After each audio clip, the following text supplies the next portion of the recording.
Part 8. Suspense equals style? The Killers, by Ernest Hemingway. The Killers, directed by Robert Siodmak, 1946. The Basement Room, by Greene. The Fallen Idol, directed by Carol Reed, 1948. Memento Mori, by Jonathon Nolan.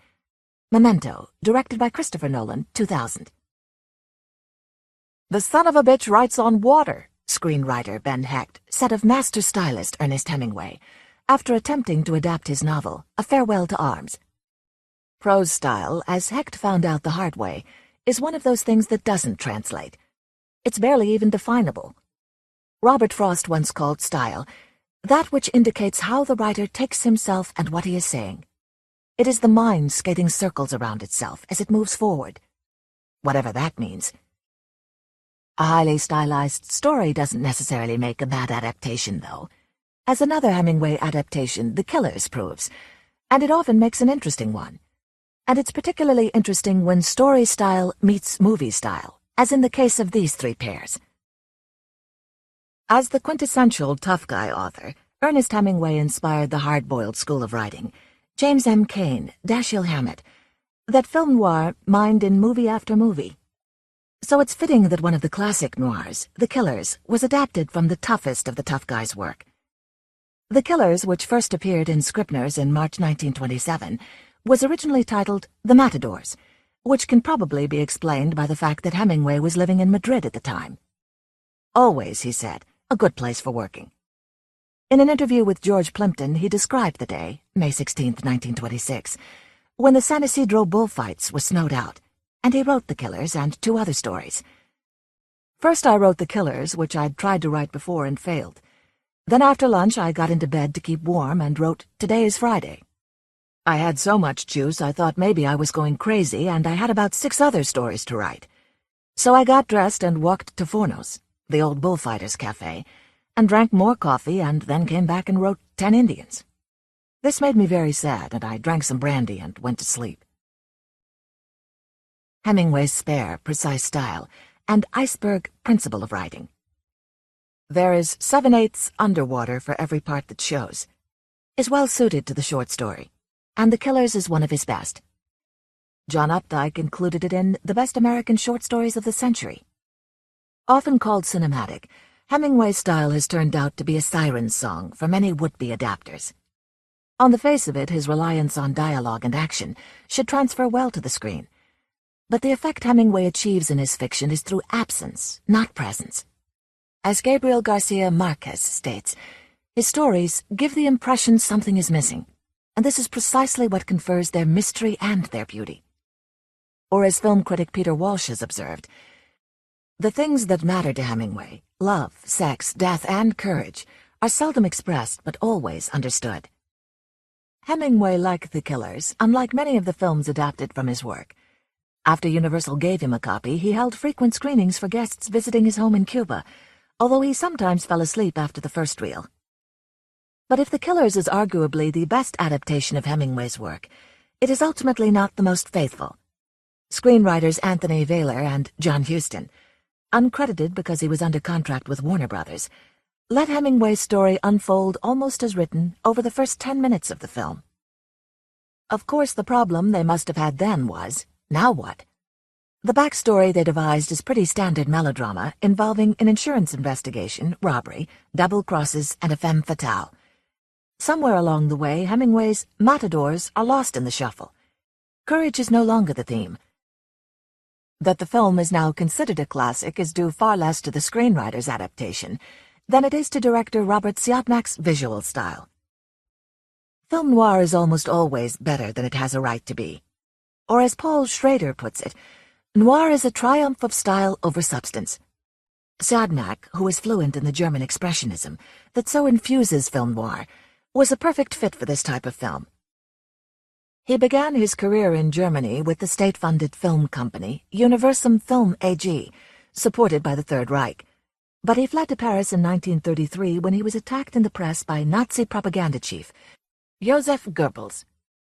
In 1939, he sailed to the United States one day before war was declared in France and found work in Hollywood, directing a string of B films before he made his mark with Phantom Lady, 1944, an adaptation of a pulpy Cornell Woolrich novel. There, Siodmak's visual sense helped overcome a mediocre story, and several years later it served the killers just as well. When it was released, Bosley Crowther of the New York Times called the story mere movie melodrama that does not enhance the literary distinction of Hemingway's classic a bit. That the film has had staying power has little to do with Hemingway, though, and much to do with Siodmak. It's the glow of the diner against the backdrop of a dimly lit street. It's the play of shadow across the Swede's, Burt Lancaster's, face as he waits for death. It's the confusion of the heist scene as viewed from above. Unlike other adaptations of Hemingway's almost unadaptable work, Siodmak's film noir framework allowed him a safety net.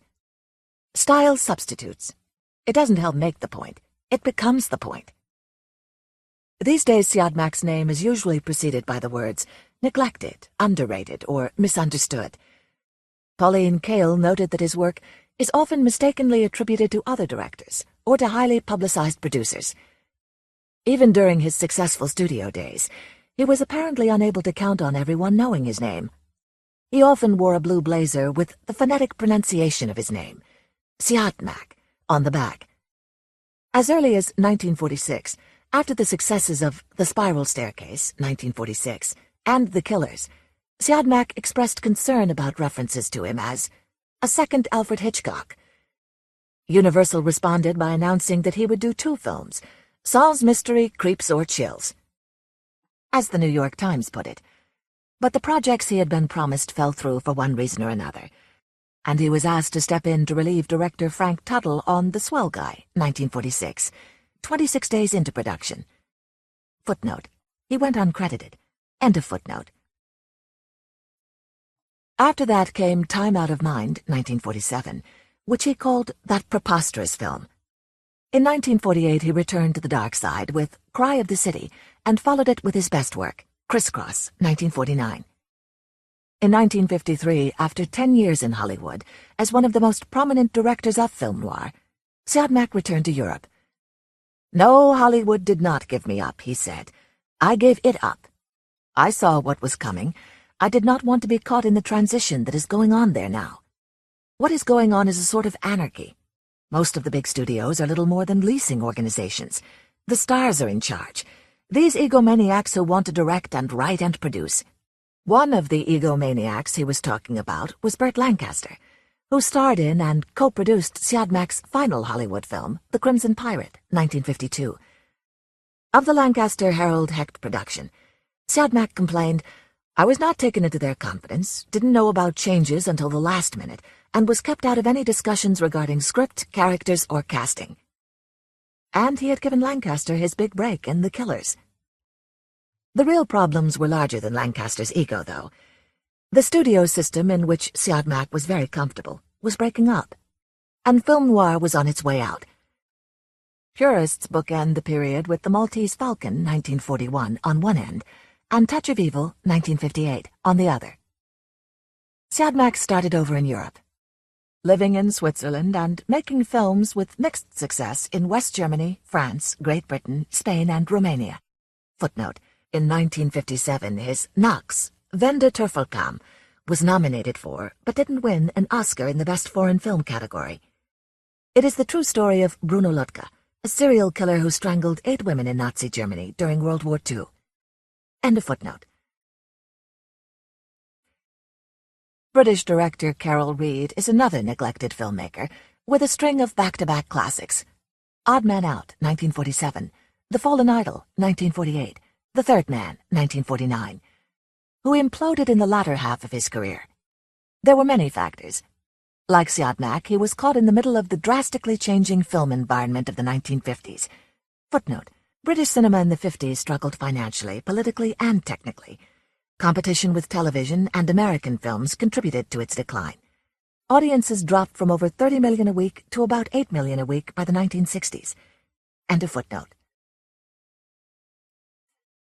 Then Alexander Korda, his friend, patron, and head of London Films, the man behind most of his big successes, died in 1956. And finally, like all directors who don't write, He was forced to continually search for good material. He was well aware of the type of stories he did well, but he struggled to find them. The search was particularly difficult for him, as he was not a reader. He depended upon his second wife, Pempy, to read extensively and make recommendations. He also leaned on a reader employed by Korda's outfit, Baroness Mora Budberg, a Russian émigré, and former mistress of Maxim Gorky and H.G. Wells, both of whom died in her arms.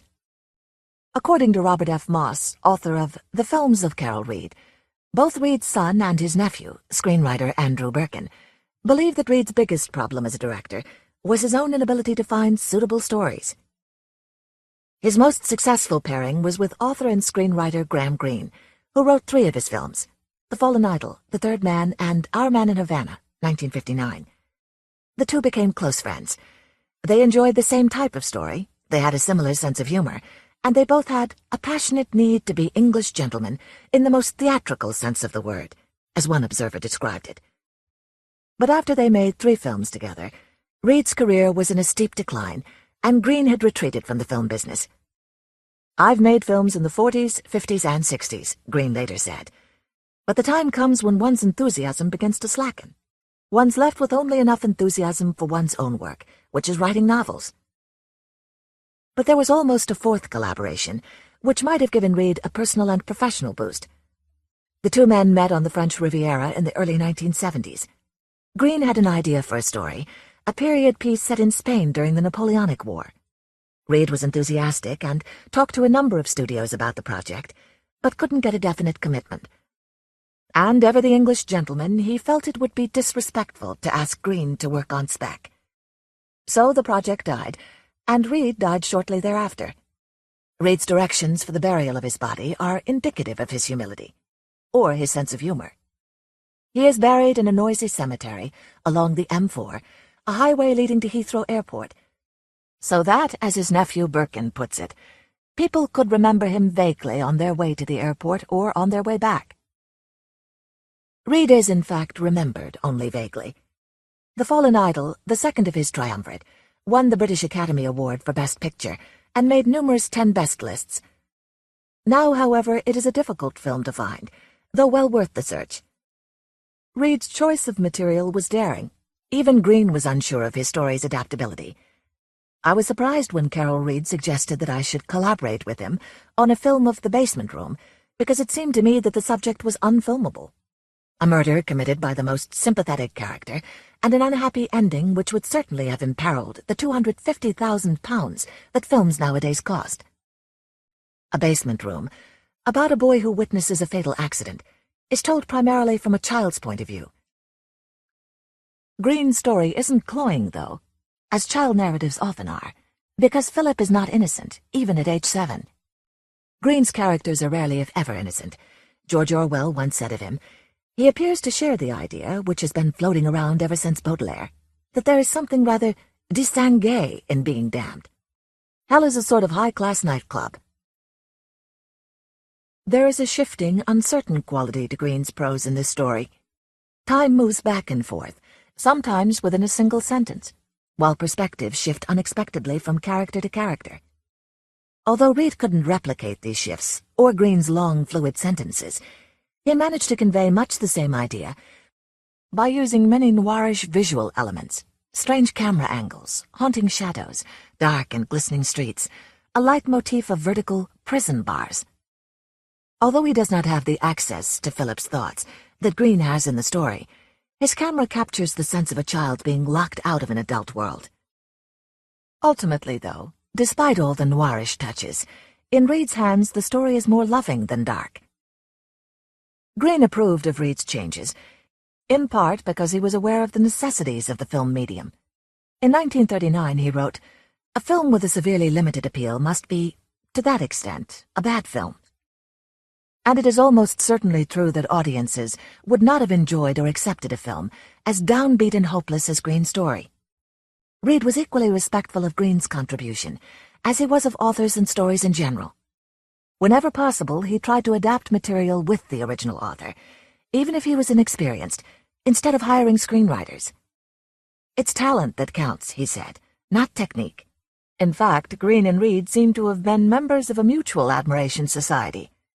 In his foreword to a volume containing A Basement Room and The Treatment for the Third Man, Greene wrote, "Of one thing about both these films, Fallen Idol and The Third Man, I have complete certainty that their success is due to Carol Reed, the only director I know with that particular warmth of human sympathy, the extraordinary feeling for the right face for the right part, the exactitude of cutting, and not least important, the power of sympathizing with an author's worries, and an ability to guide him." Few writers have embraced film in the way that Greene did, or have been involved in as many aspects of the filmmaking process, from critic to screenwriter to co-producer to performer. As a critic, he developed the concept of poetic cinema, where film is, or should be, poetry expressed in images which let in a little more of the common life than is in the story. From there it was a short leap to writing screenplays, although even he called his first attempt, an adaptation of a John Galsworthy short story, disastrous. But by the time he met Carol Reed, he had written a successful screenplay for Brighton Rock, based on his own novel. His preference, though, was to adapt short stories. A short story makes a much better film than a novel. A novel is too long. There have to be too many compromises. The cuts made may seem unimportant, but you suddenly find that an unimportant cut has changed the whole character of a character. Short stories make far better films. 3 or 4 of the Thames series are among the best films that have been made out of my work. Footnote: a 1975 to 1976 British television series, in which 18 of Greene's stories were adapted under the title Shades of Greene. End of footnote. It's difficult to judge whether the film or the story came first. In the case of Jonathan Nolan's story, Memento Mori, and Christopher Nolan's film, Memento, it really is a chicken-egg question. Technically, though, the story precedes the movie, by a hair. Jonathon Nolan got the idea for a story while doing the standard traveling student routine. He'd taken time off from college, but was intrigued by the discussions of anterograde amnesia, a condition caused by anything from venereal disease to alcoholism to a blow in the head. He recalled from his Psych 101 class. It is, Jonathon admits, quite rare in its chronic form, but if you went by the number of pages devoted to it in psych books, you'd think it was an epidemic. After returning from New Zealand and Europe, he helped his brother, filmmaker Christopher Nolan, drive their father's car from Chicago to Los Angeles. By Wyoming, we'd run out of conversation topics, Jonathon says, so I told him about the story I was working on. Suddenly, he had a bunch of ideas about how he could work it into a movie. When I got back to school, I sent him my notes and we parted company. He went off to write it into a film, and I went off to write it into a story. Both brothers were intrigued by the irony of a man tormented by a past he can't remember. Memento Mori shifts between what Jonathon calls a series of Dear John letters and an uncertain but objective narration of events. Earl looks at the picture for a long time. Maybe he begins to cry. Maybe he just stares silently at the picture. Nolan's purpose was to intentionally confront the reader with the protagonist's disjointed and disoriented state of mind. At first I wanted to try and present it as a series of fragments, in the form of a deck of cards, Jonathon says. The reader would be encouraged to shuffle the deck before reading it, and then forced to assemble a bigger picture from the pieces just like the protagonist. That approach proved unworkable for the story itself, but returned in the guise of a promotional website for the film. OTNEMEM.com, designed by Jonathon, and then in the menus for the special edition DVD. The story solution is far less confusing than the special edition DVD menu, designed by the Nolans, which can be very frustrating. Footnote: a hint. To get to the supplemental menu, select the clock from the main menu. Then answer C on the next 2 questions. After that, you'll be asked to respond to the statement, "The best jigsaw puzzles are the ones missing a couple pieces." Select E. Strongly agree. Now you're at the supplemental menu. End of footnote. It's a DVD that isn't comfortable, Jonathon admits. Yes, you can have all these materials, but we're not going to put them together for you in a fashion that kind of lays down and plays dead. Rarely, if ever, has a film been as holistically stylish as Memento. From the special edition DVD, with attitude, says Jonathon, designed to look like a psychiatric file, to the promotional website, again with attitude. You just kind of wander through it, Jonathon says. People got interested in the website itself as its own piece, its own work of art. To the structure and style of the film itself, a noirish thriller told backwards. Newsweek hailed Memento as a gripping, utterly unexpected noir, glinting with bits of poetry and a hard, deadpan humor. And in 2002, Premiere magazine named Christopher Nolan one of 25 under 35, the next generation of Hollywood's power elite. He may be young, but he's been directing a long time. His first film, made when he was 7, was a no-budget short starring his action figures that he shot with his father's 8mm camera. His first feature film, Following, 1998, was a no-budget thriller starring his friends that he shot in 16mm black and white. We figured out that we could shoot 15 minutes of footage every week and pay for that, and keep going one day a week as we earned money through our various jobs.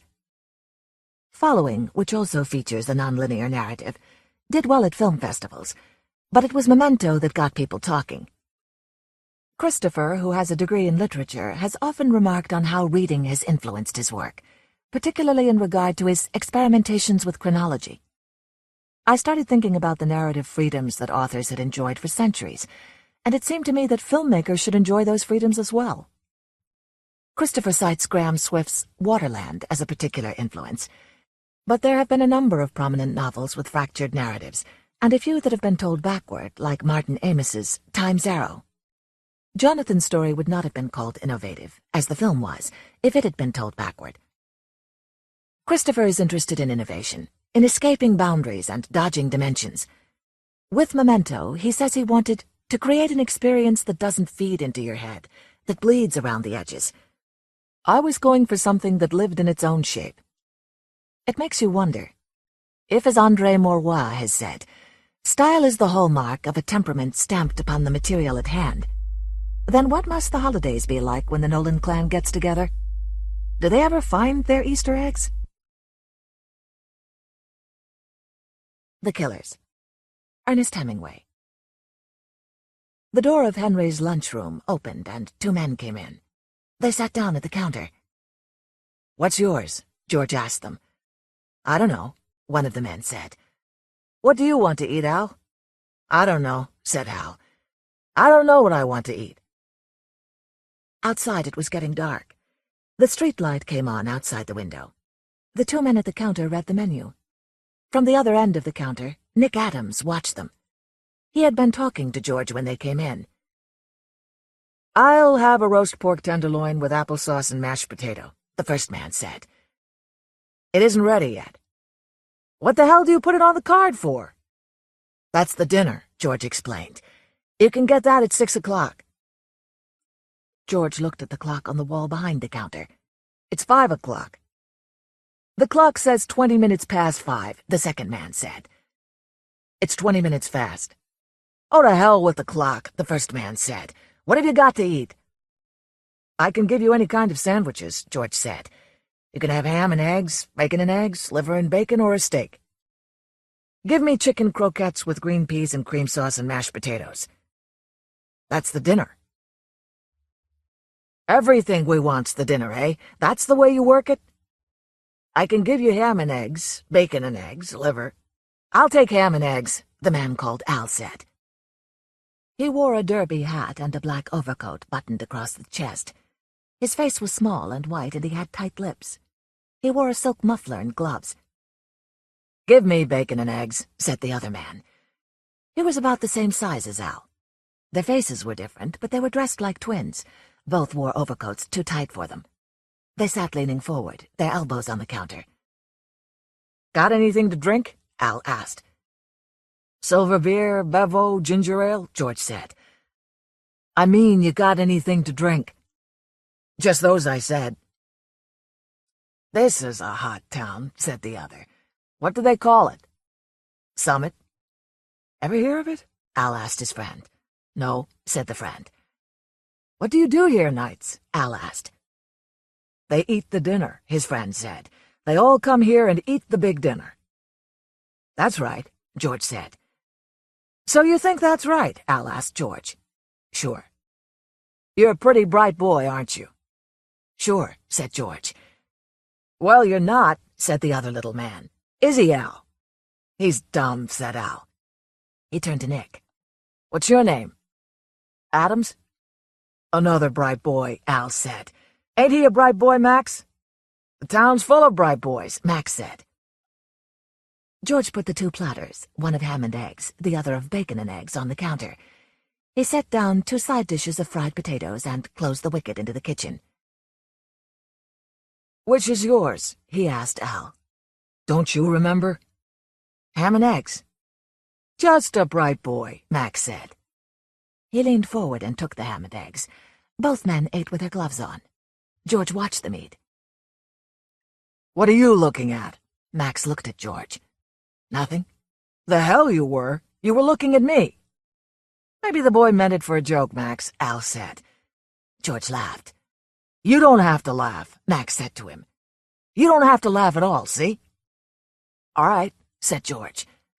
So he thinks it's all right. Max turned to Al. He thinks it's all right. That's a good one. Oh, he's a thinker, Al said. They went on eating. What's the bright boy's name down the counter? Al asked Max. Hey, bright boy, Max said to Nick. You go around on the other side of the counter with your boyfriend. What's the idea? Nick asked. There isn't any idea. You better go around, bright boy, Al said. Nick went around behind the counter. What's the idea? George asked. None of your damn business, Al said. Who's out in the kitchen? The nigger. What do you mean, the nigger? The nigger that cooks. Tell him to come in. What's the idea? Tell him to come in. Where do you think you are? We know damn well where we are, the man called Max said. Do we look silly? You talk silly, Al said to him. What the hell do you argue with this kid for? Listen, he said to George, tell the nigger to come out here. What are you going to do to him? Nothing. Use your head, bright boy. What would we do to a nigger? George opened the slit that opened back into the kitchen. Sam, he called. Come in here a minute. The door to the kitchen opened and the nigger came in. What was it? He asked. The 2 men at the counter took a look at him. All right, nigger. You stand right there, Al said. Sam, the nigger, standing in his apron, looked at the 2 men sitting at the counter. Yes, sir, he said. Al got down from his stool. I'm going back to the kitchen with the nigger and bright boy, he said. Go on back to the kitchen, nigger. You go with him, bright boy. The little man walked after Nick and Sam the cook back into the kitchen. The door shut after them. The man called Max sat at the counter opposite George. He didn't look at George, but looked in the mirror that ran along back of the counter.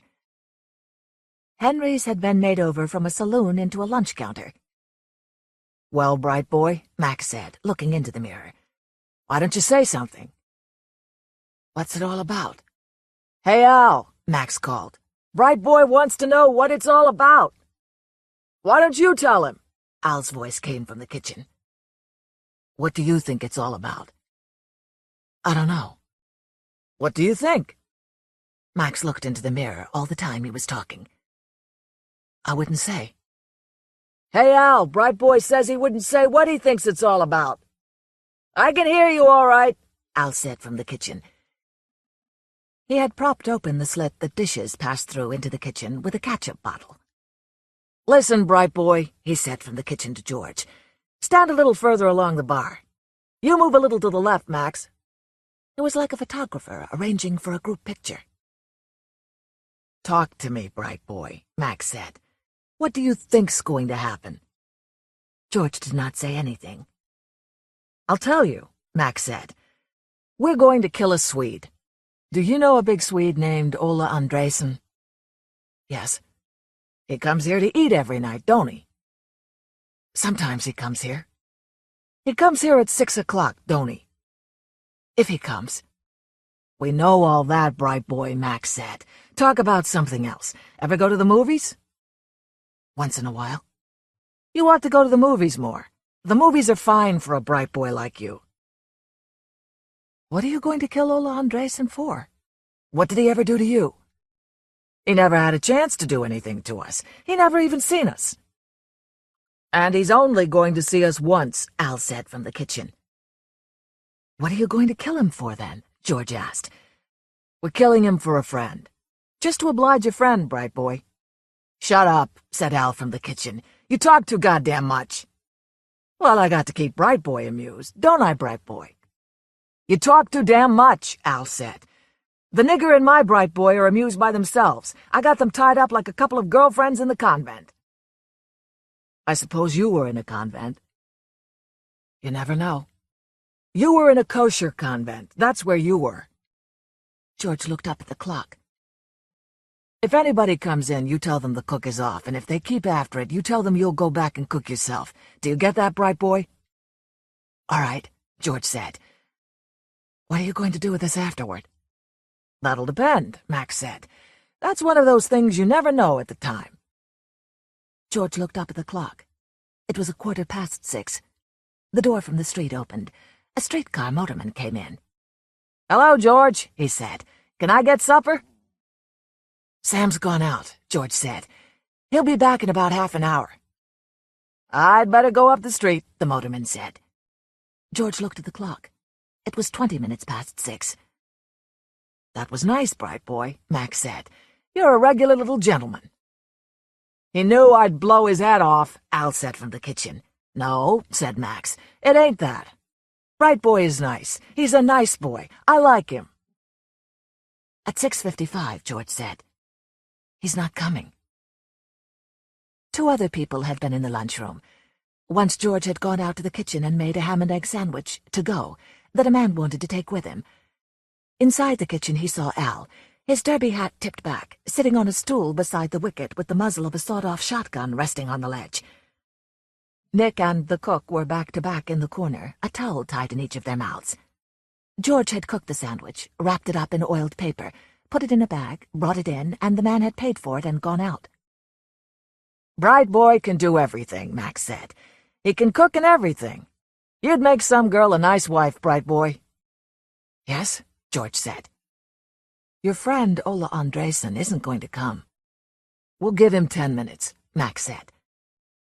Max watched the mirror and the clock. The hands of the clock marked 7 o'clock, and then 5 minutes past 7. "Come on, Al," said Max. "We better go. He's not coming." "Better give him 5 minutes," Al said from the kitchen.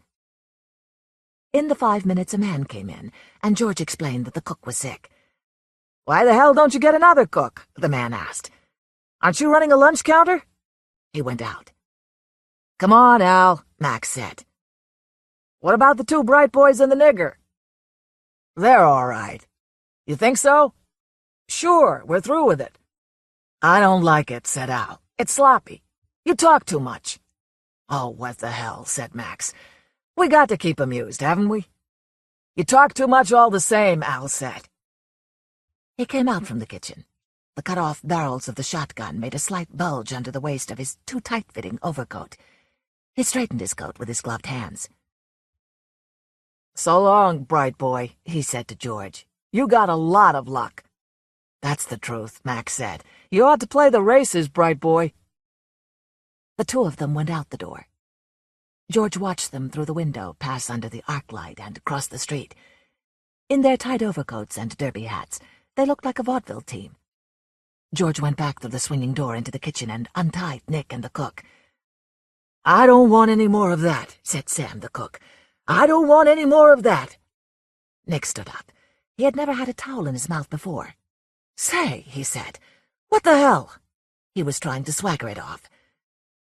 "They were going to kill Ola Andresen," George said. "They were going to shoot him when he came in to eat." "Ola Andresen?" "Sure." The cook felt the corners of his mouth with his thumbs. "They all gone?" he asked. "Yeah," said George. "They're gone now." "I don't like it," said the cook. "I don't like any of it at all." "Listen," George said to Nick. "You'd better go see Ola Andresen." "All right." "You better not have anything to do with it at all," Sam, the cook said. "You better stay way out of it." "Don't go if you don't want to," George said. "Mixing up in this ain't going to get you anywhere," the cook said. "You stay out of it." "I'll go see him," Nick said to George. "Where does he live?" The cook turned away. "Little boys always know what they want to do," he said. He lives up at Hirsch's rooming house, George said to Nick. I'll go up there. Outside, the arc light shone through the bare branches of a tree. Nick walked up the street beside the car tracks and turned at the next arc light, down a side street. 3 houses up the street was Hirsch's rooming house. Nick walked up the 2 steps and pushed the bell. A woman came to the door. Is Ola Andresen here? Do you want to see him? Yes, if he's in. Nick followed the woman up a flight of stairs and back to the end of a corridor. She knocked on the door. Who is it? It's somebody to see you, Mr. Andresen, the woman said. It's Nick Adams. Come in. Nick opened the door and went into the room. Ola Andresen was lying on the bed with all his clothes on.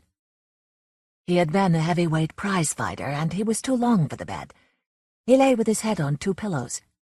He did not look at Nick. What was it? He asked. I was up at Henry's, Nick said, and 2 fellows came in and tied up me and the cook, and they said they were going to kill you. It sounded silly when he said it. Ola Andresen said nothing. They put us out in the kitchen, Nick went on. They were going to shoot you when you came in to supper. Ola Andresen looked at the wall and did not say anything. George thought I'd better come and tell you about it. There isn't anything I can do about it, Ola Andresen said. I'll tell you what they were like. I don't want to know what they were like, Ola Andresen said.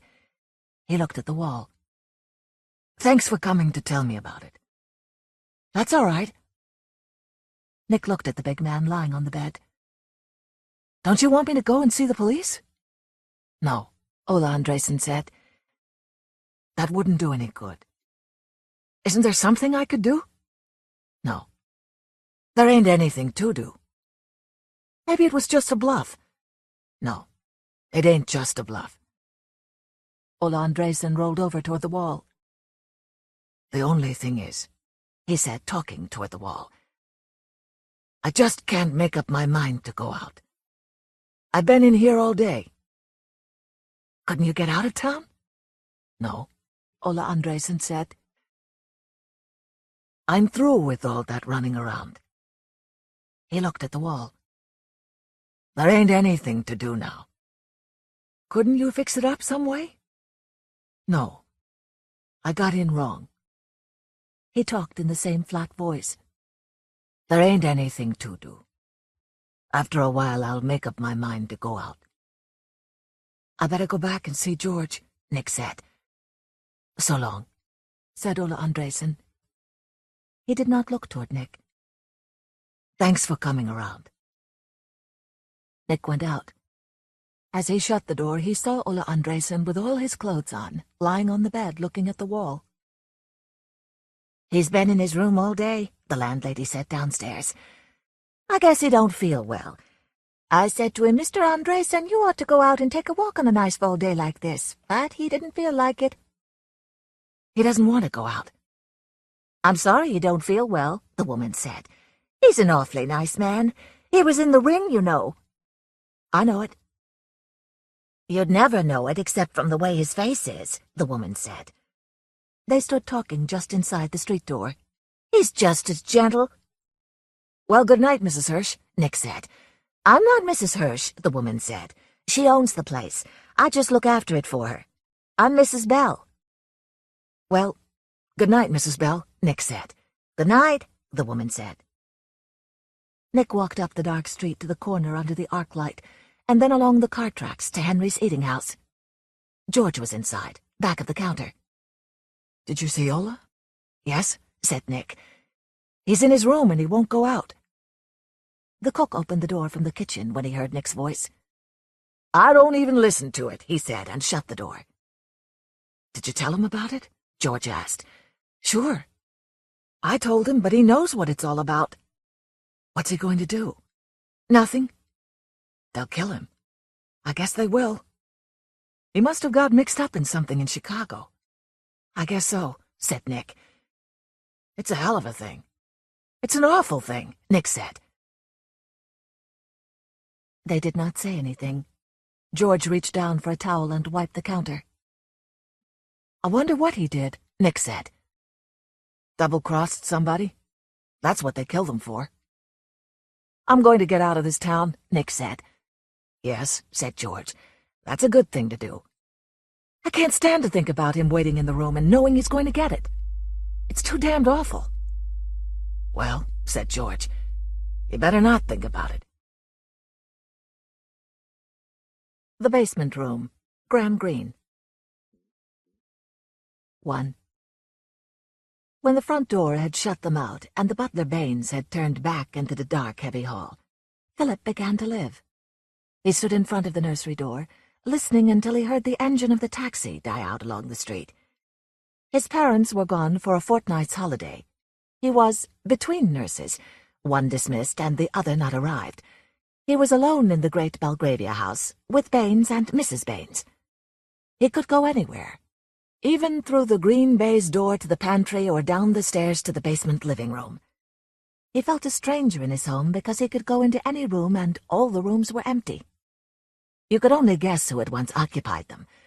The rack of pipes in the smoking room beside the elephant tusks, the carved wood tobacco jar, in the bedroom the pink hangings and pale perfumes, and the three-quarter finished jars of cream which Mrs. Baines had not yet cleared away, the high glaze on the never-opened piano in the drawing-room, the china clock, the silly little tables and the silver. But here Mrs. Baines was already busy, pulling down the curtains, covering the chairs in dust sheets. "Be off out of here, Master Philip," and she looked at him with her hateful, peevish eyes, while she moved round, getting everything in order, meticulous and loveless and doing her duty. Philip Lane went downstairs and pushed at the baize door. He looked into the pantry, but Baines was not there. Then he set foot for the first time on the stairs to the basement. Again he had the sense, this is life. All his 7 nursery years vibrated with the strange, the new experience. His crowded, busy brain was like a city which feels the earth tremble at a distant earthquake shock. He was apprehensive, but he was happier than he had ever been. Everything was more important than before.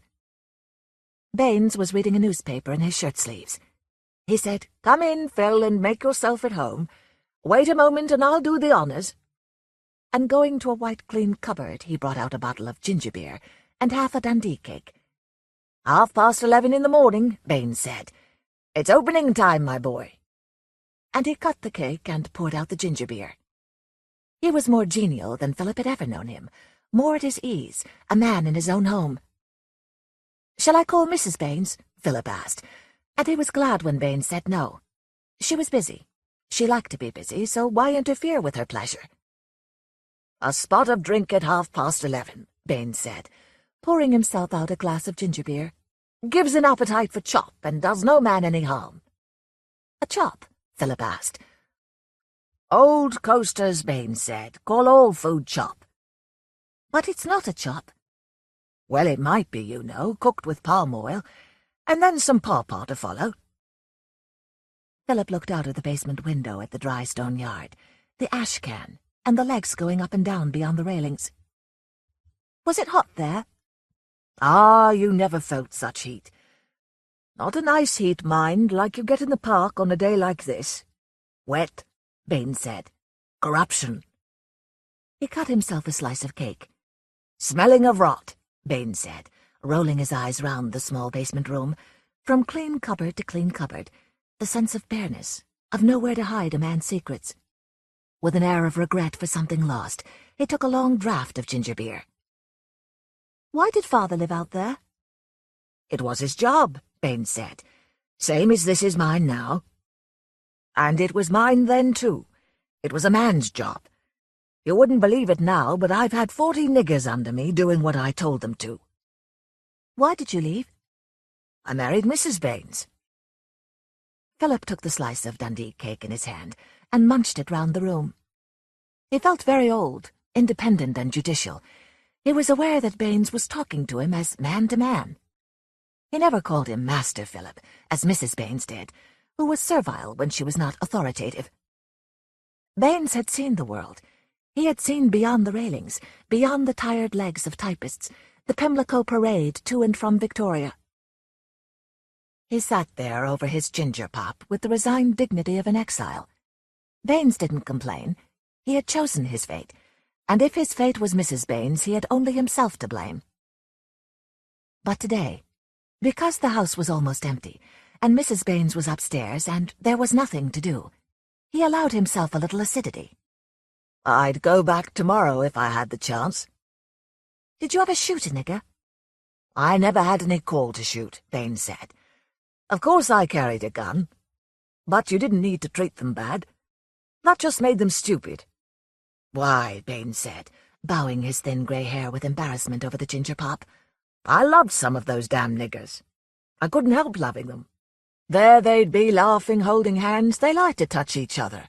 It made them feel fine to know the other fellow was round. It didn't mean anything we could understand. Two of them would go about all day without losing hold, grown men. But it wasn't love. It didn't mean anything we could understand."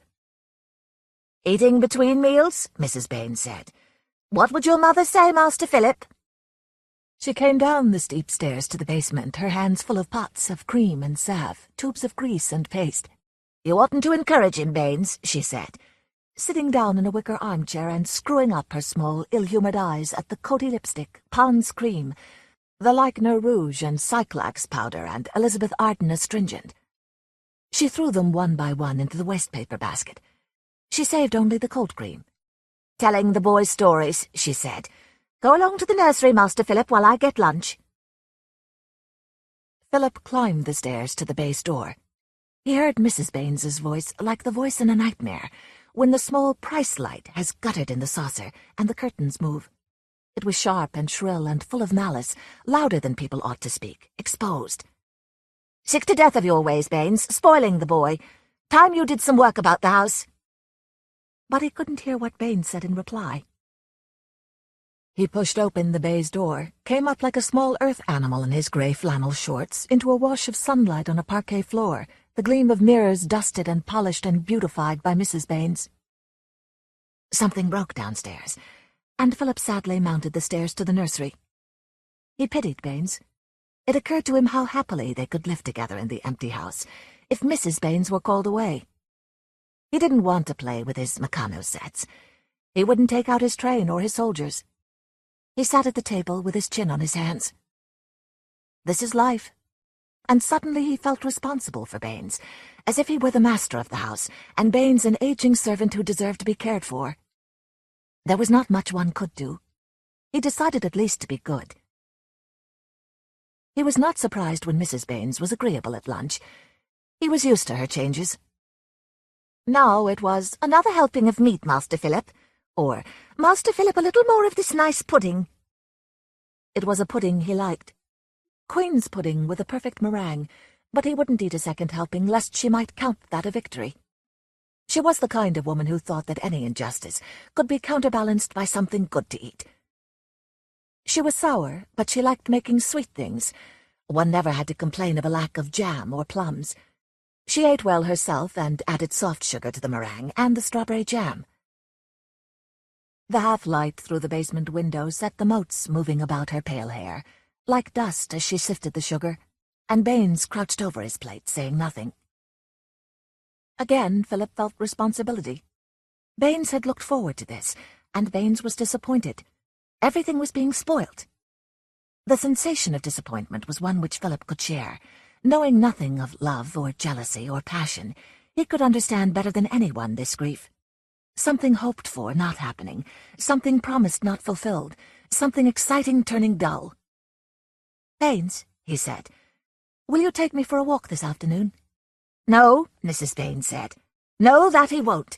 Not with all the silver to clean." "There's a fortnight to do it in," Baines said. "Work first, pleasure afterwards." Mrs. Baines helped herself to some more meringue. Baines suddenly put down his spoon and fork and pushed his plate away. "Blast," he said. "Temper," Mrs. Baines said softly. "Temper? Don't you go breaking any more things, Baines, and I won't have you swearing in front of the boy. Master Philip, if you've finished, you can get down." She skinned the rest of the meringue off the pudding. "I want to go for a walk," Philip said. "You'll go and have a rest." "I will go for a walk." "Master Philip," Mrs. Baines said. She got up from the table, leaving her meringue unfinished, and came towards him, thin, menacing, dusty in the basement room. "Master Philip, you do as you're told." She took him by the arm and squeezed it gently. She watched him with a joyless, passionate glitter, and above her head the feet of the typists trudged back to the Victoria offices after the lunch interval. "Why shouldn't I go for a walk?" But he weakened. He was scared and ashamed of being scared. This was life, a strange passion he couldn't understand moving in the basement room. He saw a small pile of broken glass swept into a corner by a wastepaper basket. He looked to Baines for help, and only intercepted hate. The sad, hopeless hate of something behind bars. "Why shouldn't I?" he repeated. "Master Philip," Mrs. Baines said, "you've got to do as you're told. You mustn't think just because your father's away there's nobody here to—" "You wouldn't dare!" Philip cried, and was startled by Baines's low interjection. "There's nothing she wouldn't dare." "I hate you," Philip said to Mrs. Baines. He pulled away from her and ran to the door, but she was there before him. She was old, but she was quick. "Master Philip," she said. "You'll say you're sorry." She stood in front of the door, quivering with excitement. "What would your father do if he heard you say that?" She put a hand out to seize him, dry and white with constant soda, the nails cut to the quick, but he backed away and put the table between them, and suddenly, to his surprise, she smiled. She became again as servile as she had been arrogant. "Get along with you, Master Philip," she said with glee. "I see I'm going to have my hands full till your father and mother come back." She left the door unguarded, and when he passed her she slapped him playfully. "I've got too much to do today to trouble about you. I haven't covered half the chairs." And suddenly even the upper part of the house became unbearable to him, as he thought of Mrs. Baines moving about shrouding the sofas, laying out the dust sheets. So he wouldn't go upstairs to get his cap, but walked straight out across the shining hall into the street. And again as he looked this way and that way, it was life he was in the middle of. 2. It was the pink sugar cakes in the window on a paper doily, the ham, the slab of mauve sausage, the wasps driving like small torpedoes across the pane that caught Philip's attention. His feet were tired by pavements. He had been afraid to cross the road, had simply walked first in one direction, then in the other. He was nearly home now. The square was at the end of the street. This was a shabby outpost of Pimlico, and he smudged the pane with his nose looking for sweets, and saw between the cakes and ham a different Baines. He hardly recognized the bulbous eyes, the bald forehead. It was a happy, bold, and buccaneering Baines, even though it was, when you looked closer, a desperate Baines. Philip had never seen the girl. He remembered Baines had a niece, and he thought that this might be her. She was thin and drawn, and she wore a white mackintosh. She meant nothing to Philip. She belonged to a world about which he knew nothing at all. He couldn't make up stories about her, as he could make them up about withered Sir Hubert Reed, the permanent secretary, about Mrs. Wince Dudley, who came up once a year from Penstanley in Suffolk, with a green umbrella and an enormous black handbag, as he could make them up about the upper servants in all the houses where he went to tea and games. She just didn't belong. He thought of mermaids and Undine. But she didn't belong there either, nor to the adventures of Emile, nor to the Bastables. She sat there looking at an iced pink cake, in the detachment and mystery of the completely disinherited, looking at the half-used pots of powder which Baines had set out on the marble-top table between them. Baines was urging, hoping, entreating, commanding, and the girl looked at the tea and the china pots and cried. Baines passed his handkerchief across the table, but she wouldn't wipe her eyes. She screwed it in her palm and let the tears run down, wouldn't do anything, wouldn't speak, would only put up a silent, despairing resistance to what she dreaded and wanted and refused to listen to at any price. The two brains battled over the teacups, loving each other, and there came to Philip outside, beyond the ham and wasps and dusty Pimlico pane, a confused indication of the struggle. He was inquisitive, and he did not understand, and he wanted to know. He went and stood in the doorway to see better. He was less sheltered than he had ever been. Other people's lives for the first time touched and pressed and moulded. He would never escape that scene. In a week he had forgotten it, but it conditioned his career, the long austerity of his life. When he was dying, he said, "Who is she?" Baines had won. He was cocky, and the girl was happy. She wiped her face. She opened a pot of powder, and their fingers touched across the table. It occurred to Philip that it would be amusing to imitate Mrs. Baines's voice and call "Baines" to him from the door. It shriveled them. You couldn't describe it in any other way. It made them smaller. They weren't happy anymore, and they weren't bold. Baines was the first to recover and trace the voice, but that didn't make things as they were. The sawdust was spilled out of the afternoon. Nothing you did could mend it, and Philip was scared. "I didn't mean—" He wanted to say that he loved Baines, that he had only wanted to laugh at Mrs. Baines. But he had discovered that you couldn't laugh at Mrs. Baines. She wasn't Sir Hubert Reed, who used steel nibs and carried a pen wiper in his pocket. She wasn't Mrs. Winstanley. She was darkness when the nightlight went out in a draught. She was the frozen blocks of earth he had seen one winter in a graveyard when someone said, "They need an electric drill." She was the flowers gone bad and smelling in the little closet room at Pinstanley. There was nothing to laugh about. You had to endure her when she was there, and forget about her quickly when she was away. Suppress the thought of her, ram it down deep. Baines said, "It's only Phil," beckoned him in and gave him the pink iced cake the girl hadn't eaten. But the afternoon was broken. The cake was like dry bread in the throat. The girl left them at once. She even forgot to take the powder. Like a small blunt icicle in her white mackintosh, she stood in the doorway with her back to them, then melted into the afternoon. "Who is she?" Philip asked. "Is she your niece?" "Oh, yes," Baines said. "That's who she is. She's my niece," and poured the last drops of water onto the coarse black leaves in the teapot. "May as well have another cup," Baines said. "The cup that cheers," he said hopelessly, watching the bit of black fluid drain out of the spout. "Have a glass of ginger pop, Phil?" I'm sorry, Baines." "It's not your fault, Phil. Why, I could believe it wasn't you at all, but her. She creeps in everywhere." He fished 2 leaves out of his cup and laid them on the back of his hand, a thin soft flake and a hard stalk. He beat them with his hand. "Today," and the stalk detached itself. "Tomorrow, Wednesday, Thursday, Friday, Saturday, Sunday." But the flake wouldn't come, stayed where it was, drying under his blows, with a resistance you wouldn't believe it to possess. "The tough one wins," Baines said. He got up and paid the bill, and out they went into the street. Baines said, "I don't ask you to say what isn't true, but you needn't mention to Mrs. Baines you met us here." "Of course not," Philip said, catching something of Sir Hubert Reed's manner. "I understand, Baines." But he didn't understand a thing. He was caught up in other people's darkness. "It was stupid," Baines said. "So near home, but I hadn't got time to think, you see. I'd got to see her." "Of course, Baines." "I haven't time to spare," Baines said. "I'm not young.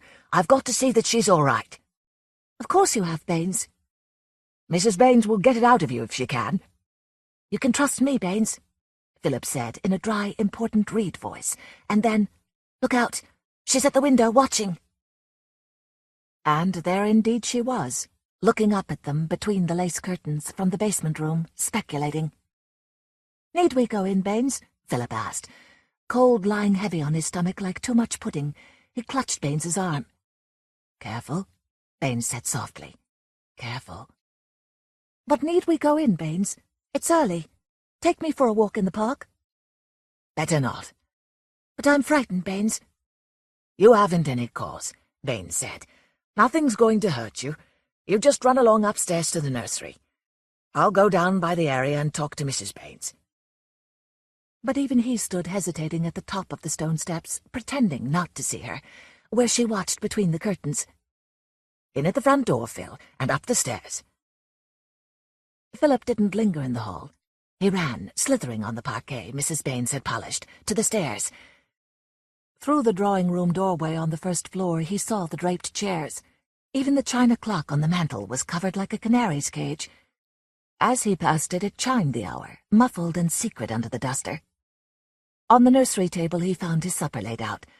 A glass of milk and a piece of bread and butter, a sweet biscuit, and a little cold queen's pudding without the meringue. He had no appetite. He strained his ears for Mrs. Baines's coming, for the sound of voices, But the basement held its secrets. The green baize door shut off that world. He drank the milk and ate the biscuit, but he didn't touch the rest, and presently he could hear the soft, precise footfalls of Mrs. Baines on the stairs. She was a good servant. She walked softly. She was a determined woman. She walked precisely. But she wasn't angry when she came in. She was ingratiating as she opened the night nursery door. "Did you have a good walk, Master Philip?" Pulled down the blinds, laid out his pajamas, came back to clear his supper. "I'm glad Baines found you. Your mother wouldn't like you being out alone." She examined the tray. "Not much appetite, have you, Master Philip? Why don't you try a little of this nice pudding? I'll bring you up some more jam for it." "No. No, thank you, Mrs. Baines," Philip said. "You ought to eat more," Mrs. Baines said. She sniffed round the room like a dog. "You didn't take any pots out of the wastepaper basket in the kitchen, did you, Master Philip?" "No," Philip said. "Of course you wouldn't. I just wanted to make sure." She patted his shoulder, and her fingers flashed to his lapel. She picked off a tiny crumb of pink sugar. "Oh, Master Philip," she said, "that's why you haven't any appetite. You've been buying sweet cakes. That's not what your pocket money's for." "But I didn't," Philip said. "I didn't." She tasted the sugar with the tip of her tongue. "Don't tell lies to me, Master Philip. I won't stand for it any more than your father would." I didn't, Philip said. "They gave it me. I mean Baines." But she had pounced on the word they. She had got what she wanted. There was no doubt about that, even when you didn't know what it was she wanted. Philip was angry and miserable and disappointed because he hadn't kept Baines's secret. Baines oughtn't to have trusted him. Grown-up people should keep their own secrets, and yet here was Mrs. Baines immediately entrusting him with another. "Let me tickle your palm and see if you can keep a secret." But he put his hand behind him. He wouldn't be touched. "It's a secret between us, Master Philip, that I know all about them." "I suppose she was having tea with him," she speculated. "Why shouldn't she?" he said, the responsibility for Baines weighing on his spirit.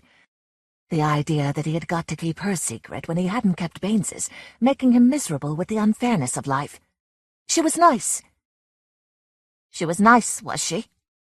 Mrs. Baines said in a bitter voice he wasn't used to. "And she's his niece." "So that's what he said."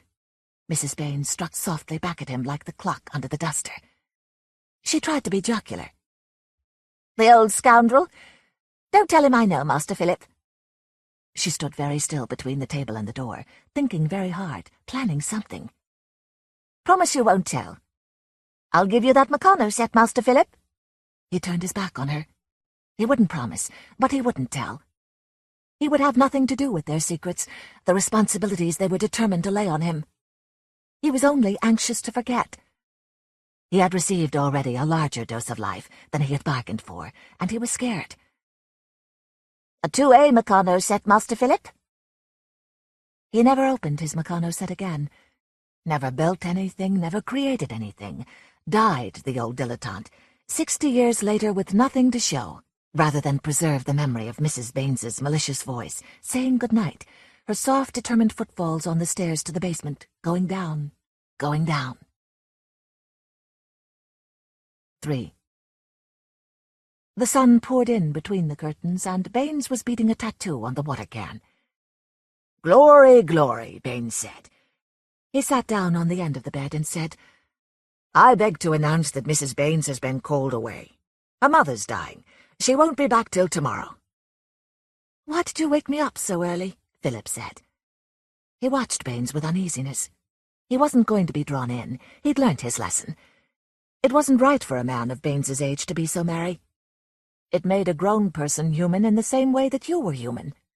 For if a grown-up could behave so childishly, you were liable too to find yourself in their world.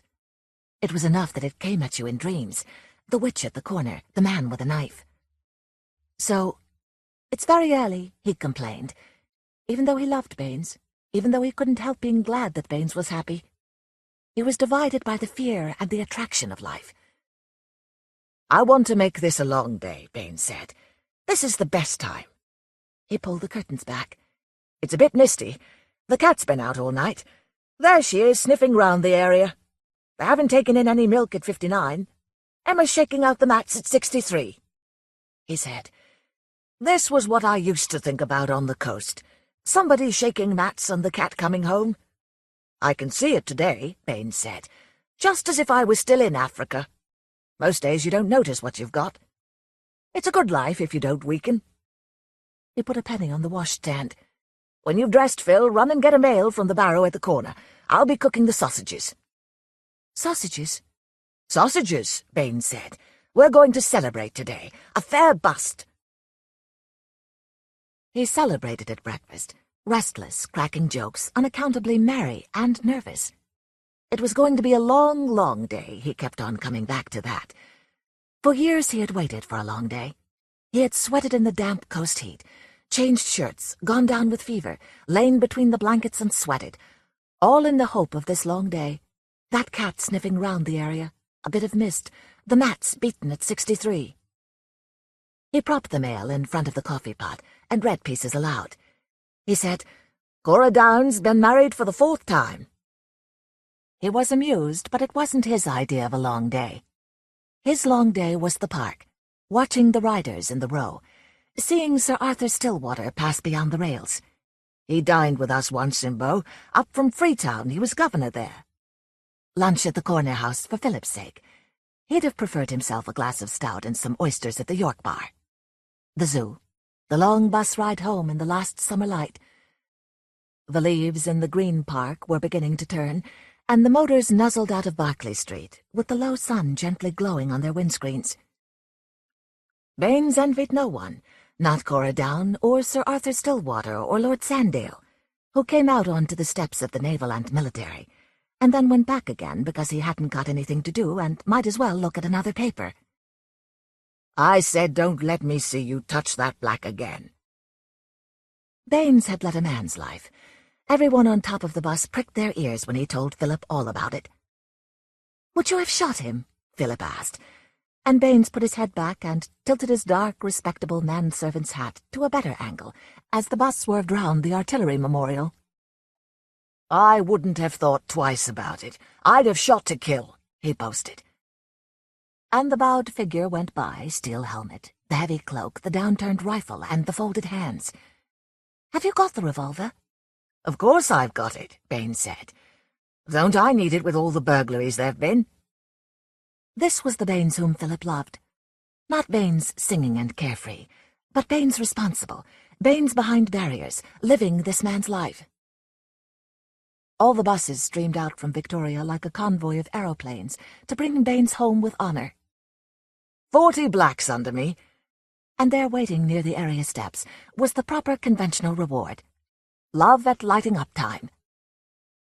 It's your niece, Philip said, recognizing the white mackintosh, but not the happy, sleepy face. She frightened him like an unlucky number. He nearly told Baines what Mrs. Baines had said, but he didn't want to bother.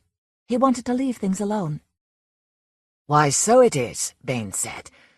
I shouldn't wonder if she was going to have a bite of supper with us. But he said they'd play a game, pretend they didn't know her, slip down the area steps. And here, Baines said, we are.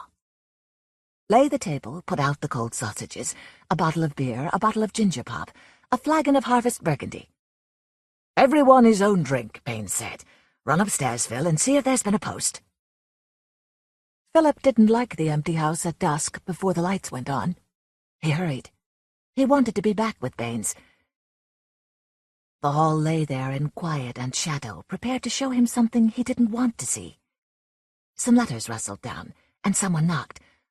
Open in the name of the Republic. The tumbrils rolled, the head bobbed in the bloody basket. Knock, knock, and the postman's footsteps going away. Philip gathered the letters. The slit in the door was like the grating in a jeweller's window.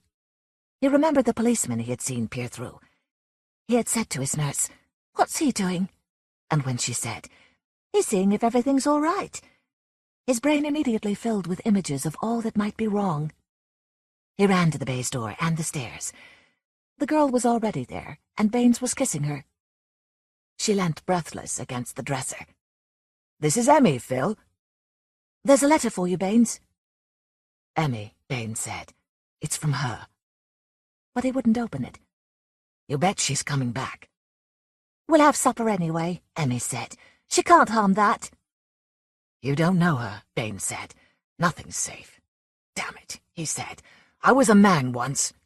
And he opened the letter. Can I start? Philip asked, but Baines didn't hear. He presented in his stillness and attention an example of the importance grown-up people attached to the written word. You had to write your thanks, not wait and speak them, as if letters couldn't lie. But Philip knew better than that, sprawling his thanks across a page to Aunt Alice, who had given him a doll he was too old for.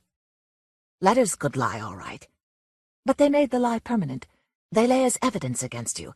They made you meaner than the spoken word. She's not coming back till tomorrow night, Baines said. He opened the bottles, he pulled up the chairs, he kissed Emmy again against the dresser. You oughtn't to, Emmy said, with the boy here. He's got to learn, Baines said, like the rest of us.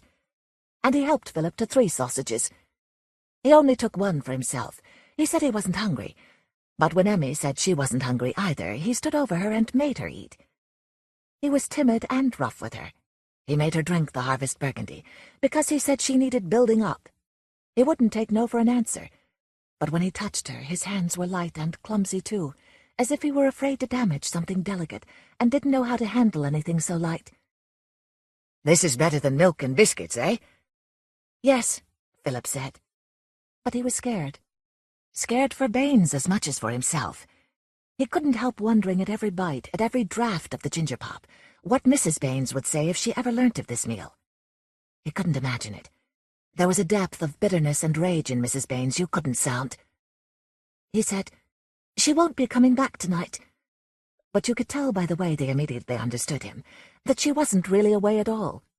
She was there in the basement with them, driving them to longer drinks and louder talk, biding her time for the right cutting word.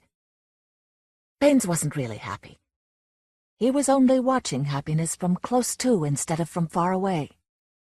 "No," he said, "she'll not be back till late tomorrow." He couldn't keep his eyes off happiness. He'd played around as much as other men. He kept on reverting to the coast, as if to excuse himself for his innocence.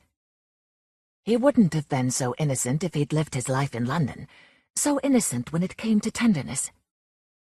"If it was you, Emmy," he said, looking at the white dresser, the scrub chairs, "this'd be like a home." Already the room was not quite so harsh. There was a little dust in corners. The silver needed a final polish. The morning's paper lay untidily on a chair.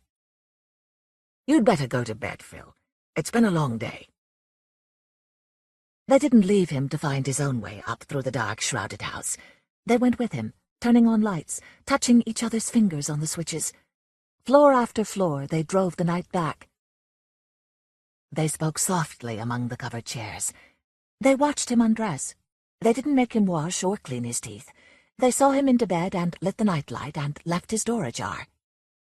He could hear their voices on the stairs, friendly like the guests he heard at dinner parties when they moved down to the hall, saying good night. They belonged. Wherever they were, they made a home. He heard a door open and a clock strike. He heard their voices for a long while, so that he felt they were not far away, and he was safe. The voices didn't dwindle. They simply went out, and he could be sure that they were still somewhere not far from him, silent together in one of the many empty rooms, growing sleepy together, as he grew sleepy after the long day. He just had time to sigh faintly with satisfaction, because this too perhaps had been life. Before he slept, and the inevitable terrors of sleep came round him. A man with a tricolour hat beat at the door on His Majesty's service.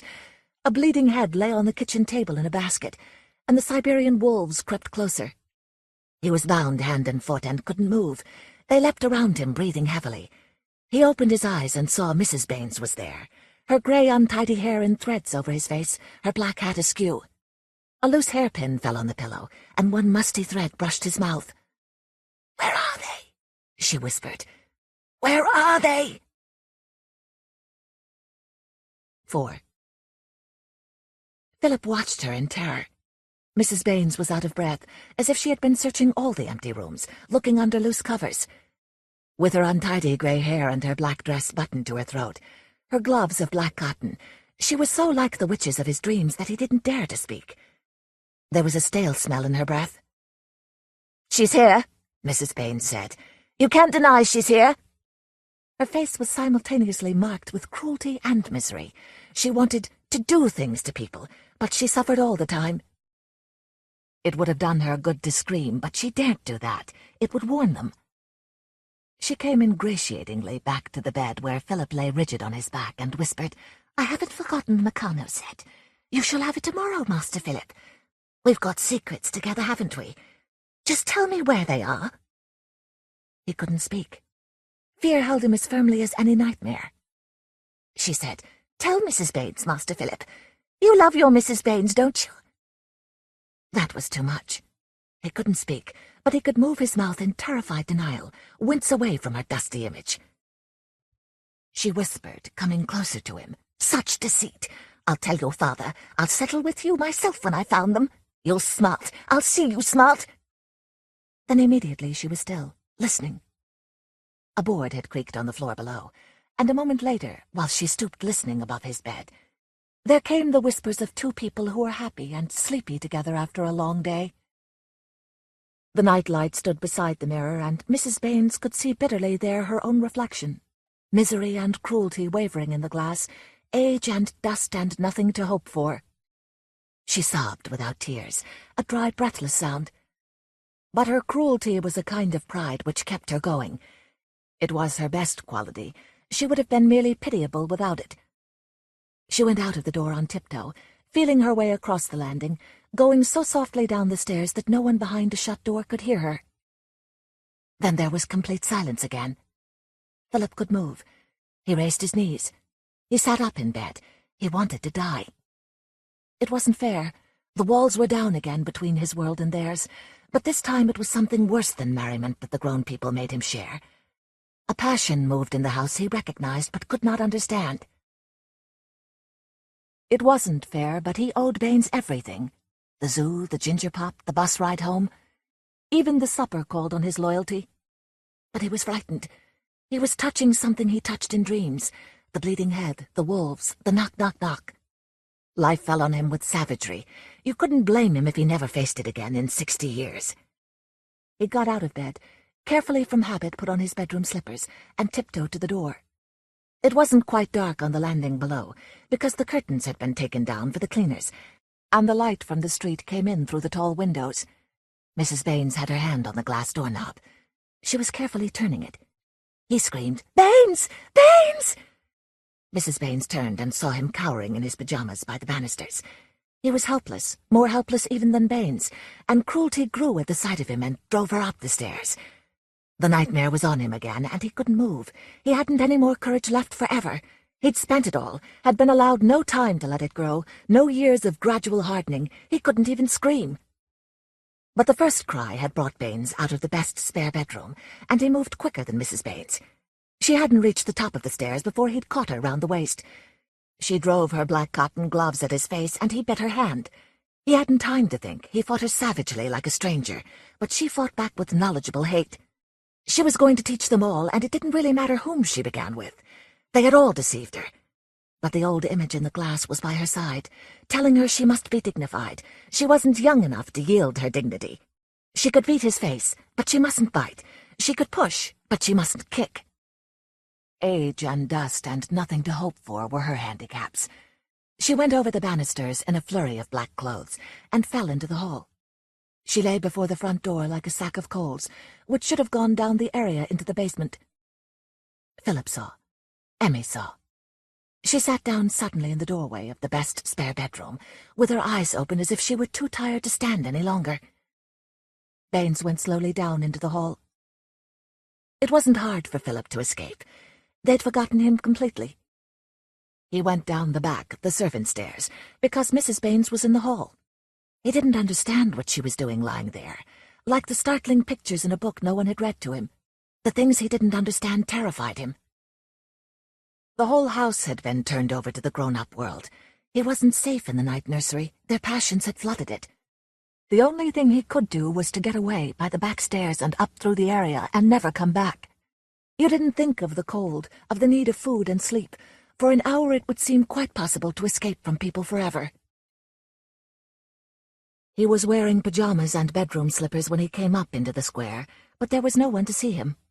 It was that hour of the evening in a residential district, when everyone is at the theatre or at home. He climbed over the iron railings into the little garden. The plane trees spread their large, pale palms between him and the sky. It might have been an illimitable forest into which he had escaped. He crouched behind a trunk, and the wolves retreated. It seemed to him, between the little iron seat and the tree trunk, that no one would ever find him again. A kind of embittered happiness and self-pity made him cry. He was lost. There wouldn't be any more secrets to keep. He surrendered responsibility once and for all. Let grown-up people keep to their world, and he would keep to his, safe in the small garden between the plane trees.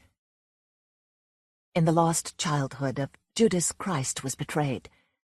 You could almost see the small, unformed face hardening into the deep, dilettante selfishness of age. Presently the door of 48 opened, and Baines looked this way and that. Then he signalled with his hand, and Emmy came. It was as if they were only just in time for a train. They hadn't a chance of saying goodbye. She went quickly by like a face at a window swept past the platform, pale and unhappy and not wanting to go. Baines went in again and shut the door. The light was lit in the basement, and a policeman walked round the square, looking into the areas. You could tell how many families were at home by the lights behind the first-floor curtains. Philip explored the garden. It didn't take long. A 20-yard square of bushes and plane trees, 2 iron seats and a gravel path, a padlocked gate at either end, a scuffle of old leaves. But he couldn't stay. Something stirred in the bushes, and 2 illuminated eyes peered out at him like a Siberian wolf, and he thought how terrible it would be if Mrs. Baines found him there. He'd have no time to climb the railings. She'd seize him from behind. He left the square at the unfashionable end, and was immediately among the fish and chip shops, the little stationers selling bagatelle, among the accommodation addresses and the dingy hotels with open doors. There were few people about because the pubs were open, but a blousy woman carrying a parcel called out to him across the street, and the commissionaire outside a cinema would have stopped him if he hadn't crossed the road. He went deeper. You could go farther and lose yourself more completely here than among the plane trees. On the fringe of the square he was in danger of being stopped and taken back. It was obvious where he belonged, but as he went deeper he lost the marks of his origin. It was a warm night.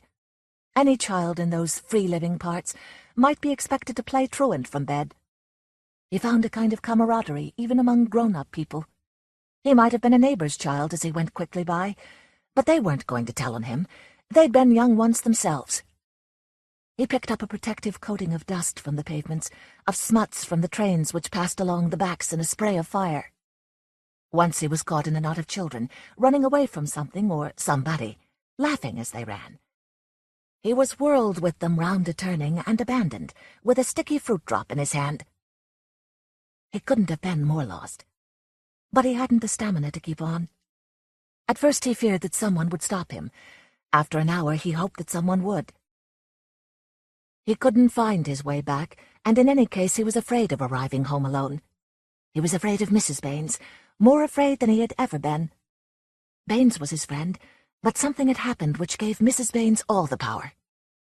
He began to loiter on purpose to be noticed, but no one noticed him. Families were having a last breather on the doorsteps. The refuse bins had been put out, and bits of cabbage stalks soiled his slippers.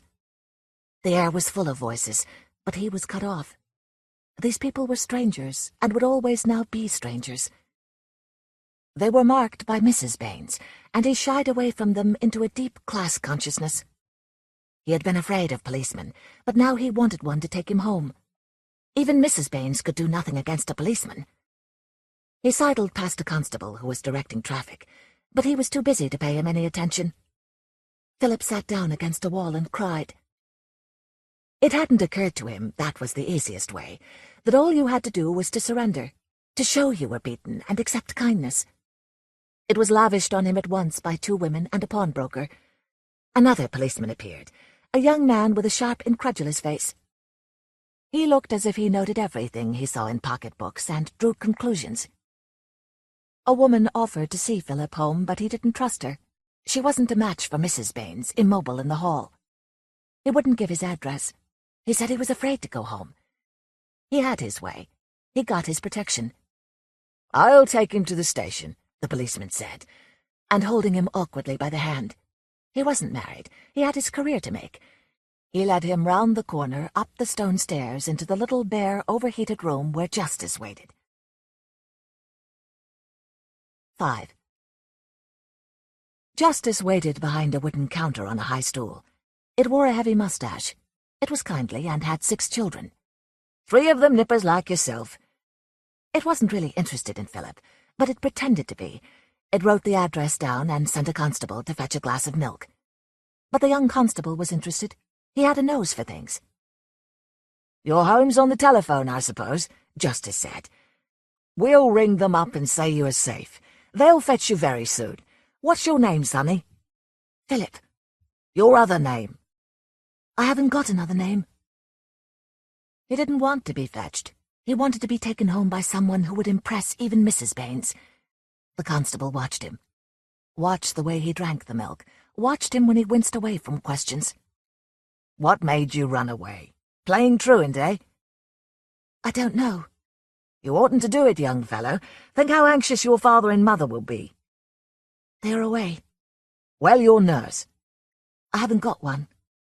"Who looks after you, then?" That question went home.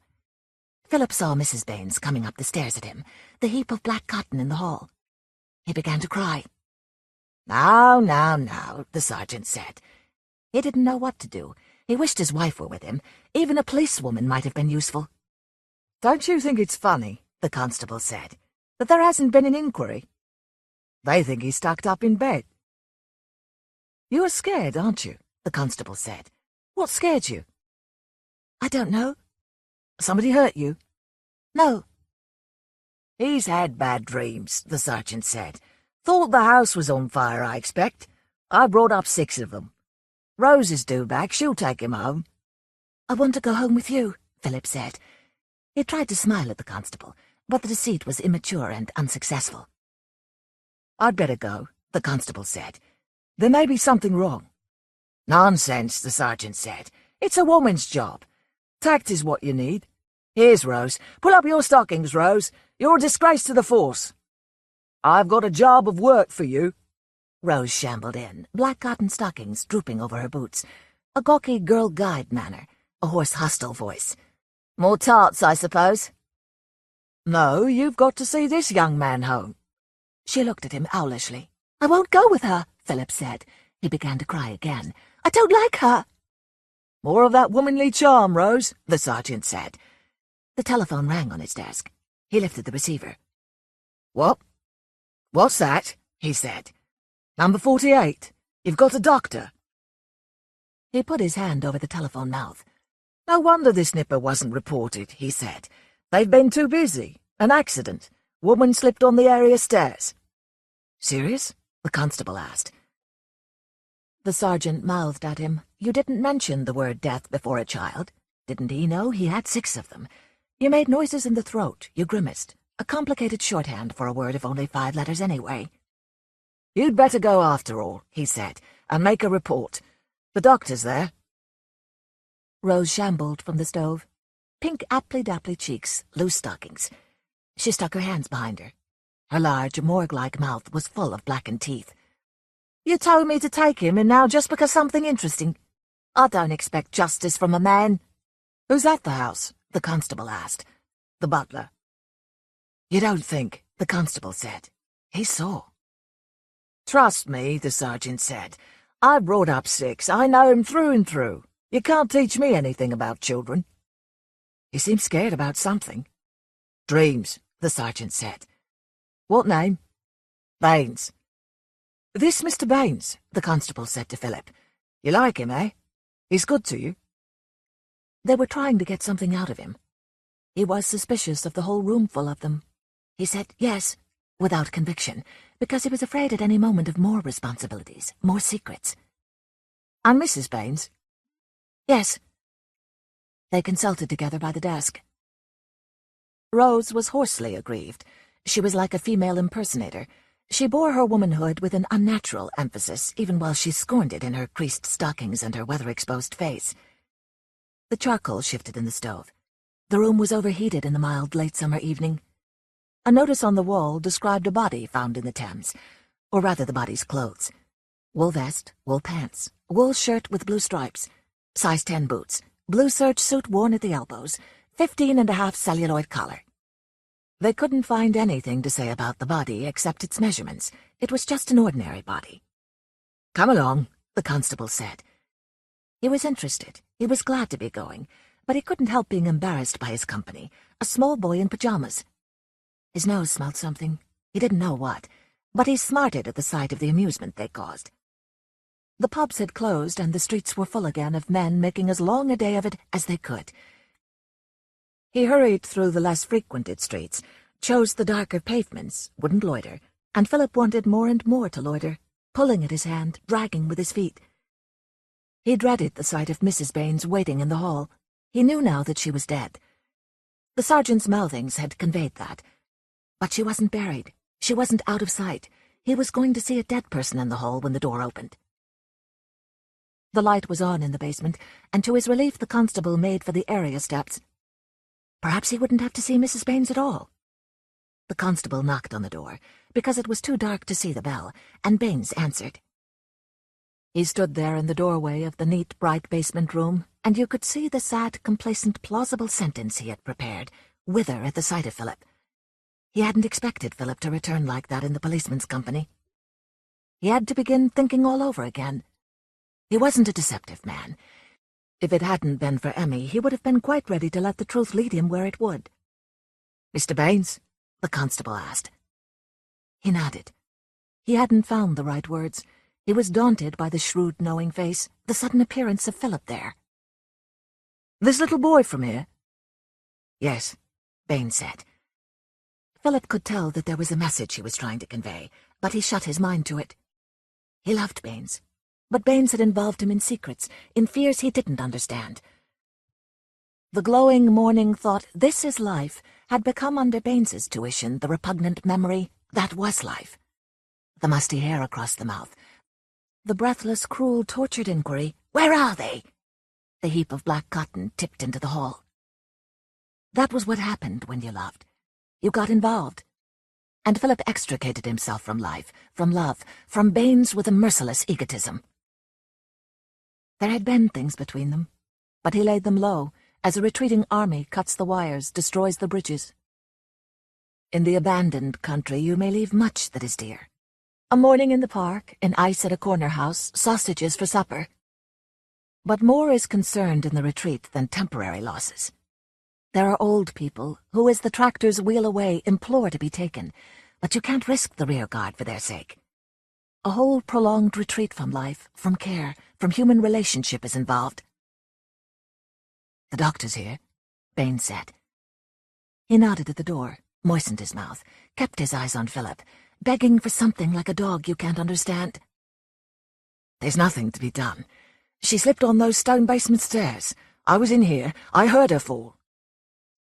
He wouldn't look at the constable's spidery writing, which got a terrible lot on one page.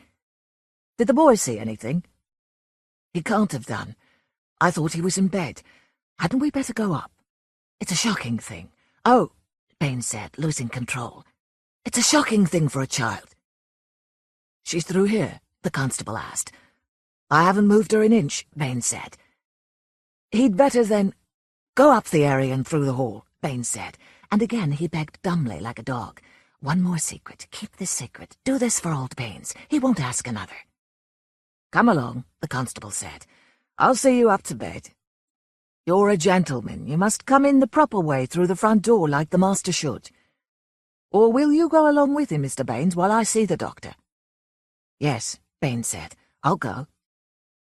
He came across the room to Philip, begging all the way with his soft, old, stupid expression. "This is Baines, the old coaster. What about a palm oil chop, eh?" "A man's life. 40 niggers, never used a gun. I tell you, I couldn't help loving them. It wasn't what we call love, nothing we could understand." The messages flickered out from the last posts at the border, imploring, beseeching, reminding. "This is your old friend Baines. What about an 11's? A glass of ginger pop won't do you any harm. Sausages, a long day. But the wires were cut. The messages just faded out into the enormous vacancy of the neat scrubbed room, in which there had never been a place where a man could hide his secrets. Come along, Phil. It's bedtime. We'll just go up the steps. Tap, tap, tap, at the telegraph. You may get through. You can't tell. Somebody may mend the right wire. And in at the front door. No, Philip said. No, I won't go. You can't make me go. I'll fight. I won't see her. The constable turned on them quickly. What's that? Why won't you go? She's in the hall, Philip said. I know she's in the hall, and she's dead. I won't see her. You moved her, then, the constable said to Baines. All the way down here? You've been lying, eh? That means you had to tidy up. Were you alone? Emmy, Philip said. Emmy! He wasn't going to keep any more secrets. He was going to finish once and for all with everything, with Baines and Mrs. Baines and the grown-up life beyond him. It wasn't his business, and never, never again, he decided, would he share their confidences and companionship. It was all Emmy's fault, he protested, with a quaver which reminded Baines that after all he was only a child. It had been hopeless to expect help there. He was a child. He didn't understand what it all meant. He couldn't read this shorthand of terror. He'd had a long day, and he was tired out. You could see him dropping asleep where he stood against the dresser, dropping back into the comfortable nursery peace. You couldn't blame him. When he woke in the morning, he'd hardly remember a thing. Out with it, the constable said, addressing Baines with professional ferocity. Who is she? Just as the old man, 60 years later, startled his secretary, his only watcher, asking, Who is she? Who is she? Dropping lower and lower into death, passing on the way perhaps the image of Baines. Baines hopeless. Baines letting his head drop. Baines coming clean. Memento Mori. Jonathon Nolan. What like a bullet can undeceive? Herman Melville. Your wife always used to say you'd be late for your own funeral. Remember that? Her little joke because you were such a slob. Always late, always forgetting stuff, even before the incident.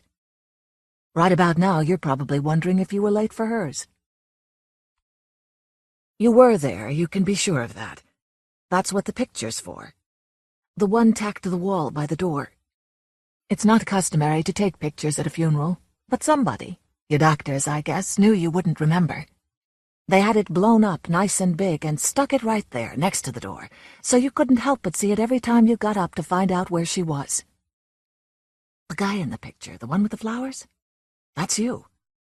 And what are you doing? You're reading the headstone, trying to figure out whose funeral you're at, same as you're reading it now. Trying to figure why someone stuck that picture next to your door. But why bother reading something that you won't remember? She's gone. Gone for good. And you must be hurting right now, hearing the news. Believe me, I know how you feel. You're probably a wreck. But give it 5 minutes, maybe 10. Maybe you can even go a whole half hour before you forget. But you will forget, I guarantee it. A few more minutes and you'll be heading for the door, looking for her all over again, breaking down when you find the picture. How many times do you have to hear the news before some other part of your body, other than that busted brain of yours, starts to remember? Never-ending grief, never-ending anger. Useless without direction. Maybe you can't understand what's happened. Can't say I really understand either. Backwards amnesia. That's what the sign says. CRS disease. Your guess is as good as mine. Maybe you can't understand what happened to you, but you do remember what happened to her, don't you? The doctors don't want to talk about it. They won't answer my questions. They don't think it's right for a man in your condition to hear about those things. But you remember enough, don't you? You remember his face. This is why I'm writing to you. Futile, maybe. I don't know how many times you'll have to read this before you listen to me. I don't even know how long you've been locked up in this room already. Neither do you. But your advantage in forgetting is that you'll forget to write yourself off as a lost cause. Sooner or later you'll want to do something about it, and when you do, you'll just have to trust me, because I'm the only one who can help you. Earl opens one eye after another to a stretch of white ceiling tiles, interrupted by a hand-printed sign taped right above his head, large enough for him to read from the bed. An alarm clock is ringing somewhere. He reads the sign, blinks, reads it again, then takes a look at the room. It's a white room, overwhelmingly white, from the walls and the curtains to the institutional furniture and the bedspread. The alarm clock is ringing from the white desk under the window with the white curtains. At this point, Earl probably notices that he is lying on top of his white comforter. He is already wearing a dressing gown and slippers. He lies back and reads the sign taped to the ceiling again. It says, in crude block capitals, "This is your room. This is a room in a hospital. This is where you live now." Earl rises and takes a look around. The room is large for a hospital. Empty linoleum stretches out from the bed in 3 directions. 2 doors and a window. The view isn't very helpful either. A close of trees in the center of a carefully manicured piece of turf that terminates in a sliver of 2-lane blacktop. The trees, except for the evergreens, are bare. Early spring or late fall, one or the other. Every inch of the desk is covered with post-it notes, legal pads, neatly printed lists, psychological textbooks, framed pictures. On top of the mess is a half-completed crossword puzzle.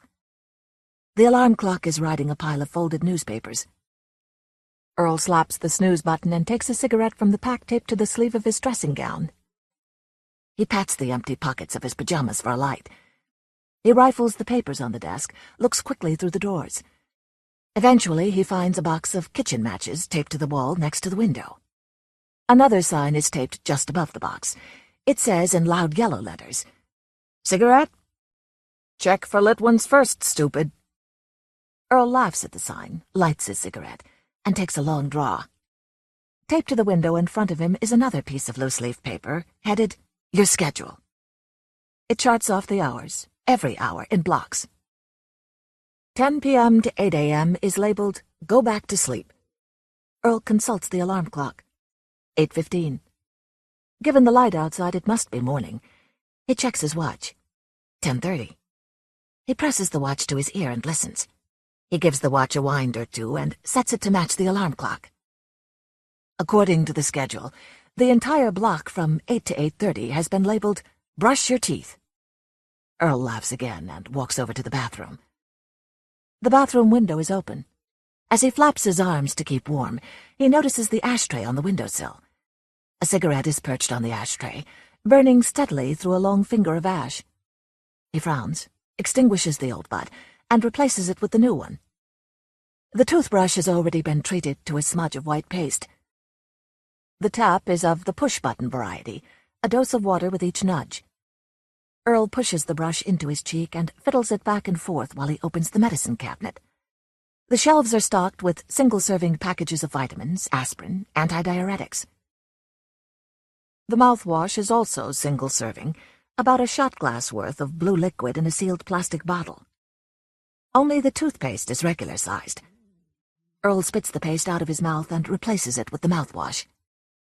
As he lays the toothbrush next to the toothpaste, he notices a tiny wedge of paper pinched between the glass shelf and the steel backing of the medicine cabinet. He spits the frothy blue fluid into the sink and nudges for some more water to rinse it down. He closes the medicine cabinet and smiles at his reflection in the mirror. Who needs half an hour to brush their teeth? The paper has been folded down to a minuscule size, with all the precision of a 6th grader's love note. Earl unfolds it and smooths it against the mirror. It reads, "If you can still read this, then you're a fucking coward." Earl stares blankly at the paper, then reads it again. He turns it over. On the back it reads, "P.S. After you've read this, hide it again." Earl reads both sides again, then folds the note back down to its original size and tucks it underneath the toothpaste. Maybe then he notices the scar. It begins just beneath the ear, jagged and thick, and disappears abruptly into his hairline. Earl turns his head and stares out of the corner of his eye to follow the scar's progress. He traces it with a fingertip, then looks back down at the cigarette burning in the ashtray. A thought seizes him, and he spins out of the bathroom. He is caught at the door to his room, one hand on the knob. 2 pictures are taped to the wall by the door.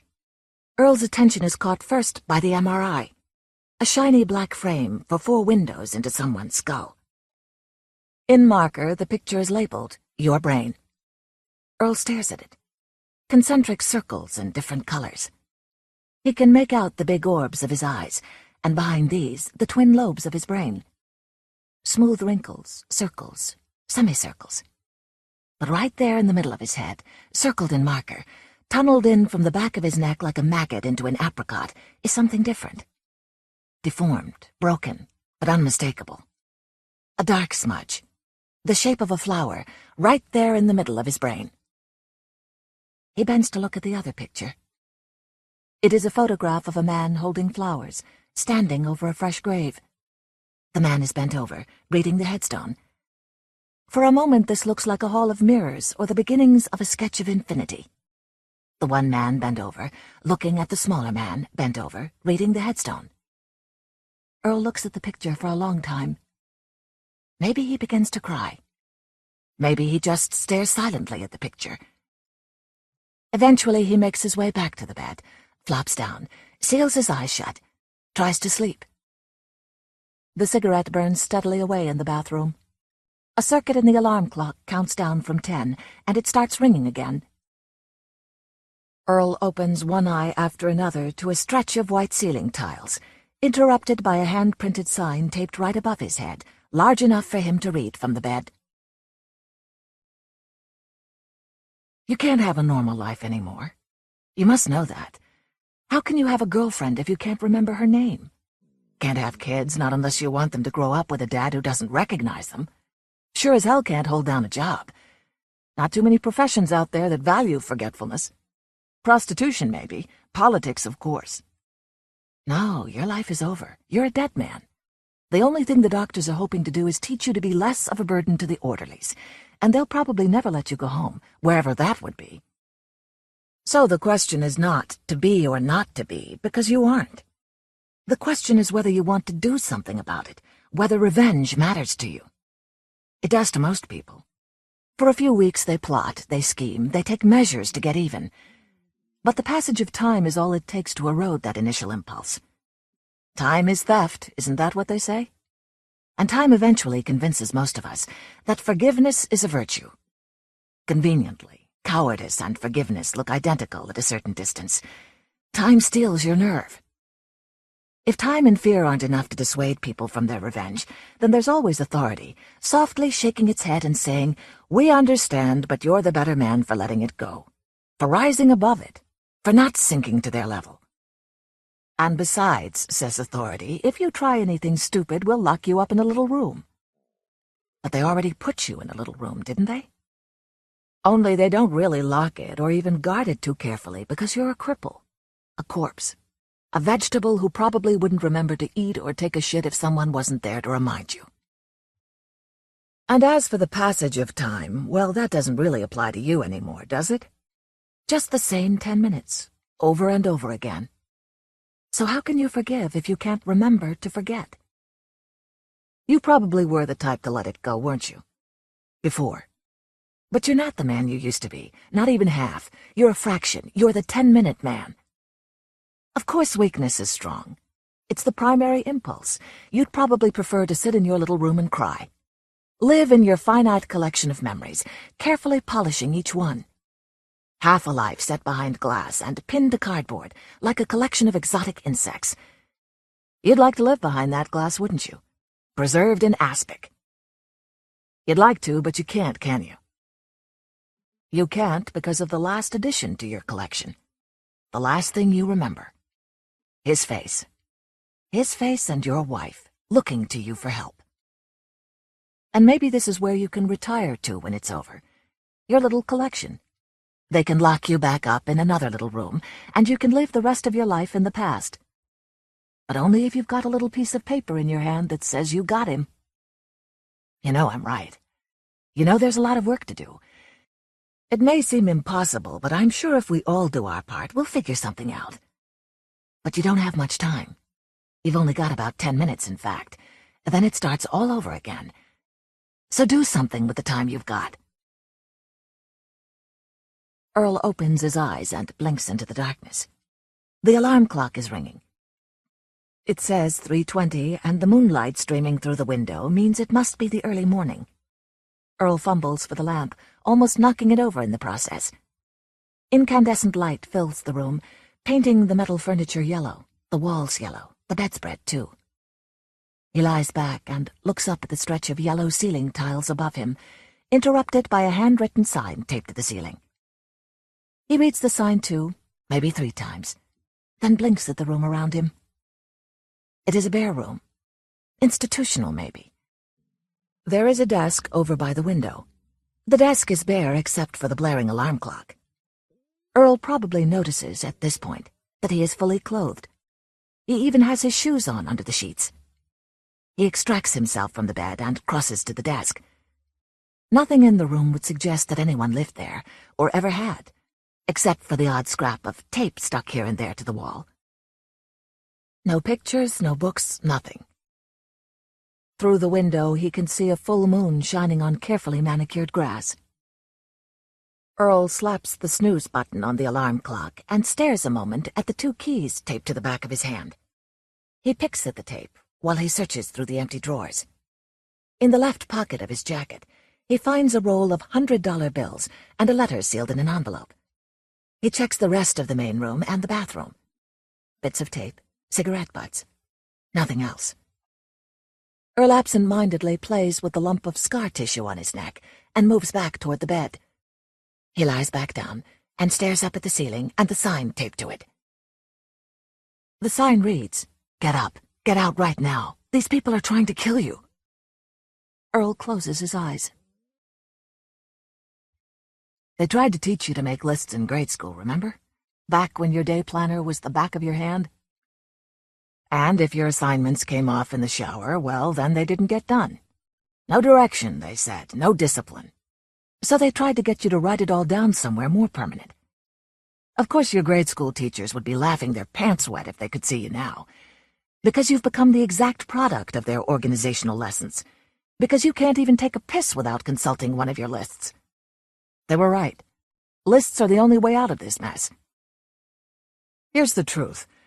People, even regular people, are never just any one person with one set of attributes. It's not that simple. We're all at the mercy of the limbic system, clouds of electricity drifting through the brain. Every man is broken into 24-hour fractions, and then again within those 24 hours. It's a daily pantomime. One man yielding control to the next, a backstage crowded with old hacks clamoring for their turn in the spotlight. Every week, every day. The angry man hands the baton over to the sulking man, and in turn to the sex addict, the introvert, the conversationalist. Every man is a mob, a chain gang of idiots. This is the tragedy of life. Because for a few minutes of every day, every man becomes a genius. Moments of clarity, insight, whatever you want to call them. The clouds part, the planets get in a neat little line, and everything becomes obvious.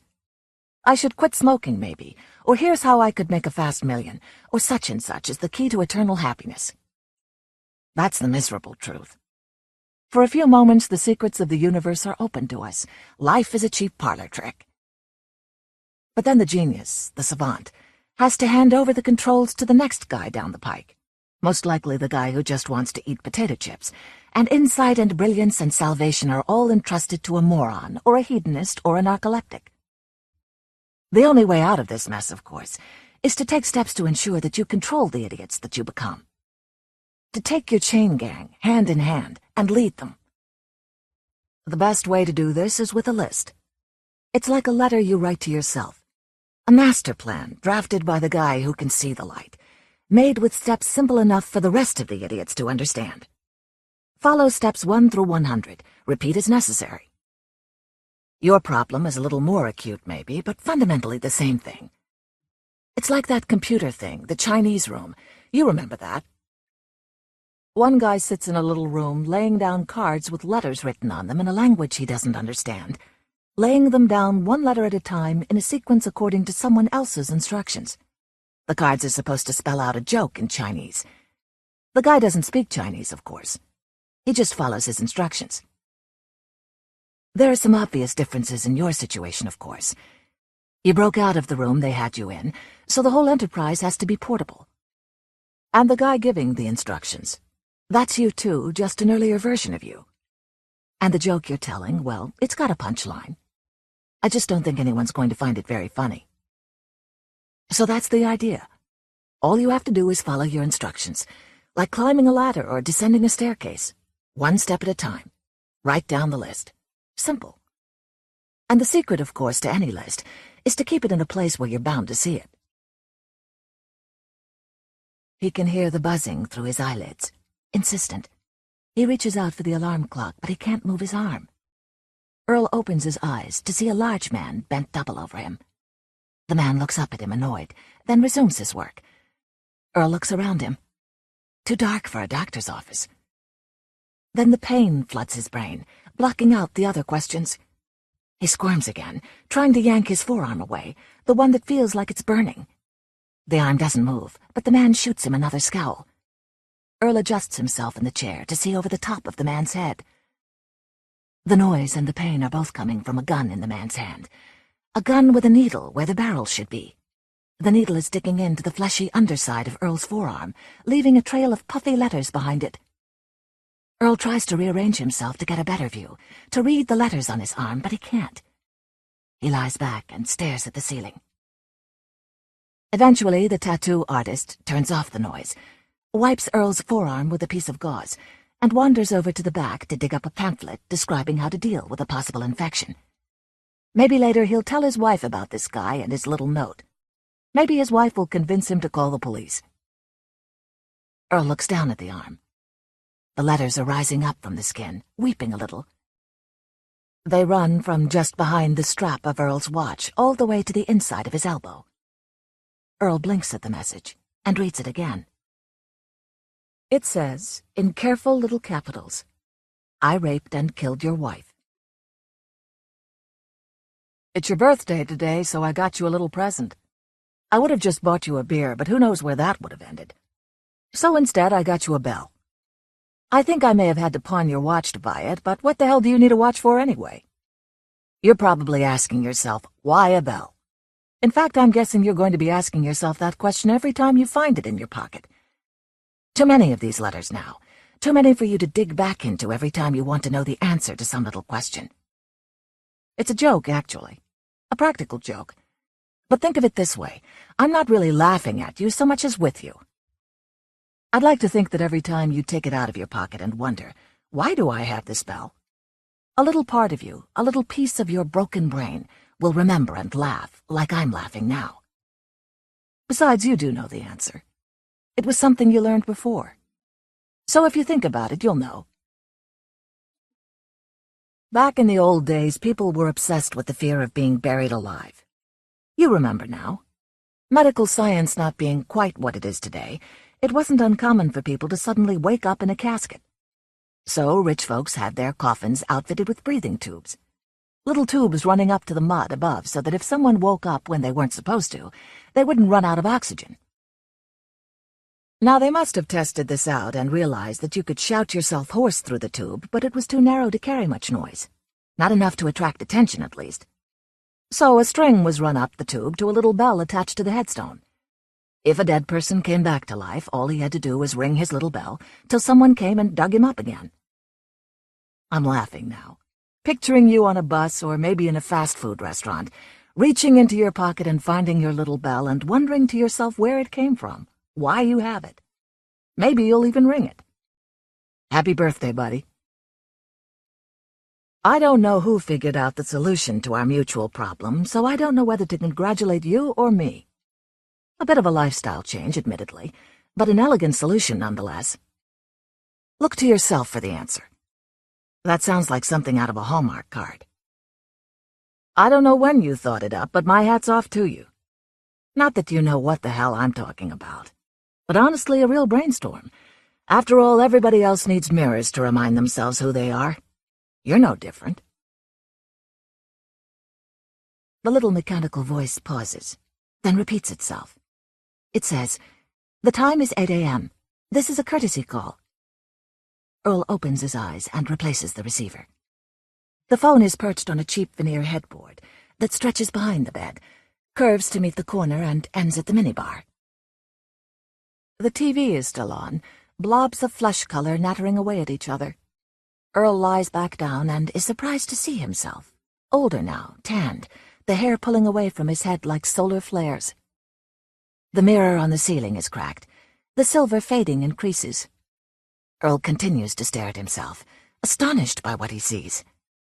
He is fully dressed, but the clothes are old, threadbare in places. Earl feels the familiar spot on his left wrist for his watch, but it's gone.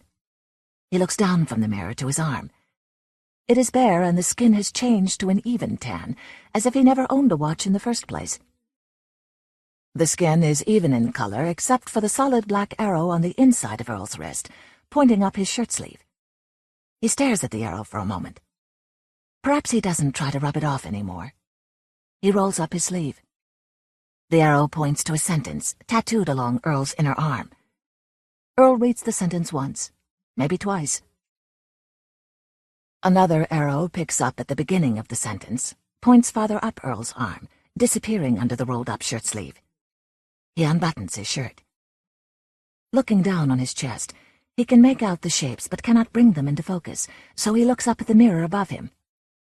The arrow leads up Earl's arm, crosses at the shoulder, and descends onto his upper torso, terminating at a picture of a man's face that occupies most of his chest. The face is that of a large man, balding, with a mustache and a goatee. It is a particular face, but like a police sketch, it has a certain unreal quality. The rest of his upper torso is covered in words, phrases, bits of information, and instructions, all of them written backward on Earl, forward in the mirror. Eventually Earl sits up, buttons his shirt, and crosses to the desk. He takes out a pen and a piece of notepaper from the desk drawer, sits, and begins to write. I don't know where you'll be when you read this. I'm not even sure if you'll bother to read this. I guess you don't need to. It's a shame, really, that you and I will never meet. But like the song says, by the time you read this note, I'll be gone. We're so close now. That's the way it feels. So many pieces put together, spelled out. I guess it's just a matter of time until you find him. Who knows what we've done to get here? Must be a hell of a story if only you could remember any of it. I guess it's better that you can't. I had a thought just now. Maybe you'll find it useful. Everybody is waiting for the end to come, but what if it already passed us by? What if the final joke of Judgment Day was that it had already come and gone and we were none the wiser? Apocalypse arrives quietly, the chosen are herded off to heaven, and the rest of us, the ones who failed the test, just keep on going, oblivious. Dead already, wandering around long after the gods have stopped keeping score, still optimistic about the future. I guess if that's true, then it doesn't matter what you do. No expectations. If you can't find him, then it doesn't matter, because nothing matters. And if you do find him, then you can kill him without worrying about the consequences, because there are no consequences. That's what I'm thinking about right now in this crappy little room. Framed pictures of ships on the wall. I don't know, obviously, but if I had to guess, I'd say we're somewhere up the coast. If you're wondering why your left arm is 5 shades browner than your right, I don't know what to tell you. I guess we must have been driving for a while. And no, I don't know what happened to your watch. And all these keys, I have no idea. Not a one that I recognize. Car keys and house keys and the little fiddly keys for padlocks. What have we been up to? I wonder if he'll feel stupid when you find him. Tracked down by the 10-minute man, assassinated by a vegetable. I'll be gone in a moment. I'll put down the pen, close my eyes, and then you can read this through if you want. I just wanted you to know that I'm proud of you. No one who matters is left to say it. No one left is going to want to. Earl's eyes are wide open, staring through the window of the car. Smiling eyes. Smiling through the window at the crowd gathering across the street. The crowd gathering around the body in the doorway. The body emptying slowly across the sidewalk and into the storm drain. A stocky guy, face down, eyes open. Balding head, goatee.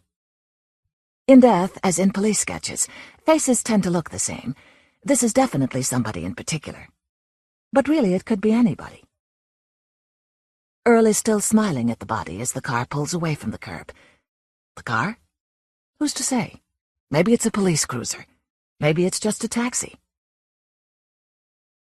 As the car is swallowed into traffic, Earl's eyes continue to shine out into the night, watching the body until it disappears into a circle of concerned pedestrians.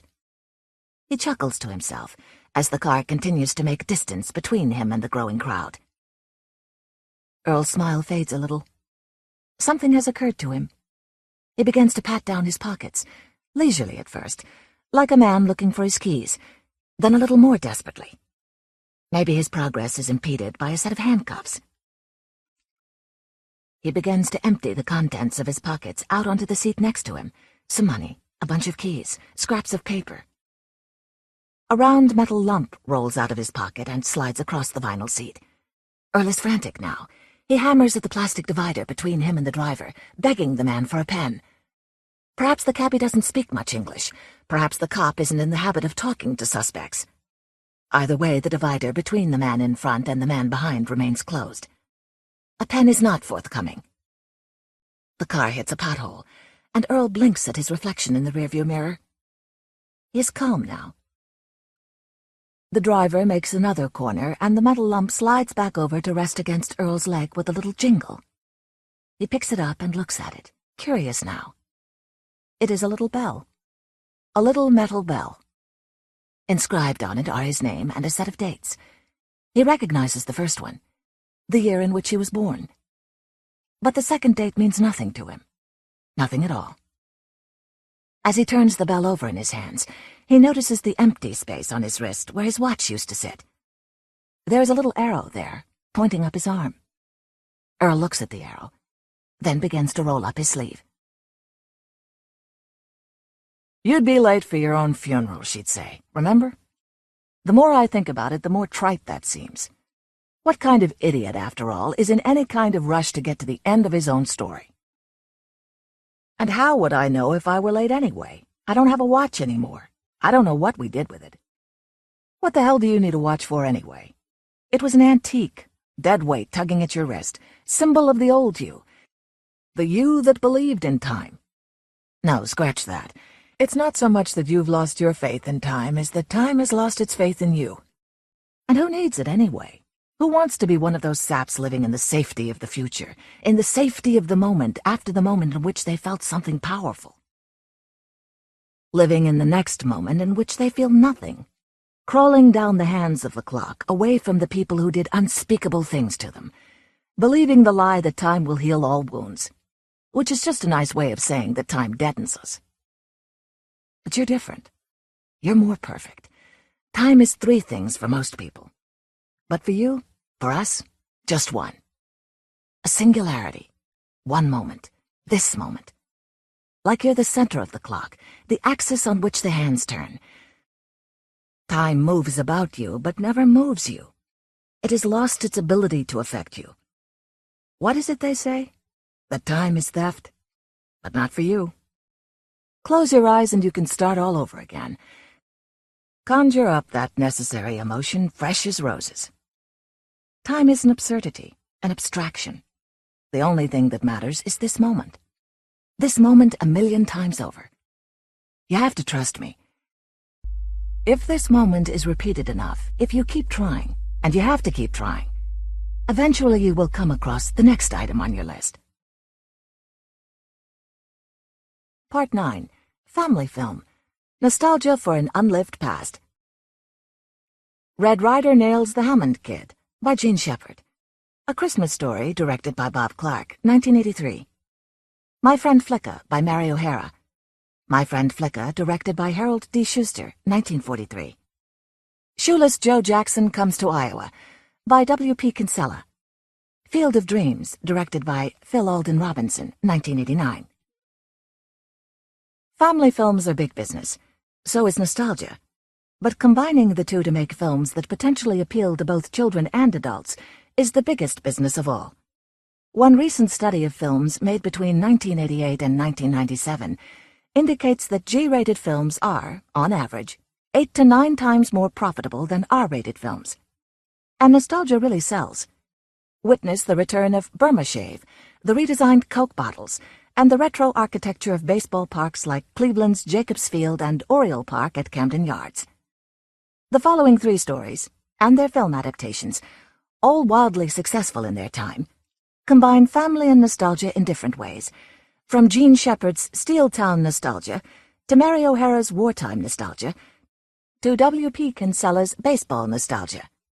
And there's one more thread running through each of these stories and movies, a unique sort of daddy nostalgia. From 1956 to 1977, radio entertainer Gene Shepard, author of Red Ryder Nails the Hammond Kid, broadcast from New York station WOR. His Depression-era childhood was a frequent subject of his nightly monologue, and many of his stories featured the Old Man, a character roughly based on Shepard's own father, who left home when Shepard was 16.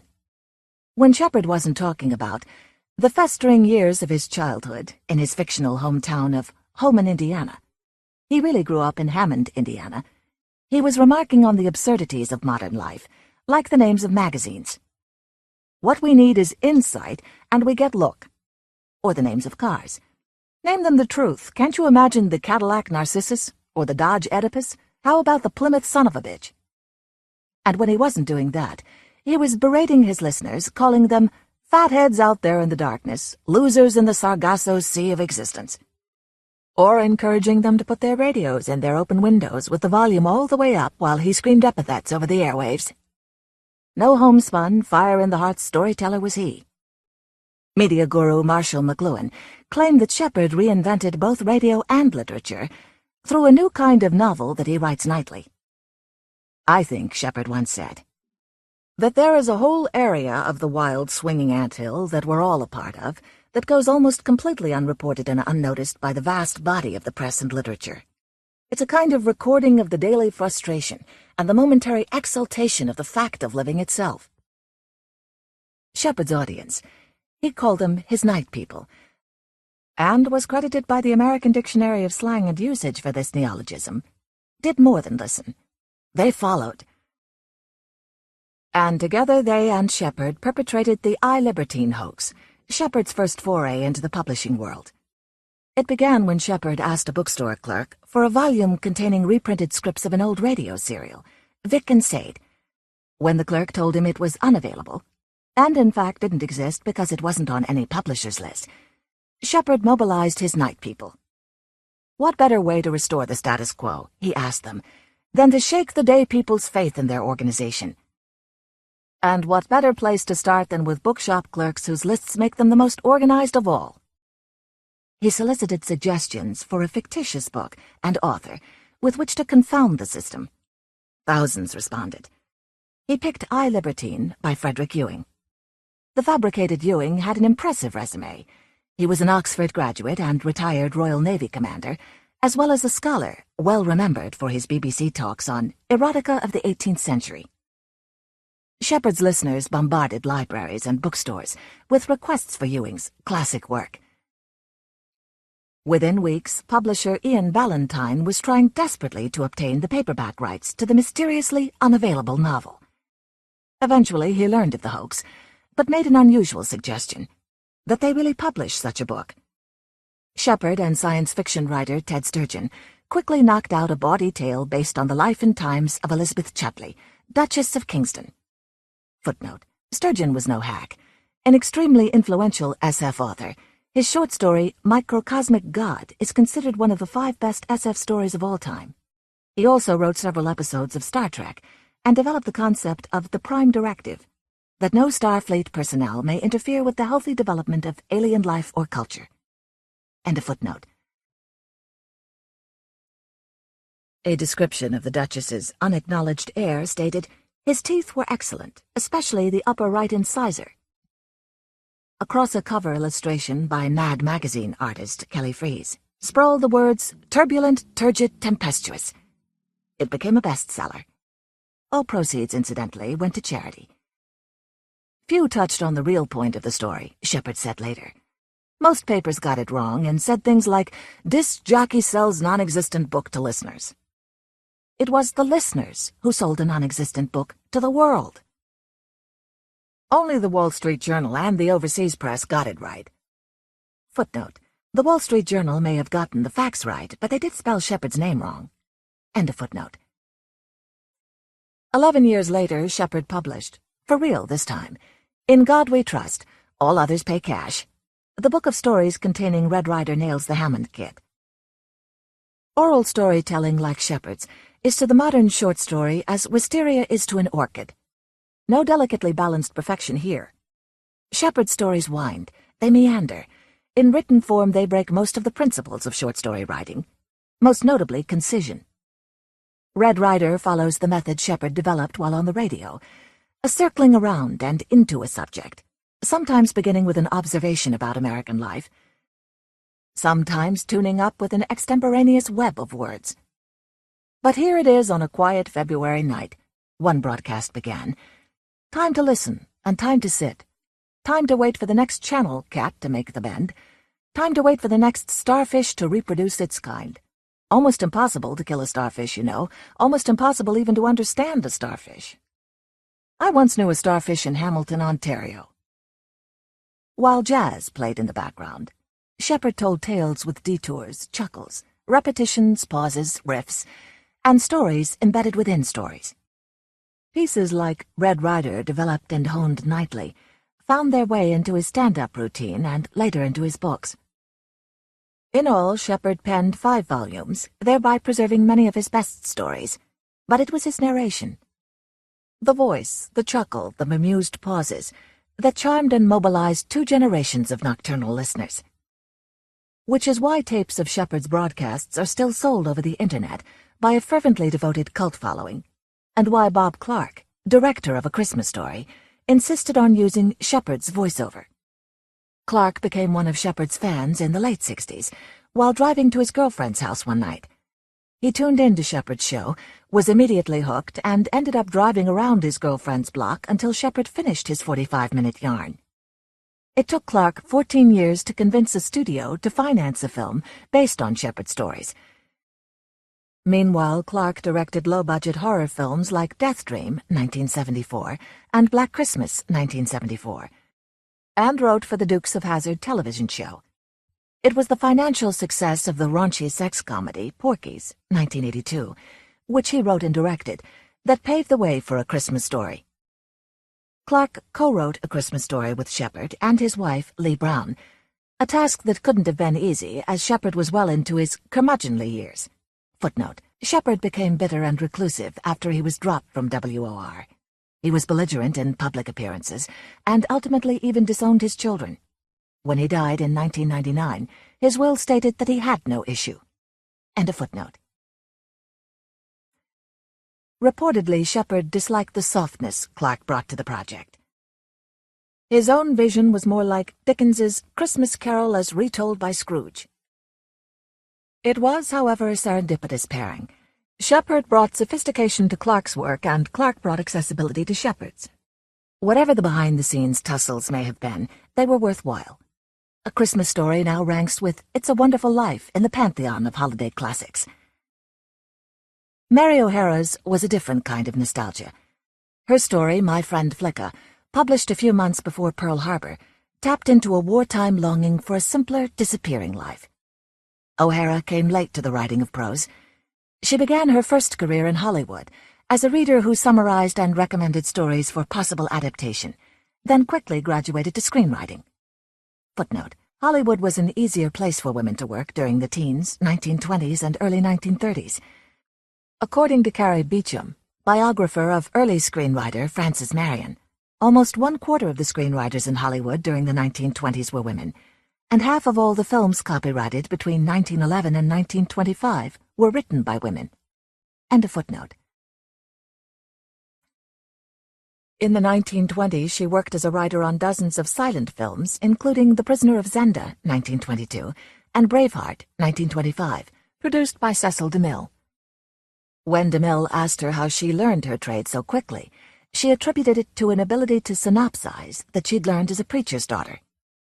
At the dinner table after the service, each of us would be asked to prove that we had listened and not daydreamed.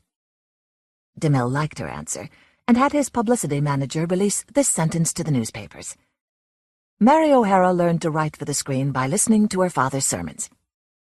Eventually, though, she became disillusioned with the movie-making process, saying screenwriters are cursed with amateur criticism. They are obliged to submit their copy to the examination of so many people, most of them ignorant, and all with different ideas. This precluded any possibility of doing my best work. In 1930, O'Hara moved to Wyoming with her second husband, Helga Sturvasa, and began a new career as a short story writer and novelist. Her third career would be as a musical composer. In Wyoming, O'Hara began writing stories inspired by ranch life. Then, ever the professional, she enrolled in a summer extension course at Columbia in order to polish her work. Her instructor was Whit Burnett, publisher of Story. He and her classmates particularly admired My Friend Flicka, one of the stories she had brought with her. Their one quibble was with the ending. They didn't believe the horse would get well. O'Hara was forced to confess that the story was based on a real filly, who, unlike Flicka, didn't recover. But I always believed she would have got well, she told her class, if only I had known and could have got down there to the stream to hold on to her. Burnett not only published Flicka in Story, he encouraged her to expand it into a novel, and he remained her mentor for many years. Later, O'Hara said, "Everyone tells you screenwriting does not teach you how to write. It teaches you how not to. I do not agree. You can learn character, plot, dramatic construction, editing, visualization."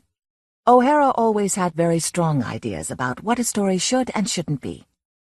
"Love is the theme of all of my books," she said, "because it is the theme of my own life and of human life as I see it. I abhor sentimentality, but I never cease to marvel at the miracles love can perform." This might lead one to believe that she lived the contented Wyoming home life of her characters, the McLaughlins.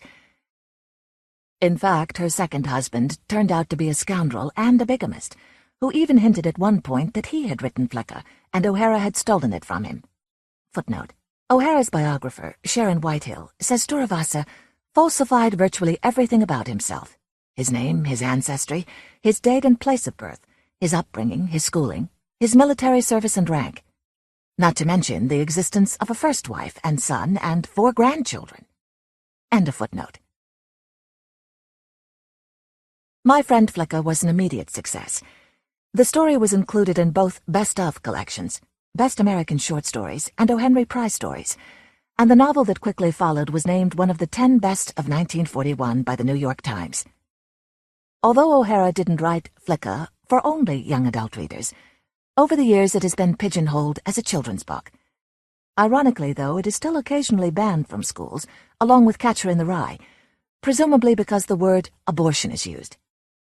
This could be because the story and novel are so closely associated with the film adaptation, starring Roddy McDowall, now widely considered a children's film.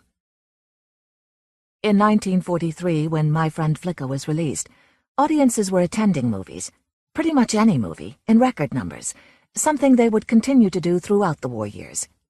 A front-page story in The Hollywood Reporter proclaimed in 1942, "The sale of tickets at the nation's box office is unbelievable. Nothing approximating the amounts now being sold ever hit this business before. Good and bad pictures seemingly get the same audience draw." Flicka was a Technicolor postcard of American pastoral life, an idol of wartime escapism that told the world why we fight. In fact, Flicka was one of 40 films selected by the Motion Picture Bureau of the overseas branch of the Office of War Information to follow Allied troops into countries liberated from Germany. The selections were based on a film's ability to provide entertainment, build morale, and depict authentic American life. Even O'Hara's story was singled out as an antidote to fascist evil. In her introduction to Best American Short Stories, 1942, in which My Friend Flicka appeared, Martha Foley wrote, "In its short stories, America can hear something being said that can be heard even above the crashing of bombs and the march of panzer divisions. That is the fact that America is aware of human values as never before, posed as they are against a Nazi conception of a world dead to such values.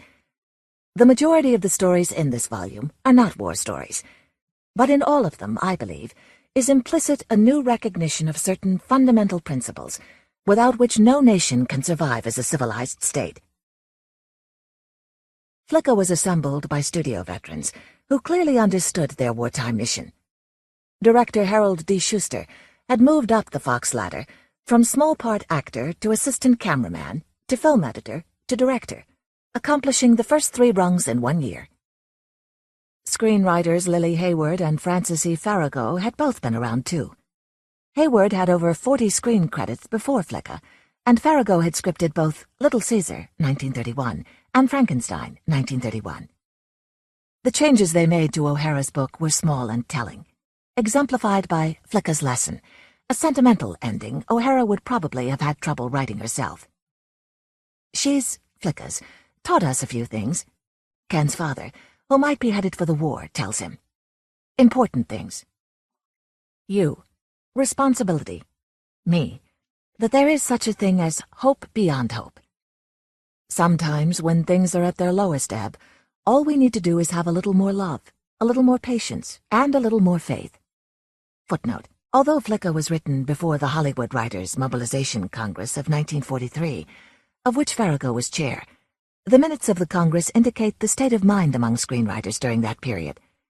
Proving that they were an organization firmly behind the war effort, Robert Rawson, who later adapted and directed All the King's Men and The Hustler, articulated the screenwriter's mission: to write about people who were going to win despite any condition. End of footnote. According to Showman's Trade Review, Flicka was a hit with its wartime audience. It was the 5th most popular film of the year. Casablanca was 23rd. O'Hara was delighted. It could have been so bad. I was sitting there all keyed up, waiting for the inevitable shocks, as every author does. But no shocks. She did, however, think that McDowell was miscast, and Preston Foster, who played his father, was awful. Although outwardly they have little in common, W.P. Kinsella's message is not dissimilar to O'Hara's. He wrote Shoeless Joe Jackson Comes to Iowa as a love letter. To Iowa, where he studied at the Iowa Writers' Workshop and fell in love with cornfields and fireflies. To baseball, his muse for 60-odd years, and to his father, a former semi-professional baseball player, who instilled in him a love of the game. I began thinking, Kinsella says, about some of the stories my dad had told me about Shoeless Joe Jackson and what had happened to him after he was wrongly banned from baseball. They were good stories, but not necessarily true. Then I thought, what would happen if? In Kinsella's world, the answer to what if could be anything. I like to keep attempting the impossible, he says. I like to do audacious things. I like to weave fact and fantasy. I like to alter history. Shoeless Joe takes place in a dream world, where skies are robin's egg blue and the air smells like syrup. It's an intentionally benign and optimistic vision from a man who doesn't believe, but hopes, at least on the page. There are no gods, Kinsella has said. There is no magic. I may be a wizard, though, for it takes a wizard to know there are none. But as long as he's dreaming about an alternate universe, it has to involve baseball, because baseball would have a part to play in a perfect world. Kinsella, a Canadian, has written about baseball early and often. An 8th grade effort titled Diamond Doom mixed death with double plays. The right fielder did it while no one was looking and hid the gun under a piece of turf. Written decades later, Shoeless Joe Jackson Comes to Iowa caught the eye of an editor who suggested that Kinsella expand it into a novel. The story became the first chapter of Shoeless Joe. I discovered with Shoeless Joe that there were a whole lot of fans who were readers and were dying to read good fiction about baseball. I said, boy, I can keep writing them as long as they can keep buying them. George Plimpton used Kinsella's baseball stories as partial proof of his small ball theory, which posited that the smaller the ball, the better the fiction. Only fiction about golf exceeds that of baseball in both quantity and quality. Baseball's problem is its lack of international appeal, Plimpton surmised. And Sports Illustrated ranked Shoeless Joe 47th of the top 100 sports books of all time. Unfortunately, Kinsella hasn't been able to continue cranking them out. In 1997, he was struck by a car while walking in his neighborhood. He now suffers from lateral movement vertigo and has lost his ability to write fiction. Before his accident, Kinsella was involved in other potential movie projects, but now he has to be content with the success of Field of Dreams. "I love the finished movie," he says. Most writers are unhappy with film adaptations of their work, and rightly so. Field of Dreams, however, caught the spirit and essence of Shoeless Joe, while making the necessary changes to make the work more visual. Phil Alden Robinson, writer and director of Field of Dreams, has admitted a fondness for adaptations. "I have very few original ideas, and I so admire people who come up with ideas for movies. Someone else does the heavy lifting. You obviously have to do a lot of work to make something work for the screen, but it's wonderful to have that as a grounding." But at first, Robinson didn't even want to read Shoeless Joe. He was given the book by a friend, but the idea of a farmer who hears voices didn't interest him.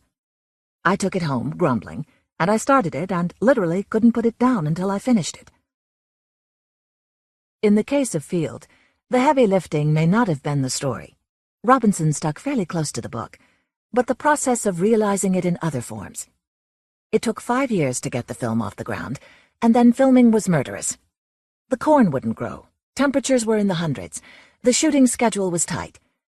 In interviews that he gave shortly after the film wrapped, Robinson used phrases like "never again" and "long break." "I was just really overwhelmed by the difficulty of the job," Robinson said. "You're just constantly surrounded by doubt, mostly your own." Though it is now considered a classic, when the film was released, critical reaction was polarized. Roger Ebert called it a delicate movie, a fragile construction of one goofy fantasy after another. Richard Corliss of Time called it a male weepy at its wussiest. Despite its sentimentality, Field ranks 38th on Sports Illustrated's list of the 50 greatest sports movies. But, like Kinsella's accident, there is a sad footnote to the film as well. The two families who own the property on which the film's baseball field was built have been involved in ongoing disputes over zoning and commercialism. Now there are 2 separate entrances to the field, and 2 separate gift shops.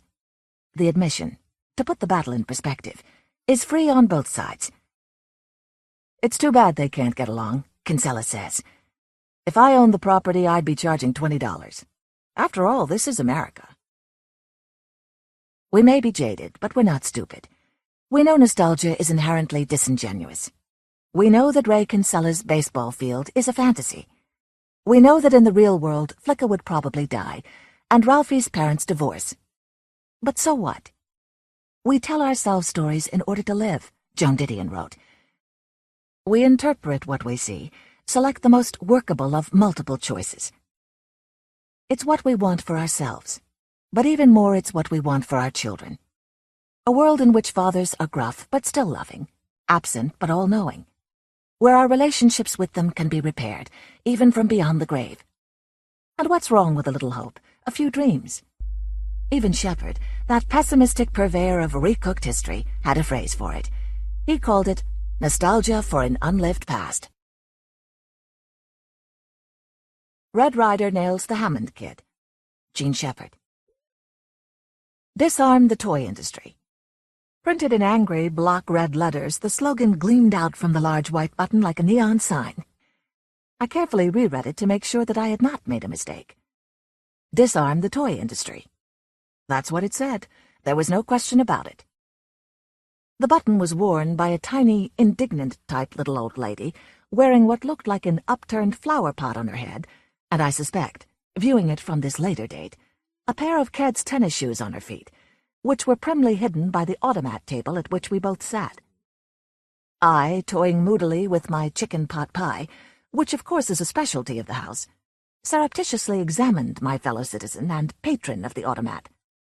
Wiry, lightly powdered, tough as spring steel, the old doll dug with old lady gusto into her meal, Succotash, baked beans, creamed corn, side order of Harvard beets. Bad news. A vegetarian type. No doubt also a dedicated cat fancier. Silently we shared our tiny automat table as the great throng of pre-Christmas quick lunchers eddied and surged in restless excitement all around us. Of course there were the usual H&H club members, spotted here and there in the mob, out-of-work SEAL trainers, borderline bookies, ex-opera divas, and panhandlers trying hard to look like Madison Avenue account men, just getting out of the cold for a few minutes. It is an art, the ability to nurse a single cup of coffee through an entire 10-hour day of sitting out of the biting cold of mid-December Manhattan.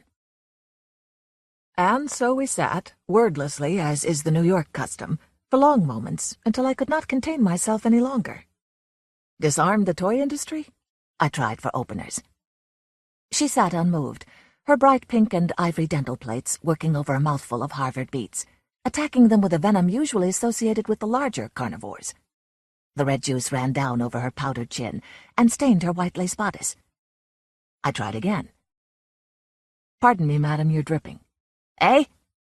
Her ice-blue eyes flickered angrily for a moment, and then glowed as a mother hen's looking upon a stunted, dwarfed offspring. Love shone forth. "Thank you, Sonny."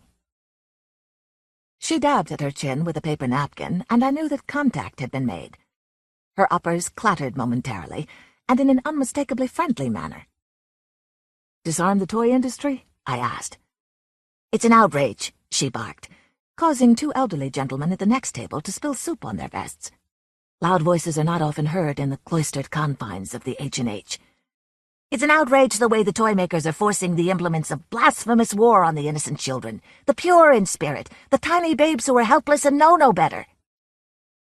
Her voice at this point, rising to an evangelical quaver, ringing from change booth to coffee urn and back again. Four gnarled atheists 3 tables over automatically, by reflex action alone, hurled 4 amens into the unanswering air. She continued. "It's all a government plot to prepare the innocent for evil, godless war. I know what they're up to. Our committee is on to them, and we intend to expose this decadent capitalistic evil." She spoke in the ringing, anvil-like tones of a true believer, her whole life obviously an unending fight against they, the plotters. She clawed through her enormous burlap handbag, worn paperback volumes of dogma spilling out upon the floor, as she rummaged frantically until she found what she was searching for. "Here, Sonny, read this. You'll see what I mean." She handed me a smudgy pamphlet from some embattled group of right-thinkers, based, of course, in California, denouncing the U.S. as a citadel of warmongers, profit-greedy despoilers of the young and promoters of worldwide capitalistic decadence, all through plastic pop guns and Sears Roebuck fatigue suits for tots. She stood hurriedly, scooping her dog-eared library back into her enormous rucksack, and hurled her parting shot. "Those who eat meat, the flesh of our fellow creatures, the innocent slaughtered lamb of the field, are doing the work of the devil." Her gimlet eyes spitted the remains of my chicken pot pie with naked malevolence. She spun on her left ked and strode militantly out into the crisp, brilliant Christmas air, and back into the fray. I sat rocking slightly in her wake for a few moments, stirring my lukewarm coffee meditatively, thinking over her angry, militant slogan. Disarm the toy industry. A single word floated into my mind's arena for just an instant. Canal water. And then disappeared. I thought on. As if the toy industry has any control over the insatiable desire of the human spawn to own weaponry, armaments, and the implements of warfare. It's the same kind of mind that thought if making whiskey were prohibited, people would stop drinking. I began to mull over my own youth, and of course its unceasing quest for Roscoe's, 6-shooters, and any sort of blue hardware, simulated or otherwise, that I could lay my hands on. It is no coincidence that the zip Greene was invented by kids. The adolescent human carnivore is infinitely ingenious when confronted with a peace movement. Outside in the spanking December breeze, a Salvation Army Santa Claus listlessly tolled his bell, huddled in a doorway to avoid the direct blast of the wind. I sipped my coffee, and remembered another Christmas, in another time, in another place, and a gun. I remember clearly, itchingly, nervously, maddeningly the first time I laid eyes on it, pictured in a 3-color smeared illustration in a full-page back cover ad in Open Road for Boys, a publication which at the time had an iron grip on my aesthetic sensibilities, and the dime that I had to scratch up every month to stay with it. It was actually an early Playboy. It sold dreams, fantasies, incredible adventures, and a way of life. Its center fold-outs consisted of gigantic Kodiak bears charging out of the page at the reader to be gunned down in single hand-to-hand combat by the 11-year-old killers armed only with hunting knife and fantastic bravery. Its Christmas issue weighed over 7 pounds, its pages crammed with the effluvia of the good life of male juvenilia, until the senses reeled and avariciousness, the growing desire to own everything, was almost unbearable. Today there must be millions of ex-subscribers who still can't pass Abercrombie & Fitch without a faint, keening note of desire and the unrequited urge to glom onto all of it. Just to have it, to feel it. Early in the fall, the ad first appeared. It was a magnificent thing of balanced copy and pictures, superb artwork, and subtly contrived catchphrases. I was among the very first hooked. I freely admit it. Boys, at last you can own an official Red Ryder carbine-action 200-shot range model air rifle. This in block red and black letters, surrounded by a large balloon coming out of Red Ryder's own mouth, wearing his enormous 10-gallon Stetson, his jaw squared, staring out at me manfully and speaking directly to me, eye to eye. In his hand was the knurled stock of as beautiful, as coolly deadly-looking a piece of weaponry as I'd ever laid eyes on. "Yes, fellows," Red Ryder continued under the gun. "Yes, fellows, this 200-shot carbine-action air rifle, just like the one I use in all my range wars chasing them rustlers and bad guys, can be your very own. It has a special built-in secret compass in the stock for telling the direction if you're lost on the trail, and also an official Red Ryder sundial for telling time out in the wilds. You just lay your cheek against this stock, sight over my own special-design cloverleaf sight, and you just can't miss. Tell Dad it's great for target shooting and varmints, and it will make a swell Christmas gift." The next issue arrived, and Red Ryder was even more insistent, now implying that the supply of Red Ryder BB guns was limited and to order now, or see your dealer before it's too late. It was the second ad that actually did the trick on me. It was late November, and the Christmas fever was well upon me. I thought about a Red Ryder air rifle in all my waking hours, 7 days a week, in school and out. I drew pictures of it in my reader, in my arithmetic book, on my hand in indelible ink, on Helen Weathers's dress in front of me in crayon. For the first time in my life, the initial symptoms of genuine lunacy, of mania, set in. I imagined innumerable situations calling for the instant and irrevocable need for a BB gun. Great fantasies where I fended off creeping marauders burrowing through the snow toward the kitchen, where only I and I alone stood between our tiny huddled family and insensate evil. Masked bandits attacking my father, to be mowed down by my trusted cloverleaf-sighted deadly weapon. I seriously mulled over the possibility of an invasion of raccoons, of which there were several in the county. Acts of selfless chivalry defending Esther Jane Albury from escaped circus tigers. Time and time again I saw myself, a miraculous crackshot, picking off sparrows on the wing to the gasps of admiring girls and envious rivals on Cleveland Street. There was one dream that involved my entire class getting lost on a field trip in the swamps, wherein I led the tired, hungry band back to civilization, using only my Red Ryder compass and sundial. There was no question about it. Not only should I have such a gun, it was an absolute necessity. Early December saw the first of the great blizzards of that year.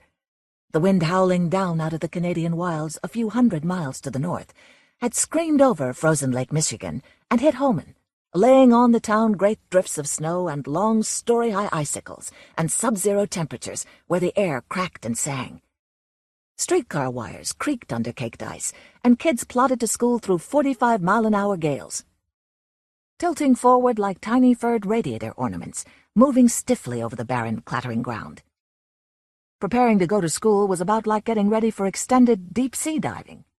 Long johns, corduroy knickers, checkered flannel lumberjack shirt, 4 sweaters, fleece-lined leatherette sheepskin, helmet, goggles, mittens with leatherette gauntlets, and a large red star with an Indian chief's face in the middle.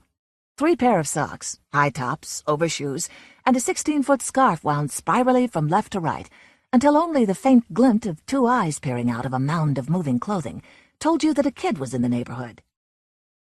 There was no question of staying home. It never entered anyone's mind. It was a hardier time, and Miss Bodkin was a hardier teacher than the present breed.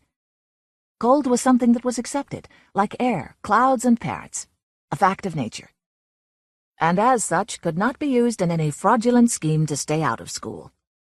My mother would simply throw her shoulder against the front door, pushing back the advancing drifts and stone ice, the wind raking the living room rug with angry fury for an instant, and we would be launched, one after the other, my brother and I, like astronauts into unfriendly Arctic space. The door clanged shut behind us, and that was it. It was make school or die. Scattered out over the icy waste around us could be seen other tiny, befurred jots of wind-driven humanity, all painfully toiling toward the Warren G. Harding School, miles away over the tundra, waddling under the weight of frost-covered clothing like tiny frozen bowling balls with feet. An occasional piteous whimper would be heard faintly, but lost instantly in the sigh of the eternal wind. All of us were bound for geography lessons involving the exports of Peru, reading lessons dealing with fat cats and dogs named Jack. But over it all, like a faint, thin, off-stage chorus, was the building excitement. Christmas was on its way. Each day was more exciting than the last, because Christmas was one day closer. Lovely, beautiful, glorious Christmas, around which the entire year revolved. Off on the far horizon, beyond the railroad yards and the great refinery tanks, lay our own private mountain range, dark and mysterious, cold and uninhabited, outlined against the steel-gray skies of Indiana winter, the mills. It was the Depression, and the natives had been idle so long that they no longer even considered themselves out of work. Work had ceased to exist, so how could you be out of it? A few here and there picked up a day or so a month at the roundhouse, or the freight yards, or the slag heaps at the mill, but mostly they just spent their time clipping out coupons from the back pages of True Romances magazine, coupons that promised virgin territories for distributing ready-made suits door to door, or offering untold riches, repairing radios through correspondence courses. Downtown Homan was prepared for its yearly bacchanalia of peace on earth and goodwill to men. Across Homan Avenue and State Street, the gloomy main thoroughfares, drifted with snow that had lain for months and would remain until well into spring, ice-encrusted, frozen drifts along the curbs, were strung strands of green and red Christmas bulbs and banners that snapped and cracked in the gale. From the streetlights hung plastic ivy wreaths surrounding 3-dimensional Santa Claus faces. For several days, the windows of Goldblatt's department store had been curtained and dark. Their corner window was traditionally a major high-water mark of the pre-Christmas season. It set the tone, the motif of their giant Yuletide jubilee. Kids were brought in from miles around just to see the window. Old codgers would recall vintage years when the window had flowered more fulsomely than in ordinary times. This was one of those years. The magnificent display was officially unveiled on a crowded Saturday night. It was an instant smash hit. First nighters packed earmuff to earmuff, their steamy breath clouding up the sparkling plate glass, jostled in rapt admiration before a golden, tinkling panoply of mechanized electronic joy. This was the heyday of the Seven Dwarfs, and their virginal den-mother Snow White. Walt Disney's 7 cutie pies hammered and sawed, chiseled and painted while Santa, bouncing Snow White on his mechanical knee, ho-ho-hoed through 8 strategically placed loudspeakers, interspersed by choruses of hi-ho, it's off to work we go. Grumpy sat at the controls of a miniature 8-wheel Rock Island Road steam engine, and Sleepy played a marimba, while in the background, inexplicably, Mrs. Claus ceaselessly ironed a red shirt. Sparkling artificial snow drifted down on Shirley Temple dolls, flexible flyers and Tinker Toy sets glowing in the golden spotlight. In the foreground, a frontier stockade built of Lincoln logs was manned by a company of kilted lead Highlanders who were doughtily fending off an attack by 6 U.S. Army medium tanks. History has always been vague in Indiana. A few feet away stood an Arthurian cardboard castle with Raggedy Andy sitting on the drawbridge, his feet in the moat, through which a Lionel freight train burping real smoke went round and round. Dopey sat in Amos and Andy's pedal-operated fresh-air taxicab beside a stuffed panda holding a lollipop in his paw, bearing the heart-tugging legend, "Hug Me." From fluffy cotton clouds above, Dion quintuplet dolls wearing plaid golf knickers hung from billowing parachutes, having just bailed out of a high-flying balsa wood Fokker triplane. All in all, Santa's workshop made Salvador Dali look like Norman Rockwell. It was a good year. Maybe even a great one. Like a swelling Christmas balloon, the excitement mounted until the whole town tossed restlessly in bed and made plans for the big day. Already my own scheme was well underway, my personal dream. Casually, carefully, calculatingly, I had booby-trapped the house with copies of Open Road for Boys, all open to Red Ryder's slit-eyed face.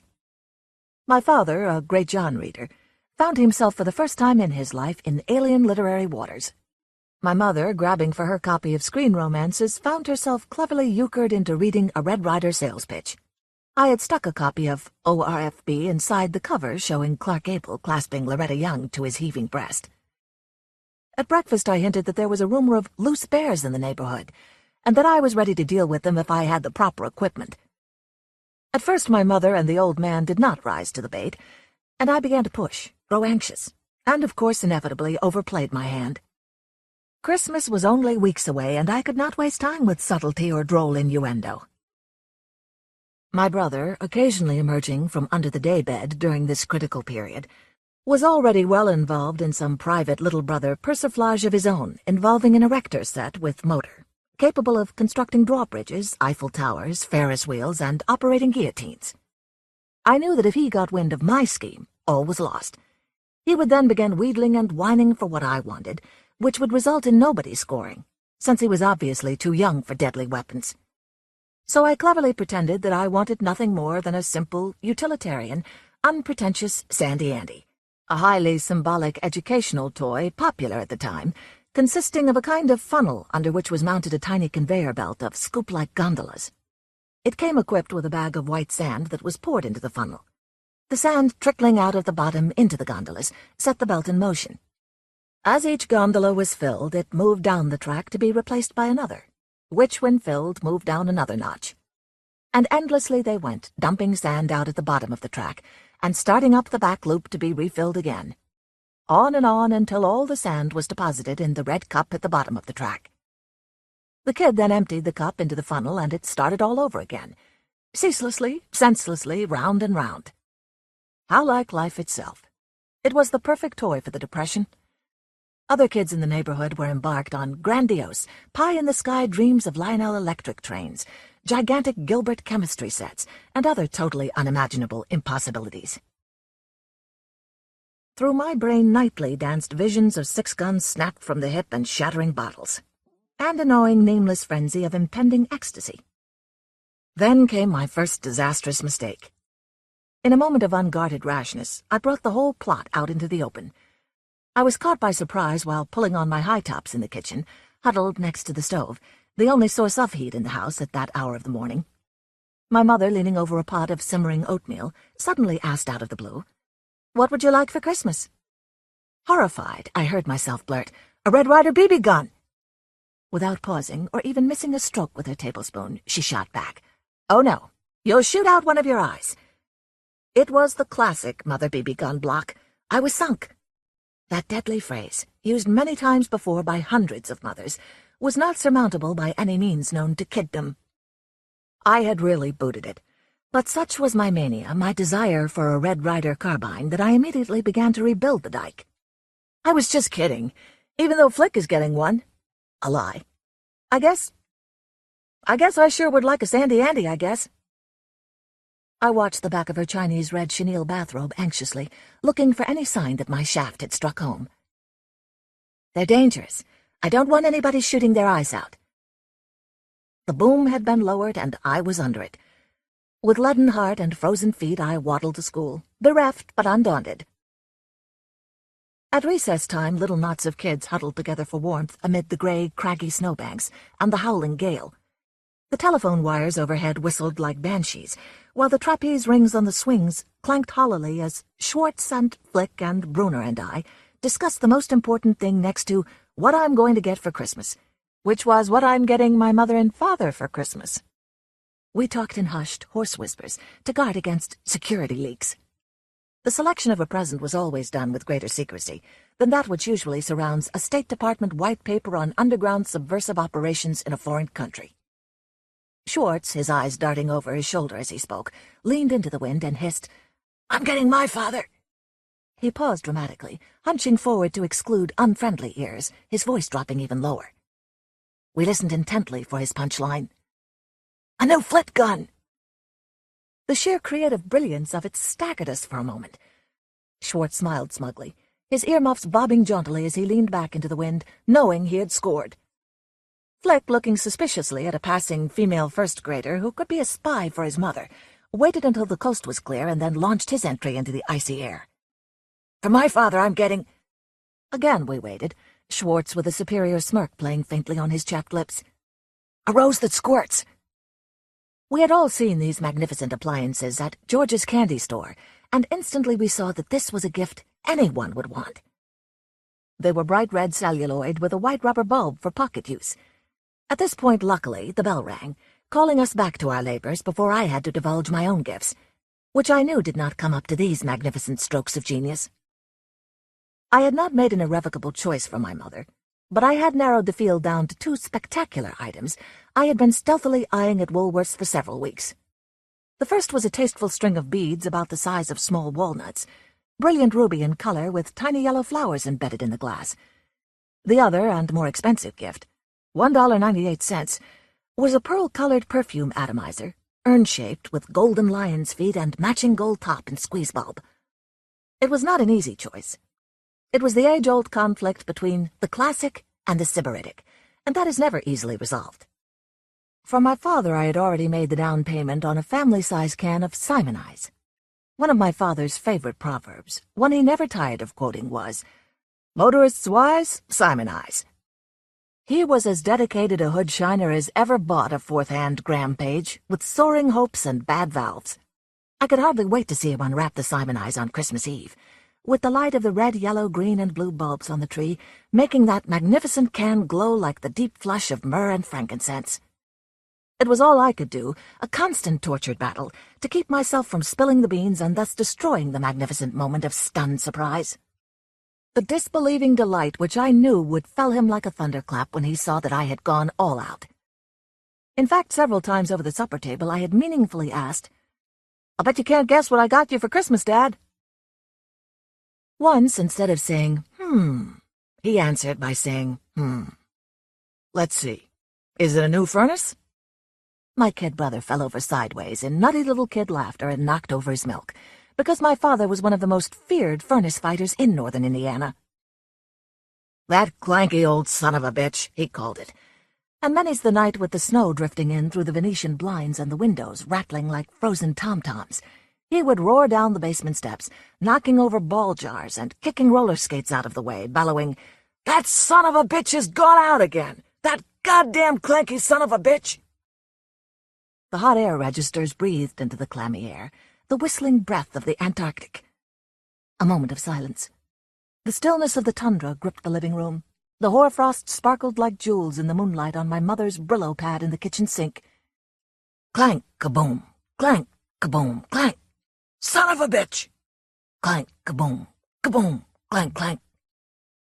He would be operating something called the shaker, a long iron handle that stuck out of the bottom of that zinc and tin monster called the furnace.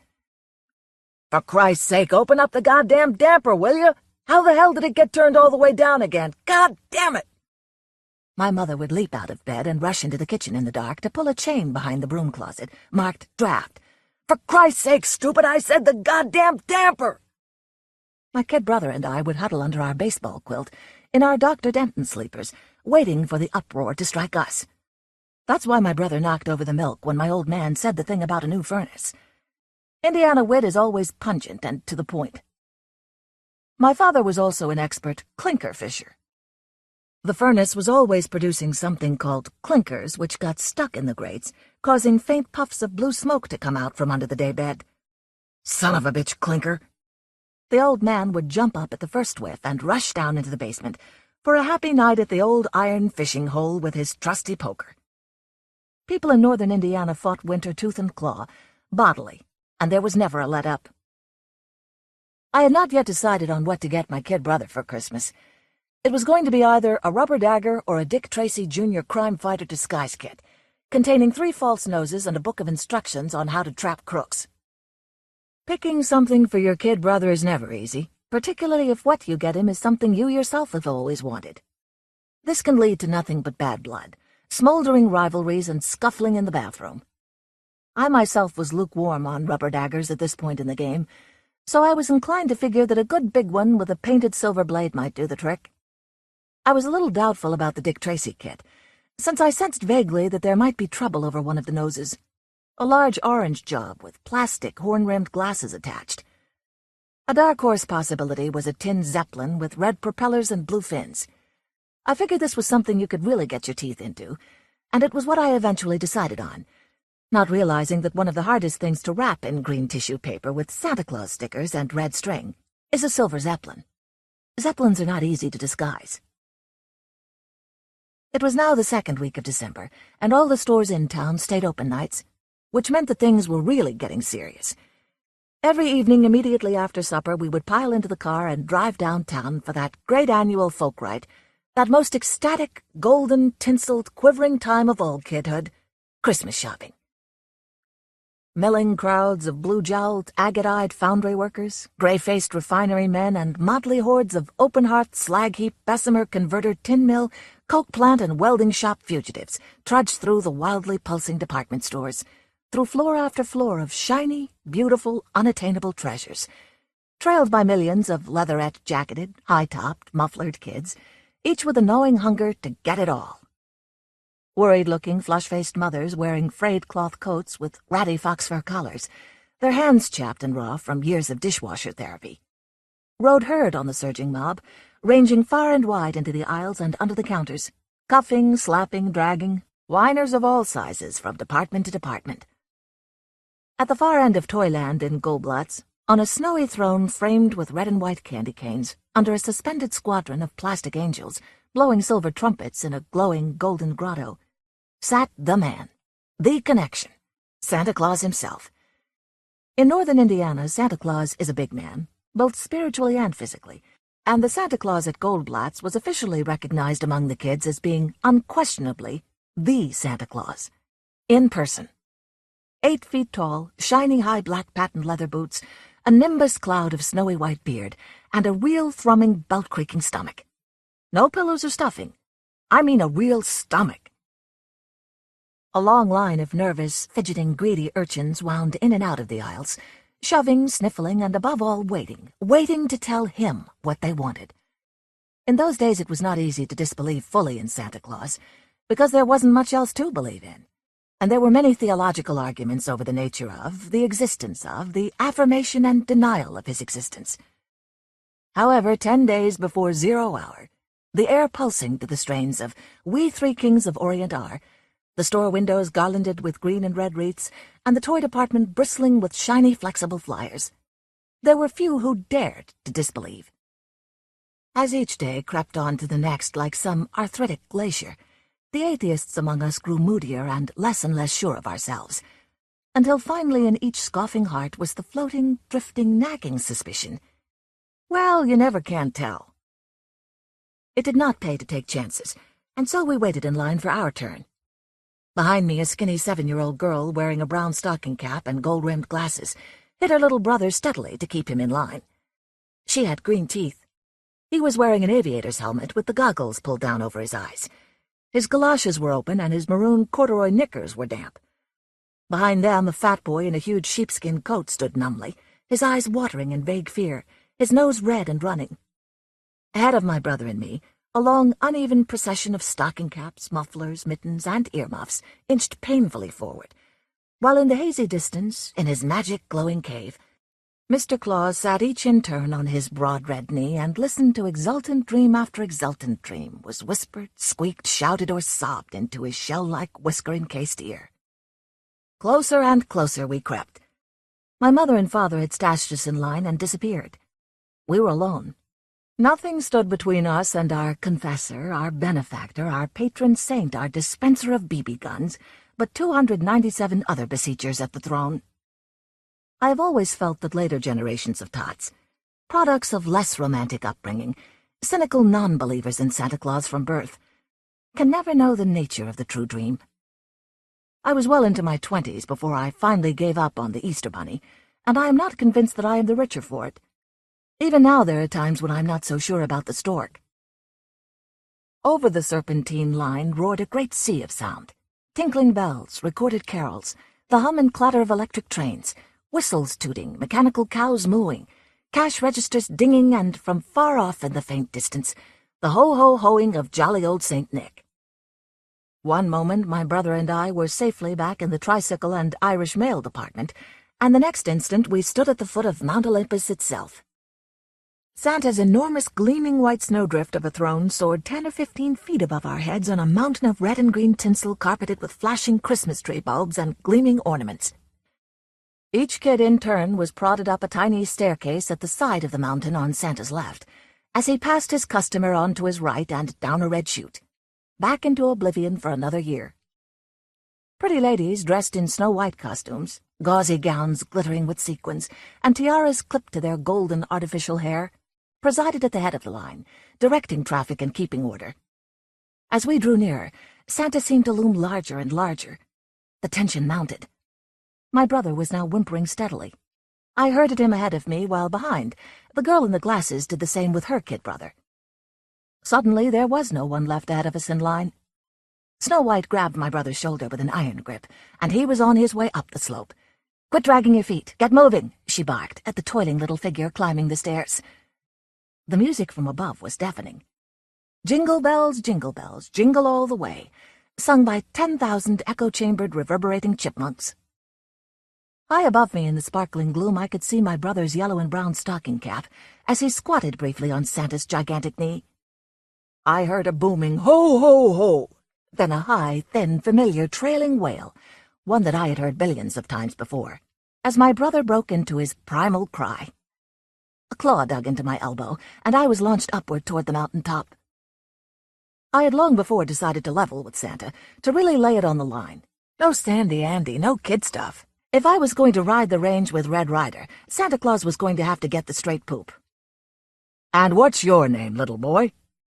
His booming baritone crashed out over the chipmunks. He reached down and neatly hooked my sheepskin collar, swooping me upward, and there I sat on the biggest knee in creation, looking down and out over the endless expanse of Toyland, and down to the tiny figures that wound off into the distance.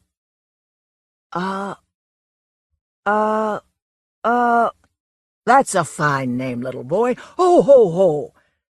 Santa's warm, moist breath poured down over me as though from some cosmic steam radiator.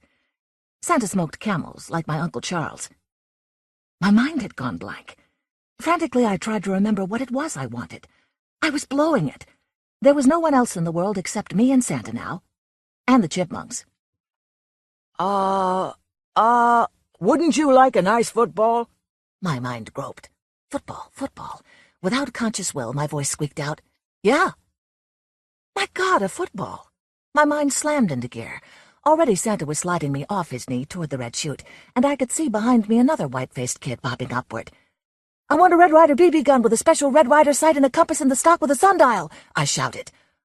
"Ho-ho-ho! You'll shoot your eye out, kid! Ho-ho-ho! Merry Christmas!" Down the chute I went. I have never been struck by a bolt of lightning, but I know how it must feel. The back of my head was numb. My feet clanked leadenly beneath me as I returned to earth at the bottom of the chute. Another Snow White shoved the famous free gift into my mitten, a barely recognizable plastic Kris Kringle stamped with bold red letters, "Merry Xmas, shop at Goldblatt's, free parking," and spun me back out into Toyland. My brother stood sniveling under a counter piled high with Raggedy Ann dolls. From nowhere my mother and father appeared. "Did you tell Santa what you wanted?" the old man asked. "Yeah." "Did he ask if you had been a good boy?" "No." "Ha! Don't worry, he knows anyway. I'll bet he knows about the basement window. Don't worry, he knows." Maybe that was it. My mind reeled with the realization that maybe Santa did know how rotten I had been, and that the football was not only a threat but a punishment. There had been for generations on Cleveland Street a theory that if you were not a good boy, you would reap your just deserts under the Christmas tree. This idea had been largely discounted by the more confirmed evildoers in the neighborhood, but now I could not escape the distinct possibility that there was something to it. Usually for a full month or so before the big day, most kids walked the straight and narrow. But I had made a drastic slip from the paths of righteousness by knocking out a basement window with a sled runner and then compounding the idiocy by denying it when all the evidence was incontrovertible. This caused an uproar, which had finally resulted in my getting my mouth washed out with Lux and a drastic curtailment of allowance to pay for the glass. I could see that either my father or Santa, or perhaps both, were not content to let bygones be bygones. Were they in league with each other? Or was Santa actually a mother in disguise? The next few days groaned by. Now only 3 more school days remained before Christmas vacation, that greatest time of all the year. As it drew closer, Miss Iona Pearl Bodkin, my homeroom teacher, became more and more manic, whipping the class into a veritable frenzy of Yuletide joy. We belted out carol after carol. We built our own paper Christmas tree with cut-out ornaments. We strung long strings of popcorn chains. Crayon Santas and silver paper wreaths poured out of our assembly line. In the corner of the room, atop a desk decorated with crepe paper rosettes, sat our Christmas grab bag. Every kid in the class had bought a gift for the grab bag with someone's name, drawn from a hat, attached. I had bought for Helen Weathers a large, amazingly lifelike, jet-black rubber tarantula. I cackled fiendishly as I wrapped it, and even now its beady green eyes glared from somewhere in the depths of the Christmas grab bag. I knew she'd like it. Miss Bodkin, after recess, addressed us. "I want all of you to write a theme." A theme? A rotten theme before Christmas.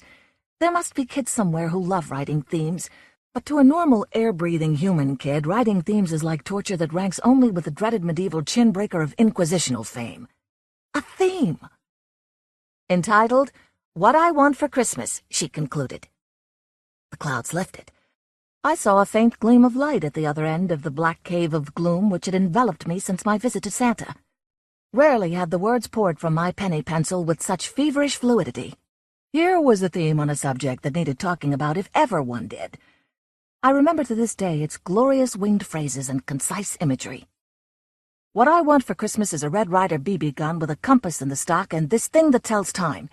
I think everybody should have a Red Ryder BB gun. They are very good for Christmas. I don't think a football is a very good Christmas present.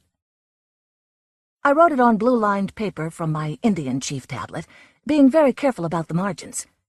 Miss Bodkin was very snippy about uneven margins. The themes were handed in, and I felt somehow that when Miss Bodkin read mine, she would sympathize with my plight and make an appeal on my behalf to the powers that be, and that everything would work out somehow.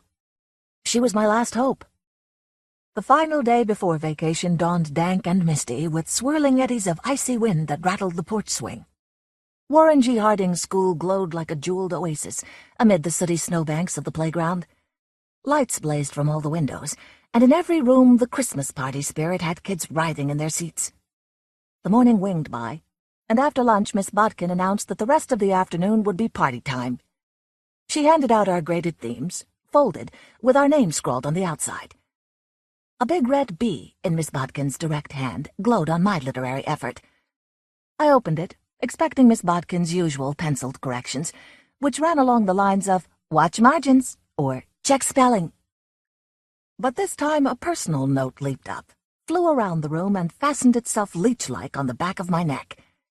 "You'll shoot your eye out. Merry Christmas." I sat in my seat, shipping water from every seam. Was there no end to this conspiracy of irrational prejudice against Red Ryder and his peacemaker?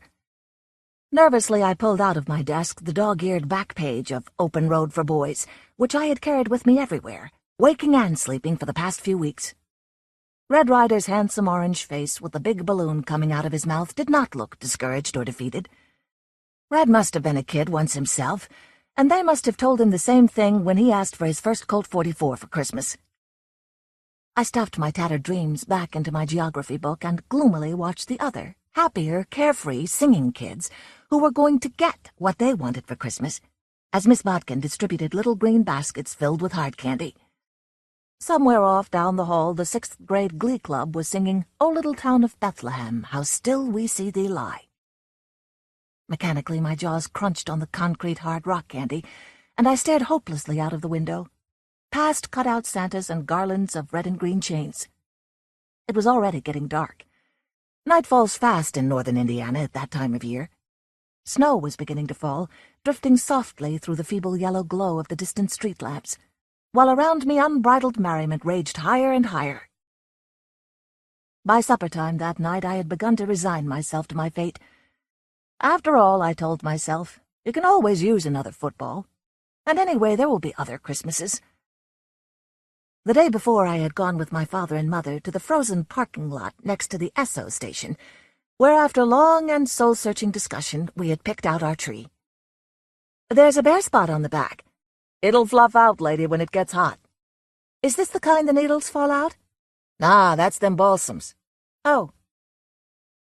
Now it stood in the living room, fragrantly, toweringly, teeteringly.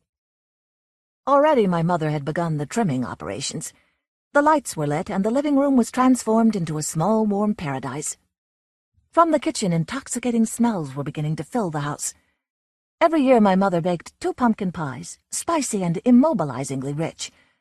Up through the hot air registers echoed the boom and bellow of my father fighting the furnace. I was locked in my bedroom in a fever of excitement.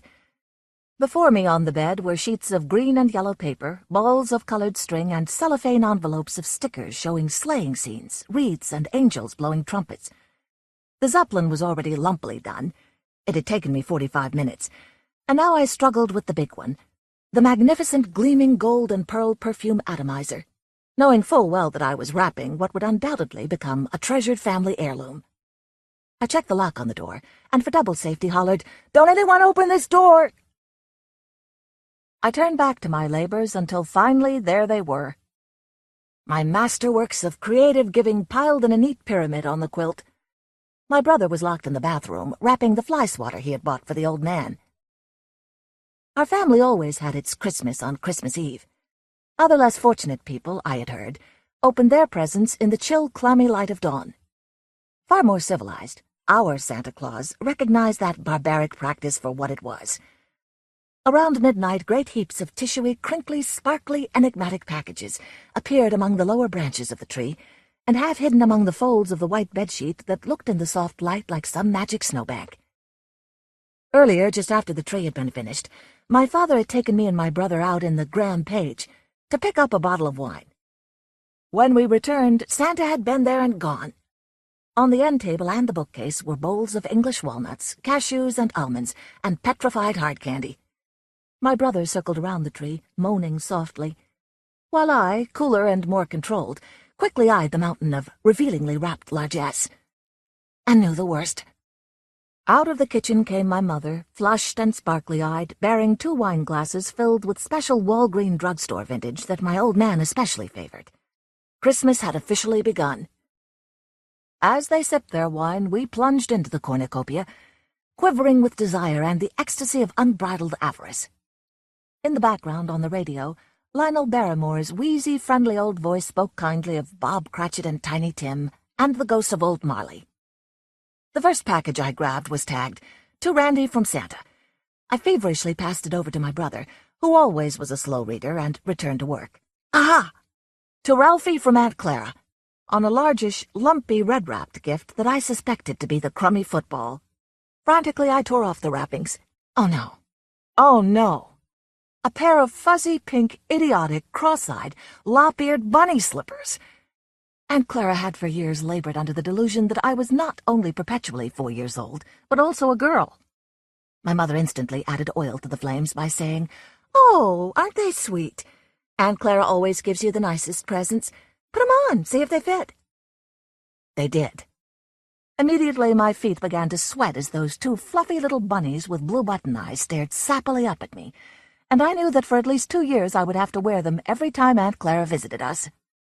I just hoped that Flick would never spot them, as the word of this humiliation could easily make life at Warren G. Harding's school a veritable hell. Next to me in harness, my kid brother silently, doggedly stripped package after package until he hit the Zeppelin.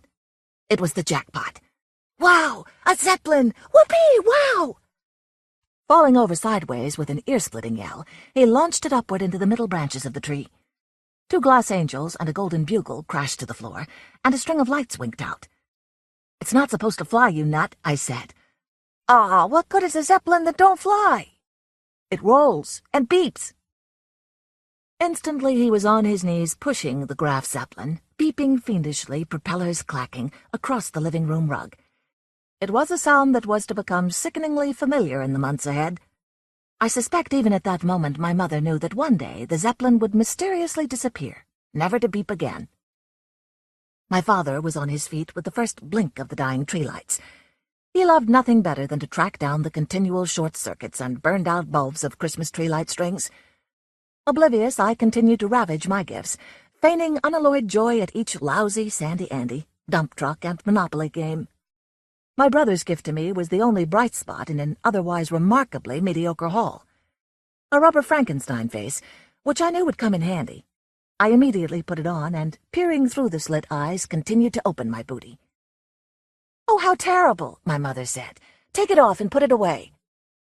"I think it looks good on him," my father said. I stood up and did my already famous Frankenstein walk, clumping stiff-legged around the living room and back to the tree. Finally it was all over. There were no more mysterious packages under the tree, only a great pile of crumpled tissue paper, string, and empty boxes. In the excitement I had forgotten Red Ryder and the BB gun, but now it all came back. Skunked. Well, at least I had a Frankenstein face, and there was no denying that I had scored heavily with the Simonize and the Atomizer as well as the Zeppelin. The joy of giving can uplift the saddened heart. My brother lay dozing amid the rubble, the Zeppelin clasped in one hand and his new fire truck in the other. My father bent over from his easy chair, his 8th glass of wine in his hand. "Say, don't I see something over there stuck behind the drapes? Why, I think there is something over there behind the drapes." He was right. There was a tiny flash of red under the ecru curtains. Like a shot I was off, and milliseconds later I knew that old Santa had come through. A long, heavy, red-wrapped package marked, "To Ralphie from Santa," had been left somehow behind the curtains. In an instant the wrappings were off, and there it was again. A Red Ryder carbine-action range-model BB gun lay in its crinkly white packing, blue steel barrel graceful and taut, its dark-polished stock gleaming like all the treasures of the Western world. And there, burned into the walnut, his level gaze unmistakable, his jaw clean and hard, was Red Ryder himself, coolly watching my every move. His face was even more beautiful and malevolent than the pictures in the advertisements showed. Over the radio thundered a 1,000-voiced heavenly choir. "Joy to the world, the Lord has come." My mother sat and smiled a weak, doubtful smile, while my old man grinned broadly from behind his wineglass. The magnificent weapon came equipped with 2 heavy tubes of beautiful Coprotect BBs, gleaming gold and as hard as sin itself. Covered with a thin film of oil, they poured with a shushing sound into the 200-shot magazine, through a BB-size hole in the side of that long blue steel tube. They added weight and a feeling of danger to the gun. There was also printed targets, 25 of them, with a large bullseye inside concentric rings marked 1, 2, 3, 4, and the bullseye was printed right in the middle of a portrait of Red Ryder himself. I could hardly wait to try it out, but the instruction booklet said, in Red Ryder's own words, "Kids, never fire a BB gun in the house. They can really shoot, and don't ever shoot at other kids. I never shoot anybody but bad guys, and I don't want any of my friends hurt." It was well past midnight anyway, and excitement or no, I was getting sleepy. Tomorrow was Christmas Day, and the relatives were coming over to visit. That would mean even more loot of one kind or another. In my warm bed in the cold, still air, I could hear the falling snow brushing softly against the dark window. Next to me in the blackness lay my oiled blue steel beauty, the greatest Christmas gift I had ever received. Gradually I drifted off to sleep, pranging ducks on the wing and getting off spectacular hip shots as I dissolved into nothingness. Dawn came. As the grey light crept around the shades and over the quilt, I was suddenly and tinglingly awake. Stealthily I dressed in my icy maroon corduroy knickers, my sheepskin coat, and my plaid sweater. I pulled on my high tops and found my mittens, crept through the dark living room, fragrant with Christmas tree, and out onto the porch. Inside the house the family slept the sleep of the just and the fulfilled. During the night a great snow had fallen, covering the gritty remains of past snowfalls. The trees hung rich and heavy with fluffy down. The sun, soaring bright and brilliantly sharp over Pulaski's candy store, lit up the soft rolling moonscape of snow with orange and gold splashes of color. Overnight the temperature had dropped 30 degrees or more, and the brittle, crackling air was still and clean, and it hurt the lungs to breathe it. The temperature stood at perhaps 15 to 20 below zero, cold enough to make the telephone wires creak and groan in agony. From the eaves of the front porch, gnarled crystal icicles stretched all the way to the drifts on the buried lawn. I trudged down the steps, barely discernible in the soft fluff, and now I stood in the clean air, ready to consummate my great, long, painful, ecstatic love affair. Brushing the snow off the third step, I propped up a gleaming Red Ryder target, the black rings and bullseye standing out starkly against the snowy whiteness. Above the bullseye, Red Ryder watched me, his eyes following my every move. I backed off into the snow a good 20 feet, slammed the stock down onto my left kneecap, holding the barrel with my mittened left hand, flipped the mitten off my right, and, hooking my finger in the icy carbine lever, cocked my blue steel buddy for the first time. I heard the BB click down into the chamber. The spring inside twanged sharply, and with a clunk she rested taut, hard, and loaded in my chapped, rapidly bluing hands. For the first time I sighted down over that cold barrel, the heart-shaped rear sight almost brushing my nose, and the blade of the front sight wavering back and forth, up and down, and finally coming to rest sharply, cutting the heart and laying dead on the innermost ring. Red Ryder didn't move a muscle, his Stetson flaring out above the target as he waited. Slowly I squeezed the frosty trigger. Back, back, back. For one instant I thought wildly, it doesn't work. We'll have to send it back. And then, crack! The gun jerked upward, and for a brief instant everything stood still. The target twitched a tiny tick. And then a massive wallop, a gigantic slashing impact, crashed across the left side of my face. My horn-rimmed glasses spun from my head into a snowbank.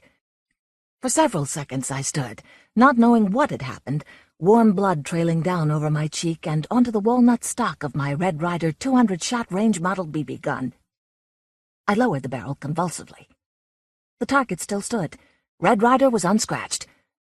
A ragged, uncontrolled tidal wave of pain, throbbing and singing, rocked my head. The ricocheting BB had missed my eye by perhaps a half-inch, and a long, angry, bloody welt extended from my cheekbone almost to my ear. It was divine retribution. Red Ryder had struck again. Another bad guy had been gunned down. Frantically, I scrambled for my glasses. And then the most catastrophic blow of all. They were pulverized. Few things brought such swift and terrible retribution on a kid during the Depression as a pair of busted glasses. The left lens was out as clean as a whistle, and for a moment I thought, I'll fake it. They'll never know the lens is gone. But then, gingerly fingering my rapidly swelling black eye, I realized that here was a shiner on the way that would top even the one I got the time I fought Grover Dill.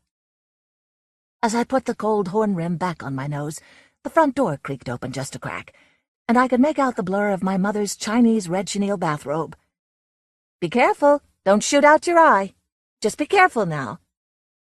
She hadn't seen. Rapidly my mind evolved, a spectacular fantasy, involving a falling icicle, and how it had hit the gun barrel, which caused the stock to bounce up and cut my cheek and break my glasses, and I tried to get out of the way, but the icicle fell off the roof and hit the gun, and it bounced up and hit me, and... I began to cry uproariously, faking it at first, but then the shock and fear took over, and it was the real thing. Heaving, sobbing, retching. I was now in the bathroom, my mother bending over me, telling me, "There now, see, it's a little bump. You're lucky you didn't cut your eye. Those icicles sometimes even kill people. You're really lucky. Here, hold this rag on it and don't wake your brother." I had pulled it off. I sipped the bitter dregs of coffee that remained in my cup, suddenly catapulted by a falling tray back into the cheerful, impersonal, brightly lit clatter of horn and hearted. I wondered whether Red Ryder was still dispensing retribution and frontier justice as of old. Considering the number of kids I see with broken glasses, I suspect he is. My friend Flicka, Mary O'Hara. Report cards for the second semester were sent out soon after school closed in mid-June. Kenny's was a shock to the whole family. "If I could have a colt all for my own," said Kenny, "I might do better." Rob McLaughlin glared at his son. "Just as a matter of curiosity," he said, "how do you go about it to get a 0 in an examination? 40 in arithmetic, 17 in history, but a 0? Just as one man to another. What goes on in your head?" "Yes, tell us how you do it, Ken," chirped Howard. "Eat your breakfast, Howard," snapped his mother. Kenny's blond head bent over his plate until his face was almost hidden. His cheeks burned. McLaughlin finished his coffee and pushed his chair back. "You'll do an hour a day on your lessons all through the summer." Now McLaughlin saw Kenny wince, as if something had actually hurt him. Lessons and study in the summertime, when the long winter was just over and there weren't hours enough in the day for all the things to do. Kenny took things hard. His eyes turned to the wide-open window with a look almost of despair. The hill opposite the house, covered with arrow-straight jack pines, was sharply etched in the thin air of the 8,000-foot altitude. Where it fell away, vivid green grass ran up to meet it, and over range and upland poured the strong Wyoming sunlight that stung everything into burning color. A big jackrabbit sat under one of the pines, waving his long ears back and forth. Ken had to look at his plate and blink back tears before he could turn to his father and say carelessly, "Can I help you in the corral with the horses this morning, Dad?" "You'll do your study every morning before you do anything else." And McLaughlin's scarred boots and heavy spurs clattered across the kitchen floor. "I'm disgusted with you. Come, Howard." Howard strode after his father, nobly refraining from looking at Kenny. "Help me with the dishes, Kenny," said Nell McLaughlin as she rose, tied on a big apron, and began to clear the table. Kenny looked at her in despair. She poured steaming water into the dishpan and sent him for the soap powder. "If I could have a colt," he muttered again. "Now get busy with that dish towel, Ken.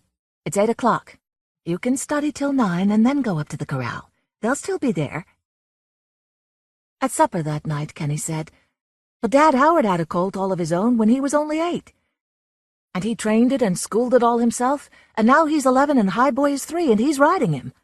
I'm 9 now, and even if you did give me a colt now, I couldn't catch up to Howard because I couldn't ride it till it was a 3-year-old, and then I'd be 12. Nell laughed. "Nothing wrong with that arithmetic." But Rob said, "Howard never gets less than 75 average at school, and hasn't disgraced himself and his family by getting more demerits than any other boy in his class." Kenny didn't answer. He couldn't figure it out. He tried hard. He spent hours poring over his books. That was supposed to get you good marks, but it never did. Everyone said he was bright. Why was it that when he studied he didn't learn? He had a vague feeling that perhaps he looked out the window too much, or looked through the walls to see clouds and sky and hills, and wonder what was happening out there. Sometimes it wasn't even a wonder, but just a pleasant drifting feeling of nothing at all, as if nothing mattered, as if there was always plenty of time, as if the lessons would get done of themselves. And then the bell would ring and study period was over. If he had a colt. When the boys had gone to bed that night, Nell McLaughlin sat down with her overflowing mending basket and glanced at her husband. He was at his desk as usual, working on account books and inventories. Nell threaded a darning needle and thought, "It's either that whacking big bill from the vet for the mare that died or the last half of the tax bill." It didn't seem just the auspicious moment to plead Kenny's cause. But then these days there was always a line between Rob's eyes and a harsh note in his voice. "Rob," she began. He flung down his pencil and turned around. "Damn that law!" he exclaimed. "What law?" "The state law that puts high taxes on pedigreed stock. I'll have to do as the rest of them do, drop the papers." "Drop the papers? But you'll never get decent prices if you don't have registered horses." "I don't get decent prices now." "But you will someday if you don't drop the papers." "Maybe." He bent again over the desk. Rob thought Nell was a lot like Kenny himself. He set his heart. Oh, how stubbornly he set his heart on just some one thing he wanted above everything else. He had set his heart on horses and ranching way back when he had been a crack rider at West Point, and he had resigned and thrown away his army career just for the horses. Well, he'd got what he wanted. She drew a deep breath, snipped her thread, laid down the sock, and again looked across at her husband as she unrolled another length of darning cotton. To get what you want is one thing, she was thinking. The 3,000-acre ranch and the 100 head of horses. but to make it pay. For a dozen or more years they had been trying to make it pay. People said ranching hadn't paid since the beef barons ran their herds on public land. People said the only prosperous ranchers in Wyoming were the dude ranchers. People said... But suddenly she gave her head a little rebellious, gallant shake. Rob would always be fighting and struggling against something, like Kenny, perhaps like herself, too. Even those first years when there was no water piped into the house, when every day brought a new difficulty or danger, how she had loved it. How she still loved it. She ran the darning ball into the toe of a sock, Kenny's sock. The length of it gave her a shock. Yes, the boys were growing up fast, and now Kenny and the colt. After a while she said, "Give Kenny a colt, Rob." "He doesn't deserve it." The answer was short. Rob pushed away his papers and took out his pipe. "Howard's too far ahead of him, older and bigger and quicker and his wits about him, and Ken doesn't half try, doesn't stick at anything." She put down her sewing. "He's crazy for a colt of his own. He hasn't had another idea in his head since you gave High Boy to Howard." "I don't believe in bribing children to do their duty." "Not a bribe." She hesitated. "No? What would you call it?" She tried to think it out. "I just have the feeling Ken isn't going to pull anything off, and—" Her eyes sought Rob's. "It's time he did. It isn't the school marks alone, but I just don't want things to go on any longer, with Ken never coming out at the right end of anything." "I'm beginning to think he's just dumb." "He's not dumb. Maybe a little thing like this, if he had a colt of his own, trained him, rode him." Rob interrupted. "But it isn't a little thing, nor an easy thing to break and school a colt the way Howard has schooled High Boy. I'm not going to have a good horse spoiled by Ken's careless ways. He goes wool gathering. He never knows what he's doing." "But he'd love a colt of his own, Rob. If he could do it, it might make a big difference in him." "If he could do it. But that's a big if." At breakfast next morning, Kenny's father said to him, "When you've done your study, come out to the barn. I'm going in the car up to Section 21 this morning to look over the broodmares. You can go with me." "Can I go too, Dad?" cried Howard. McLaughlin frowned at Howard. "You turned High Boy out last evening with dirty legs." Howard wriggled. "I groomed him." "Yes, down to his knees." "He kicks." "And whose fault is that? You don't get on his back again until I see his legs clean." The two boys eyed each other. Kenny secretly triumphant, and Howard chagrined. McLaughlin turned at the door. "And Ken, a week from today I'll give you a colt. Between now and then you can decide what one you want." Kenny shot out of his chair and stared at his father. A spring colt, Dad, or a yearling?" McLaughlin was somewhat taken aback, but his wife concealed a smile. If Kenny got a yearling colt, he would be even up with Howard. "A yearling colt, your father means, Ken," she said smoothly. "Now hurry with your lessons. Howard will wipe." Kenny found himself the most important personage on the ranch. Prestige lifted his head, gave him an inch more of height and a bold stare, and made him feel different all the way through. Even Gus and Tim Murphy, the ranch hands, were more interested in Kenny's choice of a colt than anything else. Howard was fidgety with suspense. "Who'll you pick, Ken?" "Say, pick Doughboy, why don't you? Then when he grows up, he'll be sort of twins with mine, in his name anyway. Doughboy, High Boy, see?" The boys were sitting on the worn wooden step of the door which led from the tack room into the corral, busy with rags and polish shining their bridles. Ken looked at his brother with scorn. "Doughboy would never have half of High Boy's speed." "Lassie, then," suggested Howard. "She's black as ink like mine, and she'll be fast. Dad says Lassie'll never go over 15 hands." Nell McLaughlin saw the change in Kenny, and her hopes rose. He went to his books in the morning with determination and really studied. A new alertness took the place of the daydreaming. Examples in arithmetic were neatly written out, and as she passed his door before breakfast, she often heard the monotonous drone of his voice as he read his American history aloud. Each night when he kissed her, he flung his arms around her and held her fiercely for a moment, then with a winsome and blissful smile into her eyes, turned away to bed.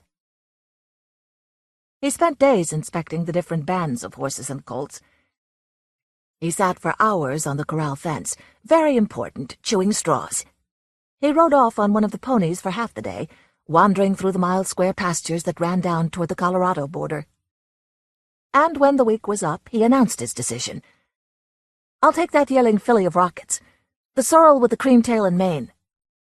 His father looked at him in surprise. "The one that got tangled in the barbed wire? That's never been named?" In a second, all Kenny's new pride was gone. He hung his head defensively. "Yes?" "You've made a bad choice, son. You couldn't have picked a worse.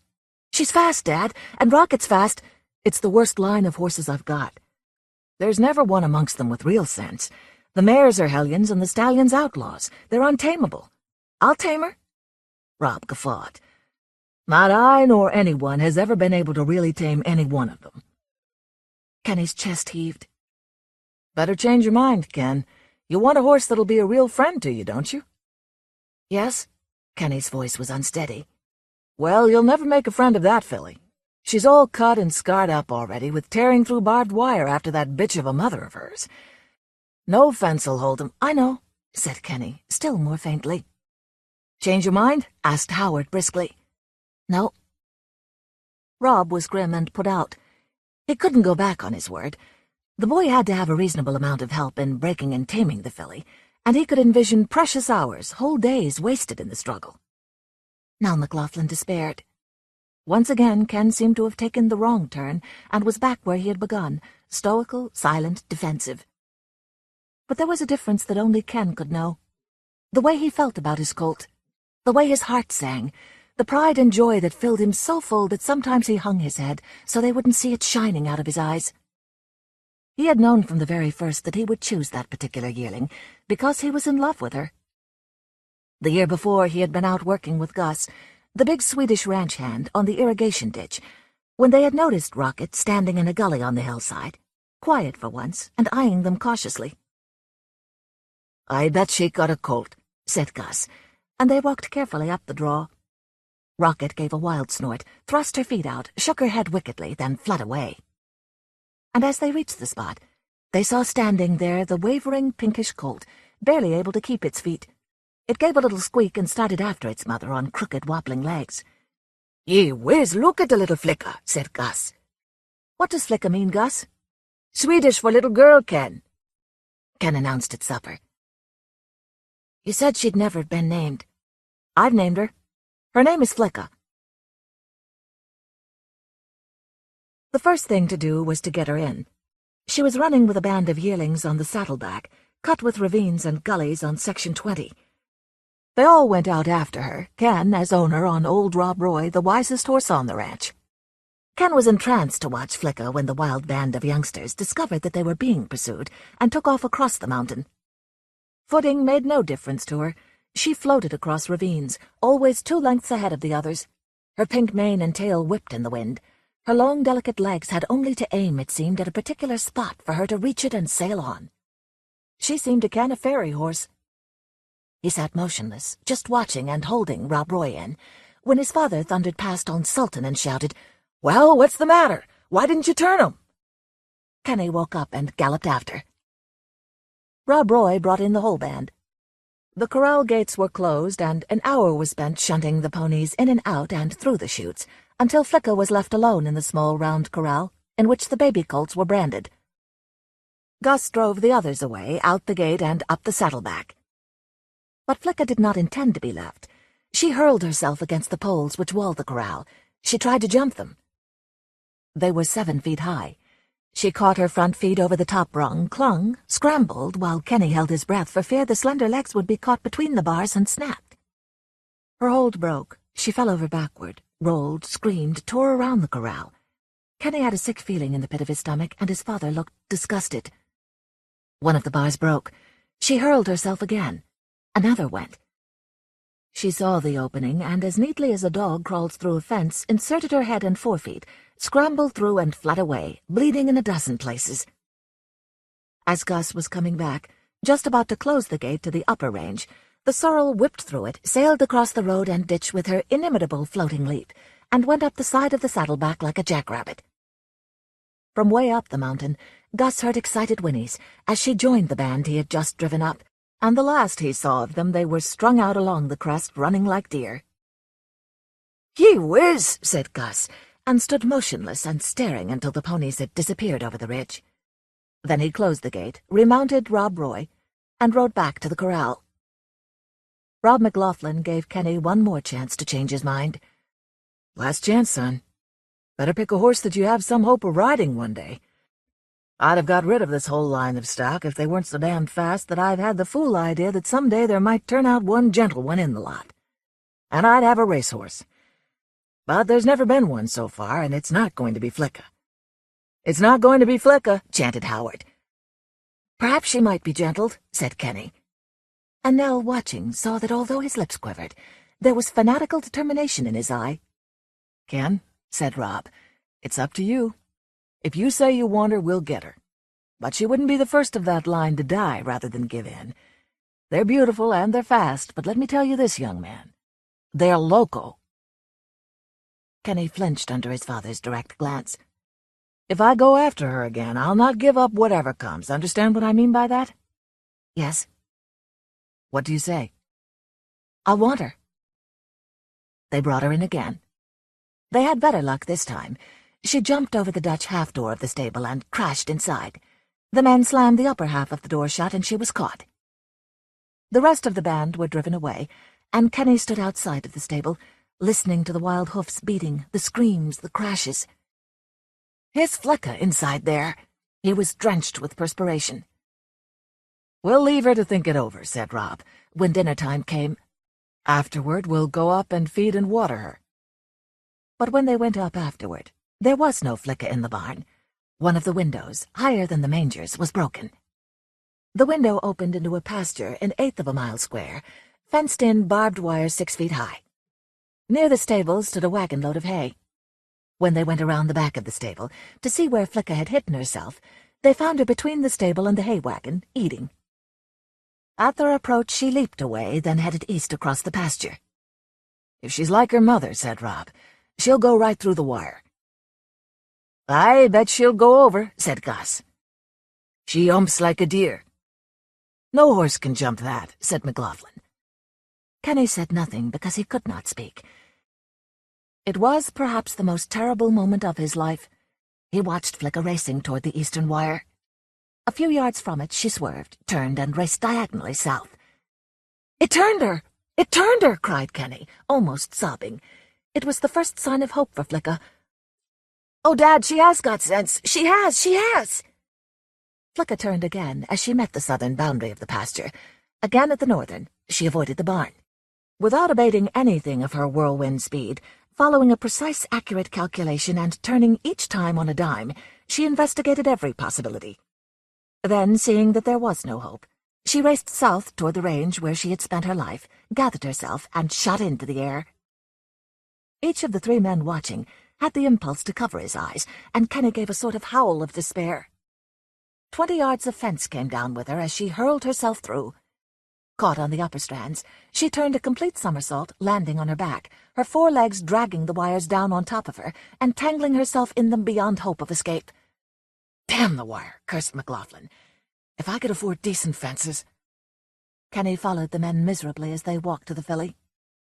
They stood in a circle watching while she kicked and fought and thrashed until the wire was tightly wound and knotted about her, cutting, piercing, and tearing great 3-cornered pieces of flesh and hide.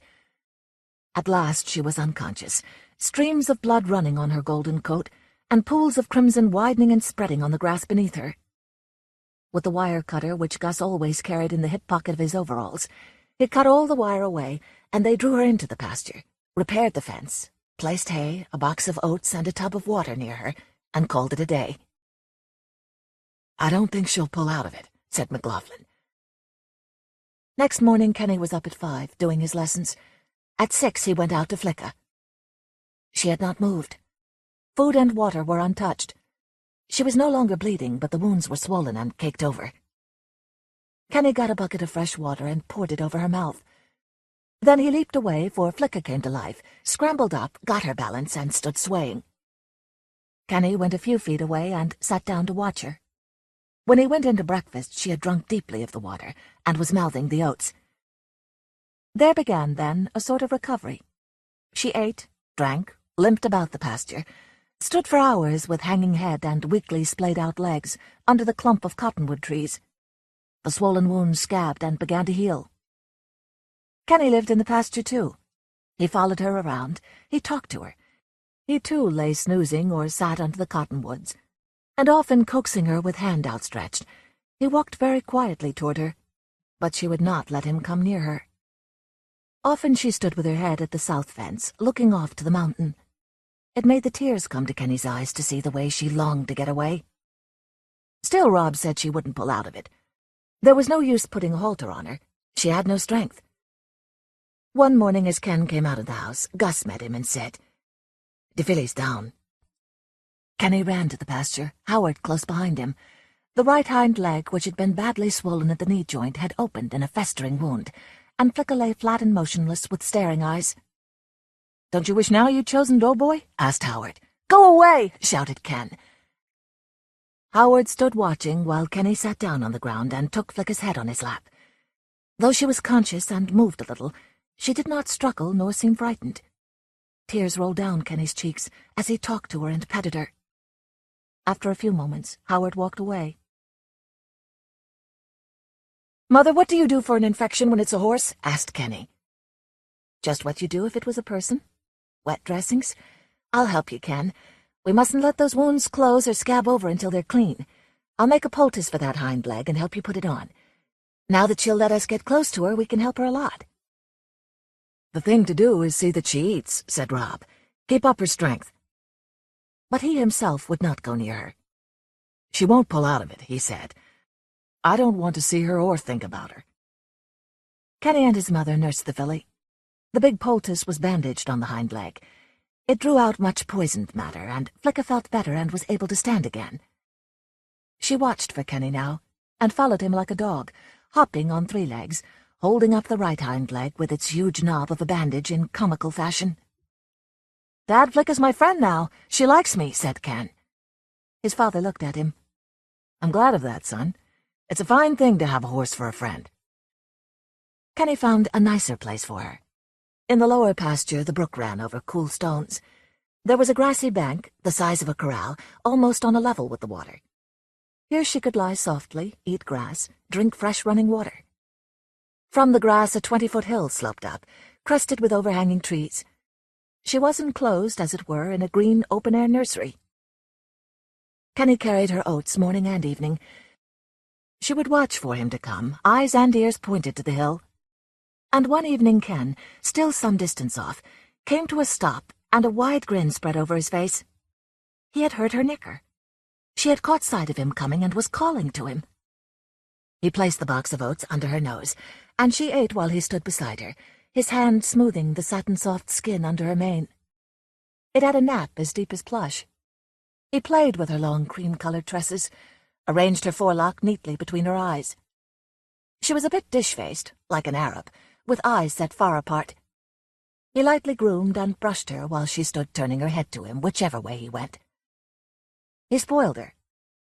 Soon she would not step to the stream to drink, but he must hold a bucket for her. And she would drink, then lift her dripping muzzle, rested on the shoulder of his blue chambray shirt, her golden eyes dreaming off into the distance, then daintily dip her mouth to drink again.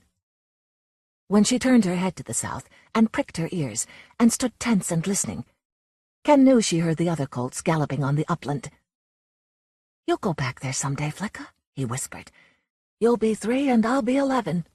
You'll be so strong you won't know I'm on your back, and we'll fly like the wind. We'll stand on the very top where we can look over the whole world and smell the snow from Neversummer Range. Maybe we'll see antelope." This was the happiest month of Kenny's life.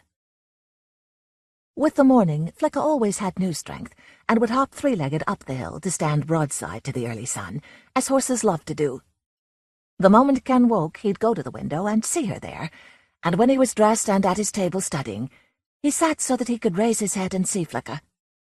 After breakfast, she would be waiting for him and the box of oats at the gate, and Fennell McLaughlin with fresh bandages and buckets of disinfectant, and all 3 would go together to the brook, Flicka hopping along ahead of them as if she was leading the way.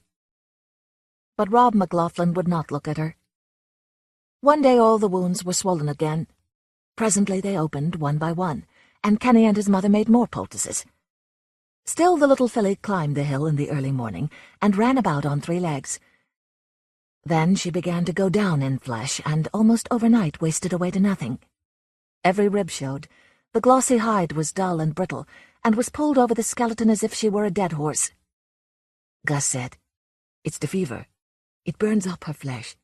If you could stop the fever, she might get well." McLaughlin was standing in his window one morning and saw the little skeleton hopping about three-legged in the sunshine, and he said, "That's the end. I won't have a thing like that on my place." Kenny had to understand that Flicka had not been getting well all this time. She had been slowly dying. "She still eats her oats," he said mechanically. They were all sorry for Ken. Nell McLaughlin stopped disinfecting and dressing the wounds. "It's no use, Ken," she said gently. "You know Flicka's going to die, don't you?" "Yes, Mother." Ken stopped eating. Howard said, "Ken doesn't eat anything anymore." "Don't he have to eat his dinner, Mother?" But Nell answered, "Leave him alone." Because the shooting of wounded animals is all in the day's work on the Western Plains, and sickening to everyone, Rob's voice, when he gave the order to have Flicka shot, was as flat as if he had been telling Gus to kill a chicken for dinner. "Here's the marlin, Gus. Pick out a time when Ken's not around and put the filly out of her misery." Gus took the rifle. "Yeah, boss." Ever since Ken had known that Flicka was to be shot, he had kept his eye on the rack which held the firearms. His father allowed no firearms in the bunkhouse. The gun rack was in the dining room of the ranch house, and going through it to the kitchen 3 times a day for meals, Ken's eyes scanned the weapons to make sure that they were all there. That night they were not all there. The Marlin rifle was missing. When Kenny saw that, he stopped walking. He felt dizzy. He kept staring at the gun rack, telling himself that it surely was there. He counted again and again. He couldn't see clearly. Then he felt an arm across his shoulders and heard his father's voice. "I know, son. Some things are awful hard to take. We just have to take 'em. I have to, too." Kenny got hold of his father's hand and held on. It helped steady him. Finally he looked up. Rob looked down and smiled at him and gave him a little shake and squeeze. Ken managed to smile, too. "All right now?" "All right, Dad." They walked into supper together. Ken even ate a little, but Nell looked thoughtfully at the ashen color of his face and at the little pulse that was beating in the side of his neck. After supper he carried Flicka her oats, but he had to coax her and she would only eat a little. She stood with her head hanging, but when he stroked it and talked to her, she pressed her face into his chest and was content. He could feel the burning heat of her body. It didn't seem possible that anything so thin could be alive. Presently Kenny saw Gus come into the pasture, carrying the marlin. When he saw Ken, he changed his direction and sauntered along as if he was out to shoot some cottontails. Ken ran to him. "When are you going to do it, Gus?" "I was going down soon now, before it got dark." "Gus, don't do it tonight. Wait till morning. Just one more night, Gus." "Well, in the morning, then, but it got to be done, Ken.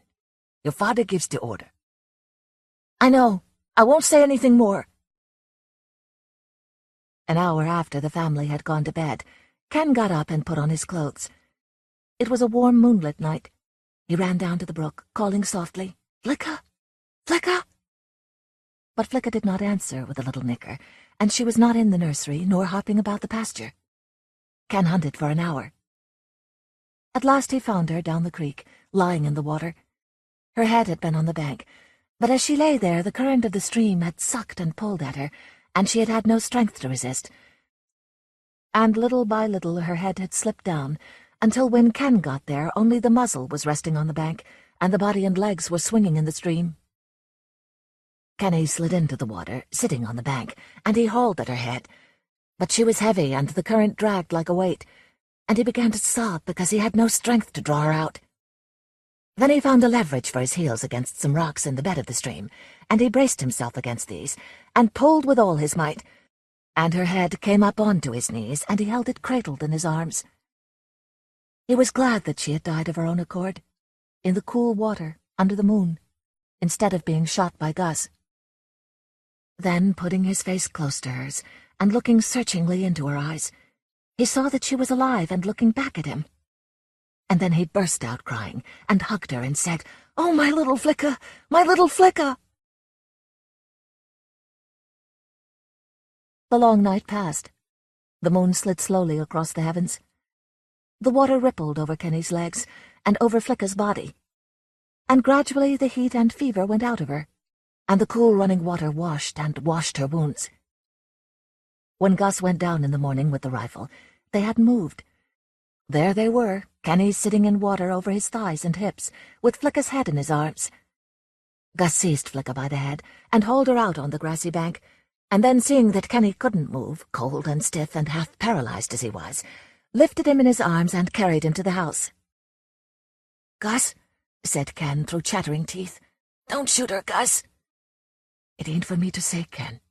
You know that. But the fever's left her, Gus." "I wait a little, Ken." Rob McLaughlin drove to Laramie to get the doctor, for Ken was in violent chills that would not stop. His mother had him in bed wrapped in hot blankets when they got back. He looked at his father imploringly as the doctor shook down the thermometer. "She might get well now, Dad. The fever's left her. It went out of her when the moon went down." "All right, son. Don't worry. Gus'll feed her morning and night as long as I can't do it," finished Kenny happily. The doctor put the thermometer in his mouth and told him to keep it shut.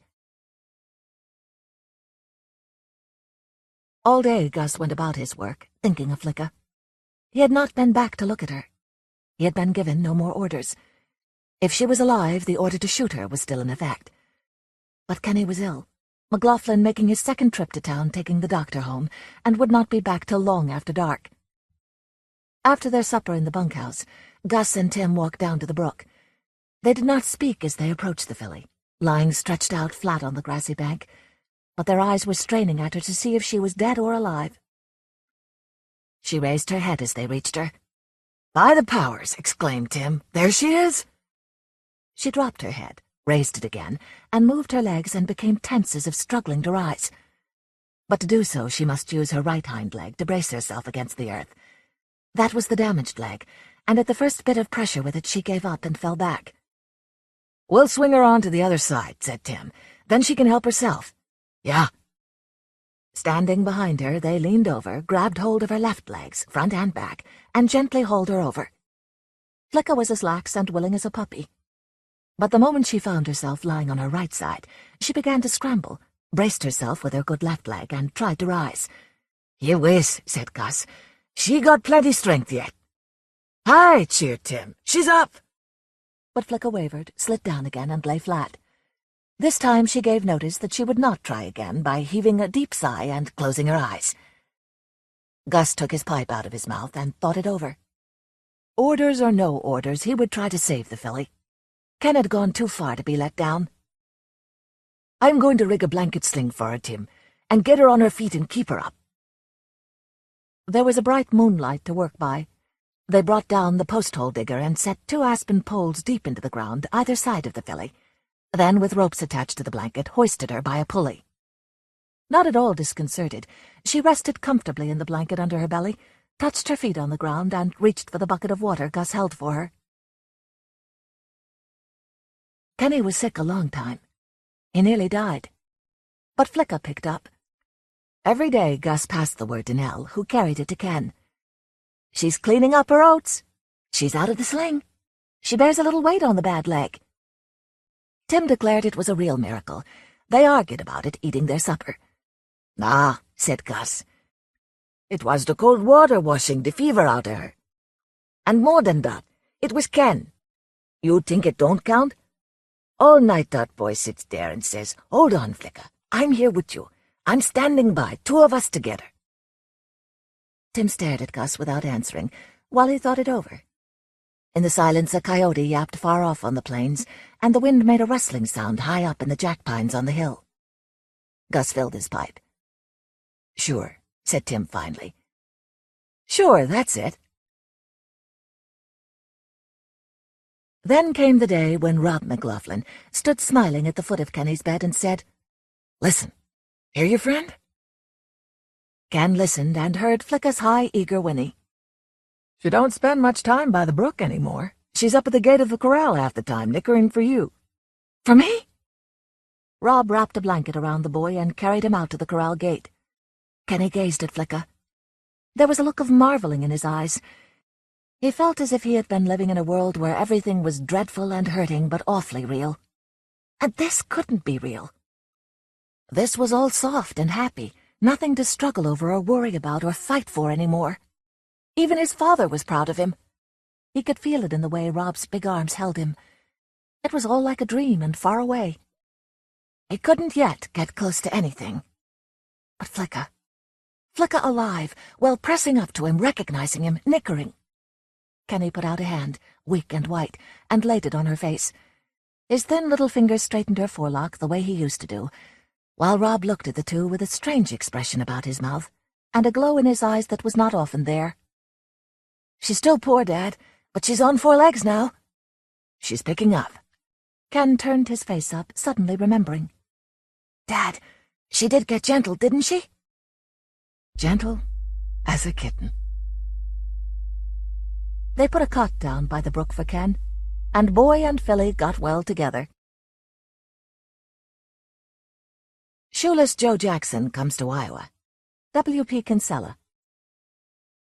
My father said he saw him years later playing in a 10th-rate commercial league in a textile town in Carolina, wearing shoes and an assumed name. He'd put on 50 pounds, and the spring was gone from his step in the outfield, but he could still hit. Oh, how that man could hit. No one has ever been able to hit like Shoeless Joe. 2 years ago at dusk on a spring evening, when the sky was a robin's egg blue and the wind as soft as a day-old chick, as I was sitting on the veranda of my farm home in eastern Iowa, a voice very clearly said to me, "If you build it, he will come."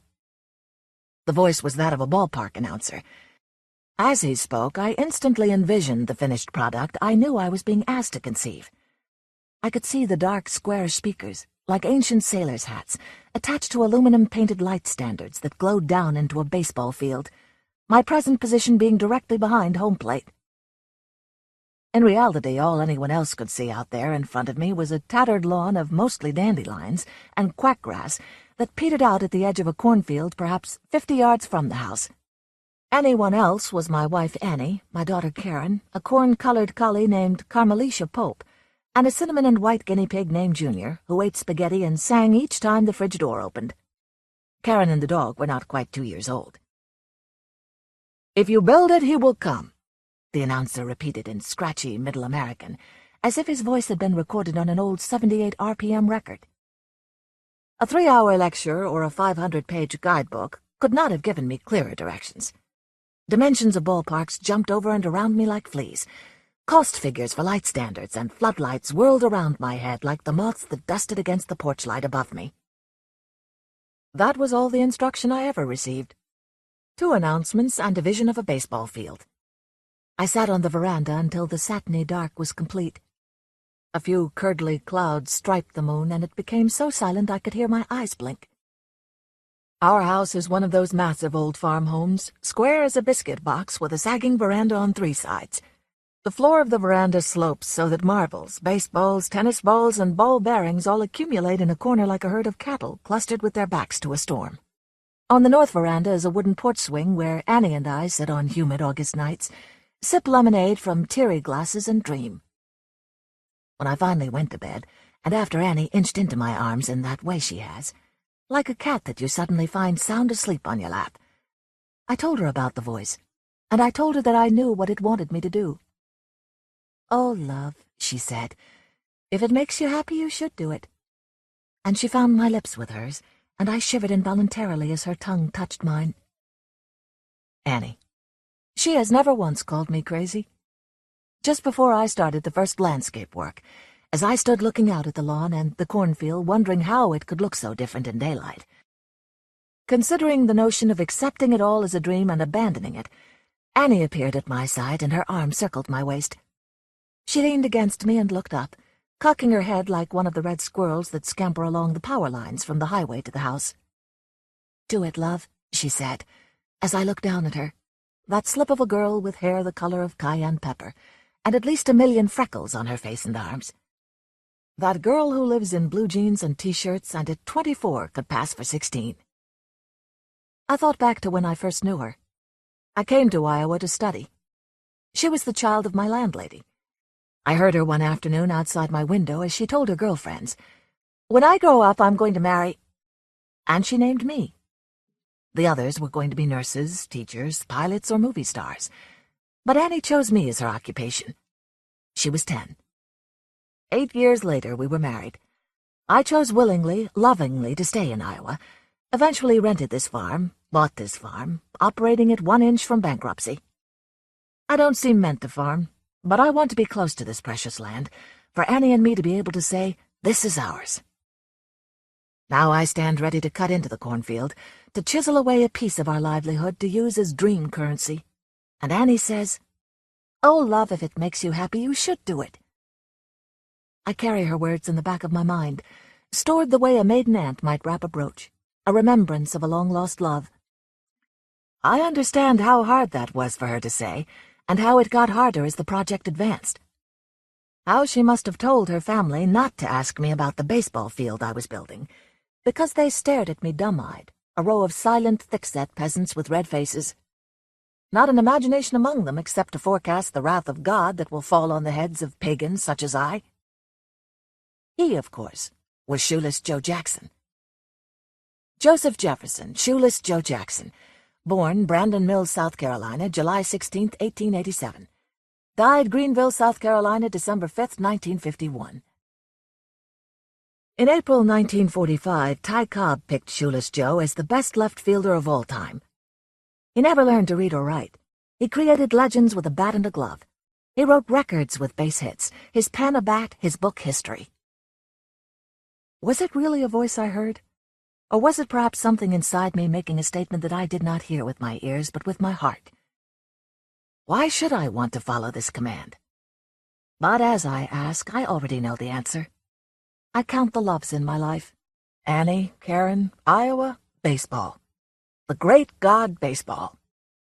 My birthstone is a diamond. When asked, I say my astrological sign is hit and run, which draws a lot of blank stares here in Iowa, where 30,000 people go to see the University of Iowa Hawkeyes football team, while 30 regulars, including me, watch the baseball team perform. My father, I've been told, talked baseball statistics to my mother's belly while waiting for me to be born. My father, born Glen Ellen, North Dakota, April 14, 1896. Another diamond birthstone. Never saw a professional baseball game until 1919 when he came back from World War I, where he was gassed at Pasandala. He settled in Chicago, where he inhabited a room above a bar, across from Comiskey Park, and quickly learned to live and die with the White Sox. Died a little when, as prohibitive favorites, they lost the 1919 World Series to Cincinnati. Died a lot the next summer when 8 members of the team were accused of throwing that World Series. Before I knew what baseball was, I knew of Connie Mack, John McGraw, Grover Cleveland Alexander, Ty Cobb, Babe Ruth, Tris Speaker, Tinker to Evers to Chance, and, of course, Shoeless Joe Jackson.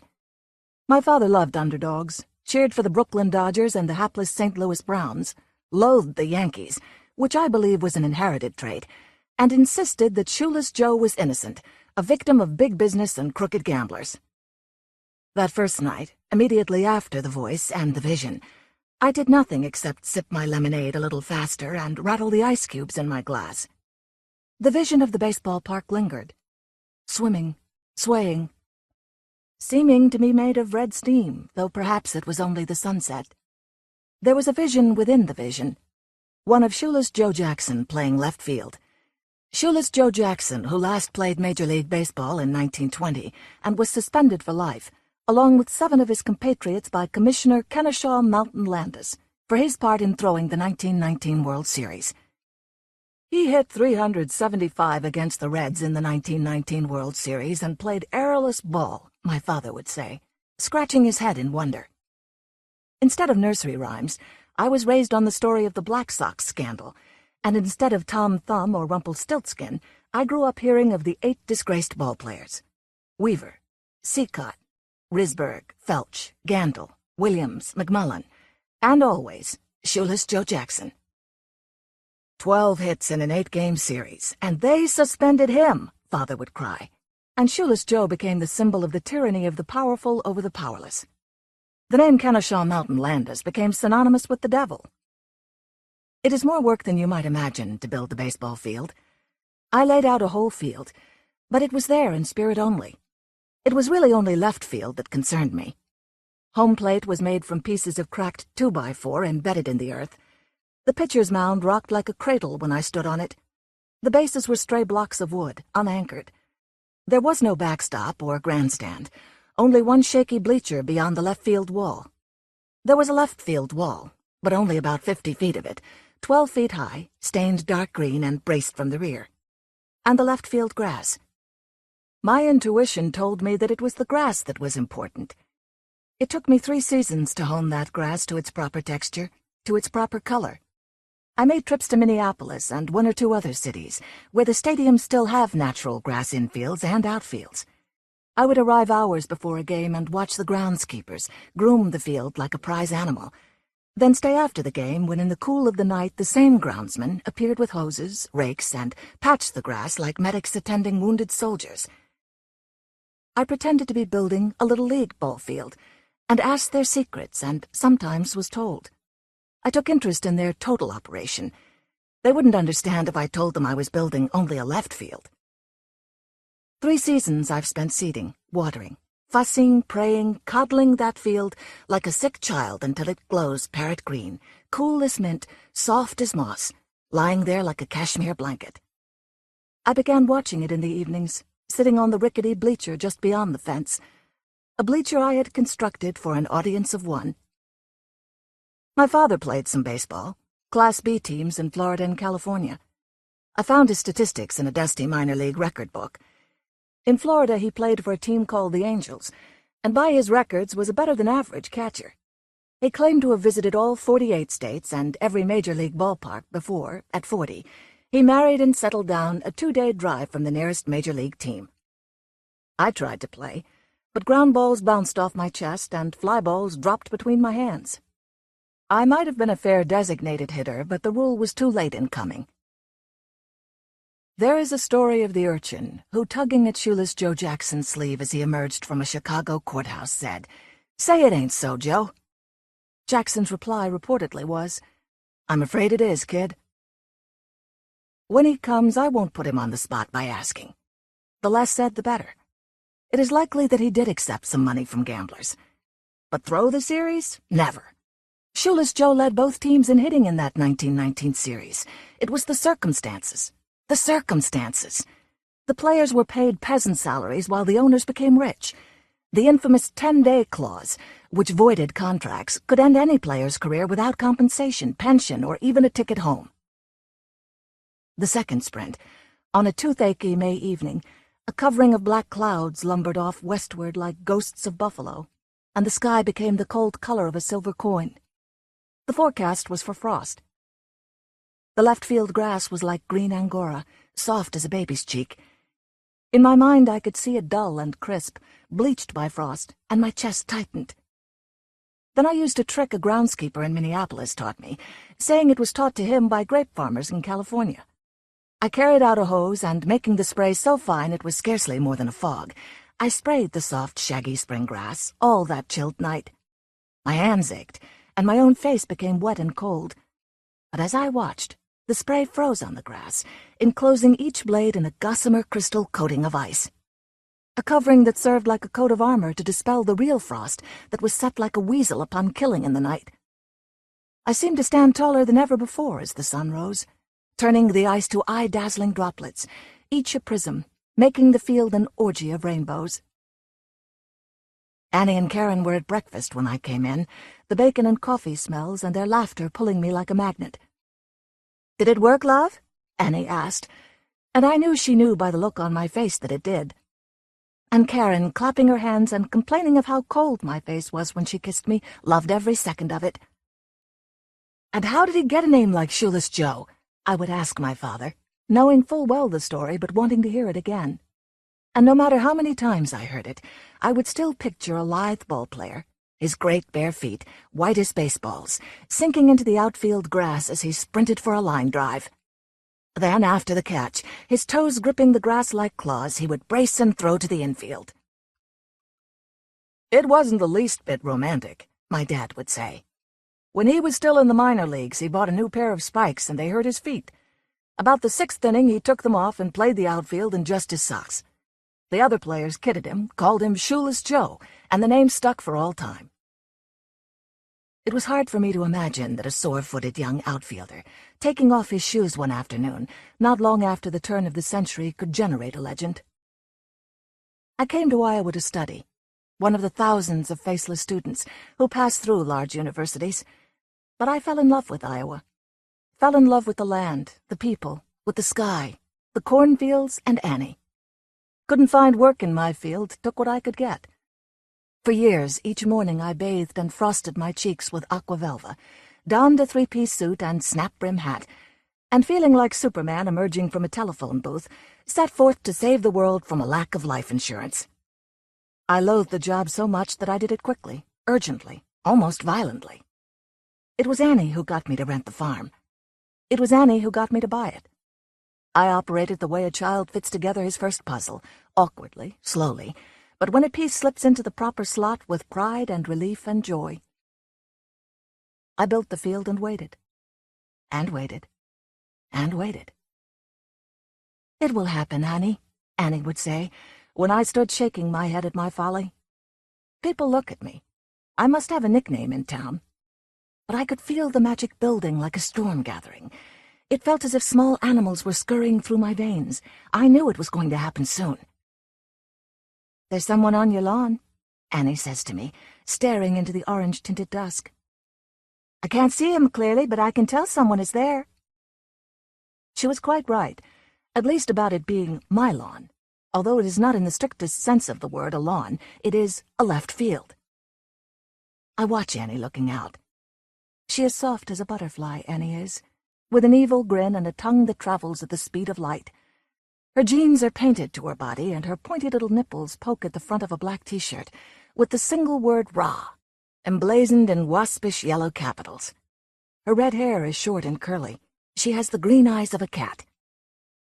Annie understands, though it is me she understands and not always what is happening. She attends ball games with me and squeezes my arm when there's a hit, but her heart isn't in it, and she would just as soon be at home. She loses interest if the score isn't too close, or the weather warm, or the pace fast enough. To me it is baseball, and that is all that matters. It is the game that is important, the tension, the strategy, the ballet of the fielders, the angle of the bat. I have been more restless than usual this night. I have sensed the magic drawing closer, hovering somewhere out in the night like a zeppelin, silky and silent, floating like the moon until the time is right. Annie peeks through the drapes. "There is a man out there. I can see his silhouette. He's wearing a baseball uniform, an old-fashioned one." "It's Shoeless Joe Jackson," I say. My heart sounds like someone flicking a balloon with their index finger. "Oh," she says. Annie stays very calm in emergencies. She band-aids bleeding fingers and toes and patches the plumbing with gum and good wishes. Staying calm makes her able to live with me. The French have the right words for Annie. She has a good heart. "Is he the Jackson on TV? The one you yell, 'Drop it, Jackson,' at?" Annie's sense of baseball history is not highly developed. "No, that's Reggie. This is Shoeless Joe Jackson. He hasn't played Major League Baseball since 1920. "Well, aren't you going to go out and chase him off your lawn or something?" "Yes." What am I going to do? I wish someone else understood. My daughter has the evil grin and bewitching eyes. She climbs into my lap and watches television baseball with me. There's magic about her. "I think I'll go upstairs and read for a while," Annie says. "Why don't you invite Shoeless Jack in for coffee?"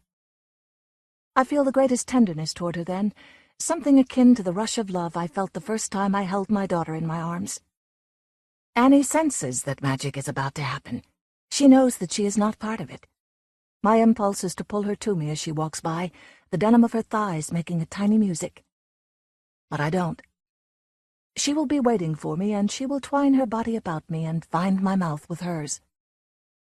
As I step out on the veranda, I can hear the steady drone of the crowd, like bees humming on a white afternoon, and the voices of the vendors, like crows cawing. A little ground mist, like wisps of gauze, snakes in slow circular motions just above the grass. The grass is soft as a child's breath, I say to the moonlight. On the porch wall I find the switch, and the single battery of floodlights I have erected behind the left field fence sputters to life. I've shaved it like a golf green, tended it like I would my own baby. It has been powdered and lotioned and loved. It is ready. Moonlight butters the whole Iowa night. Clover and corn smells are thick as syrup. I experience a tingling like the tiniest of electric wires touching the back of my neck, sending warm sensations through me like the feeling of love. Then, as the lights flare, a scar against the blue-black sky, I see Shoeless Joe Jackson standing out in left field. His feet spread wide, body bent forward from the waist, hands on hips. He waits. There is the sharp crack of the bat, and Shoeless Joe drifts effortlessly a few steps to his left, raises his right hand to signal for the ball, camps under it for a second or two, catches the ball, at the same time transferring it to his throwing hand and fires it into the infield. I make my way to left field, walking in the darkness far outside the third base line, behind where the third base stands would be. I climb up on the wobbly bleacher behind the fence. I can look right down on Shoeless Joe. He fields a single on one hop and pegs the ball to third. "How does it play?" I holler down. "The ball bounces true," he replies. "I know." I am smiling with pride, and my heart thumps mightily against my ribs. "I've hit 1,000 line drives and as many grounders. It's true as a felt-top table." "It is," says Shoeless Joe. "It is true." I lean back and watch the game. From where I sit, the scene is as complete as in any of the Major League Baseball parks I have ever attended. The two teams, the stands, the fans, the lights, the vendors, the scoreboard. The only difference is that I sit alone in the left field bleacher, and the only player who seems to have substance is Shoeless Joe Jackson. When Joe's team is at bat, the left fielder below me is transparent, as if he were made of vapor. He performs mechanically, but seems not to have facial features. We do not converse. A great amphitheater of grandstand looms dark against the sky. The park is surrounded by decks of floodlights, making it brighter than day. The crowd buzzes, the vendors hawk their wares, and I cannot keep the promise I made myself, not to ask Shoeless Joe Jackson about his suspension and what it means to him. While the pitcher warms up for the third inning, we talk. It must have been like, but I can't find the words. Like having a part of me amputated, slick and smooth and painless, like having an arm or a leg taken off with one swipe of a scalpel, big and blue as a sword. And Joe looks up at me, and his dark eyes seem about to burst with the pain of it. A friend of mine used to tell about the war, how him and a buddy was running across a field when a piece of shrapnel took his friend's head off, and how the friend ran headless for several strides before he fell. I'm told that old men wake in the night and scratch itchy legs that have been dust for 50 years. That was me. Years and years later, I'd wake in the night with the smell of the ballpark in my nostrils and the cool of the grass on my feet, the thrill of the grass. How I wish my father could be here with me. He died before we had television in our part of the country. The very next year, he could have watched in grainy black and white as Don Larson pitched a no-hitter in the World Series. He would have loved hating the Yankees as they won that game. We were always going to go to a Major League Baseball game, he and I. But the time was never right, the money always needed for something else.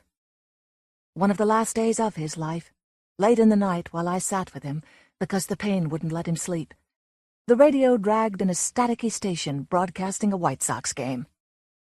We hunched over the radio and cheered them on, but they lost. Dad told the story of the Black Sox scandal for the last time. Told of seeing 2 of those World Series games. Told of the way Shoeless Joe Jackson hit. Told the dimensions of Comiskey Park, and how during the series the mobsters in striped suits sat in the box seats with their colorful women, watching the game and perhaps making plans to go out later and kill a rival. "You must go," he said. "I've been in all 16 Major League parks. I want you to do it too. The summers belong to somebody else now, have for a long time." I nodded agreement. Hell, you know what I mean, he said, shaking his head. I did indeed. I love the game, Shoeless Joe went on.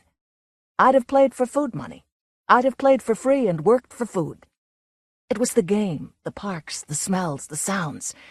Have you ever held a bat or a baseball to your face? The varnish, the leather. And it was the crowd, the excitement of them rising as one when the ball was hit deep. The sound was like a chorus.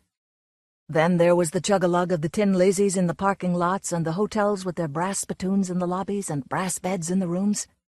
It makes me tingle all over like a kid on his way to his first doubleheader, just to talk about it. The year after Annie and I were married, the year we first rented this farm, I dug Annie's garden for her, dug it by hand, stepping a spade into the soft black soil, ruining my salesman's hands. After I finished, it rained, an Iowa spring rain as soft as spray from a warm hose. The clods of earth I had dug seemed to melt until the garden leveled out, looking like a patch of black ocean. It was near noon on a gentle Sunday when I walked out to that garden. The soil was soft and my shoes disappeared as I plodded until I was near the center. There I knelt, the soil cool on my knees. I looked up at the low gray sky. The rain had stopped and the only sound was the surrounding trees dripping fragrantly. Suddenly I thrust my hands wrist-deep into the snuffy black earth. The air was pure. All around me the clean smell of earth and water. Keeping my hands buried, I stirred the earth with my fingers, and I knew I loved Iowa as much as a man could love a piece of earth. When I came back to the house, Annie stopped me at the door, made me wait on the veranda, then hosed me down as if I were a door with too many handprints on it, while I tried to explain my epiphany. It is very difficult to describe an experience of religious significance while you are being sprayed with a garden hose by a laughing, loving woman. What happened to the sun? Shoeless Joe says to me, waving his hand toward the banks of floodlights that surround the park. Only stadium in the big leagues that doesn't have them is Wrigley Field, I say. The owners found that more people could attend night games. They even play the World Series at night now. Joe purses his lips, considering. It's harder to see the ball, especially at the plate. When there are breaks, they usually go against the ball players, right? But I notice you're 3 for 3 so far, I add, looking down at his uniform. The only identifying marks, a large S with an O in the top crook, an X in the bottom, and an American flag with 48 stars on his left sleeve near the elbow. Joe grins. I'd play for the Devil's own team just for the touch of a baseball. Hell, I'd play in the dark if I had to. I want to ask about that day in December 1951. If he'd lasted another few years, things might have been different. There was a move afoot to have his record cleared, but it died with him. I wanted to ask, but my instincts told me not to. There are things it is better not to know. It is one of those nights when the sky is close enough to touch. So close that looking up is like seeing my own eyes reflected in a rain barrel. I sit in the bleacher just outside the left field fence. I clutch in my hand a hot dog with mustard, onions, and green relish. The voice of the crowd roars in my ears like the sea. Chords of the Star-Spangled Banner and Take Me Out to the Ball Game float across the field. A Coke bottle is propped against my thigh, squat, greenish, the ice-cream-haired elf grinning conspiratorially from the cap. Below me in left field, Shoeless Joe Jackson glides over the plush, velvet grass, silent as a jungle cat. He prowls and paces, crouches ready to spring as, nearly 300 feet away, the ball is pitched. At the sound of the bat, he wafts in whatever direction is required, as if he were on ball bearings. Then the intrusive sound of a screen door slamming reaches me, and I blink and start.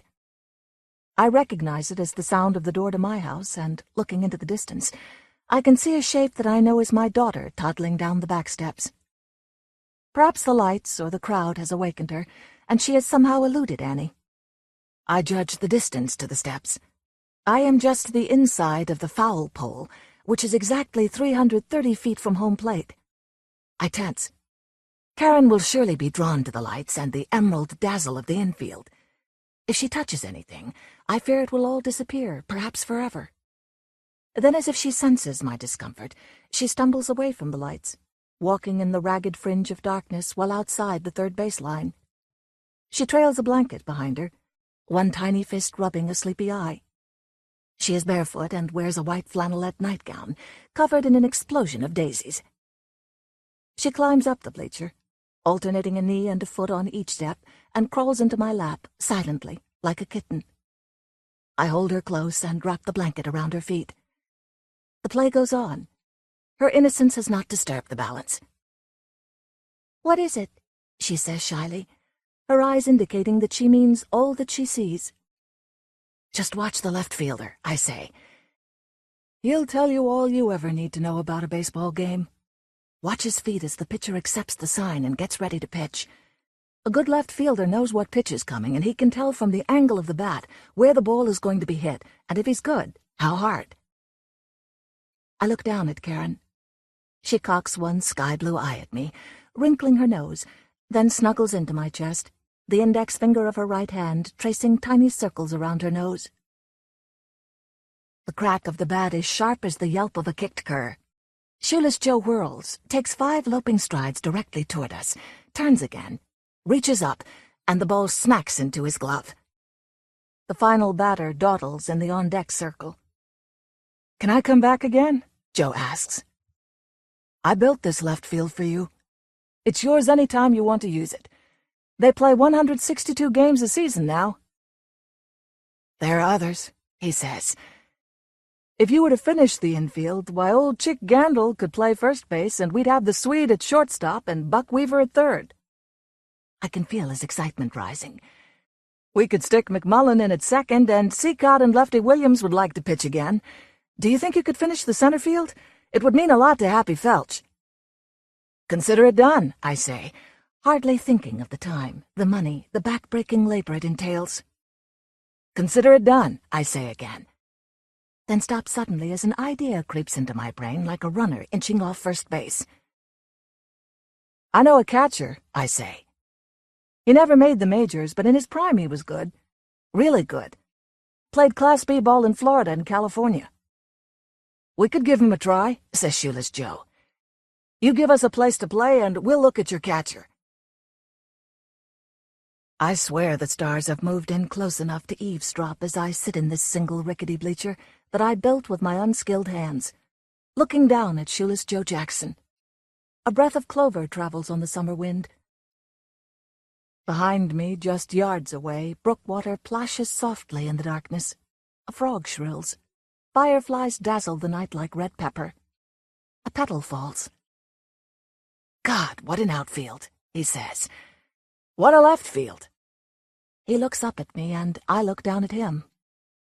"This must be heaven," he says. "No. It's Iowa," I reply automatically. But then I feel the night rubbing softly against my face like cherry blossoms.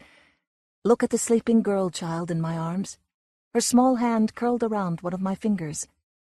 Think of the fierce warmth of the woman waiting for me in the house. Inhale the fresh-cut grass smell that seems locked in the air like permanent incense, and listen to the drone of the crowd as below me Shoeless Joe Jackson tenses, watching the angle of the distant bat for a clue as to where the ball will be hit. "I think you're right, Joe," I say, but softly enough not to disturb his concentration. Part 10. World Films. Now you see them, now you don't. In a Grove, by Ryunosuke Akutagawa. Rashomon, directed by Akira Kurosawa, 1951. The Lady with the Pet Dog by Anton Chekhov. The Lady with the Dog, directed by Joseph Heifetz, 1960. Dark Eyes, directed by Nikita Mikhalkov, 1987. It's become a chicken-egg thing. We don't watch international films because they aren't available, and they aren't available because we don't watch them. In 2004, there were a record 56 entries into the Best Foreign Language Film category of the Academy Awards. 5 were subsequently nominated. Of those 5, only 1 had been released in the United States prior to its nomination. The Barbarian Invasions from Canada. The barriers, of course, are both cultural and financial. If an international film grosses $5 million in the United States, it's doing well. And anyone who reads Entertainment Weekly knows how that rates. Of the 3 films discussed here, all were well received in the United States, even the Soviet films. But only Rashomon is widely available in video stores, and even that had a tough go of it at first. The story of multiple and conflicting accounts of a rape and murder, Rashomon has become one of the most famous and critically lauded films of all time, but it almost didn't leave Japan. According to movie legend, when the Japanese were invited to submit an entry to the Venice Film Festival in 1951, they didn't even consider Rashomon. The film's producers hadn't liked it, nor did anyone think it would be intelligible to a Western audience. But Giuliana Stramigioli, then head of Italia Film in Japan, had seen and admired the film and recommended it to the Venice contingent. When Rashomon won the Grand Prix, everyone was shocked, including its director, Akira Kurosawa, who didn't even know it had been entered. Then it went on to win the American Academy Award for Best Foreign Language Film. No one at the time thought a Japanese film could capture the imagination of the world, particularly less than a decade after the end of World War II. But its few minutes of fame have stretched into a half-century. In America, it's even managed to burrow far enough into popular consciousness to serve as a punchline in a Simpsons episode. Marge, come on, Homer, Japan will be fun. You liked Rashomon. Homer, that's not how I remember it. Even before all the prizes, Kurosawa had a lot of directorial clout. Many of my friends sought to dissuade me from making Rashomon, Kurosawa recalled. They thought the picture's theme too unusual, and wondered why I should take such a risk while free to take my pick of other types of stories. Rashomon is based on Ryunosuke Akutagawa's cryptic story, In a Grove. Even now it seems a strange and daring choice of material. The story makes no effort to reconcile facts or elucidate theme. But apparently Kurosawa was intrigued by its possibilities. While casting about for a story to film, he recalled reading a script by an apprentice filmmaker, Shinobu Hashimoto. The script I remembered was his Akutagawa adaptation of In a Grove, called Male-Female. Probably my subconscious told me it was not right to have put that script aside. Probably I was, without being aware of it, wondering all the while if I couldn't do something with it. Hashimoto's script was too short, Kurosawa thought, so he added a number of elements, including an additional conflicting account, the woodcutters. Another Akutagawa story, Rashomon, primarily for atmosphere, and the rescue of an abandoned baby, primarily for closure. Still, the day before shooting started, his 3 assistant directors came to him, complaining that they didn't understand the script. Kurosawa says he explained it to them like this. Human beings are unable to be honest with themselves about themselves.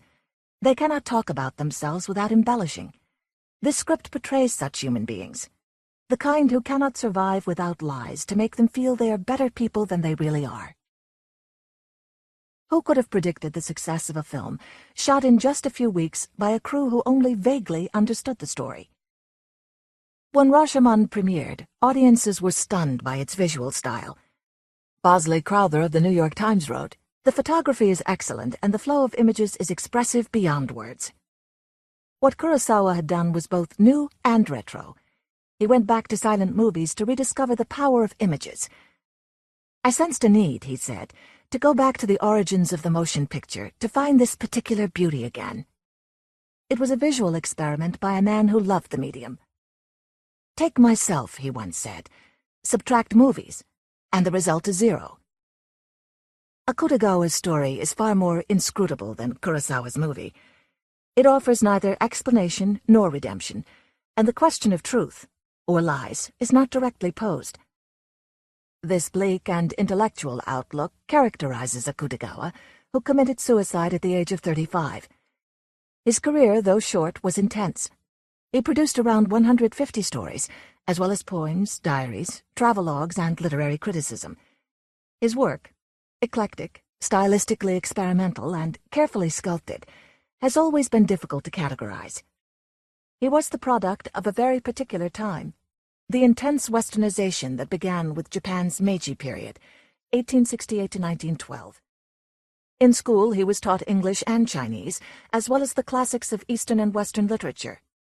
On his own, he devoured nearly everything in his local library.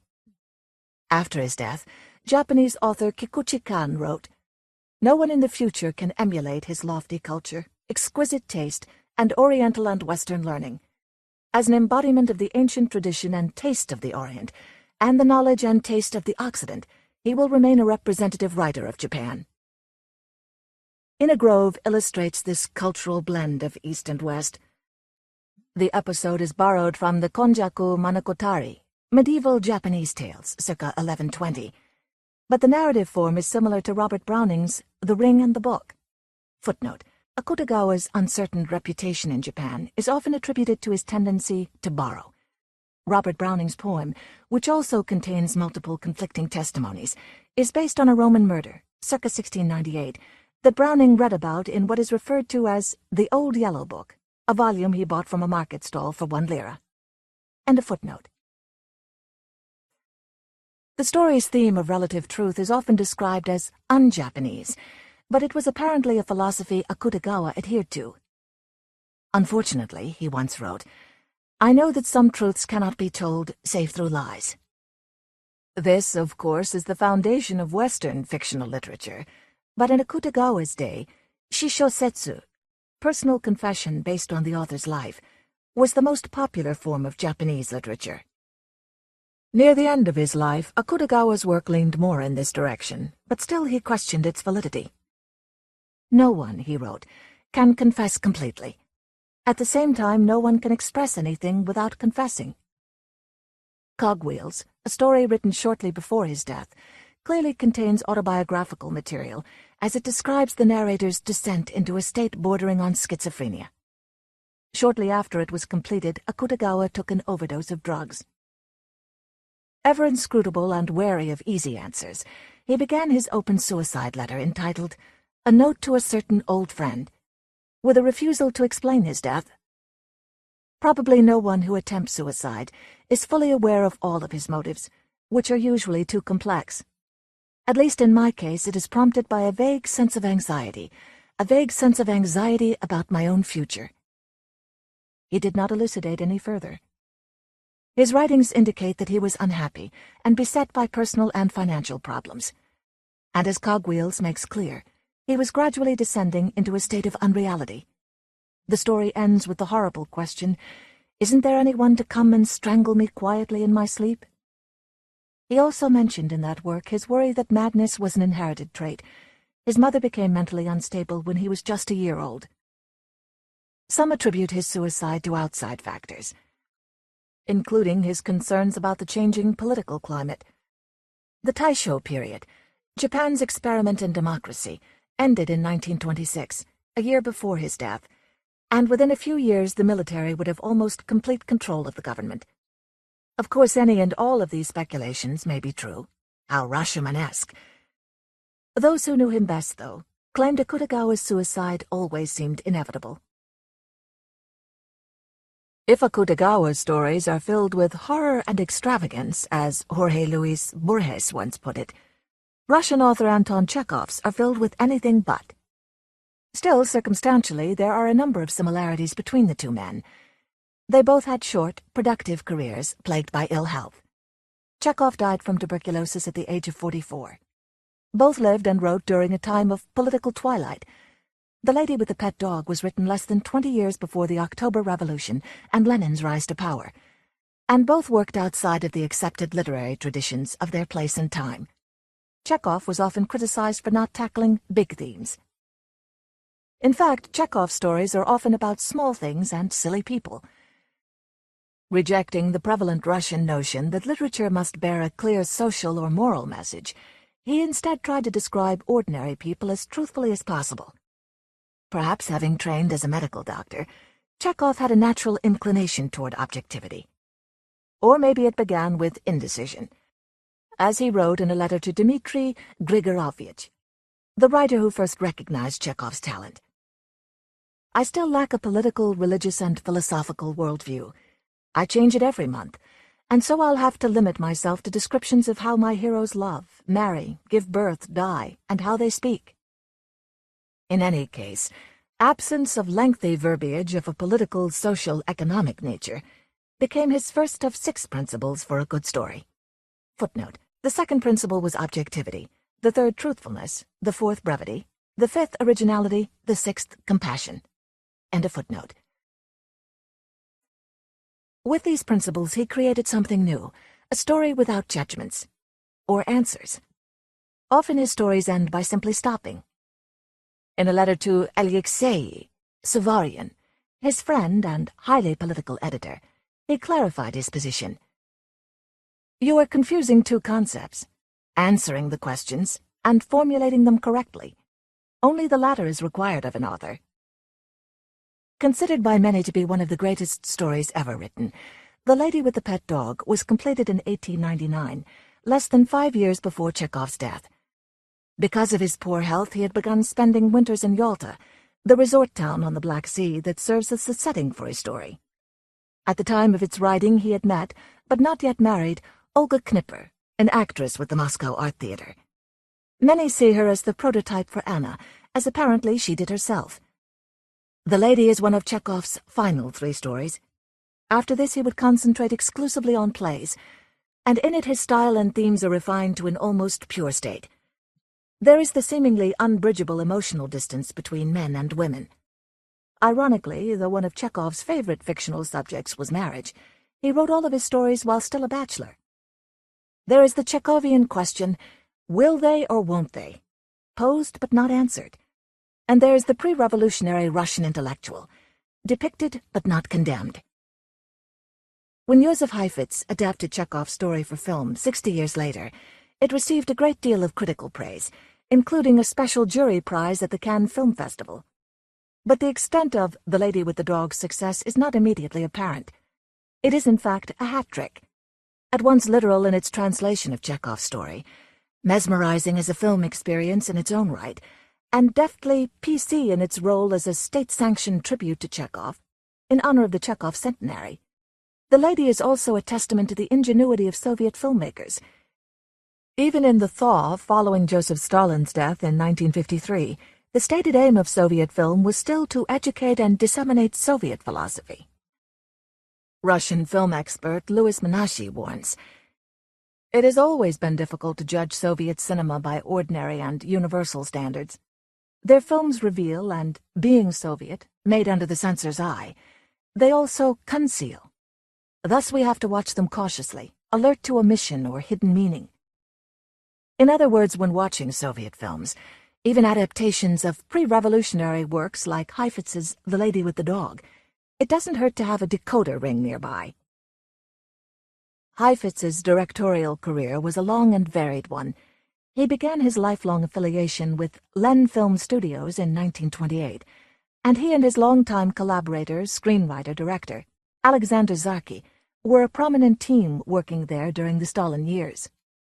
Up through World War II, they appear to have been true believers, and their films reflect the glorification of state ideals. But, as both men were Jewish, they were forced to step out of the public eye in the late 40s in order to avoid being targeted by Stalin's anti-cosmopolitan campaign, a movement aimed at forcing all foreigners, with a special emphasis on Jews, out of the Soviet Union. Footnote: the main targets of the anti-cosmopolitan campaign were Jewish people working in theater and film, as well as writers and scholars. In Soviet cinematography, 1918 to 1991, Dmitry and Vladimir Shlepentok speculate that it was Stalin's genuine passion for film that was responsible for keeping all directors from being sent to the Gulag, unlike other film personnel. End of footnote. After Stalin's death, Heifetz returned to directing, solo now. His later work contains more liberal elements than his previous films. Rumyantsev's Case, 1956, which depicted a captain in the militia in an unfavorable light, gasp, caused a sensation when it was released. Heifetz continued directing until 1980, but his best-known work is probably The Lady with the Dog. Swedish director Ingmar Bergman praised it lavishly. It balances at one and the same time the tragedy and comedy that one always finds in Chekhov. This is one film that I shall want to see many times. It helps to understand the context in which The Lady was made. Soviet adaptations are unique in the history of film. Nowhere else, and perhaps never again, have filmmakers worked under and against such specific constraints. Adaptations were expected to be literal. Their purpose was to bring literature to the masses. But at the same time, they had to pass political muster. Balancing aesthetic and state concerns became a highly specialized skill among film directors. According to Russian cinema expert David Gillespie, in adapting literary works for the screen, especially those from the pre-revolutionary past, directors were encouraged, indeed required, to add an ideological gloss to the finished cinematic product. Literature, even the classics, had to bear a clear political message. Things relaxed slightly after the death of Stalin, but the political parameters still remained in place. An author like Chekhov, pre-revolutionary and largely apolitical, was in obvious need of gloss, and Heifetz's film makes an interesting case study. Many scenes are lifted from the story verbatim. The dialogue is almost exact. Even the props are just as they are described in the story. What is instructive is what has been added.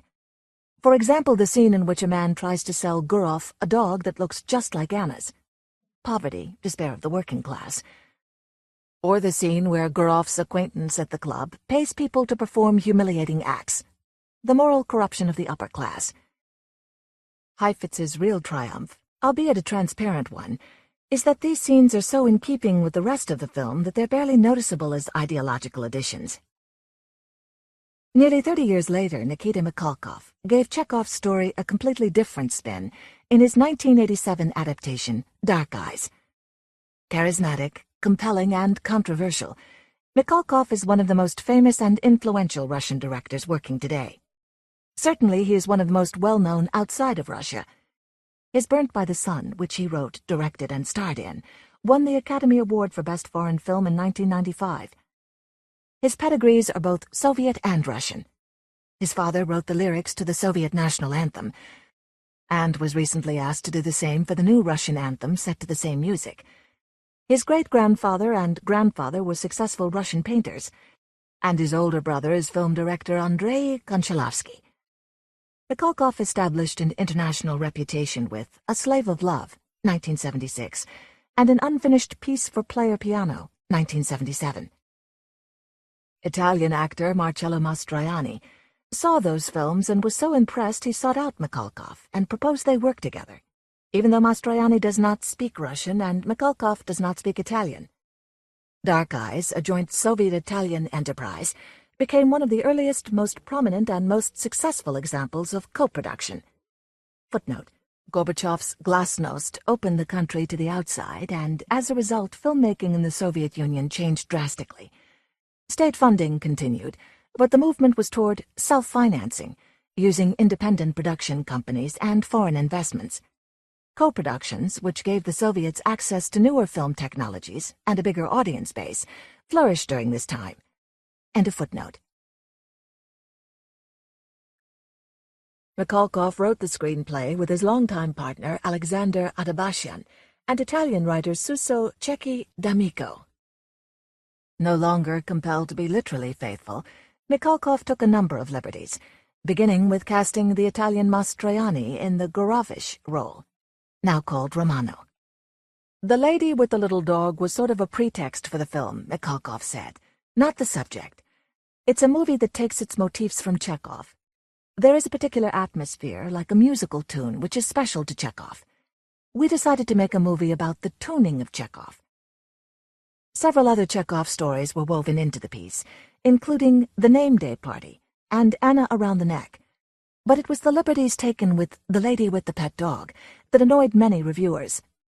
Stanley Kaufman of The New Republic wrote, "Those who know the story, or the lovely Soviet film of it by Joseph Heifetz, will wonder why it was substantively altered.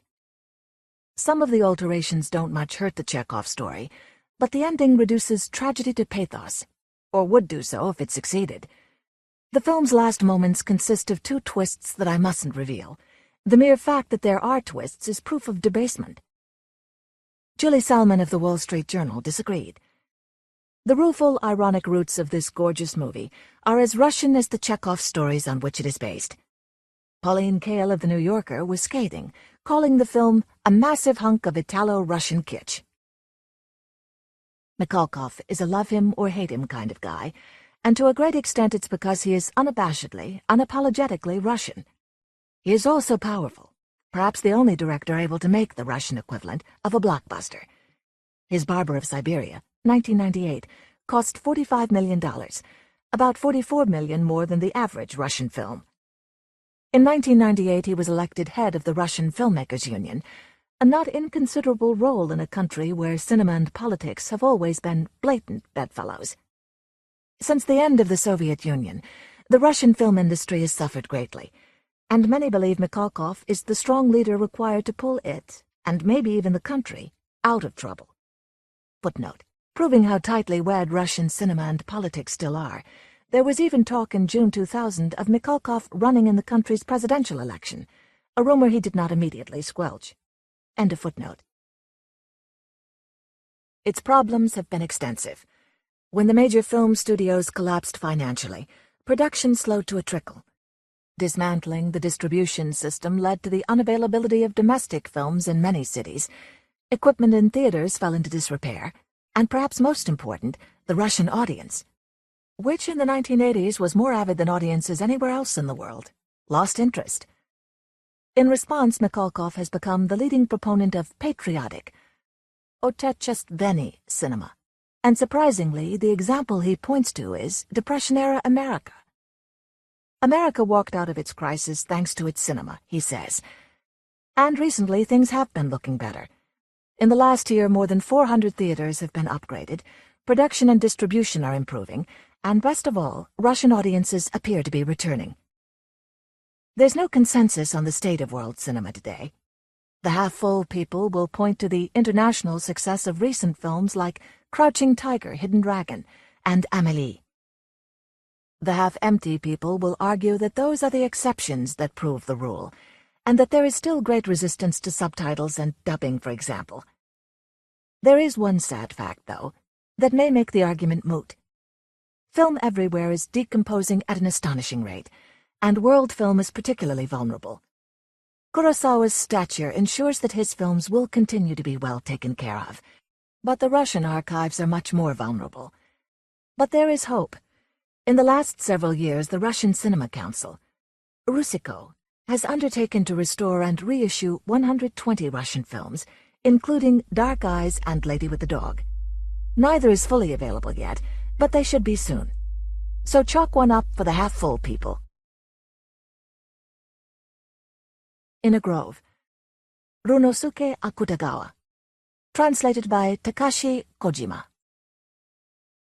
The testimony of a woodcutter questioned by a high police commissioner. Yes, sir. Certainly it was I who found the body. This morning, as usual, I went to cut my daily quota of cedars, when I found the body in a grove in a hollow in the mountains. The exact location? About 150 meters off the Yamashina Stage Road. It's an out-of-the-way grove of bamboo and cedars.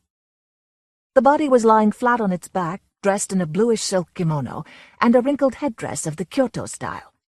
A single sword stroke had pierced the breast. The fallen bamboo blades around it were stained with bloody blossoms. No, the blood was no longer running. The wound had dried up, I believe. And also a gadfly was stuck fast there, hardly noticing my footsteps. You ask me if I saw a sword or any such thing? No, nothing, sir. I found only a rope at the root of a cedar nearby. And, well, in addition to a rope, I found a comb. That was all.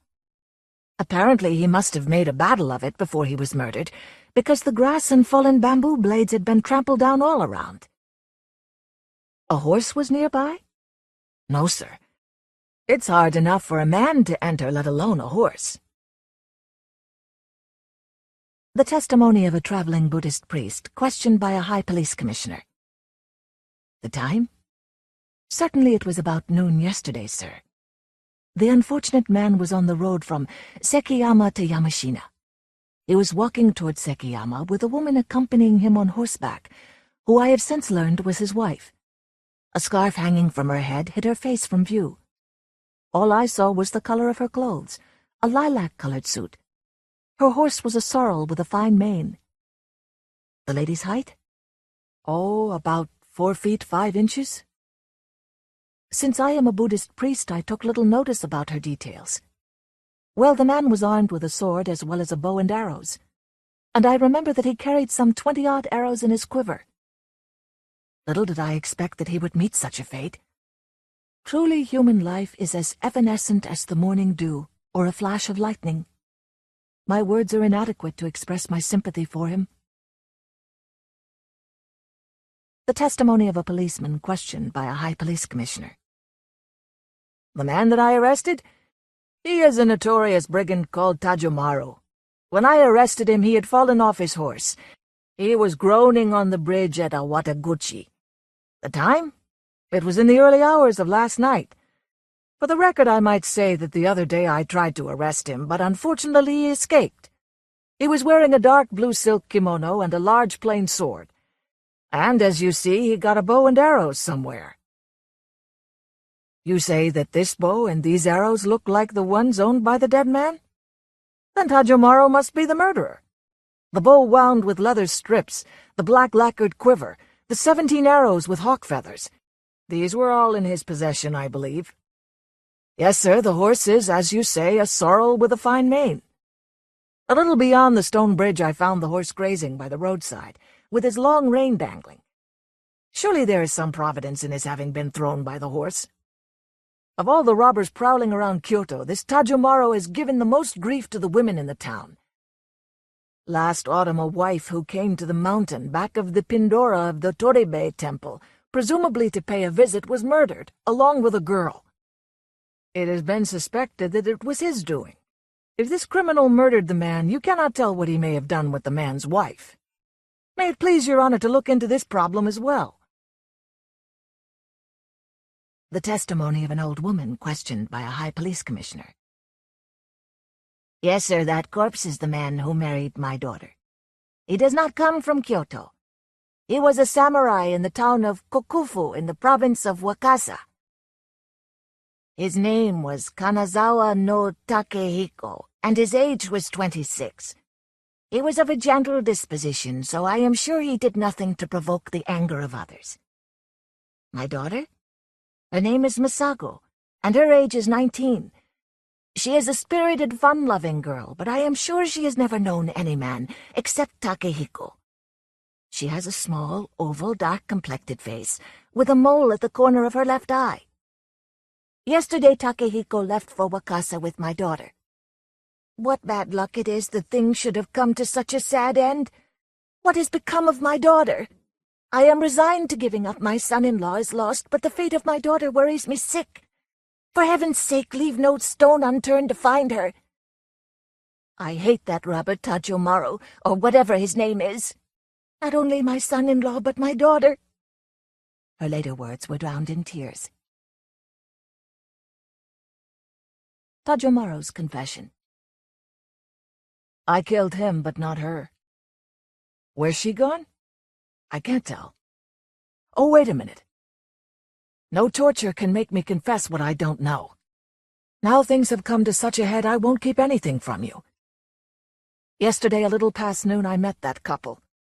Just then a puff of wind blew and raised her hanging scarf, so that I caught a glimpse of her face.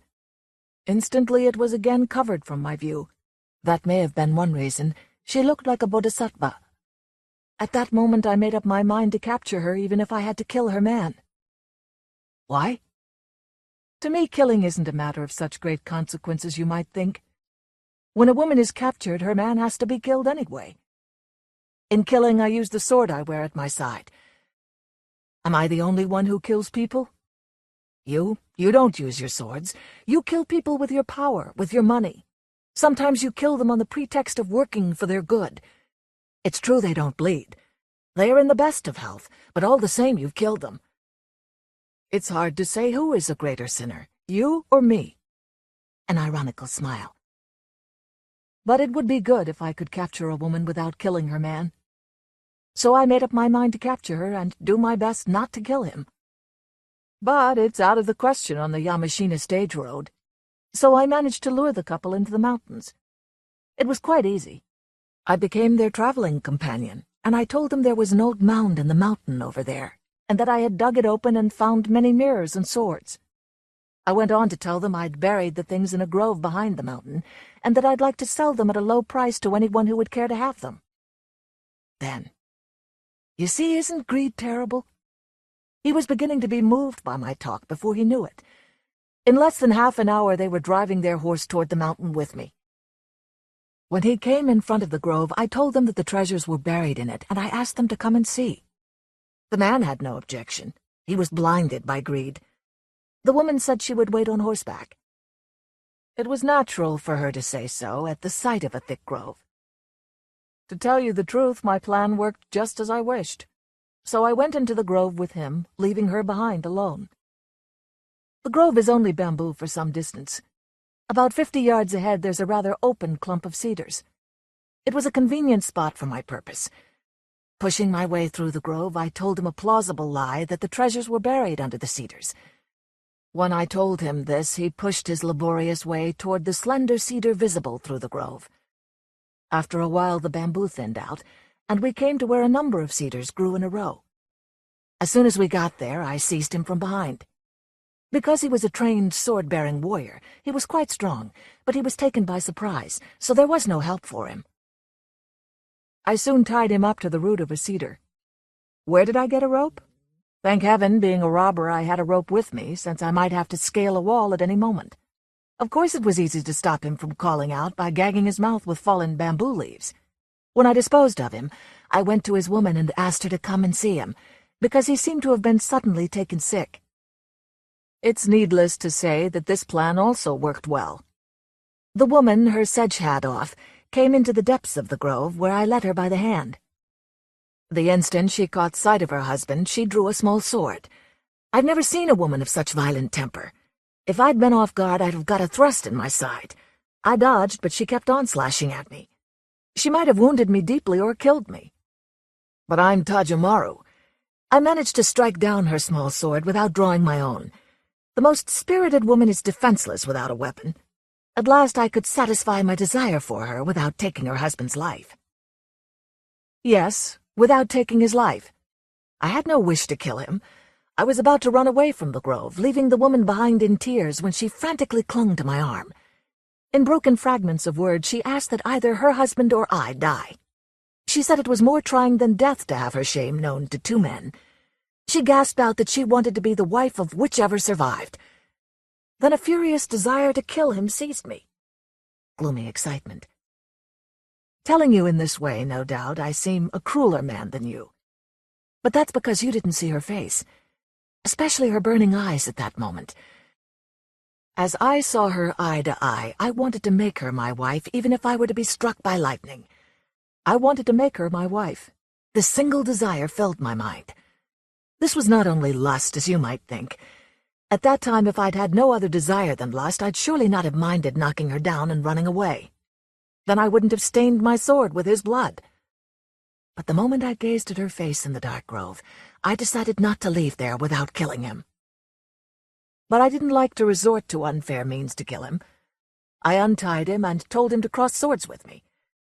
The rope that was found at the root of the cedar is the rope I dropped at the time. Furious with anger, he drew his thick sword, and quick as thought he sprang at me ferociously without speaking a word. I needn't tell you how our fight turned out. The 23rd stroke. Please remember this. I'm impressed with this fact still. Nobody under the sun has ever clashed swords with me 20 strokes. A cheerful smile. When he fell, I turned toward her, lowering my blood-stained sword. But to my great astonishment, she was gone. I wondered to where she had run away. I looked for her in the clump of cedars. I listened, but heard only a groaning sound from the throat of the dying man. As soon as we started to cross swords, she may have run away through the grove to call for help. When I thought of that, I decided it was a matter of life and death to me. So, robbing him of his sword and bow and arrows, I ran out to the mountain road. There I found her horse still grazing quietly. It would be a mere waste of words to tell you the later details. But before I entered town, I had already parted with the sword. That's all my confession. I know that my head will be hung in chains anyway, so put me down for the maximum penalty. A defiant attitude. The confession of a woman who had come to the Shimizu temple. That man in the blue silk kimono, after forcing me to yield to him, laughed mockingly as he looked at my bound husband. How horrified my husband must have been. But no matter how hard he struggled in agony, the rope cut into him all the more tightly.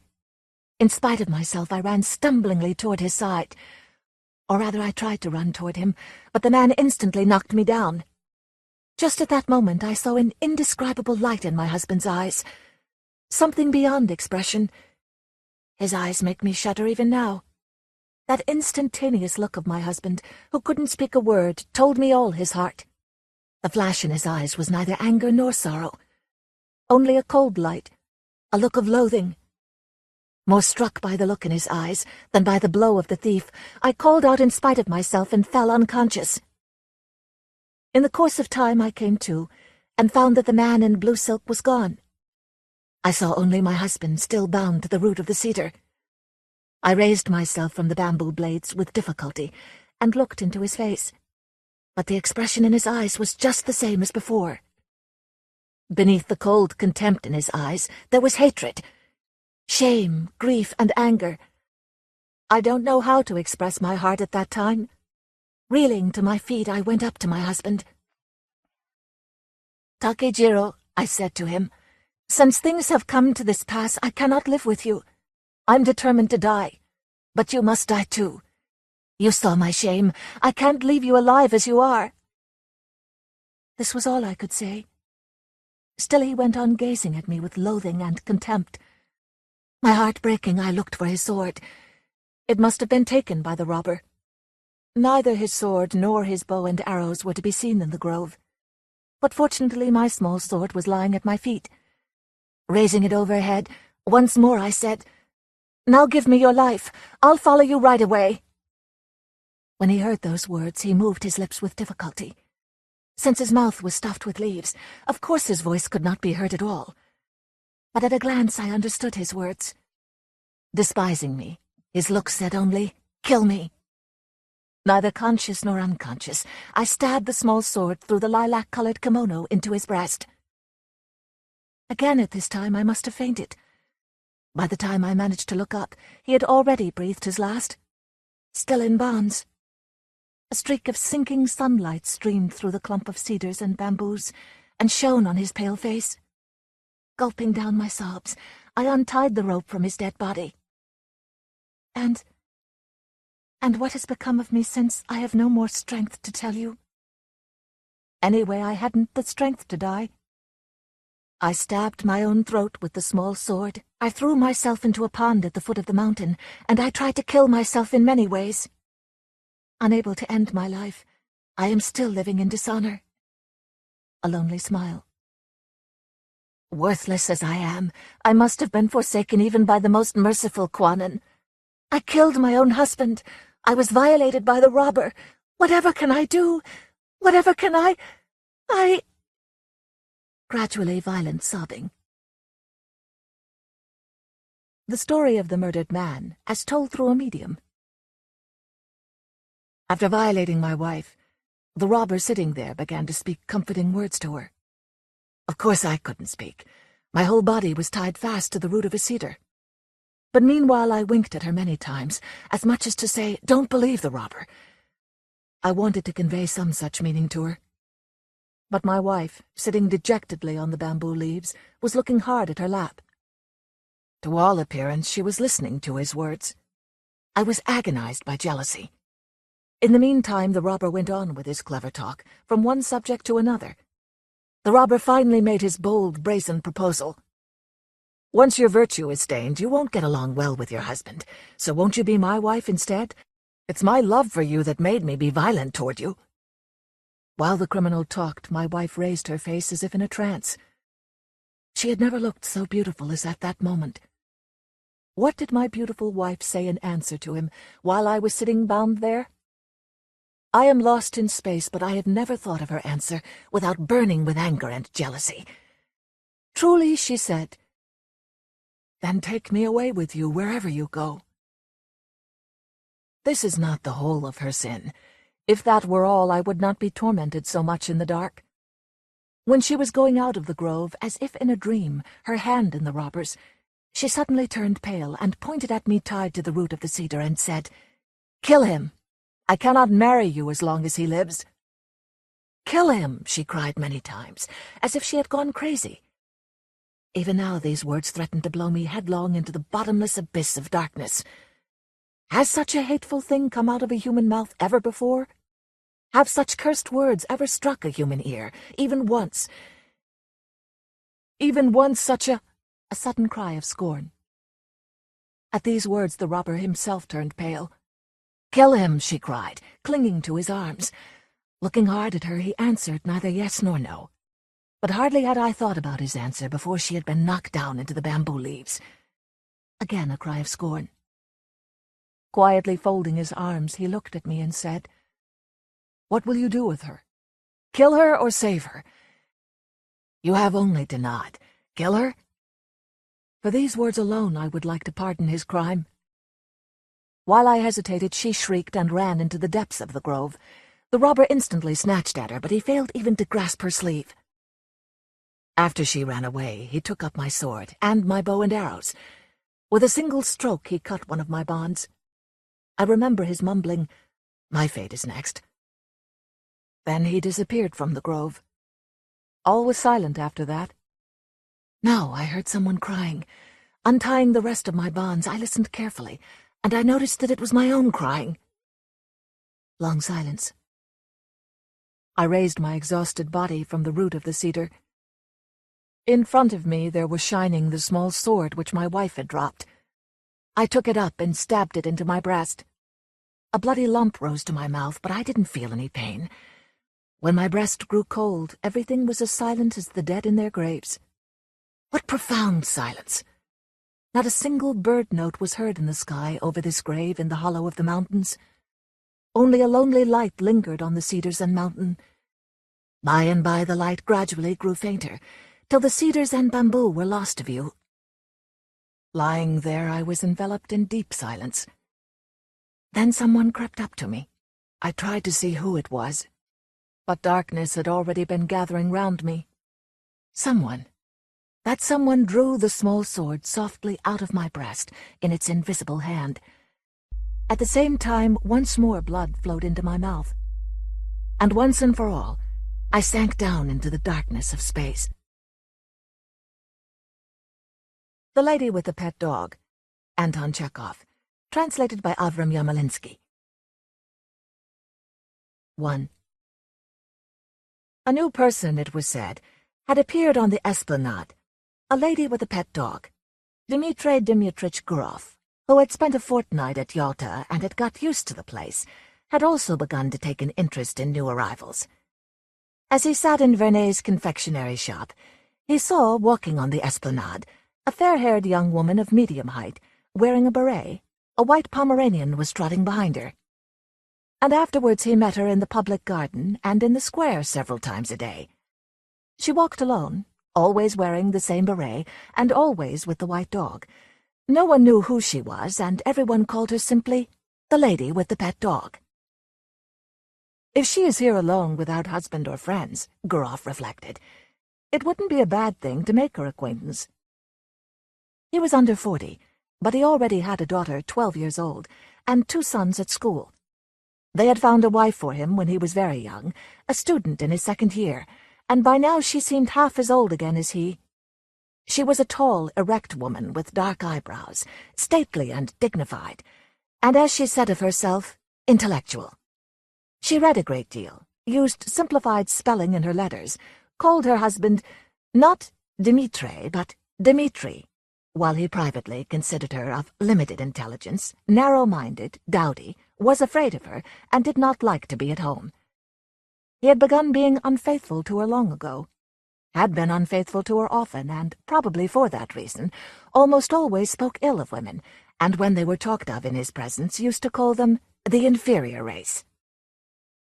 It seemed to him that he had been sufficiently tutored by bitter experience to call them what he pleased, and yet he could not have lived without the inferior race for 2 days together.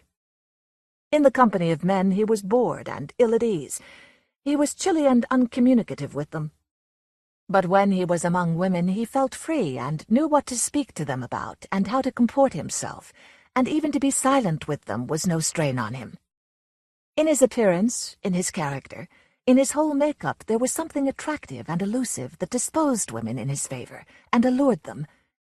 He knew that, and some force seemed to draw him to them too.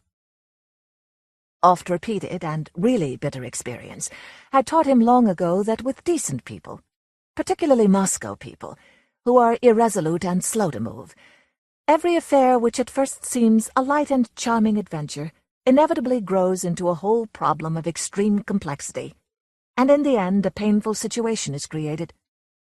But at every new meeting with an interesting woman, this lesson of experience seemed to slip from his memory, and he was eager for life, and everything seemed so simple and diverting. One evening, while he was dining in the public garden, the lady in the beret walked up without haste to take the next table. Her expression, her gait, her dress, and the way she did her hair told him that she belonged to the upper class, that she was married, that she was in Yalta for the first time and alone, and that she was bored there. The stories told of the immorality in Yalta are to a great extent untrue. He despised them and knew that such stories were made up for the most part by persons who would have been glad to sin themselves if they had had the chance. But when the lady sat down at the next table 3 paces from him, he recalled these stories of easy conquests, of trips to the mountains, and the tempting thought of a swift, fleeting liaison, a romance with an unknown woman of whose very name he was ignorant, suddenly took hold of him. He beckoned invitingly to the Pomeranian, and when the dog approached him, shook his finger at it. The Pomeranian growled. Gurov threatened it again. The lady glanced at him and at once dropped her eyes. "He doesn't bite," she said, and blushed. "May I give him a bone?" he asked, and when she nodded he inquired affably, "Have you been in Yalta long?" "About 5 days." "And I am dragging out the 2nd week here." There was a short silence. "Time passes quickly, and yet it is so dull here," she said, not looking at him. "It's only the fashion to say it's dull here. A provincial will live in Belyov or Zhizdra and not be bored, but when he comes here it's the dullness, the dust. One would think he came from Granada." She laughed. Then both continued eating in silence, like strangers, but after dinner they walked together, and there sprang up between them the light banter of people who are free and contented, to whom it does not matter where they go or what they talk about. They walked and talked of the strange light on the sea. The water was a soft, warm lilac color, and there was a golden band of moonlight upon it. They talked of how sultry it was after the hot day. Gurov told her that he was a native of Moscow, that he had studied languages and literature at the university, but had a post in a bank, that at one time he had trained to become an opera singer, but had given it up, that he owned 2 houses in Moscow. And he learned from her that she had grown up in Petersburg, but had lived in S. Since her marriage 2 years previously, that she was going to stay in Yalta for about another month, and that her husband, who needed a rest, too, might perhaps come to fetch her. She was not certain whether her husband was a member of a government board or served on a Zemstvo council, and this amused her. Footnote, county council, end of footnote. And Gurov learned, too, that her name was Anna Sergeyevna. Afterwards, in his room at the hotel, he thought about her, and was certain that he would meet her the next day. It was bound to happen. Getting into bed, he recalled that she had been a schoolgirl only recently, doing lessons like his own daughter. He thought how much timidity and angularity there was still in her laugh and her manner of talking with a stranger.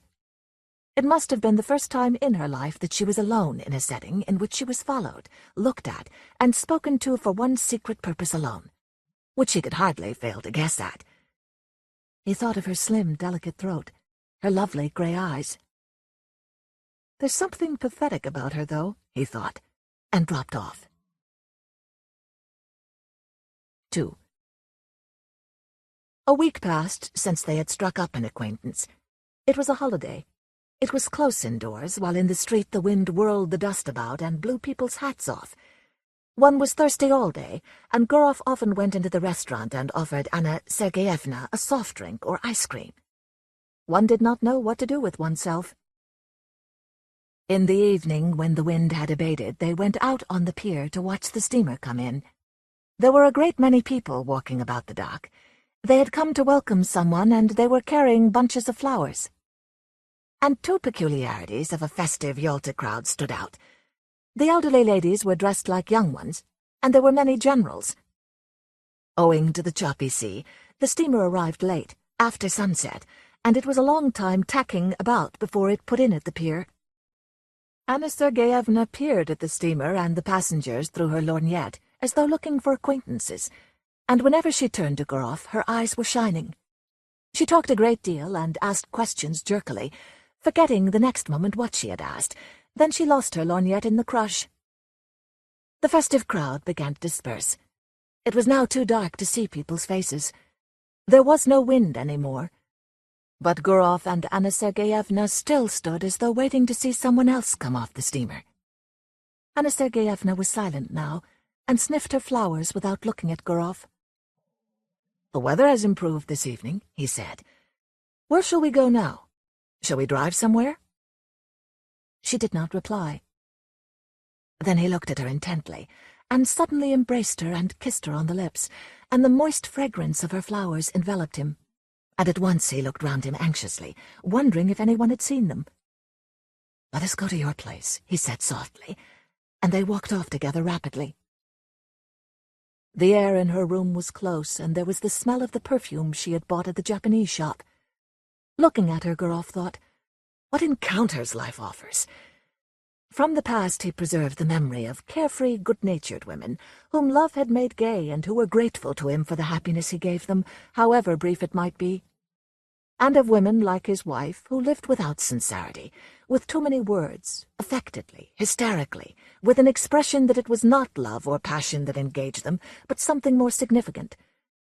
And of 2 or 3 others, very beautiful, frigid women, across whose faces would suddenly flit a rapacious expression, an obstinate desire to take from life more than it could give. And these were women no longer young, capricious, unreflecting, domineering, unintelligent. And when Gurov grew cold to them, their beauty aroused his hatred, and the lace on their lingerie seemed to him to resemble scales. But here there was the timidity, the angularity of inexperienced youth, a feeling of awkwardness, and there was a sense of embarrassment, as though someone had suddenly knocked at the door. Anna Sergeyevna, the lady with the pet dog, treated what had happened in a peculiar way. Very seriously, as though it were her fall, so it seemed, and this was odd and inappropriate. Her features drooped and faded, and her long hair hung down sadly on either side of her face. She grew pensive, and her dejected pose was that of a Magdalene in a picture by an old master. "It's not right," she said. "You don't respect me now, you first of all." There was a watermelon on the side table. Gurov cut himself a slice and began eating it without haste. They were silent for at least half an hour. There was something touching about Anna Sergeyevna. She had the purity of a well-bred, naive woman who has seen little of life. The single candle burning on the table barely illumined her face, yet it was clear that she was unhappy. "Why should I stop respecting you, darling?" asked Gurov. "You don't know what you're saying." "God forgive me," she said, and her eyes filled with tears. "It's terrible." "It's as though you were trying to exonerate yourself." "How can I exonerate myself? No, I am a bad, low woman. I despise myself, and I have no thought of exonerating myself. It's not my husband, but myself I have deceived. And not only just now, I have been deceiving myself for a long time. My husband may be a good, honest man, but he is a flunky. I don't know what he does, what his work is, but I know he is a flunky. I was 20 when I married him. I was tormented by curiosity. I wanted something better. There must be a different sort of life, I said to myself. I wanted to live, to live, to live. Curiosity kept eating at me. You don't understand it, but I swear to God I could no longer control myself. Something was going on in me. I could not be held back. I told my husband I was ill and came here. And here I have been walking about as though in a daze, as though I were mad, and now I have become a vulgar, vile woman whom anyone may despise." Gurov was already bored with her. He was irritated by her naive tone, by her repentance, so unexpected and so out of place, but for the tears in her eyes, he might have thought she was joking or play-acting. "I don't understand, my dear," he said softly. "What do you want?" She hid her face on his breast and pressed close to him. Believe me, I beg you," she said. "I love honesty and purity, and sin is loathsome to me. I don't know what I'm doing. Simple people say the evil one has led me astray, and I may say of myself now that the evil one has led me astray." "Quiet, quiet," he murmured. He looked into her fixed, frightened eyes, kissed her, spoke to her softly and affectionately, and by degrees she calmed down, and her gaiety returned. Both began laughing. Afterwards, when they went out, there was not a soul on the esplanade. The town with its cypresses looked quite dead, but the sea was still sounding as it broke upon the beach. A single launch was rocking on the waves, and on it a lantern was blinking sleepily. They found a cab and drove to Oreanda. "I found out your surname in the hall just now. It was written on the board." "Von Diederitz," said Goroff. "Is your husband German?" "No. I believe his grandfather was German, but he is Greek Orthodox himself." At Oreanda they sat on a bench not far from the church, looked down at the sea, and were silent. Yalta was barely visible through the morning mist. White clouds rested motionlessly on the mountain tops. The leaves did not stir on the trees, cicadas twanged, and the monotonous muffled sound of the sea that rose from below spoke of the peace, the eternal sleep awaiting us. So it rumbled below when there was no Yalta, no Oreanda here. So it rumbles now, and it will rumble as indifferently and as hollowly when we are no more. And in this constancy, in this complete indifference to the life and death of each of us, there lies, perhaps, a pledge of our eternal salvation, of the unceasing advance of life upon earth, of unceasing movement towards perfection.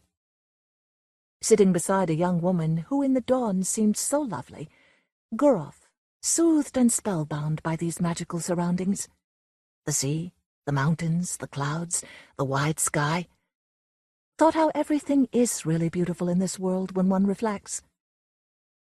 Everything except what we think or do ourselves when we forget the higher aims of life and our own human dignity. A man strolled up to them, probably a guard, looked at them and walked away. And this detail, too, seemed so mysterious and beautiful. They saw a steamer arrive from Feodosia, its lights extinguished in the glow of dawn. "There is dew on the grass," said Anna Sergeyevna after a silence. "Yes, it's time to go home." They returned to the city. Then they met every day at 12 o'clock on the esplanade, lunched and dined together, took walks, admired the sea. She complained that she slept badly, that she had palpitations, asked the same questions, troubled now by jealousy and now by the fear that he did not respect her sufficiently. And often in the square or the public garden, when there was no one near them, he suddenly drew her to him and kissed her passionately. Complete idleness, these kisses in broad daylight, exchanged furtively in dread of someone seeing them. The heat, the smell of the sea, and the continual flitting before his eyes of idle, well-dressed, well-fed people worked a complete change in him. He kept telling Anna Sergeyevna how beautiful she was, how seductive, was urgently passionate. He would not move a step away from her, while she was often pensive and continually pressed him to confess that he did not respect her, did not love her in the least, and saw in her nothing but a common woman.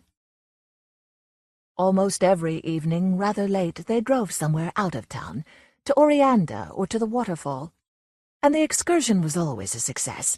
The scenery invariably impressed them as beautiful and magnificent. They were expecting her husband, but a letter came from him saying that he had eye trouble, and begging his wife to return home as soon as possible. Anna Sergeyevna made haste to go.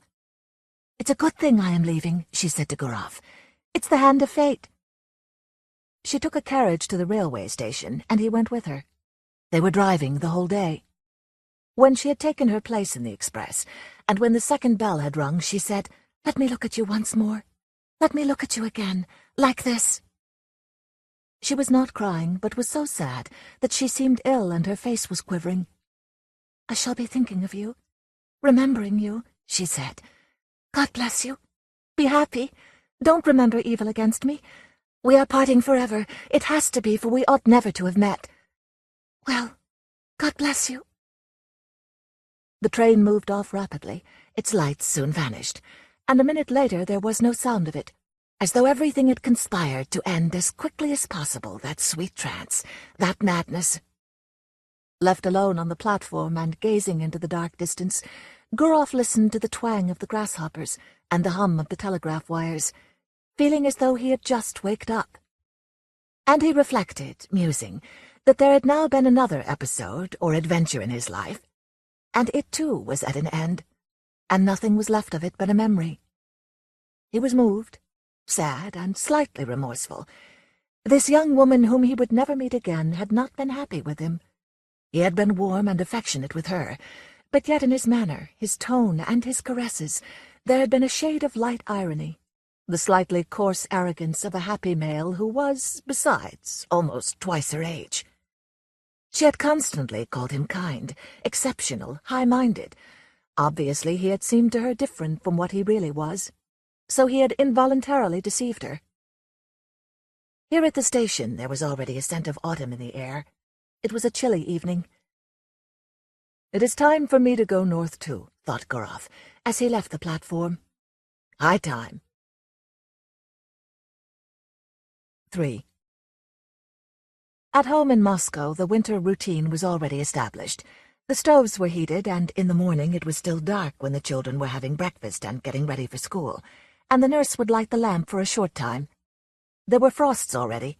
When the first snow falls, on the first day the sleighs are out, it is pleasant to see the white earth, the white roofs. One draws easy, delicious breaths, and the season brings back the days of one's youth. The old limes and birches, white with hoarfrost, have a good-natured look. They are closer to one's heart than cypresses and palms, and near them one no longer wants to think of mountains and the sea. Gurov, a native of Moscow, arrived there on a fine frosty day, and when he put on his fur coat and warm gloves and took a walk along Petrovka, and when on Saturday night he heard the bells ringing, his recent trip and the places he had visited lost all charm for him. Little by little he became immersed in Moscow life, greedily read 3 newspapers a day, and declared that he did not read the Moscow papers on principle. He already felt a longing for restaurants, clubs, formal dinners, anniversary celebrations, and it flattered him to entertain distinguished lawyers and actors, and to play cards with a professor at the physicians' club. He could eat a whole portion of meat stewed with pickled cabbage and served in a pan Moscow style. A month or so would pass, and the image of Anna Sergeyevna, it seemed to him, would become misty in his memory, and only from time to time he would dream of her with her touching smile as he dreamed of others. But more than a month went by. Winter came into its own, and everything was still clear in his memory as though he had parted from Anna Sergeyevna only yesterday, and his memories glowed more and more vividly. When in the evening stillness the voices of his children preparing their lessons reached his study, or when he listened to a song, or to an organ playing in a restaurant, or when the storm howled in the chimney, suddenly everything would rise up in his memory. What had happened on the pier, and the early morning with the mist on the mountains, and the steamer coming from Feodosia, and the kisses. He would pace about his room a long time, remembering and smiling. Then his memories passed into reveries, and in his imagination the past would mingle with what was about to come. He did not dream of Anna Sergeyevna, but she followed him about everywhere and watched him. When he shut his eyes, he saw her before him, as though she were there in the flesh, and she seemed to him lovelier, younger, tenderer than she had been, and he imagined himself a finer man than he had been in Yalta. Of evenings she peered out at him from the bookcase, from the fireplace, from the corner. He heard her breathing, the caressing rustle of her clothes. In the street he followed women with his eyes, looking for someone who resembled her. Already he was tormented by a strong desire to share his memories with someone. But in his home it was impossible to talk of his love, and he had no one to talk to outside. Certainly he could not confide in his tenants or in anyone at the bank. And what was there to talk about? He hadn't loved her then, had he? Had there been anything beautiful, poetical, edifying, or simply interesting in his relations with Anna Sergeyevna? And he was forced to talk vaguely of love, of women, and no one guessed what he meant. Only his wife would twitch her black eyebrows and say, "The part of the philanderer does not suit you at all, Dmitri." One evening, coming out of the physicians' club with an official with whom he had been playing cards, he could not resist saying, "If you only knew what a fascinating woman I became acquainted with at Yalta." The official got into his sledge and was driving away, but he turned suddenly and shouted, "Dmitri Dmitrich!" "What is it?" "You were right this evening. The sturgeon was a bit high." These words, so commonplace, for some reason moved Gurov to indignation and struck him as degrading and unclean. What savage manners, what mugs, what stupid nights, what dull, humdrum days. Frenzied gambling, gluttony, drunkenness, continual talk, always about the same thing. Futile pursuits and conversations always about the same topics take up the better part of one's time, the better part of one's strength, and in the end there is left a life clipped and wingless. An absurd mess, and there is no escaping or getting away from it, just as though one were in a madhouse or a prison. Gurov, boiling with indignation, did not sleep all night, and he had a headache all the next day. And the following nights, too, he slept badly. He sat up in bed, thinking, or paced up and down his room. He was fed up with his children, fed up with the bank. He had no desire to go anywhere or to talk of anything. In December, during the holidays, he prepared to take a trip, and told his wife he was going to Petersburg to do what he could for a young friend. And he set off for S. What for? He did not know himself. He wanted to see Anna Sergeyevna and talk with her, to arrange a rendezvous if possible. He arrived at S. in the morning, and at the hotel took the best room, in which the floor was covered with grey army cloth, and on the table there was an inkstand, grey with dust, and topped by a figure on horseback, its hat in its raised hand and its head broken off. The porter gave him the necessary information. Von Diederitz lived in a house of his own on Staro Goncharnaya Street, not far from the hotel. He was rich and lived well, and kept his own horses. Everyone in the town knew him. The porter pronounced the name Drideritz. Without haste, Gurov made his way to Staro Goncharnaya Street, and found the house. Directly opposite the house stretched a long grey fence studded with nails.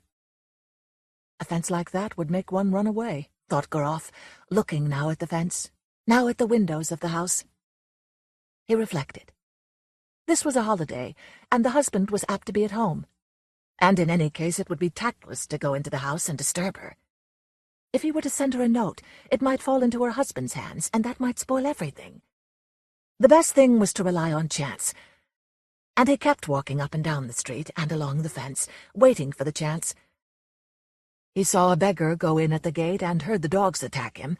Then an hour later he heard a piano, and the sound came to him faintly and indistinctly. Probably it was Anna Sergeyevna playing. The front door opened suddenly, and an old woman came out, followed by the familiar white Pomeranian. Gurov was on the point of calling to the dog, but his heart began beating violently, and in his excitement he could not remember the Pomeranian's name. He kept walking up and down, and hated the grey fence more and more, and by now he thought irritably that Anna Sergeyevna had forgotten him, and was perhaps already diverting herself with another man, and that was very natural in a young woman who from morning till night had to look at that damn fence. He went back to his hotel room and sat on the couch for a long while, not knowing what to do. Then he had dinner and a long nap. How stupid and annoying this all is, he thought when he woke, and looked at the dark windows. It was already evening. Here I've had a good sleep for some reason. What am I going to do at night? He sat on the bed, which was covered with a cheap grey blanket of the kind seen in hospitals, and he twitted himself in his vexation. So there's your lady with the pet dog, there's your adventure, a nice place to cool your heels in. That morning at the station, a playbill in large letters had caught his eye. The geisha was to be given for the first time. He thought of this and drove to the theatre. It's quite possible that she goes to first nights, he thought. The theatre was full. As in all provincial theatres, there was a haze above the chandelier. The gallery was noisy and restless. In the front row, before the beginning of the performance, the local dandies were standing with their hands clasped behind their backs. In the governor's box, the governor's daughter, wearing a boa, occupied the front seat, while the governor himself hid modestly behind the portiere and only his hands were visible. The curtain swayed. The orchestra was a long time tuning up. While the audience was coming in and taking their seats, Gurov scanned the faces eagerly. Anna Sergeyevna, too, came in. She sat down in the third row, and when Gurov looked at her, his heart contracted, and he understood clearly that in the whole world there was no human being so near, so precious and so important to him. She, this little undistinguished woman, lost in a provincial crowd, with a vulgar lorgnette in her hand, filled his whole life now, was his sorrow and his joy, the only happiness that he now desired for himself. And to the sounds of the bad orchestra, of the miserable local violins, he thought how lovely she was. He thought and dreamed. A young man with small side whiskers, very tall and stooped, came in with Anna Sergeyevna, and sat down beside her. He nodded his head at every step, and seemed to be bowing continually. Probably this was the husband whom at Yalta, in an excess of bitter feeling, she had called a flunky. And there really was in his lanky figure, his side whiskers, his small bald patch, something of a flunky's retiring manner. His smile was mawkish, and in his buttonhole there was an academic badge like a waiter's number. During the first intermission, the husband went out to have a smoke. She remained in her seat.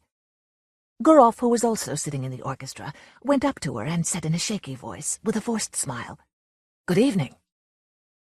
She glanced at him and turned pale, then looked at him again in horror, unable to believe her eyes, and gripped the fan and the lorgnette tightly together in her hands, evidently trying to keep herself from fainting. Both were silent. She was sitting, he was standing, frightened by her distress and not daring to take a seat beside her. The violins and the flute that were being tuned up sang out. He suddenly felt frightened. It seemed as if all the people in the boxes were looking at them. She got up and went hurriedly to the exit. He followed her, and both of them walked blindly along the corridors, and up and down stairs, and figures in the uniforms prescribed for magistrates, teachers, and officials of the Department of Crown Lands, all wearing badges, flitted before their eyes, as did also ladies, and fur coats on hangers. They were conscious of draughts and the smell of stale tobacco.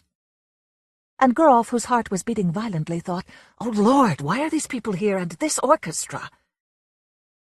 And at this instant, he suddenly recalled how when he had seen Anna Sergeyevna off at the station, he had said to himself that all was over between them, and that they would never meet again. But how distant the end still was. On the narrow, gloomy staircase, over which it said, "To the amphitheatre," she stopped. "How you frightened me," she said, breathing hard, still pale and stunned. "Oh, how you frightened me! I am barely alive. Why did you come? Why?" "But do understand, Anna, do understand," he said hurriedly, under his breath.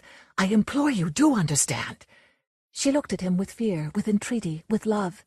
She looked at him intently, to keep his features more distinctly in her memory. "I suffer so," she went on, not listening to him. "All this time I have been thinking of nothing but you. I live only by the thought of you, and I wanted to forget. But why, oh, why have you come?" On the landing above them, 2 high school boys were looking down and smoking. But it was all the same to Gurov. He drew Anna Sergeyevna to him and began kissing her face and hands. "What are you doing? What are you doing?" she was saying in horror, pushing him away. "We have lost our senses. Go away today. Go away at once. I conjure you by all that is sacred, I implore you. People are coming this way." Someone was walking up the stairs. "You must leave," Anna Sergeyevna went on in a whisper. "Do you hear, Dmitri Dmitrich? I will come and see you in Moscow. I have never been happy. I am unhappy now, and I never shall be happy, never. So don't make me suffer still more. I swear I'll come to Moscow. But now let us part. My dear, good, precious one, let us part." She pressed his hand and walked rapidly downstairs, turning to look round at him, and from her eyes he could see that she really was unhappy. Gurov stood for a while, listening. Then, when all grew quiet, he found his coat and left the theatre. 4. And Anna Sergeyevna began coming to see him in Moscow.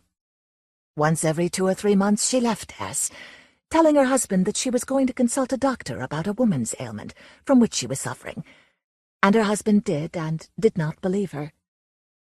When she arrived in Moscow, she would stop at the Slavyansky Bazaar Hotel and at once send a man in a red cap to Groff. Groff came to see her, and no one in Moscow knew of it. Once he was going to see her in this way on a winter morning. The messenger had come the evening before and not found him in. With him walked his daughter, whom he wanted to take to school. It was on the way. Snow was coming down in big wet flakes. "It's 3 degrees above zero, and yet it's snowing," Groff was saying to his daughter. Footnote, on the Celsius scale, about 37 degrees Fahrenheit. End of footnote. "But this temperature prevails only on the surface of the earth. In the upper layers of the atmosphere there is quite a different temperature." "And why doesn't it thunder in winter, Papa?" He explained that too. He talked, thinking all the while that he was on his way to a rendezvous, and no living soul knew of it, and probably no one would ever know.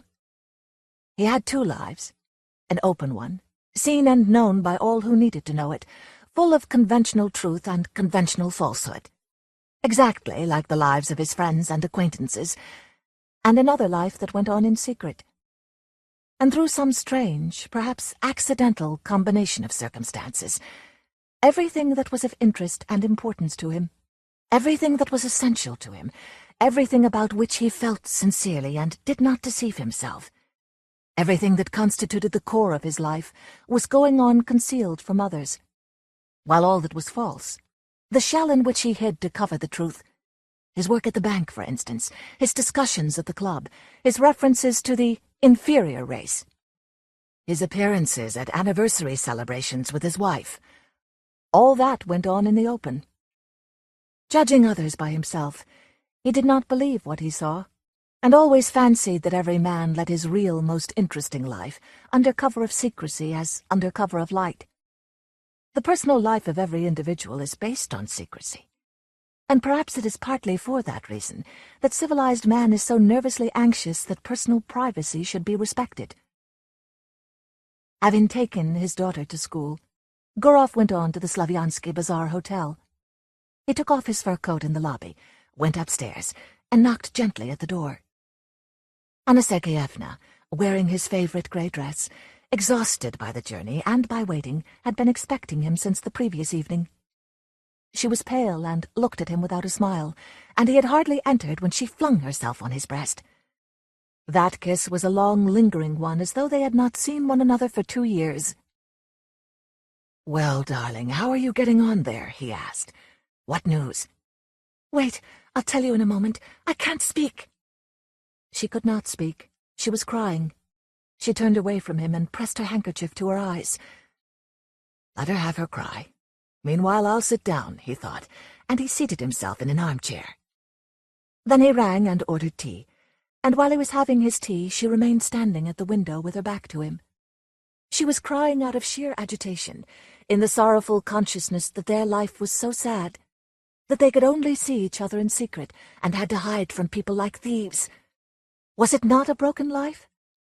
"Come, stop now, dear," he said. It was plain to him that this love of theirs would not be over soon, that the end of it was not in sight. Anna Sergeyevna was growing more and more attached to him. She adored him, and it was unthinkable to tell her that their love was bound to come to an end some day. Besides, she would not have believed it. He went up to her and took her by the shoulders, to fondle her and say something diverting, and at that moment he caught sight of himself in the mirror.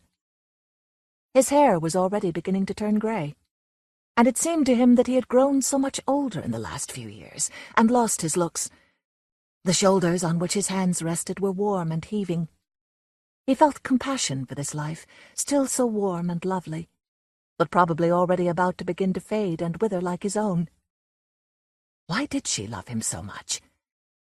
He always seemed to women different from what he was, and they loved in him not himself, but the man whom their imagination created, and whom they had been eagerly seeking all their lives. And afterwards, when they saw their mistake, they loved him nevertheless. And not one of them had been happy with him. In the past he had met women, come together with them, parted from them. But he had never once loved.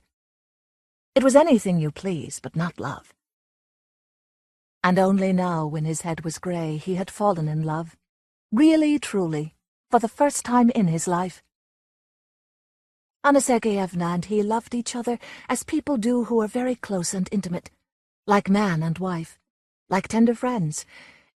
It seemed to them that fate itself had meant them for one another, and they could not understand why he had a wife and she a husband, and it was as though they were a pair of migratory birds, male and female, caught and forced to live in different cages. They forgave each other what they were ashamed of in their past. They forgave everything in the present, and felt that this love of theirs had altered them both. Formerly, in moments of sadness, he had soothed himself with whatever logical arguments came into his head. But now he no longer cared for logic. He felt profound compassion. He wanted to be sincere and tender.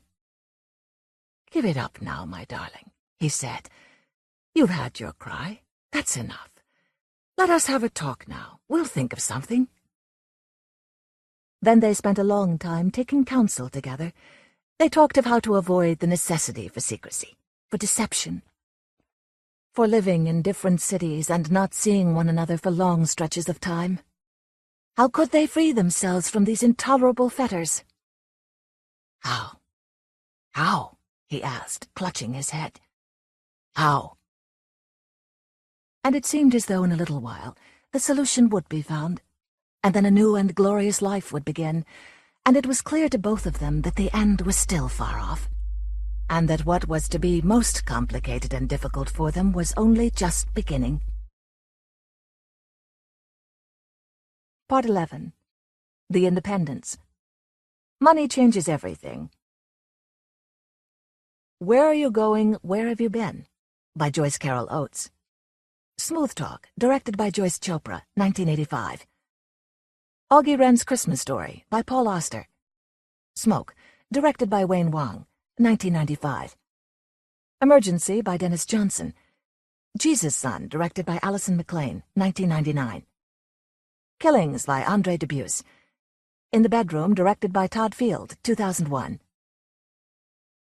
Compromise.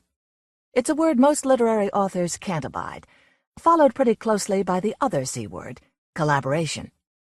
So that makes Hollywood a scary place for writers, as it has been since the beginning. In his 1936 essay, The Crack-Up, F. Scott Fitzgerald partially blamed film's mechanical and communal art for his mental disintegration. As long past as 1930, I had a hunch that the talkies would make even the best-selling novelist as archaic as silent pictures. People still read, but there was a rankling indignity that to me had become almost an obsession in seeing the power of the written word subordinated to another power, a more glittering, a grosser power. Recently, director Lawrence Kasdan, The Big Chill, Body Heat, put it a slightly different way. Sometimes Hollywood movies seem stupidly resistant to the fascinating unpredictability of human beings. A writer I know was in a meeting once with a studio executive who said with exasperation, "These characters are way too complicated for a movie this expensive." Paul Schrader, who directed the low-budget independent film Affliction, adapted from a novel by Russell Banks, has even put a dollar figure on this threshold for complicated characters. He likes to say that somewhere around $14 million, you have to put white hats on the good guys and black hats on the bad guys. And for a literary writer, them's fightin' words. One of the most stubborn, uncompromising authors working today is Denis Johnson. Poet, novelist, essayist, and playwright, he chronicles life in the drugged-out, dog-eared corners of society. And he speaks from experience. In the 1970s, while in his 20s, Johnson struggled with drug addiction and eventually landed in rehab. His story collection, Jesus' Son, the title is from Lou Reed's song Heroin, is a semi-autobiographical chronicle of that time and includes the story Emergency, chosen by Robert Stone as one of the 20 best stories of 1992. As a collection, it seems unlikely film material, with its elliptical structure and wandering addict-alcoholic main character, known only as Fuckhead, or FH. But as with all of Johnson's work, there is a preoccupation with redemption that sets his work apart from other drug tales. To go on living and to understand the past, he has said, is like taking up another life. It is like waking up after your death and being able to look back and understand. Alison McLean, who directed the film adaptation of Jesus' Son, $2.5 million, had already read Johnson's collection when she was approached to do the movie. I was quite stunned by it, and went on to read many of his other books, and had a bit of an obsession with him after that. But I never thought of it as a film because it's a book of short stories, and they are not particularly connected apart from the main character. Throughout the adaptation process, she was keenly aware of the difficulties. People were nervous about the structure, about the drugs. Nervous that Fuckhead was unlikable, that he was called Fuckhead. As a result, the film was made completely outside of Hollywood, using independent funds. McLean's, and the screenwriters' respect for the material is obvious. She employed frequent voiceovers to retain the lush, language-filled, hallucinatory nature of Johnson's stories. She also retained the episodic structure, complete with story titles. Roger Ebert, who included the film in his annual Overlooked Film Festival, applauded its wry humor, poignancy, sorrow, and wildness, concluding, like all good films, it isn't for everybody. Only bad films are for everybody. And that's the nice compatibility between independent films and literary fiction. Neither tries to be all things to all people. This is, almost by definition, not true for the big-budget Hollywood film. In his essay, Director's Problems, Alfred Hitchcock, one of the most commercially successful directors of all time, states, "The cost of making a picture is so great, and there are so many aspects of the business, world markets, American markets, and so on, that we find it difficult to get our money back. Even for a successful film with a universal appeal, let alone in films that have experimented with the story or the artist. That is the thing that has long kept the cinema back. I should say it has pretty well gone a long way to destroy the art." If the specter of cost is destructive, another kiss of death, in adaptations anyway, is remaining too close to the source. But at least in today's environment, most authors understand this. In 1985, while pointing out the progress of literary adaptations, Joy Gould Boyum observed, "The literary establishment seems not to have noticed that so many of the arguments it puts forth against adaptation are really about film as it was, rather than about film as it is, about film when it was synonymous with Hollywood and had to submit to the taste of moguls, the structures of the star system, and the censoring eye of the Hays office, about film when it was more of a mass medium than it is today, and consequently operated with very different notions as to the nature of its audience." But lately the literary establishment has begun to notice the change, and some authors are even willing, happily, to jump into the fray. Paul Auster did just that when he wrote the screenplay for Wayne Wong's Smoke, $7 million, based on his own Augie Wren's Christmas Story, commissioned by the New York Times. When Wong read the story, he was impressed by its inherent questioning of reality and fiction, truth and lies. A few weeks later he called Auster and suggested that it would make a good premise for a movie. It took 4 years, and as Wong puts it, a lot of economic, emotional, and creative twists and turns and ups and downs. But eventually the movie was made and presented as a film by Wayne Wong and Paul Auster.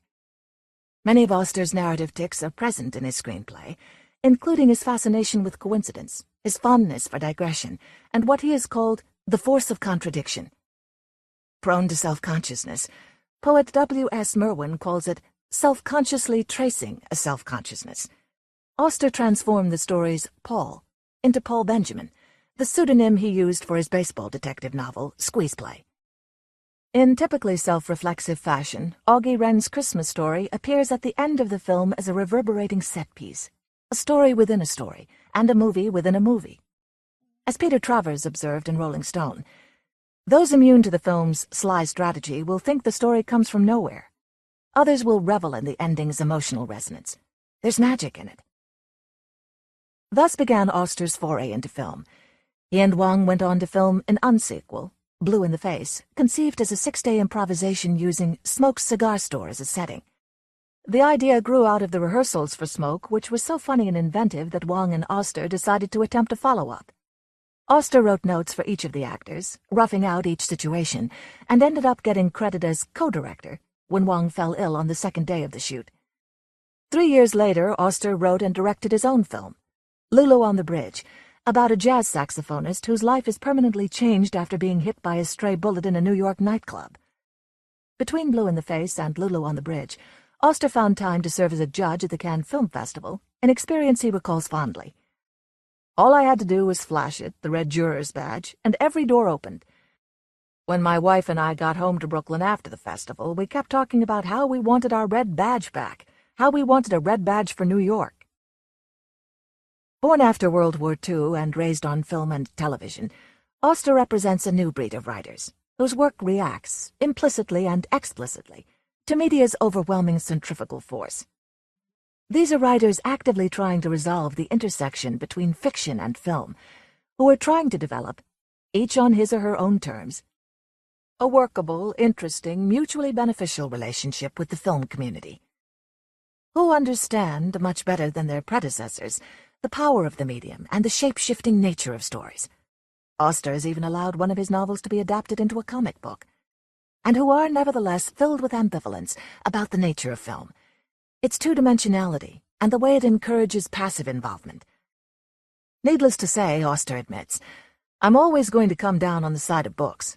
But that doesn't mean movies can't be wonderful. It's another way of telling stories, that's all, and I suppose it's important to remember what each medium can and can't do.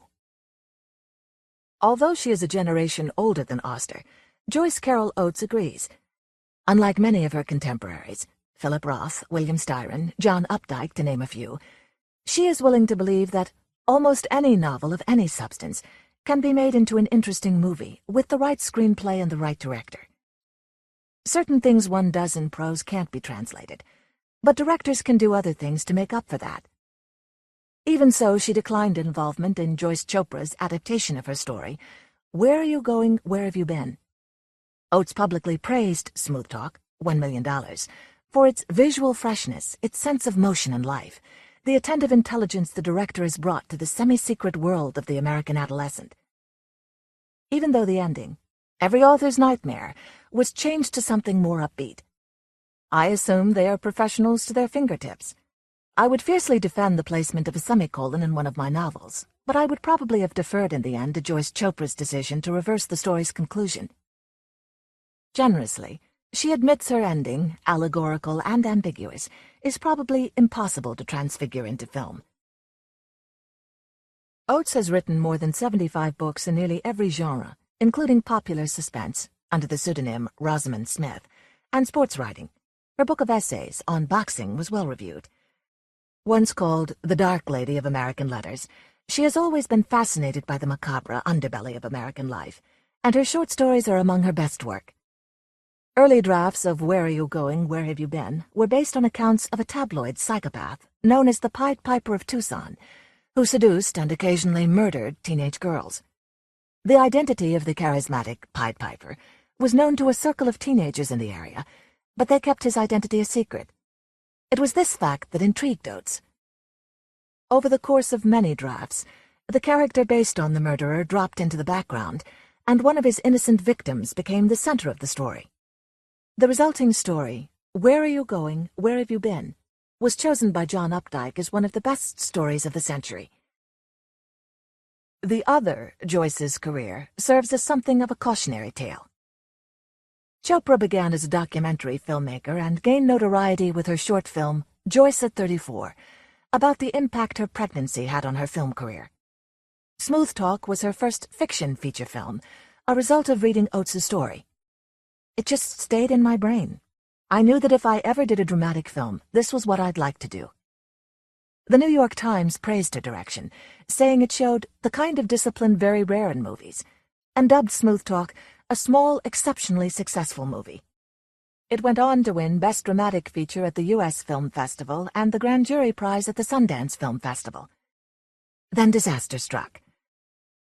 Chopra's next film was the ill-fated big-budget adaptation of Jay McInerney's Bright Lights, Big City, a semi-autobiographical novel of a young writer who drifts through a world of clubs and cocaine. From the beginning, the subject matter was problematic, considered by studio execs to be both subversive and unconventional. Several screenwriters cranked out unusable scripts, while studio execs worried about how to make the main character likable. Eventually, the studio fired Chopra for indecision, citing their strong financial interest in the film. Although she continues to work in both television and films, and recently directed the TV adaptation of Oates's novel Blonde. Chopra's reputation never quite recovered.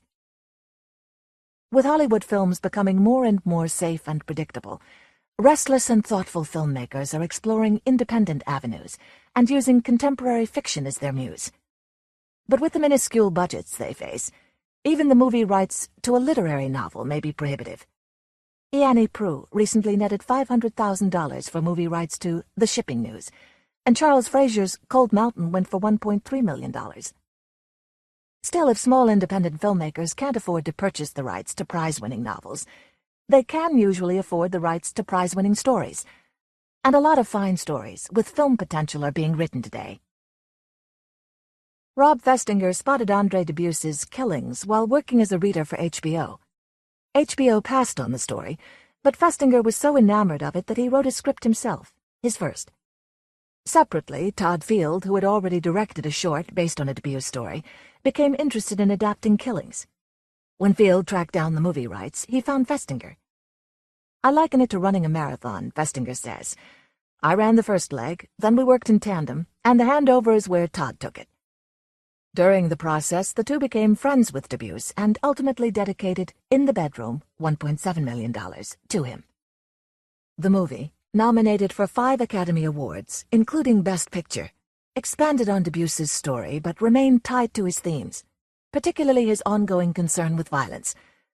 A retired Marine Corps captain, Dubus was comfortable with firearms. "I love the relaxed concentration of aiming a gun and squeezing its trigger." His first published story was about a boy who shoots his sister's boyfriend under ambiguous circumstances. Subsequently, he published scores of stories dealing with variations on the theme: racial violence, family violence, sexual violence, violence against or by children, murder, homicidal revenge, suicide. Killings is one in a chain of stories that culminated in Dubus's Giving Up the Gun, as he titled his 1990 essay describing his decision. Field expounded on this in an interview with The Guardian. "I see Andre's story, Killings, as a reflection of American consciousness.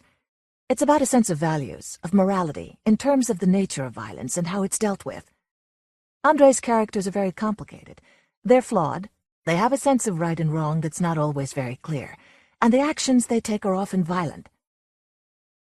So maybe the new C word, at least among independent filmmakers and literary authors, is cooperation. Writers today are willing to forge a more complex relationship, based on mutual respect, one that bears little resemblance to the old-school reaction of Fitzgerald and Hemingway, fear and loathing, respectively. Authors like Auster aren't scared. You see, the interesting thing about books, as opposed, say, to films, is that it's always just one person encountering the book. It's not an audience, it's one-to-one. It's me, the writer, and you, the reader, and we're together on that page, and I think it's probably about the most intimate place where human consciousnesses meet. And that's why books are never going to die. It's impossible. Where are you going? Where have you been? Joyce Carol Oates. To Bob Dylan. Her name was Connie.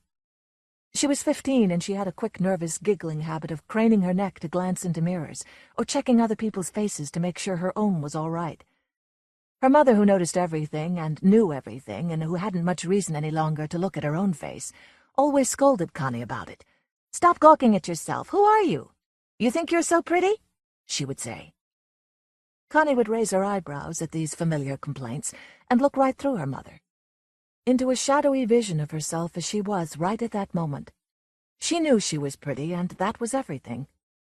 Her mother had been pretty once, too, if you could believe those old snapshots in the album. But now her looks were gone, and that was why she was always after Connie.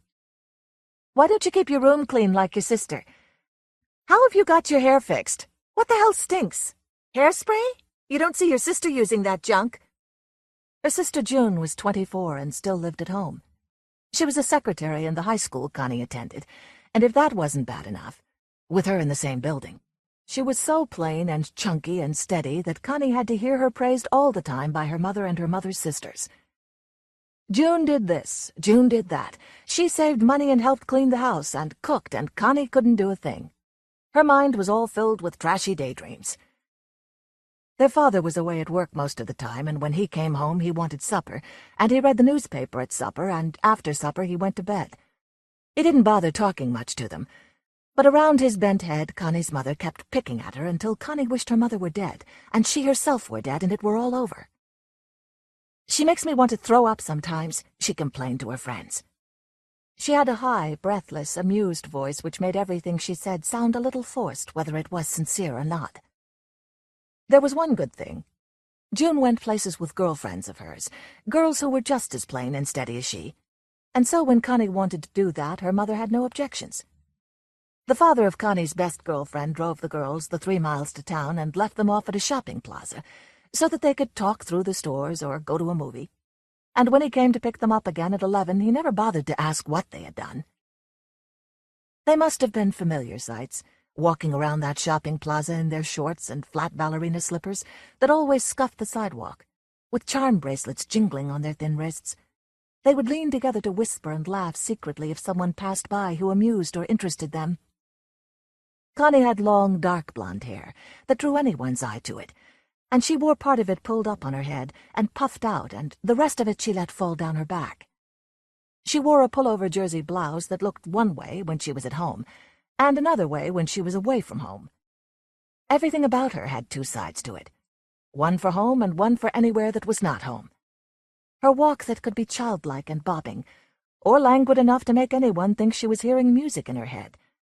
Her mouth, which was pale and smirking most of the time, but bright and pink on these evenings out. Her laugh, which was cynical and drawling at home, "Ha-ha, very funny," but high-pitched and nervous anywhere else, like the jingling of the charms on her bracelet. Sometimes they did go shopping or to a movie, but sometimes they went across the highway, ducking fast across the busy road, to a drive-in restaurant where older kids hung out. The restaurant was shaped like a big bottle, though squatter than a real bottle, and on its cap was a revolving figure of a grinning boy who held a hamburger aloft. One night in midsummer they ran across, breathless with daring, and right away someone leaned out a car window and invited them over. But it was just a boy from high school they didn't like. It made them feel good to be able to ignore him. They went up through the maze of parked and cruising cars to the bright-lit, fly-infested restaurant, their faces pleased and expectant as if they were entering a sacred building that loomed out of the night to give them what haven and what blessing they yearned for. They sat at the counter and crossed their legs at the ankles, their thin shoulders rigid with excitement, and listened to the music that made everything so good. The music was always in the background, like music at a church service. It was something to depend upon. A boy named Eddie came in to talk with them. He sat backward on his stool, turning himself jerkily around in semicircles, and then stopping and turning again. And after a while he asked Connie if she would like something to eat.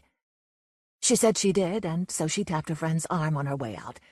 Her friend pulled her face up into a brave, droll look, and Connie said she would meet her at 11 across the way.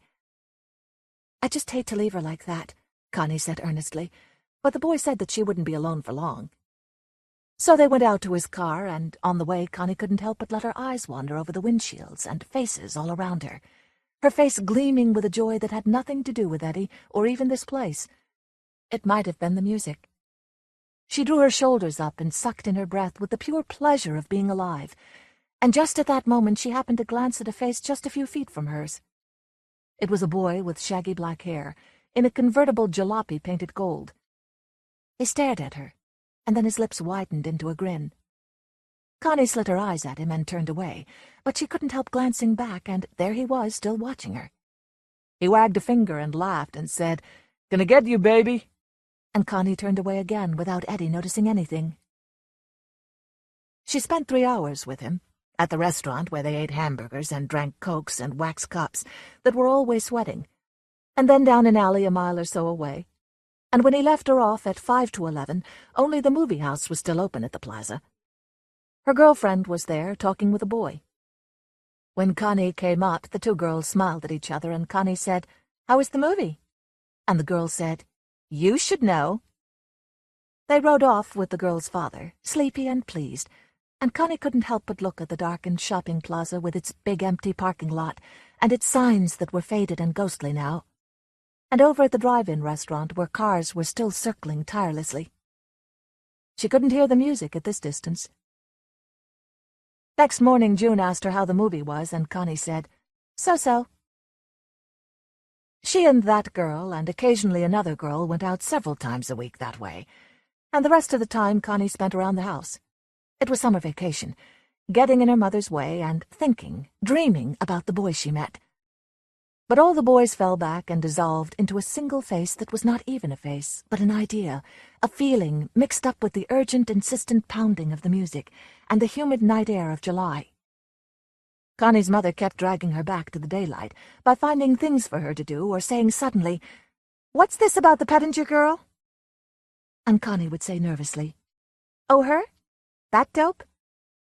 She always drew thick, clear lines between herself and such girls, and her mother was simple and kindly enough to believe her. Her mother was so simple, Connie thought, that it was maybe cruel to fool her so much. Her mother went scuffling around the house in old bedroom slippers and complained over the telephone to one sister about the other. Then the other called up, and the two of them complained about the third one. If June's name was mentioned, her mother's tone was approving, and if Connie's name was mentioned, it was disapproving. This did not really mean she disliked Connie, and actually Connie thought that her mother preferred her to June because she was prettier. But the two of them kept up a pretense of exasperation, a sense that they were tugging and struggling over something of little value to either of them.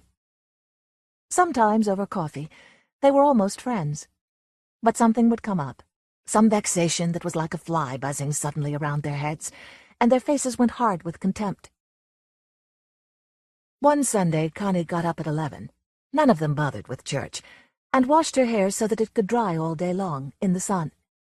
Her parents and sister were going to a barbecue at an aunt's house, and Connie said no, she wasn't interested, rolling her eyes to let her mother know just what she thought of it. "Stay home alone, then," her mother said sharply.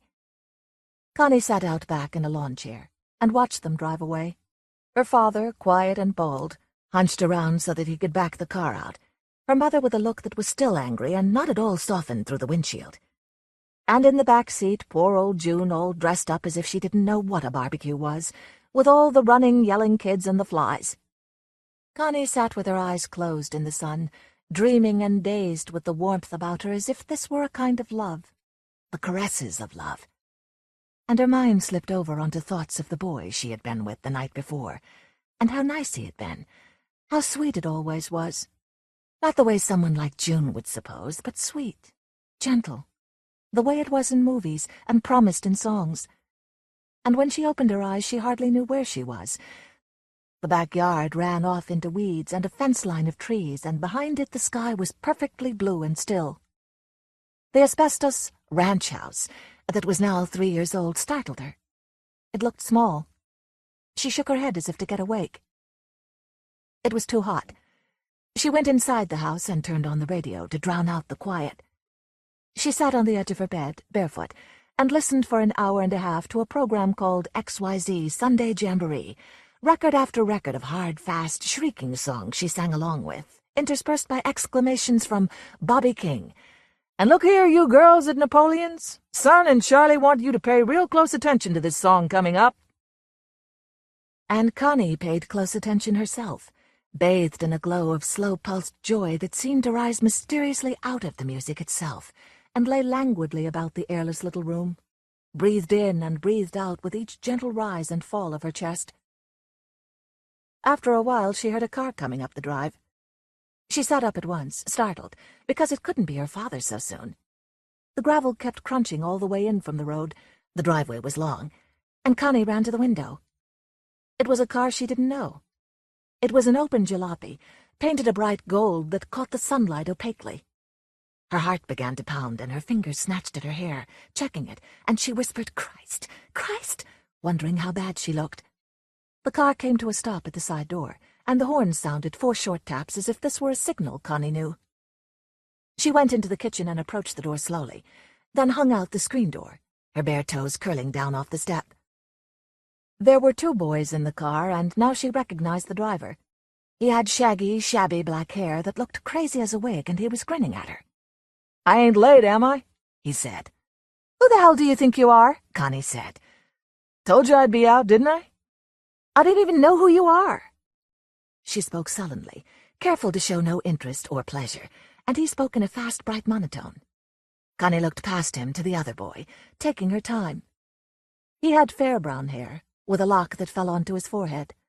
His sideburns gave him a fierce, embarrassed look, but so far he hadn't even bothered to glance at her. Both boys wore sunglasses.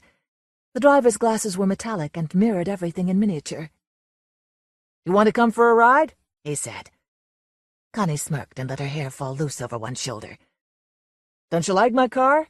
New paint job," he said. "Hey!" "What?" "You're cute." She pretended to fidget, chasing flies away from the door. "Don't you believe me or what?" he said. "Look, I don't even know who you are," Connie said in disgust. "Hey, Ellie's got a radio, see? Mine's broke down." He lifted his friend's arm and showed her the little transistor the boy was holding. And now Connie began to hear the music. It was the same program that was playing inside the house. "Bobby King?" she said. "I listen to him all the time. I think he's great." "He's kind of great," Connie said reluctantly. "Listen, that guy's great. He knows where the action is."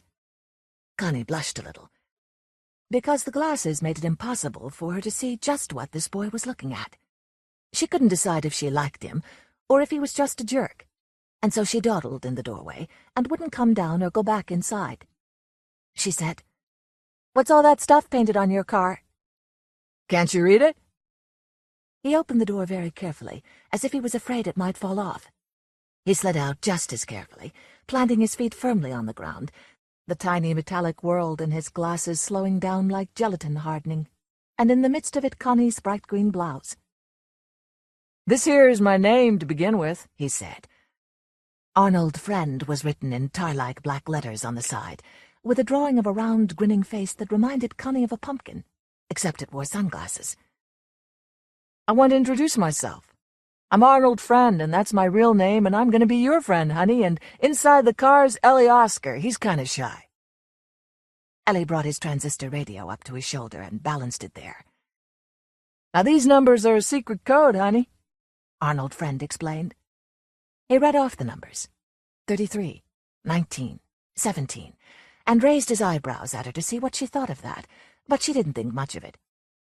The left rear fender had been smashed, and around it was written on the gleaming gold background, "Done by Crazy Woman Driver." Connie had to laugh at that. Arnold Friend was pleased at her laughter and looked up at her. "Around the other side's a lot more. You want to come and see them?" "No." "Why not?" "Why should I?" "Don't you want to see what's on the car? Don't you want to go for a ride?" "I don't know." "Why not?" "I've got things to do." "Like what?" "Things." He laughed as if she had said something funny. He slapped his thighs. He was standing in a strange way, leaning back against the car as if he were balancing himself. He wasn't tall, only an inch or so taller than she would be if she came down to him. Connie liked the way he was dressed, which was the way all of them dressed. Tight faded jeans stuffed into black scuffed boots, a belt that pulled his waist in and showed how tan he was, and a white pullover shirt that was a little soiled and showed the hard, small muscles of his arms and shoulders. He looked as if he probably did hard work, lifting and carrying things. Even his neck looked muscular. And his face was a familiar face, somehow. The jaw and chin and cheeks slightly darkened, because he hadn't shaved for a day or two, and the nose long and hawk-like, sniffing as if she were a treat he was going to gobble up and it was all a joke. "Connie, you ain't telling the truth. This is your day set aside for a ride with me, and you know it," he said, still laughing. The way he straightened and recovered from his fit of laughing showed that it had been all fake. "How do you know what my name is?" she said suspiciously. "It's Connie." "Maybe and maybe not." "I know my Connie," he said, wagging his finger. Now she remembered him even better, back at the restaurant, and her cheeks warmed at the thought of how she sucked in her breath just at the moment she passed him. How she must have looked to him. And he had remembered her. "Ellie and I come out here especially for you," he said. "Ellie can sit him back. How about it?" "Where?" "Where what?" "Where are we going?" He looked at her. He took off the sunglasses, and she saw how pale the skin around his eyes was, like holes that were not in shadow but instead in light. His eyes were like chips of broken glass that catch the light in an amiable way. He smiled. It was as if the idea of going for a ride somewhere, to some place, was a new idea to him. "Just for a ride, Connie, sweetheart?" "I never said my name was Connie," she said. "But I know what it is. I know your name and all about you, lots of things," Arnold Wren said. He had not moved yet, but stood still, leaning back against the side of his jalopy. "I took a special interest in you, such a pretty girl, and found out all about you like I know your parents and sister are gone somewheres, and I know where and how long they're going to be gone. And I know who you were with last night, and your best girlfriend's name is Betty, right?" He spoke in his simple, lilting voice, exactly as if he were reciting the words to a song. His smile assured her that everything was fine. In the car, Ellie turned up the volume on his radio, and did not bother to look around at them. "Ellie can sit in the back seat," Arnold Wren said. He indicated his friend with a casual jerk of his chin, as if Ellie did not count and she should not bother with him. "How'd you find out all that stuff?" Connie said. "Listen, Betty Schultz and Tony Fitch and Jimmy Pettinger and Nancy Pettinger," he said in a chant. "Raymond Stanley and Bob Hutter." "Do you know all those kids?" "I know everybody." "Look, you're kidding. You're not from around here." "Sure." "But how come we never saw you before?" "Sure you saw me before," he said. He looked down at his boots as if he were a little offended. "You just don't remember." "I guess I'd remember you," Connie said. "Yeah?" He looked up at this, beaming. He was pleased. He began to mark time with the music from Ellie's radio, tapping his fists lightly together. Connie looked away from his smile to the car, which was painted so bright it almost hurt her eyes to look at it. She looked at that name, Arnold Wren.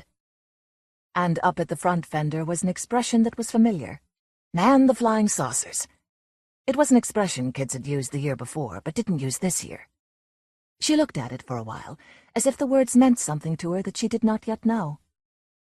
"What are you thinking about? Huh?" Arnold Wren demanded. "Not worried about your hair blowing around in the car, are you?" "No." "Think I maybe can't drive good?" "How do I know?" "You're a hard girl to handle." "How come?" he said. "Don't you know I'm your friend? Didn't you see me put my sign in the air when you walked by?" "What sign?" "My sign." And he drew an X in the air, leaning out toward her. They were maybe 10 feet apart. After his hand fell back to his side, the X was still in the air, almost visible. Connie let the screen door close and stood perfectly still inside it, listening to the music from her radio and the boys blend together. She stared at Arnold Wren. He stood there so stiffly, relaxed, pretending to be relaxed, with one hand idly on the door handle as if he were keeping himself up that way and had no intention of ever moving again. She recognized most things about him, the tight jeans that showed his thighs and buttocks, and the greasy leather boots and the tight shirt, and even that slippery, friendly smile of his. That sleepy, dreamy smile that all the boys used to get across ideas they didn't want to put into words. She recognized all this, and also the sing-song way he talked, slightly mocking, kidding, but serious and a little melancholy, and she recognized the way he tapped one fist against the other in homage to the perpetual music behind him. But all these things did not come together. She said suddenly, "Hey, how old are you?" His smile faded. She could see then that he wasn't a kid. He was much older, 30, maybe more. At this knowledge, her heart began to pound faster. "That's a crazy thing to ask. Can't you see I'm your own age?" "Like hell you are." "Or maybe a couple of years older. I'm 18. 18? She said doubtfully. He grinned to reassure her, and lines appeared at the corners of his mouth. His teeth were big and white. He grinned so broadly his eyes became slits, and she saw how thick the lashes were, thick and black as if painted with a black tar-like material. Then he seemed to become embarrassed, abruptly, and looked over his shoulder at Ellie. "Him. He's crazy," he said. "Ain't he a riot? He's a nut, a real character." Ellie was still listening to the music. His sunglasses told nothing about what he was thinking. He wore a bright orange shirt unbuttoned halfway to show his chest, which was a pale bluish chest and not muscular like Arnold Wren's. His shirt collar was turned up all around, and the very tips of the collar pointed out past his chin, as if they were protecting him. He was pressing the transistor radio up against his ear, and sat there in a kind of daze, right in the sun. He's kinda strange, Connie said. Hey, she says you're kinda strange. Kinda strange, Arnold Friend cried. He pounded on the car to get Ellie's attention. Ellie turned for the first time, and Connie saw with shock that he wasn't a kid either. He had a fair, hairless face. Cheeks reddened slightly as if the veins grew too close to the surface of his skin. The face of a 40-year-old baby. Connie felt a wave of dizziness rise in her at this sight, and she stared at him as if waiting for something to change the shock of the moment, make it all right again. Ellie's lips kept shaping words, mumbling along with the words blasting in his ear. "Maybe you two better go away," Connie said faintly. What? How come? Arnold Friend cried. We come out here to take you for a ride. It's Sunday. He had the voice of the man on the radio now. It was the same voice, Connie thought. Don't you know it's Sunday all day, and honey, no matter who you were with last night, today you're with Arnold Friend, and don't you forget it. Maybe you better step out here, he said. And this last was in a different voice. It was a little flatter, as if the heat was finally getting to him. "No, I got things to do." Hey. "You two better leave." We ain't leaving until you come with us. "Like hell I am." Connie, don't fool around with me. I mean, don't fool around, he said, shaking his head. He laughed incredulously. He placed his sunglasses on top of his head, carefully, as if he were indeed wearing a wig, and brought the stems down behind his ears. Connie stared at him, another wave of dizziness and fear rising in her, so that for a moment he wasn't even in focus but was just a blur, standing there against his gold car. And she had the idea that he had driven up the driveway all right, but had come from nowhere before that, and belonged nowhere, and that everything about him, and even about the music that was so familiar to her, was only half real. If my father comes and sees you, he ain't coming. He's at a barbecue. How do you know that? Aunt Tilly's. Right now they're drinking. Sitting around, he said vaguely, squinting as if he were staring all the way to town and over to Aunt Tilly's backyard. Then the vision seemed to get clear, and he nodded energetically. Yeah, sitting around. There's your sister in a blue dress, huh? And high heels, the poor sad bitch. Nothing like you, sweetheart. And your mother's helping some fat woman with the corn. They're cleaning the corn, husking the corn. What fat woman? Connie cried. How do I know what fat woman? I don't know every goddamn fat woman in the world. Arnold Friend laughed. Oh, that's Mrs. Hornby. Who invited her? Connie said. She felt a little lightheaded. Her breath was coming quickly. She's too fat. I don't like them fat. I like them the way you are, honey, he said, smiling sleepily at her. They stared at each other for a while, through the screen door. He said softly, Now what you're going to do is this. You're going to come out that door. You're going to sit up front with me, and Ellie's going to sit in the back. The hell with Ellie, right? This isn't Ellie's date. You're my date. I'm your lover, honey. What? You're crazy. Yes, I'm your lover. You don't know what that is, but you will, he said. I know that, too. I know all about you. But look, it's real nice, and you couldn't ask for nobody better than me, or more polite. I always keep my word. I'll tell you how it is. I'm always nice at first, the first time. I'll hold you so tight you won't think you have to try to get away or pretend anything because you'll know you can't. And I'll come inside you where it's all secret and you'll give in to me and you'll love me. Shut up! You're crazy, Connie said. She backed away from the door. She put her hands against her ears as if she'd heard something terrible, something not meant for her. People don't talk like that. You're crazy, she muttered. Her heart was almost too big now for her chest, and its pumping made sweat break out all over her. She looked out to see Arnold Friend pause, and then take a step toward the porch, lurching. He almost fell. But like a clever, drunken man, he managed to catch his balance. He wobbled in his high boots and grabbed hold of one of the porch posts. Honey, he said, you still listening? Get the hell out of here. Be nice, honey. Listen, I'm going to call the police. He wobbled again, and out of the side of his mouth came a fast spat curse, an aside not meant for her to hear. But even this Christ sounded forced. Then he began to smile again. She watched the smile come, awkward as if he were smiling from inside a mask. His whole face was a mask, she thought wildly, tanned down onto his throat but then running out as if he had plastered makeup on his face but had forgotten about his throat. Honey?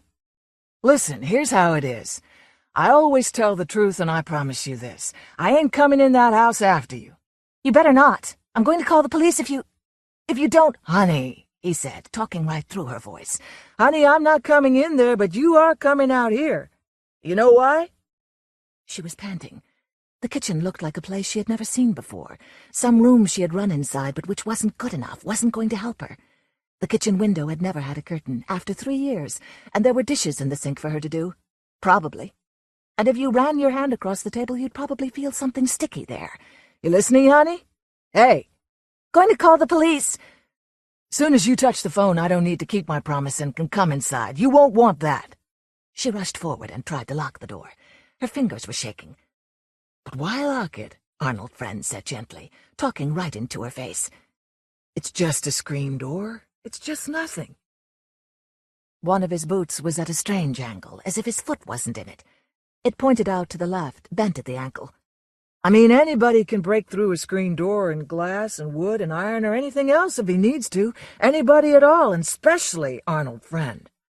If the place got lit up with a fire, honey, you'd come running out into my arms, right into my arms and safe at home, like you knew I was your lover and had stopped fooling around. I don't mind a nice shy girl, but I don't like no fooling around.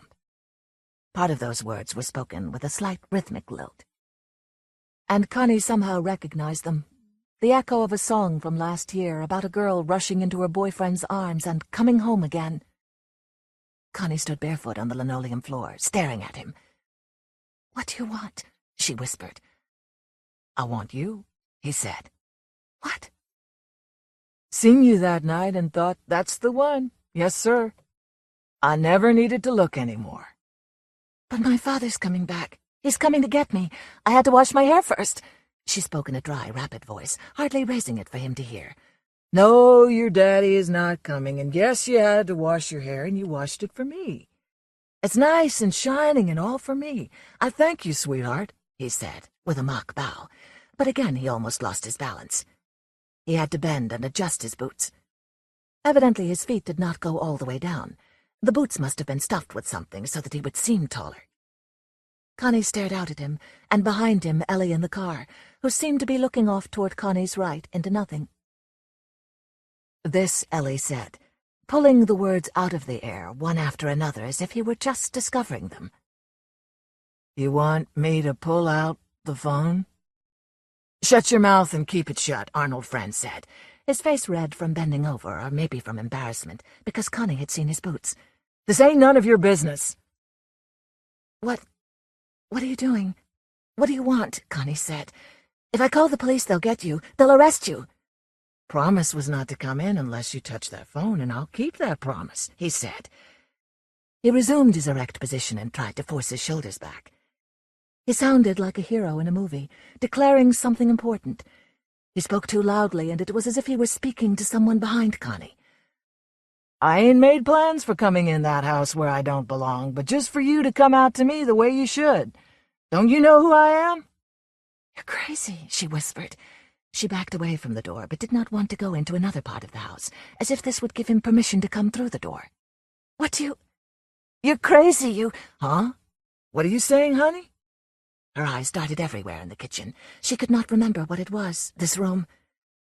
"This is how it is, honey. You come out and we'll drive away, have a nice ride. But if you don't come out, we're going to wait till your people come home, and then they're all going to get it." "You want that telephone pulled out?" Ellie said. He held the radio away from his ear and grimaced, as if without the radio the air was too much for him. "I told you shut up, Ellie," Arnold Wren said. "You're deaf. Get a hearing aid, right? Fix yourself up. This little girl's no trouble and is going to be nice to me, so Ellie, keep to yourself. This ain't your date, right? Don't hem in on me.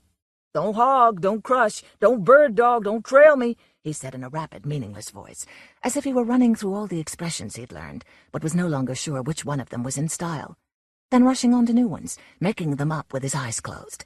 "Don't crawl under my fence, don't squeeze in my chipmunk hole, don't sniff my glues, suck my popsicle, keep your own greasy fingers on yourself." He shaded his eyes and peered in at Connie, who was backed against the kitchen table. "Don't mind him, honey, he's just a creep.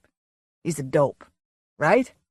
I'm the boy for you, and like I said, you come out here nice like a lady and give me your hand and nobody else gets hurt. I mean, your nice old bald-headed daddy and your mummy and your sister in her high heels. Because listen, why bring them in this? Leave me alone, Connie whispered. Hey, you know that old woman down the road, the one with the chickens and stuff? You know her? She's dead. Dead? What? You know her? Arnold Friend said. She's dead. Don't you like her? She's dead. She isn't here anymore. Well, don't you like her? I mean, you got something against her? Some grudge or something?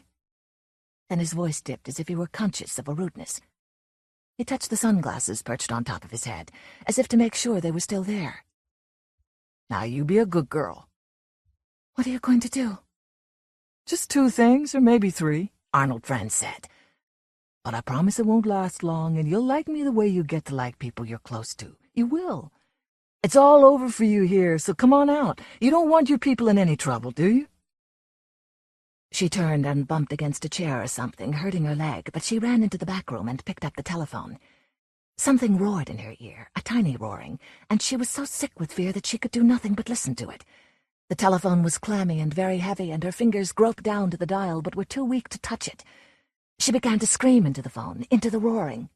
She cried out, she cried for her mother. She felt her breath start jerking back and forth in her lungs, as if it were something Arnold Friend was stabbing her with again and again with no tenderness. A noisy, sorrowful wailing rose all about her, and she was locked inside it the way she was locked inside this house. After a while, she could hear again. She was sitting on the floor with her wet back against the wall. Arnold Friend was saying from the door, "That's a good girl. Put the phone back." She kicked the phone away from her. "No, honey. Pick it up. Put it back right." She picked it up and put it back. The dial tone stopped. "That's a good girl. Now you come outside." She was hollow with what had been fear, but what was now just an emptiness. All that screaming had blasted it out of her. She sat, one leg cramped under her, and deep inside her brain was something like a pinpoint of light that kept going and would not let her relax. She thought, I'm not going to see my mother again. She thought, I'm not going to sleep in my bed again. Her bright green blouse was all wet. Arnold Friend said, in a gentle, loud voice that was like a stage voice, "The place where you came from ain't there anymore, and where you had in mind to go is canceled out. This place you are now, inside your daddy's house, is nothing but a cardboard box I can knock down any time. You know that and always did know it. You hear me?" She thought, I have got to think. I have to know what to do. "We'll go out to a nice field out in the country, here where it smells so nice and it's sunny," Arnold Friend said. "I'll have my arms tied around you so you won't need to try to get away, and I'll show you what love is like, what it does. The hell with this house. It looks solid, all right," he said. He ran a fingernail down the screen, and the noise did not make Connie shiver, as it would have the day before. "Now, put your hand on your heart, honey. Feel that? That feels solid, too, but we know better. Be nice to me, be sweet like you can, because what else is there for a girl like you but to be sweet and pretty and give in? And get away before her people come back." She felt her pounding heart. Her hand seemed to enclose it. She thought for the first time in her life that it was nothing that was hers, that belonged to her, but just a pounding, living thing inside this body that wasn't really hers either. "You don't want them to get hurt," Arnold Friend went on. "Now get up, honey. Get up all by yourself." She stood. "Now turn this way. That's right. Come over here to me. Ellie, put that away, didn't I tell you? You dope. You miserable, creepy dope," Arnold Friend said. His words were not angry, but only part of an incantation. The incantation was kindly. "Now come out through the kitchen to me, honey, and let's see you smile. Try it. You're a brave, sweet little girl, and now they're eating corn and hot dogs cooked to bursting over an outdoor fire, and they don't know one thing about you and never did. And, honey, you're better than them because not a one of them would have done this for you." Connie felt the linoleum under her feet. It was cool. She brushed her hair back out of her eyes. Arnold Friend let go of the post tentatively and opened his arms for her, his elbows pointing in toward each other, and his wrists limp, to show that this was an embarrassed embrace and a little mocking. He didn't want to make her self-conscious. She put out her hand against the screen. She watched herself push the door slowly open, as if she were safe back somewhere in the other doorway, watching this body and this head of long hair moving out into the sunlight, where Arnold Friend waited.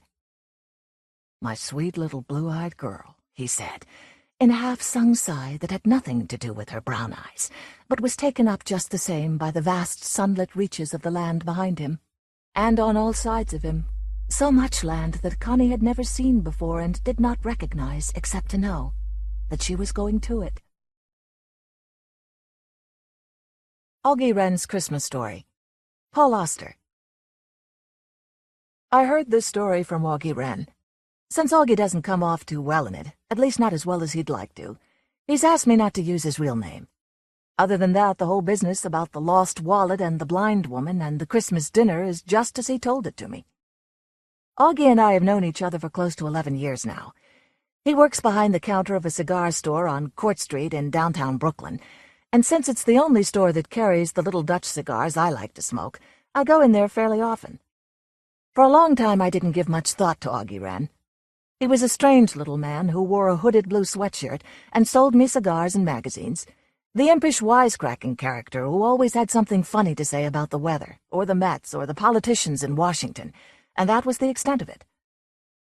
But then one day several years ago, he happened to be looking through a magazine in the store, and he stumbled across a review of one of my books.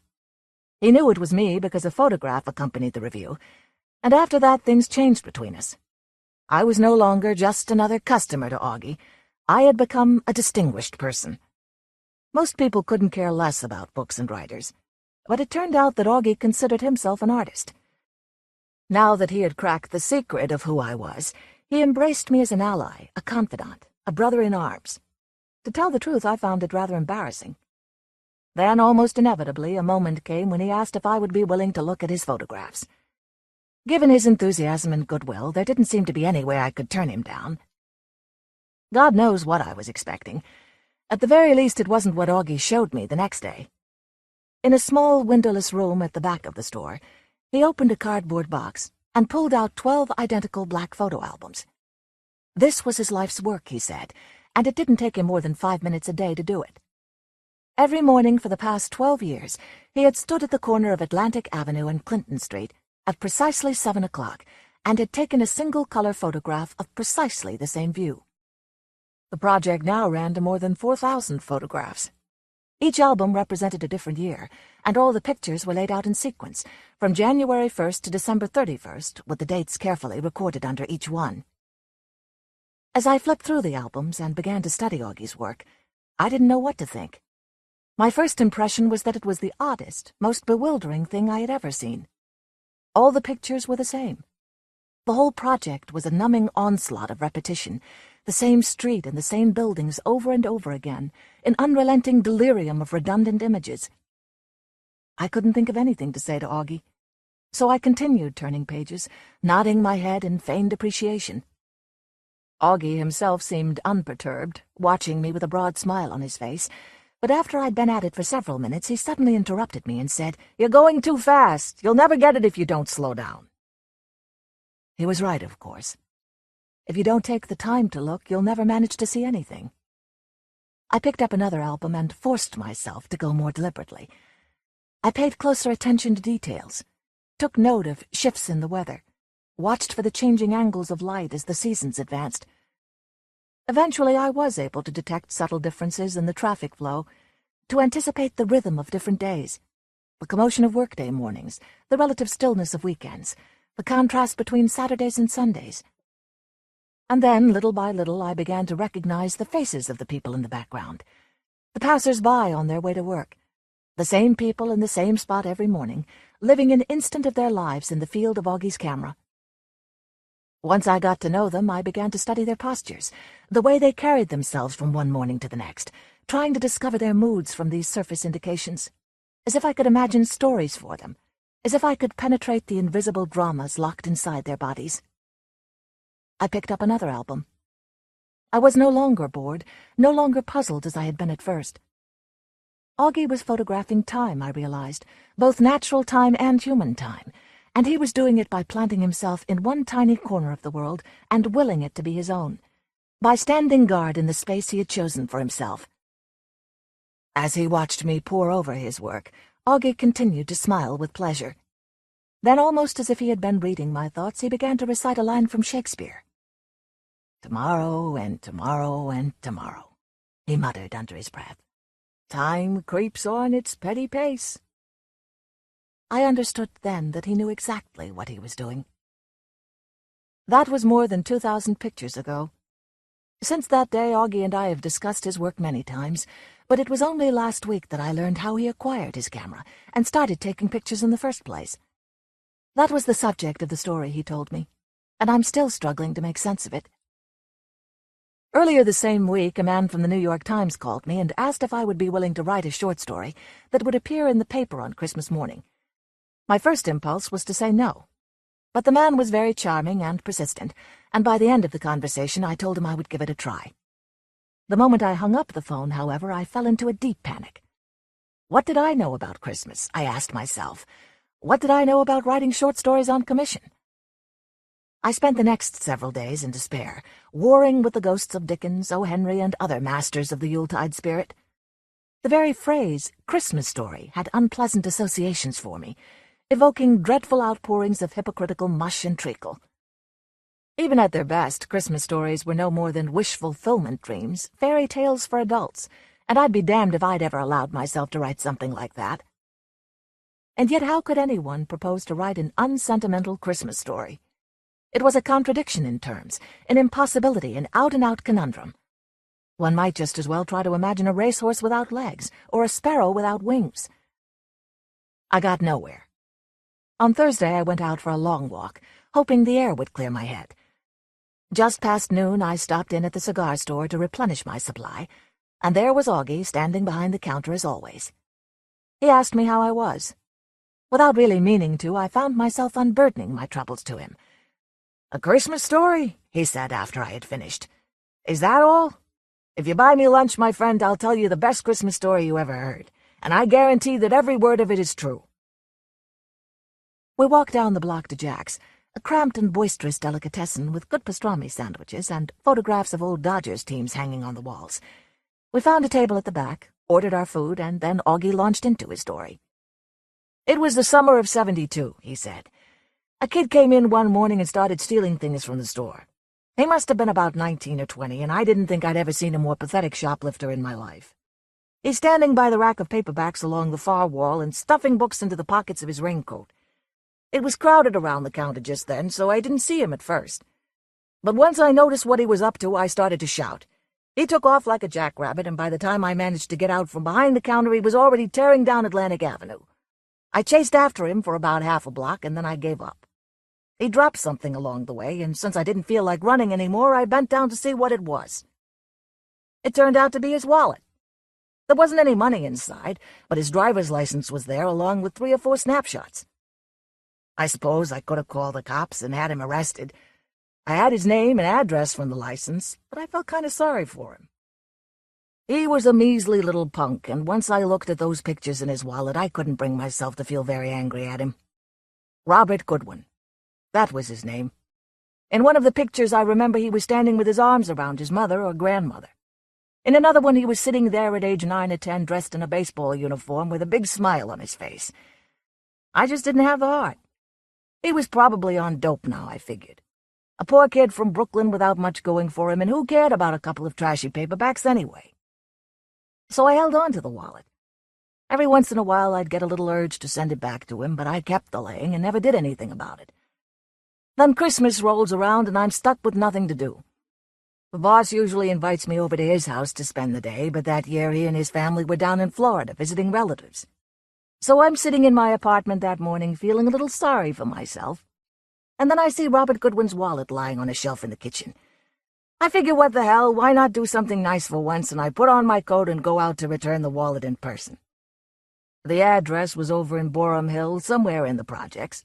It was freezing out that day, and I remember getting lost a few times trying to find the right building. Everything looks the same in that place, and you keep going over the same ground thinking you're somewhere else.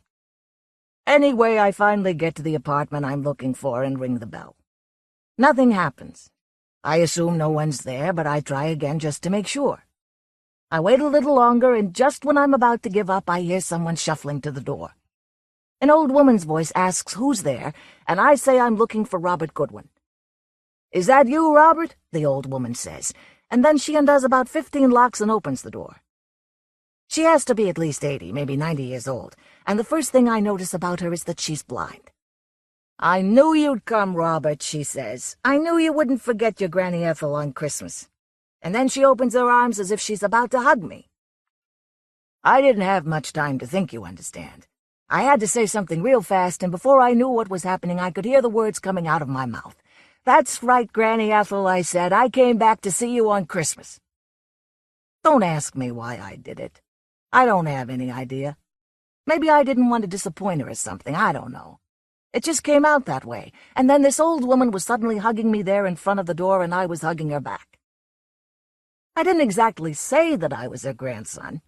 Not in so many words, at least, but that was the implication. I wasn't trying to trick her, though. It was like a game we'd both decided to play, without having to discuss the rules. I mean, that woman knew I wasn't her grandson, Robert. She was old and dotty, but she wasn't so far gone that she couldn't tell the difference between a stranger and her own flesh and blood.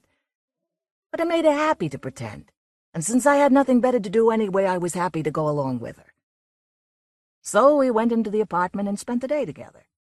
The place was a real dump, I might add, but what else can you expect from a blind woman who does her own housekeeping? Every time she asked me a question about how I was, I would lie to her. I told her I'd found a good job working in a cigar store. I told her I was about to get married. I told her 100 pretty stories, and she made like she believed every one of them.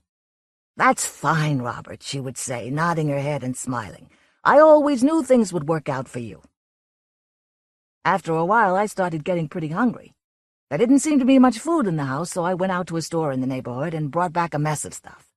A pre-cooked chicken, vegetable soup, a bucket of potato salad, a chocolate cake, all kinds of things. Ethel had a couple of bottles of wine stashed in her bedroom, and so between us we managed to put together a fairly decent Christmas dinner. We both got a little tipsy from the wine, I remember, and after the meal was over we went out to sit in the living room, where the chairs were more comfortable. I had to take a pee, so I excused myself and went to the bathroom down the hall. That's where things took yet another turn.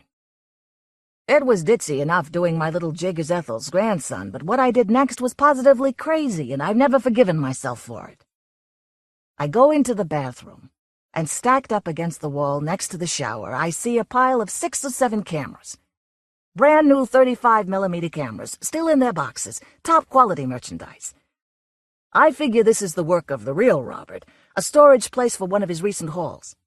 I've never taken a picture in my life, and I've certainly never stolen anything, but the moment I see those cameras sitting in the bathroom, I decide I want one of them for myself. Just like that. And without even stopping to think about it, I tuck one of the boxes under my arm and go back to the living room. I couldn't have been gone for more than a few minutes, but in that time Granny Ethel had fallen asleep in her chair. Too much chiani, I suppose. I went into the kitchen to wash the dishes, and she slept through the whole racket, snoring like a baby. There didn't seem to be any point in disturbing her, so I decided to leave. I couldn't even write a note to say goodbye, seeing that she was blind and all, and so I just left. I put her grandson's wallet on the table, picked up the camera again, and walked out of the apartment. And that's the end of the story. "Did you ever go back to see her?" I asked. "Once," he said. "About 3 or 4 months later, I felt bad about stealing the camera. I hadn't even used it yet. I finally made up my mind to return it, but Ethel wasn't there anymore. I don't know what happened to her, but someone else had moved into the apartment, and he couldn't tell me where she was." "She probably died." "Yeah, probably." "Which means that she spent her last Christmas with you." "I guess so. I never thought of it that way." "It was a good deed, Auggie. It was a nice thing you did for her." "I lied to her and then I stole from her. I don't see how you can call that a good deed." "You made her happy. And the camera was stolen anyway. It's not as if the person you took it from really owned it." "Anything for art, eh, Paul?" "I wouldn't say that. But at least you've put the camera to good use."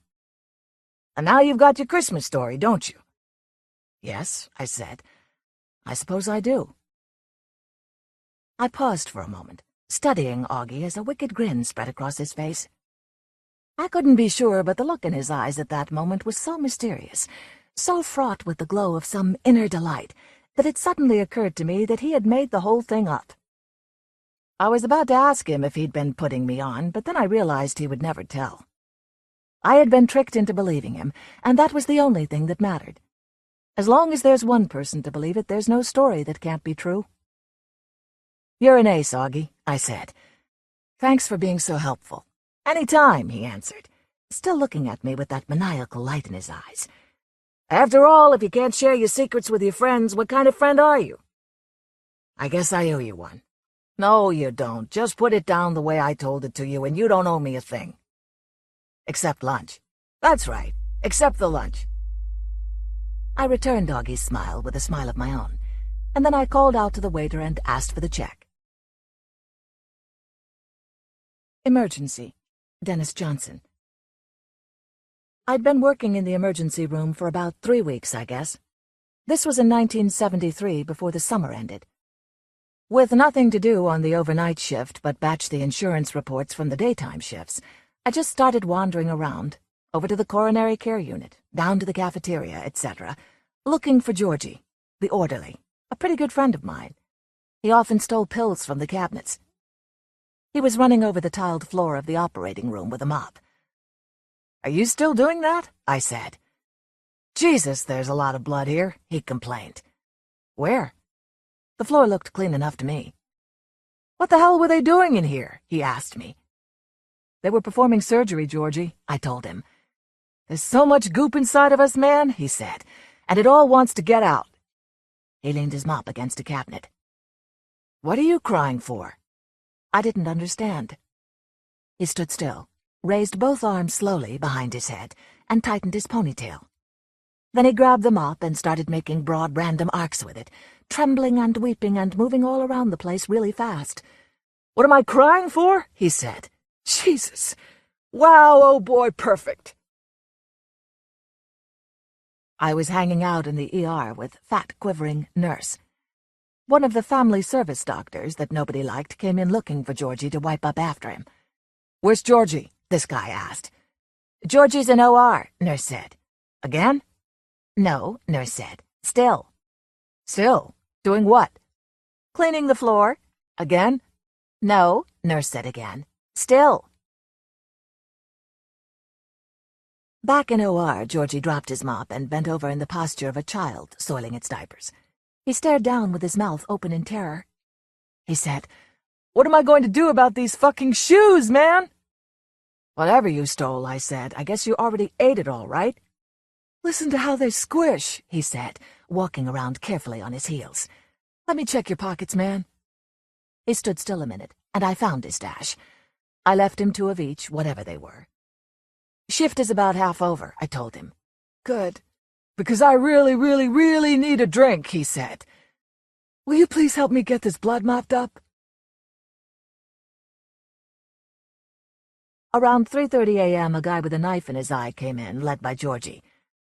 "I hope you didn't do that to him," nurse said. "Me?" Georgie said. "No, he was like this." "My wife did it," the man said. The blade was buried to the hilt in the outside corner of his left eye. It was a hunting knife kind of thing. "Who brought you in?" nurse said. "Nobody. I just walked down. It's only 3 blocks, the man said. Nurse peered at him. "We'd better get you lying down." "Okay. I'm certainly ready for something like that," the man said. She peered a bit longer into his face. "Is your other eye," she said, "a glass eye?" "It's plastic or something artificial like that," he said. "And you can see out of this eye?" she asked, meaning the wounded one. "I can see, but I can't make a fist out of my left hand because this knife is doing something to my brain." "My God," nurse said. "I guess I'd better get the doctor," I said. "There you go," nurse agreed. They got him lying down, and Georgie says to the patient, "Name?" "Terence Weber." "Your face is dark. I can't see what you're saying." "Georgie," I said. "What are you saying, man? I can't see." Nurse came over, and Georgie said to her, "His face is dark." She leaned over the patient. "How long ago did this happen, Terry?" she shouted down into his face. "Just a while ago. My wife did it. I was asleep," the patient said. "Do you want the police?" He thought about it, and finally said, "Not unless I die." Nurse went to the wall intercom and buzzed the doctor on duty, the family service person. "Got a surprise for you," she said over the intercom. He took his time getting down the hall to her, because he knew she hated family service, and her happy tone of voice could only mean something beyond his competence and potentially humiliating. He peeked into the trauma room and saw the situation. The clerk, that is me, standing next to the orderly, Georgie, both of us on drugs, looking down at a patient with a knife sticking up out of his face. "What seems to be the trouble?" he said. The doctor gathered the three of us around him in the office and said, "Here's the situation. We've got to get a team here, an entire team. I want a good eye man, a great eye man, the best eye man. I want a brain surgeon, and I want a really good gas man. Get me a genius. I'm not touching that head. I'm just going to watch this one. I know my limits. We'll just get him prepped and sit tight. Orderly?" "Do you mean me?" Georgie said. "Should I get him prepped?" "Is this a hospital?" the doctor asked. "Is this the emergency room? Is that a patient? Are you the orderly?" I dialed the hospital operator and told her to get me the eye man, and the brain man, and the gas man. Georgie could be heard across the hall, washing his hands and singing a Neil Young song that went, "Hello, cowgirl in the sand. Is this place at your command?" "That person is not right, not at all, not one bit," the doctor said. "As long as my instructions are audible to him, it doesn't concern me," Nurse insisted, spooning stuff up out of a little Dixie cup. "I've got my own life and the protection of my family to think of." "Well, okay, don't chew my head off," the doctor said. The eye man was on vacation or something. While the hospital's operator called around to find someone else just as good, the other specialists were hurrying through the night to join us. I stood around looking at charts and chewing up more of Georgie's pills. Some of them tasted the way urine smells, some of them burned, some of them tasted like chalk. Various nurses and 2 physicians who'd been tending somebody in ICU were hanging out down here with us now. Everybody had a different idea about exactly how to approach the problem of removing the knife from Terence Weber's brain. But when Georgie came in from prepping the patient, from shaving the patient's eyebrow and disinfecting the area around the wound and so on, he seemed to be holding the hunting knife in his left hand. The talk just dropped off a cliff. "Where?" the doctor asked finally. "Did you get that?" Nobody said one thing more, not for quite a long time. After a while, one of the ICU nurses said, "Your shoelace is untied." Georgie laid the knife on a chart and bent down to fix his shoe. There were 20 more minutes left to get through. "How's the guy doing?" I asked. "Who?" Georgie said. It turned out that Terence Weber still had excellent vision in the one good eye, and acceptable motor and reflex, despite his earlier motor complaint. "His vitals are normal," Nurse said. "There's nothing wrong with the guy. It's one of those things." After a while, you forget it's summer. You don't remember what the morning is. I'd worked 2 doubles with 8 hours off in between, which I'd spent sleeping on a gurney in the nurse's station. Georgie's pills were making me feel like a giant helium-filled balloon, but I was wide awake. Georgie and I went out to the lot, to his orange pickup. We lay down on a stretch of dusty plywood in the back of the truck, with the daylight knocking against our eyelids, and the fragrance of alfalfa thickening on our tongues. "I want to go to church," Georgie said. "Let's go to the county fair." "I'd like to worship." "I would." "They have these injured hawks and eagles there. From the Humane Society," I said. "I need a quiet chapel about now." Georgie and I had a terrific time driving around. For a while the day was clear and peaceful. It was one of the moments you stay in. To hell with all the troubles of before and after. The sky is blue and the dead are coming back. Later in the afternoon, with sad resignation, the county fair bares its breasts. A champion of the drug LSD, a very famous guru of the love generation, is being interviewed amid a TV crew off to the left of the poultry cages. His eyeballs look like he bought them in a joke shop. It doesn't occur to me, as I pity this extraterrestrial, that in my life I've taken as much as he has. After that, we got lost. We drove for hours, literally hours, but we couldn't find the road back to town. Georgie started to complain. "That was the worst fair I've been to. Where were the rides? They had rides, I said. I didn't see one ride. A jackrabbit scurried out in front of us, and we hit it. There was a merry-go-round, a Ferris wheel, and a thing called a hammer that people were bent over vomiting from after they got off, I said. Are you completely blind? What was that? A rabbit? Something thumped. You hit him. He thumped. Georgie stood on the brake pedal. Rabbits too! He threw the truck in reverse and zigzagged back toward the rabbit. Where's my hunting knife? He almost ran over the poor animal a second time. We'll camp in the wilderness, he said. In the morning we'll breakfast on its haunches. He was waving Terence Weber's hunting knife around in what I was sure was a dangerous way. In a minute he was standing at the edge of the fields, cutting the scrawny little thing up, tossing away its organs. I should have been a doctor, he cried. A family in a big Dodge, the only car we'd seen for a long time, slowed down and gawked out the windows as they passed by. The father said, What is it, a snake? No, it's not a snake, Georgie said. It's a rabbit with babies inside it. Babies, the mother said, and the father sped the car forward over the protests of several little kids in the back. Georgie came back to my side of the truck with his shirt front stretched out in front of him, as if he were carrying apples in it, or some such. But they were, in fact, slimy miniature bunnies. No way I'm eating those things, I told him. Take them, I gotta drive, take them, he said, dumping them in my lap and getting in on his side of the truck. He started driving along faster and faster with a look of glory on his face. We kill the mother and save the children, he said. It's getting late, I said. Let's get back to town. You bet. 60, 70, 85, just topping 90. These rabbits better be kept warm. One at a time, I slid the little things in between my shirt buttons and nestled them against my belly. They're hardly moving, I told Georgie. We'll get some milk and sugar and all that, and we'll raise them up ourselves. They'll get as big as gorillas. The road we were lost on cut straight through the middle of the world. It was still daytime, but the sun had no more power than an ornament or a sponge. In this light, the truck's hood, which had been bright orange, had turned a deep blue.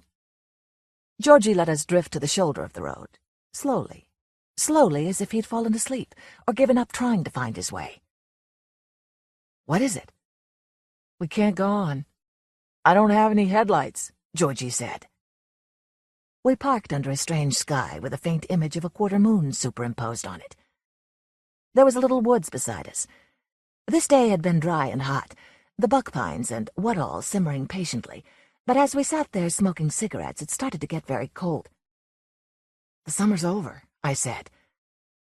That was the year when Arctic clouds moved down over the Midwest, and we had 2 weeks of winter in September. Do you realize it's going to snow? Georgie asked me.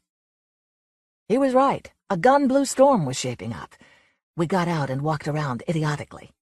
The beautiful chill, that sudden crispness and the tang of evergreen stabbing us. The gusts of snow twisted themselves around our heads while the night fell. I couldn't find the truck. We just kept getting more and more lost. I kept calling, Georgie, can you see? And he kept saying, See what?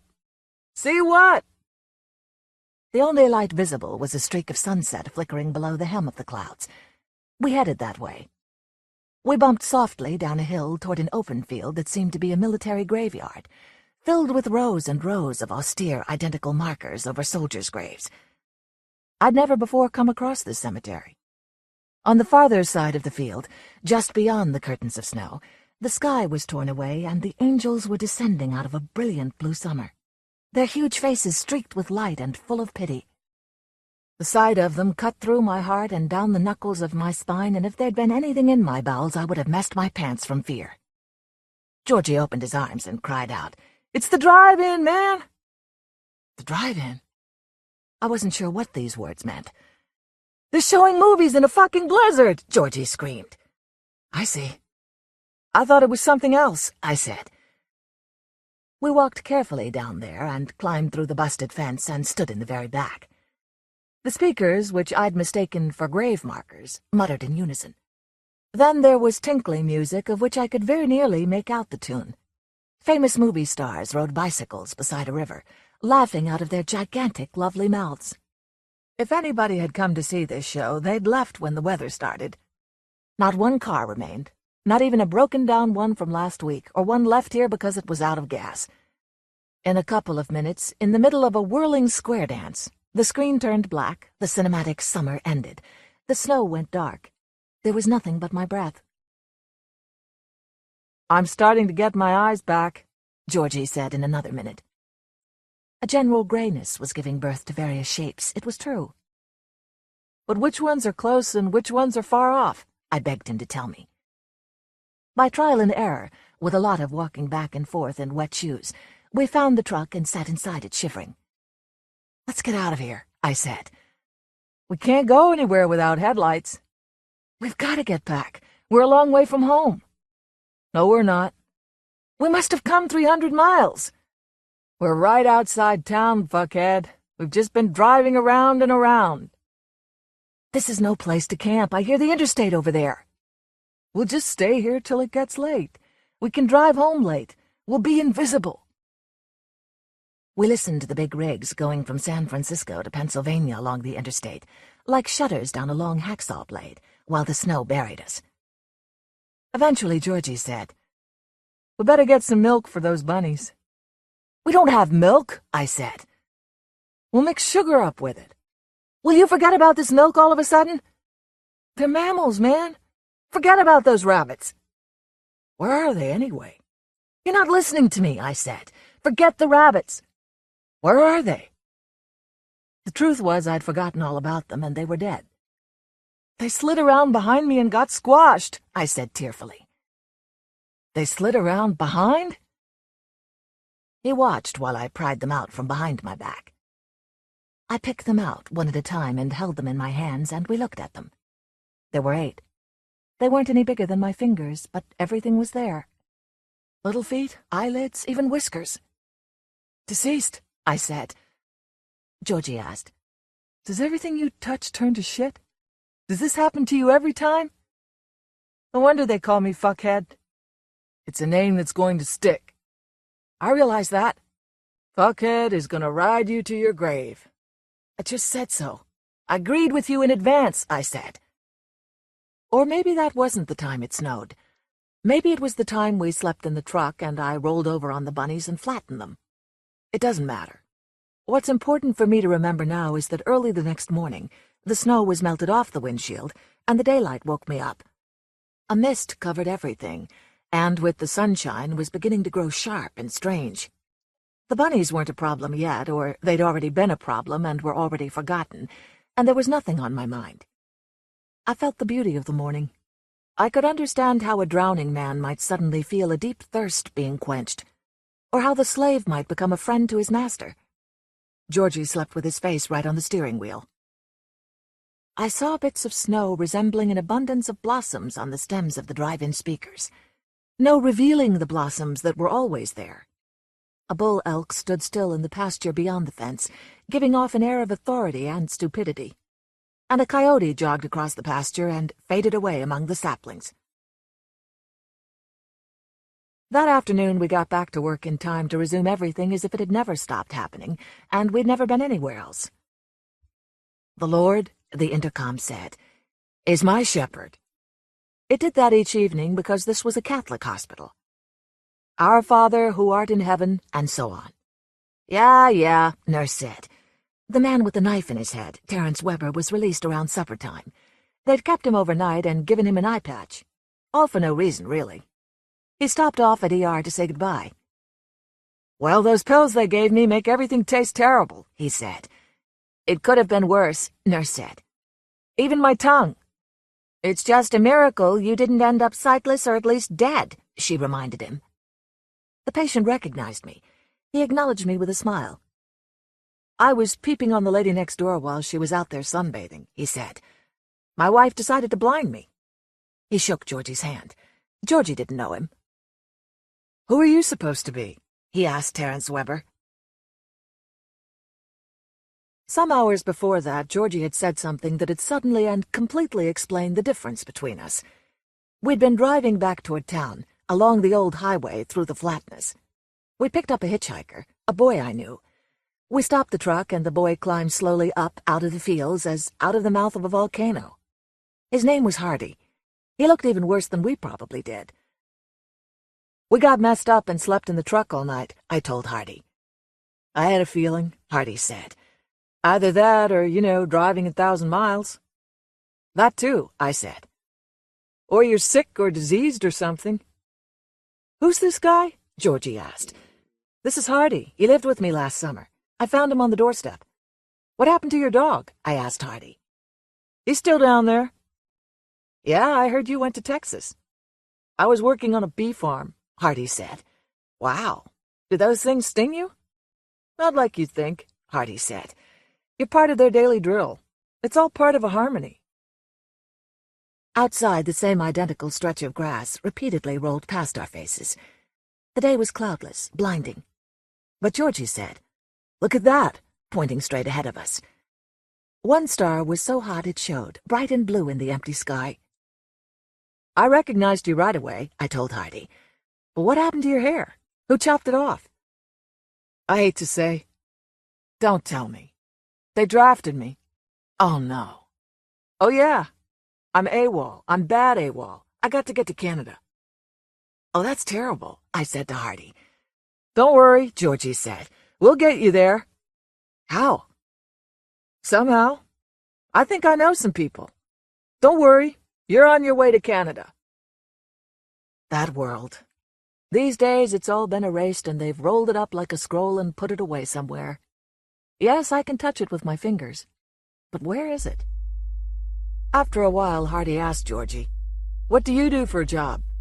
And Georgie said, "I save lives." Killings. Andre Dubus. On the August morning when Matt Fowler buried his youngest son, Frank, who had lived for 21 years, 8 months, and 4 days, Matt's older son Steve turned to him as the family left the grave and walked between their friends, and said, "I should kill him." He was 28, his brown hair starting to thin in front where he used to have a cowlick. He bit his lower lip, wiped his eyes, then said it again. Ruth's arm, linked with Matt's, tightened. He looked at her. Beneath her eyes there was swelling from the 3 days she had suffered. At the limousine, Matt stopped and looked back at the grave, the casket, and the Congregationalist minister who he thought had probably had a difficult job with the eulogy, though he hadn't seemed to, and the old funeral director who was saying something to the 6 young pallbearers. The grave was on a hill and overlooked the Merrimack, which he could not see from where he stood. He looked at the opposite bank, at the apple orchard with its symmetrically planted trees going up a hill. Next day Steve drove with his wife back to Baltimore, where he managed the branch office of a bank, and Kathleen, the middle child, drove with her husband back to Syracuse. They had left the grandchildren with friends. A month after the funeral, Matt played poker at Willis Trottier's because Ruth, who knew this was the second time he had been invited, told him to go. He couldn't sit home with her for the rest of her life. She was all right. After the game, Willis went outside to tell everyone good night, and when the others had driven away, he walked with Matt to his car. Willis was a short, silver-haired man who had opened a diner after World War II. His trade then mostly very early breakfast, which he cooked, and then lunch for the men who worked at the leather and shoe factories. He now owned a large restaurant. "He walks the goddamn streets," Matt said. "I know. He was in my place last night at the bar, with a girl. I don't see him. I'm in the store all the time. Ruth sees him. She sees him too much. She was at Sunnyhurst today getting cigarettes and aspirin, and there he was. She can't even go out for cigarettes and aspirin. It's killing her. Come back in for a drink." Matt looked at his watch. Ruth would be asleep. He walked with Willis back into the house, pausing at the steps to look at the starlit sky. It was a cool summer night. He thought vaguely of the Red Sox, did not even know if they were at home tonight. Since it happened, he had not been able to think about any of the small pleasures he believed he had earned, as he had earned also what was shattered now forever. The quietly harried and quietly pleasurable days of fatherhood. They went inside. Willis's wife, Martha, had gone to bed hours ago, in the rear of the large house which was rigged with burglar and fire alarms. They went downstairs to the game room. The television set suspended from the ceiling, the pool table, the poker table with beer cans, cards, chips, filled ashtrays, and the 6 chairs where Matt and his friends had sat. The friends picking up the old banter as though he had only been away on vacation. But he could see the affection and courtesy in their eyes. Willis went behind the bar and mixed them each a scotch and soda. He stayed behind the bar and looked at Matt sitting on the stool. "How often have you thought about it?" Willis said. "Every day since he got out. I didn't think about bail. I thought I wouldn't have to worry about him for years. She sees him all the time. It makes her cry. He was in my place a long time last night. He'll be back. Maybe he won't. The band. He likes the band. What's he doing now? He's tending bar up to Hampton Beach for a friend. Ever notice even the worst bastard always has friends? He couldn't get work in town. It's just tourists and kids up to Hampton. Nobody knows him. If they do, they don't care. They drink what he mixes. Nobody tells me about him. I hate him, Matt. My boys went to school with him. He was the same then. Know what he'll do? 5 at the most. Remember that woman about 7 years ago? Shot her husband and dropped him off the bridge in the Merrimack with a 100-pound sack of cement and said all the way through it that nobody helped her. Know where she is now? She's in Lawrence now, a secretary. And whoever helped her, where the hell is he? I've got a .38 I've had for years. I take it to the store now. I tell Ruth it's for the night deposits. I tell her things have changed. We got junkies here now, too. Lots of people without jobs. She knows, though. What does she know? She knows I started carrying it after the first time she saw him in town. She knows it's in case I see him, and there's some kind of a situation. He stopped, looked at Willis, and finished his drink. Willis mixed him another. What kind of a situation? Where he did something to me? Where I could get away with it? How does Ruth feel about that? She doesn't know. You said she does. She's got it figured out. He thought of her that afternoon. When she went into Sunnyhurst, Strout was waiting at the counter while the clerk bagged the things he had bought. She turned down an aisle and looked at soup cans until he left. Ruth would shoot him herself if she thought she could hit him. You got a permit? No. I do. You could get a year for that. Maybe I'll get one. Or maybe I won't. Maybe I'll just stop bringing it to the store. Richard Strout was 26 years old, a high school athlete, football scholarship to the University of Massachusetts, where he lasted for almost 2 semesters before quitting in advance of the final grades that would have forced him not to return. People then said, "Dickie can do the work, he just doesn't want to." He came home and did construction work for his father, but refused his father's offer to learn the business. His 2 older brothers had learned it, so that Strout & Sons trucks going about town and signs on construction sites now slashed wounds into Matt Fowler's life. Then Richard married a young girl and became a bartender, his salary and tips augmented and perhaps sometimes matched by his father, who also posted his bond. So his friends, his enemies, he had those, fistfights or, more often, boys and then young men who had not fought him when they thought they should have, and those who simply knew him by face and name, had a series of images of him which they recalled when they heard of the killing. The high school running back, the young drunk in bars, the oblivious hard-hatted young man eating lunch at a counter, the bartender who could perhaps be called courteous but not more than that. As he tended bar, his dark eyes and dark, wide-jawed face appeared less sullen, near blank. One night he beat Frank. Frank was living at home and waiting for September, for graduate school in economics, and working as a lifeguard at Salisbury Beach, where he met Mary Ann Strout in her first month of separation. She spent most days at the beach with her 2 sons. Before 10 o'clock one night, Frank came home. He had driven to the hospital first, and he walked into the living room with stitches over his right eye and both lips bright and swollen. "I'm all right," he said, when Matt and Ruth stood up, and Matt turned off the television, letting Ruth get to him first. The tall, muscled, but slender, sun-tanned boy. Frank tried to smile at them, but couldn't because of his lips. "It was her husband, wasn't it?" Ruth said. "Ex," Frank said. He dropped in. Matt gently held Frank's jaw and turned his face to the light, looked at the stitches, the blood under the white of the eye, the bruised flesh. "Press charges," Matt said. "No." "What's to stop him from doing it again? Did you hit him at all? Enough so he won't want to next time?" "I don't think I touched him." "So what are you going to do?" "Take karate," Frank said, and tried again to smile. "That's not the problem," Ruth said. "You know you like her," Frank said. "I like a lot of people. What about the boys? Did they see it?" "They were asleep." "Did you leave her alone with him?" "He left first. She was yelling at him. I believe she had a skillet in her hand." "Oh, for God's sake," Ruth said. Matt had been dealing with that too. At the dinner table on evenings when Frank wasn't home, was eating with Marianne, or on the other nights, and Frank was with her every night. He talked with Ruth while they watched television, or lay in bed with the windows open, and he smelled the night air and imagined, with both pride and muted sorrow, Frank in Marianne's arms. Ruth didn't like it because Marianne was in the process of divorce, because she had 2 children, because she was 4 years older than Frank, and finally, she told this in bed, where she had, during all of their marriage, told him of her deepest feelings. Of love, of passion, of fears about one of the children, of pain Matt had caused her or she had caused him. She was against it because of what she had heard, that the marriage had gone bad early, and for most of it Richard and Marianne had both played around.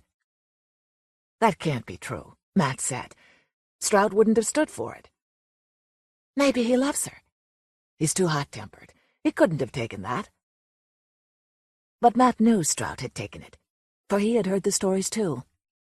He wondered who had told them to Ruth, and he felt vaguely annoyed and isolated, living with her for 31 years and still not knowing what she talked about with her friends. On these summer nights he did not so much argue with her as try to comfort her, but finally there was no difference between the two. She had concrete objections, which he tried to overcome, and in his attempt to do this he neglected his own objections, which were the same as hers, so that as he spoke to her he felt as disembodied as he sometimes did in the store, when he helped a man choose a blouse or dress or piece of costume jewelry for his wife. "The divorce doesn't mean anything," he said. "She was young, and maybe she liked his looks, and then after a while she realized she was living with a bastard. I see it as a positive thing." "She's not divorced yet." "It's the same thing. Massachusetts has crazy laws, that's all. Her age is no problem. What's it matter when she was born? And that other business, even if it's true, which it probably isn't, it's got nothing to do with Frank. It's in the past. And the kids are no problem. She's been married 6 years. She ought to have kids. Frank likes them. He plays with them. And he's not going to marry her anyway, so it's not a problem of money." "Then what's he doing with her?" "She probably loves him, Ruth. Girls always have. Why can't we just leave it at that?" "He got home at 6 o'clock Tuesday morning." "I didn't know you knew. I've already talked to him about it." Which he had. Since he believed almost nothing, he told Ruth, he went to Frank with what he believed. The night before, he had followed Frank to the car after dinner. "You wouldn't make much of a burglar," he said. "How's that?" Matt was looking up at him. Frank was 6 feet tall, an inch and a half taller than Matt, who had been proud when Frank at 17 outgrew him. He had only felt uncomfortable when he had to reprimand or caution him. He touched Frank's bicep, thought of the young, taut, passionate body, believed he could sense the desire, and again he felt the pride and sorrow and envy too, not knowing whether he was envious of Frank or Marianne. "When you came in yesterday morning, I woke up. One of these mornings your mother will, and I'm the one who'll have to talk to her. She won't interfere with you. Okay? I know it means—" But he stopped, thinking. "I know it means getting up and leaving that suntanned girl and going sleepy to the car, I know." "Okay," Frank said, and touched Matt's shoulder and got into the car. There had been other talks, but the only long one was their first one, a night driving to Fenway Park, Matt having ordered the tickets so they could talk, and knowing when Frank said yes he would go, that he knew the talk was coming too. It took them 40 minutes to get to Boston, and they talked about Marianne until they joined the city traffic along the Charles River, blue in the late sun. Frank told him all the things that Matt would later pretend to believe when he told them to Ruth. "It seems like a lot for a young guy to take on," Matt finally said. "Sometimes it is, but she's worth it." "Are you thinking about getting married?" "We haven't talked about it. She can't for over a year. I've got school." "I do like her," Matt said. He did. Some evenings, when the long summer sun was still low in the sky, Frank brought her home. They came into the house smelling of suntan lotion in the sea, and Matt gave them gin and tonics and started the charcoal in the backyard, and looked at Marianne in the lawn chair. Long and very light brown hair, Matt thinking that 20 years ago she would have dyed it blonde, and the long brown legs he loved to look at. Her face was pretty.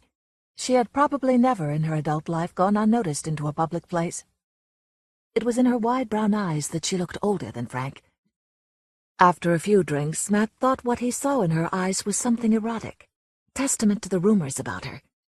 But he knew it wasn't that, or all that.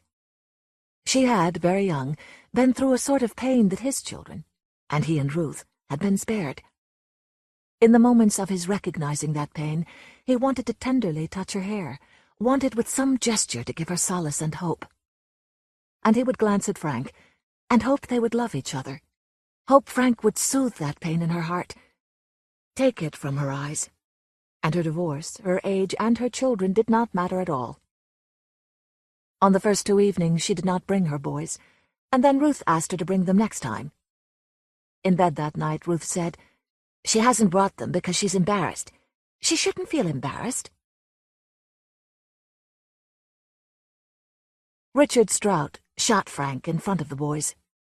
They were sitting on the living room floor watching television, Frank sitting on the couch, and Marianne just returning from the kitchen with a tray of sandwiches. Strout came in the front door and shot Frank twice in the chest, and once in the face with a 9mm automatic. Then he looked at the boys and Marianne, and went home to wait for the police. It seemed to Matt that from the time Marianne called weeping to tell him, until now, a Saturday night in September, sitting in the car with Willis, parked beside Strout's car, waiting for the bar to close, that he had not so much moved through his life as wandered through it, his spirit like a dazed body bumping into furniture and corners. He had always been a fearful father. When his children were young, at the start of each summer he thought of them drowning in a pond or the sea, and he was relieved when he came home in the evenings and they were there. Usually that relief was his only acknowledgement of his fear, which he never spoke of, and which he controlled within his heart. As he had when they were very young, and all of them in turn, Kathleen too, were drawn to the high oak in the backyard, and had to climb it. Smiling, he watched them, imagining the fall, and he was poised to catch the small body before it hit the earth. Or his legs were poised, his hands were in his pockets, or his arms were folded, and for the child looking down he appeared relaxed and confident while his heart beat with the 2 words he wanted to call out but did not. "Don't fall!" In winter he was less afraid. He made sure the ice would hold him before they skated, and he brought or sent them to places where they could sled without ending in the street. So he and his children had survived their childhood, and he only worried about them when he knew they were driving a long distance. And then he lost Frank in a way no father expected to lose his son. And he felt that all the fears he had borne while they were growing up, and all the grief he had been afraid of, had backed up like a huge wave and struck him on the beach and swept him out to sea. Each day he felt the same, and when he was able to forget how he felt, when he was able to force himself not to feel that way, the eyes of his clerks and customers defeated him. He wished those eyes were oblivious, even cold. He felt he was withering in their tenderness. And beneath his listless wandering, every day in his soul he shot Richard Strout in the face, while Ruth, going about town on errands, kept seeing him. And at nights in bed, she would hold Matt and cry, or sometimes she was silent, and Matt would touch her tightening arm, her clenched fist. As his own right fist was now, squeezing the butt of the revolver, the last of the drinkers having left the bar, talking to each other, going to their separate cars, which were in the lot in front of the bar, out of Matt's vision. He heard their voices, their cars, and then the ocean again, across the street. The tide was in, and sometimes it smacked the seawall. Through the windshield he looked at the dark red sidewall of the bar, and then to his left, past Willis, at Strout's car. And through its windows he could see the now emptied parking lot, the road, the seawall. He could smell the sea. The front door of the bar opened and closed again, and Willis looked at Matt, then at the corner of the building. When Strout came around it alone, Matt got out of the car, giving up the hope he had kept all night, and for the past week, that Strout would come out with friends, and Willis would simply drive away, thinking, "All right, then. All right." And he went around the front of Willis's car, and at Strout's he stopped and aimed over the hood at Strout's blue shirt 10 feet away. Willis was aiming too, crouched on Matt's left, his elbow resting on the hood. "Mr. Fowler?" Strout said. He looked at each of them, and at the guns. "Mr. Trottier?" Then Matt, watching the parking lot and the road, walked quickly between the car and the building and stood behind Strout. He took one leather glove from his pocket and put it on his left hand. "Don't talk. Unlock the front and back and get in." Strout unlocked the front door, reached in and unlocked the back, then got in, and Matt slid into the back seat, closed the door with his gloved hand, and touched Strout's head once with the muzzle. "It's cocked. Drive to your house." When Strout looked over his shoulder to back the car, Matt aimed at his temple and did not look at his eyes. "Drive slowly," he said. "Don't try to get stopped." They drove across the empty front lot and onto the road, Willis's headlights shining into the car. Then back through town, the seawall on the left hiding the beach. Though far out, Matt could see the ocean. He uncocked the revolver. On the right were the places, most with their neon signs off, that did so much business in summer. The lounges and cafes and pizza houses, the street itself empty of traffic. The way he and Willis had known it would be when they decided to take Strout at the bar rather than knock on his door at 2 o'clock one morning and risk that one insomniac neighbor. Matt had not told Willis he was afraid he could not be alone with Strout for very long. Smell his smells, feel the presence of his flesh, hear his voice, and then shoot him. They left the beach town, and then were on the high bridge over the channel. To the left, the smacking, curling white at the breakwater, and beyond that, the dark sea and the full moon. And down to his right, the small fishing boats bobbing at anchor in the cove. When they left the bridge, the sea was blocked by abandoned beach cottages, and Matt's left hand was sweating in the glove. Out here in the dark in the car, he believed Ruth knew. Willis had come to his house at 11 and asked if he wanted a nightcap. Matt went to the bedroom for his wallet, put the gloves in one trouser pocket and the .38 in the other, and went back to the living room, his hand in his pocket covering the bulge of the cool cylinder pressed against his fingers, the butt against his palm. When Ruth said good night, she looked at his face, and he felt she could see in his eyes the gun and the night he was going to. But he knew he couldn't trust what he saw. Willis's wife had taken her sleeping pill, which gave her 8 hours. The reason, Willis had told Matt, he had had the alarms installed for nights when he was late at the restaurant. And when it was all done and Willis got home, he would leave ice and a trace of scotch and soda in 2 glasses in the game room, and tell Martha in the morning that he had left the restaurant early and brought Matt home for a drink.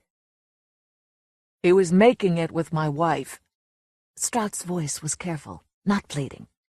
Matt pressed the muzzle against Strout's head, pressed it harder than he wanted to, feeling through the gun Strout's head flinching and moving forward. Then he lowered the gun to his lap. "Don't talk," he said. Strout did not speak again. They turned west, drove past the Dairy Queen, closed until spring, and the 2 lobster restaurants that faced each other and were crowded all summer, and were now also closed, onto the short bridge crossing the tidal stream, and over the engine Matt could hear through his open window the water rushing inland under the bridge. Looking to his left, he saw its swift moonlit current, going back into the marsh, which, leaving the bridge, they entered. The salt marsh, stretching out on both sides, the grass tall in patches, but mostly low and leaning earthward as though wind-blown. A large dark rock sitting as though it rested on nothing but itself, and shallow pools reflecting the bright moon. Beyond the marsh they drove through woods, Matt thinking now of the hole he and Willis had dug last Sunday afternoon, after telling their wives they were going to Fenway Park. They listened to the game on a transistor radio, but heard none of it as they dug into the soft earth on the knoll they had chosen, because elms and maples sheltered it. Already some leaves had fallen. When the hole was deep enough, they covered it and the piled earth with dead branches, then cleaned their shoes and pants and went to a restaurant farther up in New Hampshire, where they ate sandwiches and drank beer, and watched the rest of the game on television. Looking at the back of Strout's head, he thought of Frank's grave. He had not been back to it. But he would go before winter, and its second burial of snow. He thought of Frank sitting on the couch, and perhaps talking to the children as they watched television. Imagined him feeling young and strong, still warmed from the sun at the beach, and feeling loved. Hearing Mary Ann moving about in the kitchen, hearing her walking into the living room. Maybe he looked up at her, and maybe she said something, looking at him over the tray of sandwiches, smiling at him, saying something the way women do when they offer food as a gift.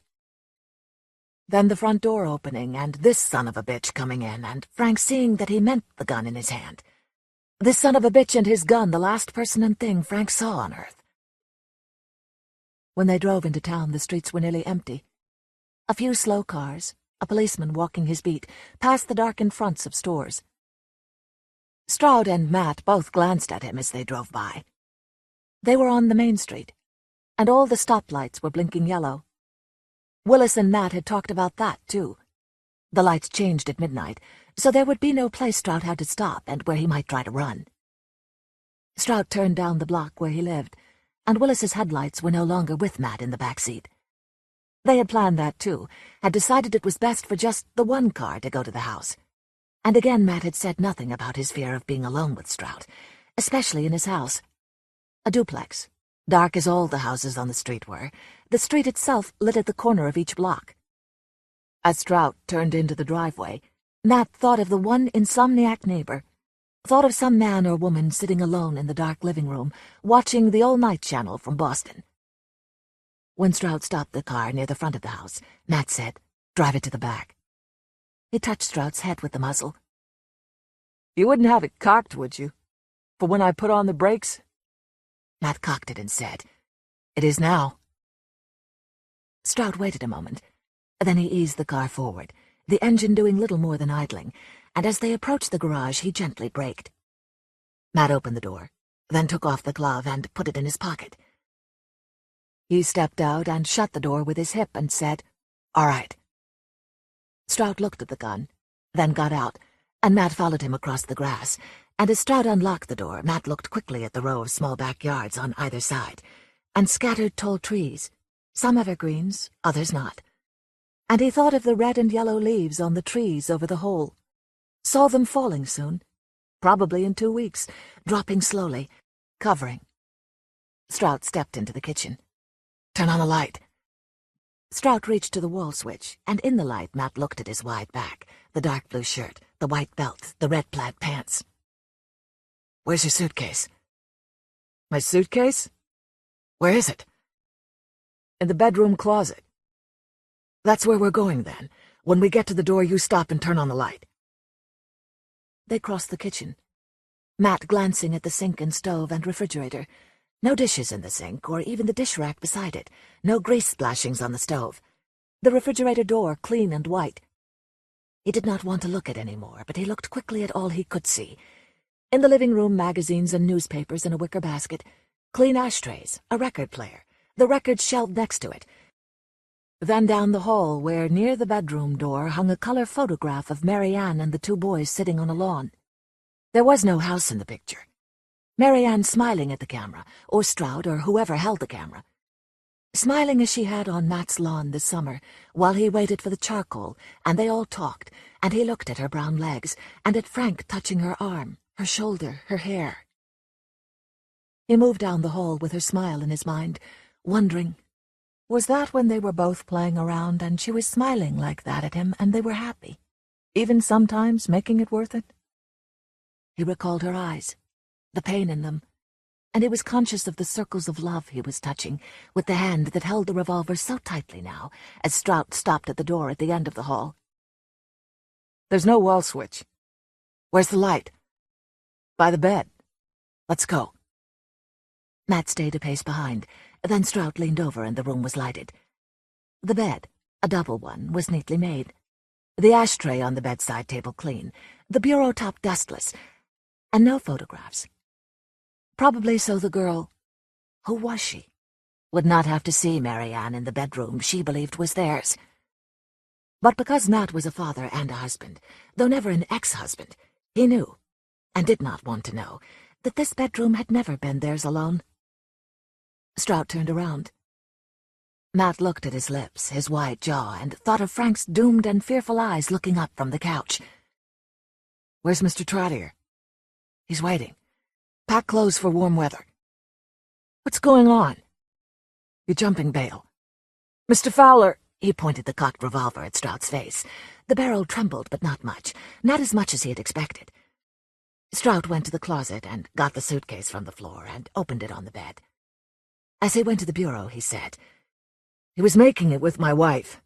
I'd go pick up my kids and he'd be there. Sometimes he spent the night. My boys told me. He did not look at Matt as he spoke. He opened the top drawer and Matt stepped closer so he could see Strout's hands. Underwear and socks. The socks rolled, the underwear folded and stacked. He took them back to the bed, arranged them neatly in the suitcase. Then from the closet he was taking shirts and trousers and a jacket. He laid them on the bed and Matt followed him to the bathroom and watched from the door while he packed his shaving kit. Watched in the bedroom as he folded and packed those things a person accumulated, and that became part of him so that at times in the store Matt felt he was selling more than clothes. I wanted to try to get together with her again. He was bent over the suitcase. I couldn't even talk to her. He was always with her. I'm going to jail for it. If I ever get out, I'll be an old man. Isn't that enough? You're not going to jail. Strout closed the suitcase and faced Matt, looking at the gun. Matt went to his rear, so Strout was between him and the lighted hall. Then, using his handkerchief, he turned off the lamp and said, "Let's go." They went down the hall, Matt looking again at the photograph, and through the living room and kitchen, Matt turning off the lights and talking, frightened that he was talking, that he was telling this lie he had not planned. It's the trial. We can't go through that, my wife and me. So you're leaving. We've got you a ticket and a job. A friend of Mr. Trottier's, out west. My wife keeps seeing you. We can't have that anymore. Matt turned out the kitchen light and put the handkerchief in his pocket, and they went down the 2 brick steps and across the lawn. Strout put the suitcase on the floor of the back seat, then got into the front seat, and Matt got in the back and put on his glove and shut the door. They'll catch me. They'll check passenger lists. We didn't use your name. They'll figure that out, too. You think I wouldn't have done it myself if it was that easy? He backed into the street, Matt looking down the gun barrel, but not at the profiled face beyond it. "You are alone," Matt said. "We've got it worked out. There's no planes this time of night, Mr. Fowler. Go back through town, then north on 125. They came to the corner and turned, and now Willis's headlights were in the car with Matt. "Why north, Mr. Fowler?" "Somebody's going to keep you for a while. They'll take you to the airport." He uncocked the hammer and lowered the revolver to his lap and said wearily, "No more talking."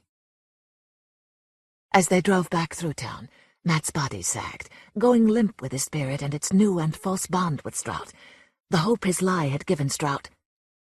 He had grown up in this town, whose streets had become places of apprehension and pain for Ruth as she drove and walked, doing what she had to do. And for him, too, if only in his mind as he worked and chatted 6 days a week in his store. He wondered now if his lie would have worked, if sending Strout away would have been enough. But then he knew that just thinking of Strout in Montana, or whatever place lay at the end of the lie he had told, thinking of him walking the streets there, loving a girl there, who was she, would be enough to slowly rot the rest of his days. And Ruth's. Again he was certain that she knew, that she was waiting for him. They were in New Hampshire now, on the narrow highway, passing the shopping center at the state line, and then houses and small stores and sandwich shops. There were few cars on the road. After 10 minutes he raised his trembling hand, touched Strout's neck with the gun, and said, Turn in up here, at the dirt road. Stroud flicked on the indicator and slowed. Mr. Fowler, they're waiting here. Stroud turned very slowly, easing his neck away from the gun. In the moonlight, the road was light brown, lighter and yellowed where the headlights shone. Weeds and a few trees grew on either side of it, and ahead of them were the woods. There's nothing back here, Mr. Fowler. It's for your car. You don't think we'd leave it at the airport, do you? He watched Stroud's large, big-knuckled hands tighten on the wheel. Saw Frank's face that night, not the stitches and bruised eye and swollen lips, but his own hand gently touching Frank's jaw, turning his wounds to the light. They rounded a bend in the road and were out of sight of the highway. Tall trees all around them now, hiding the moon. When they reached the abandoned gravel pit on the left, the bare flat earth and steep pale embankment behind it, and the black crowns of trees at its top, Matt said, "Stop here." Stroud stopped, but did not turn off the engine. Matt pressed the gun hard against his neck, and he straightened in the seat and looked in the rearview mirror. Matt's eyes meeting his in the glass for an instant, before looking at the hair at the end of the gun barrel. Turn it off. Stroud did, then held the wheel with two hands and looked in the mirror.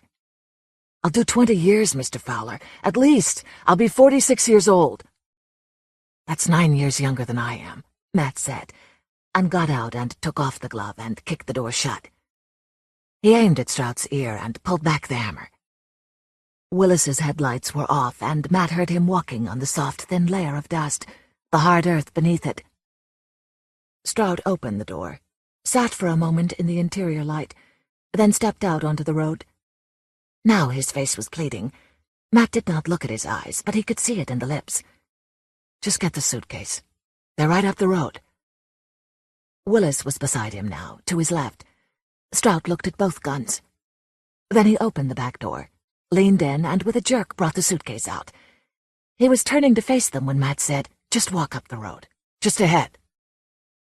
Stroud turned to walk, the suitcase in his right hand, and Matt and Willis followed. As Stroud cleared the front of his car, he dropped the suitcase, and ducking took one step that was the beginning of a sprint to his right.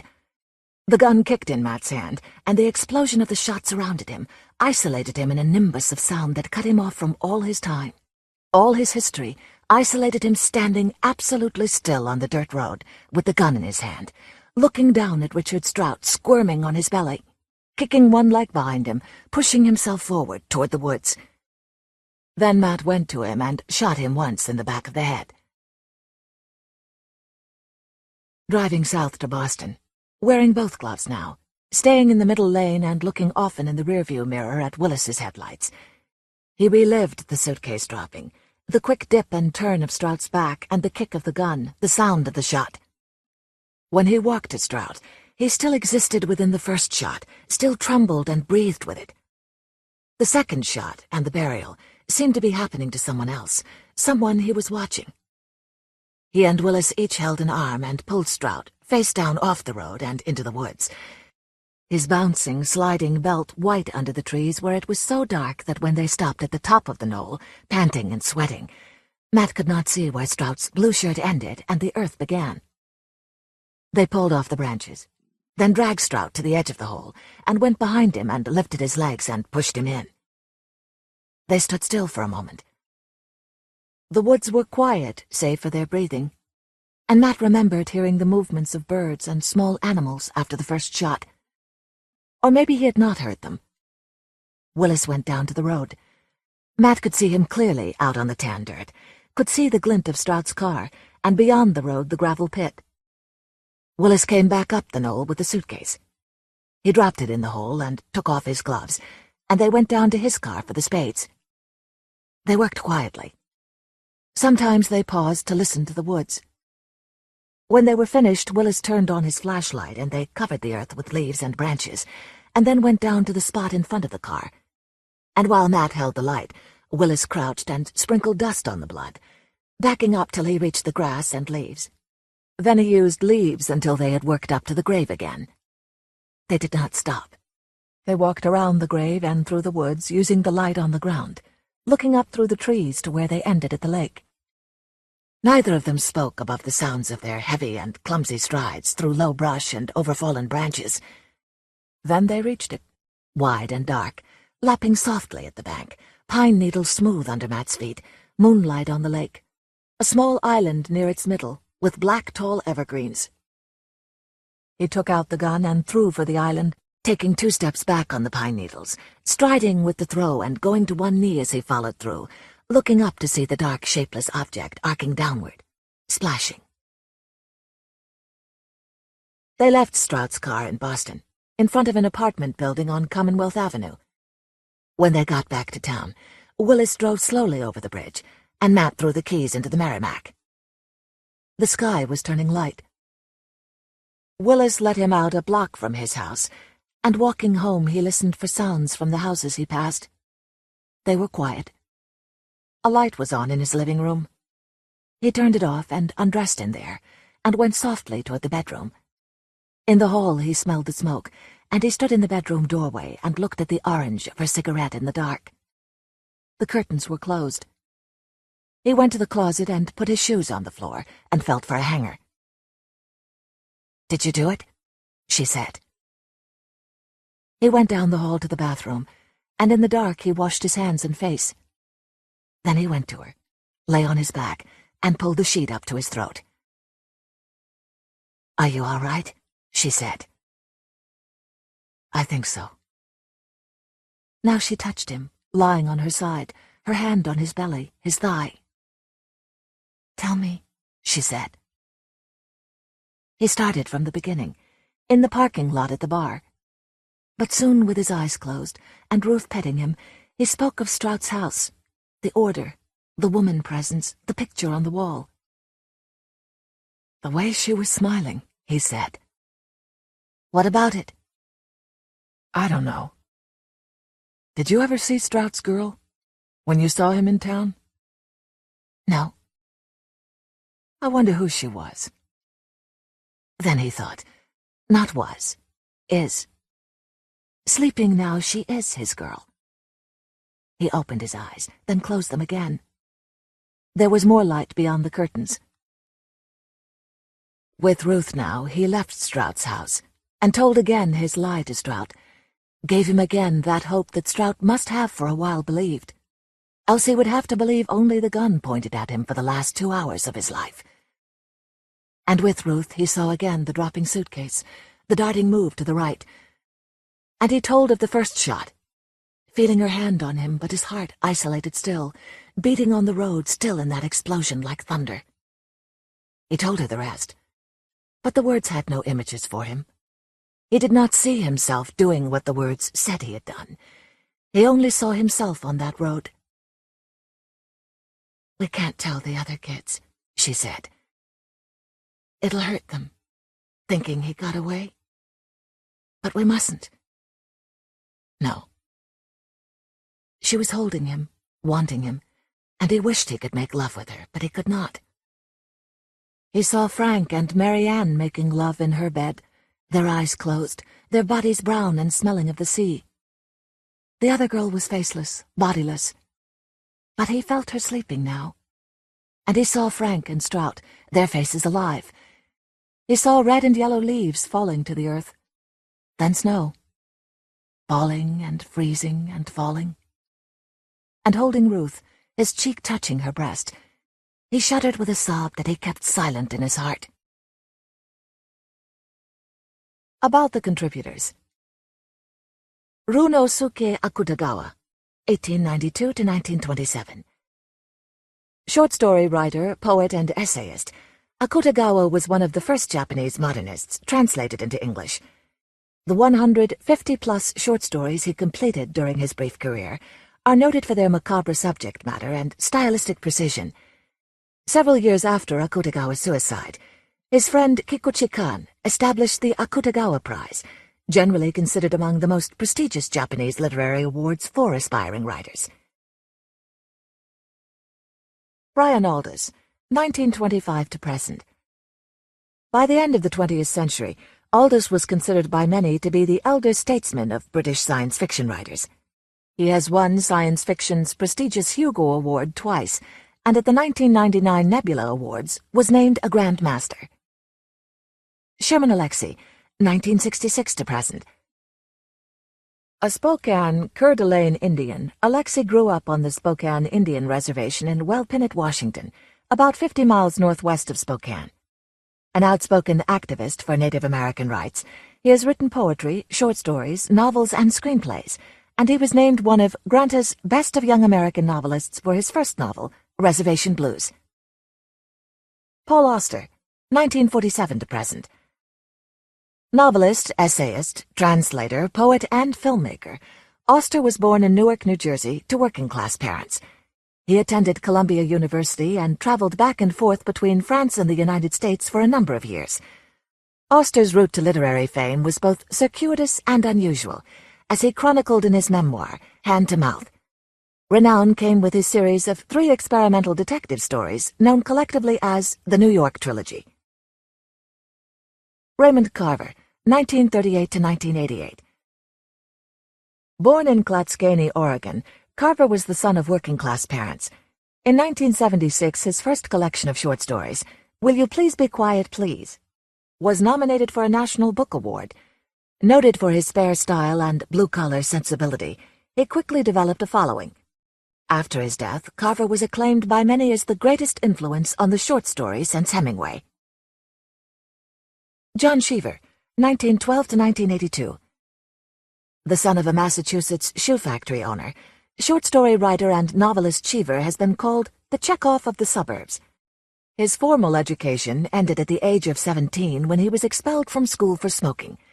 This experience became the fodder for his first short story, and thereafter Cheever was able to support himself as a writer. His 1978 collection, The Stories of John Cheever, won the Pulitzer Prize for Fiction, the National Book Critics Circle Award, and an American Book Award.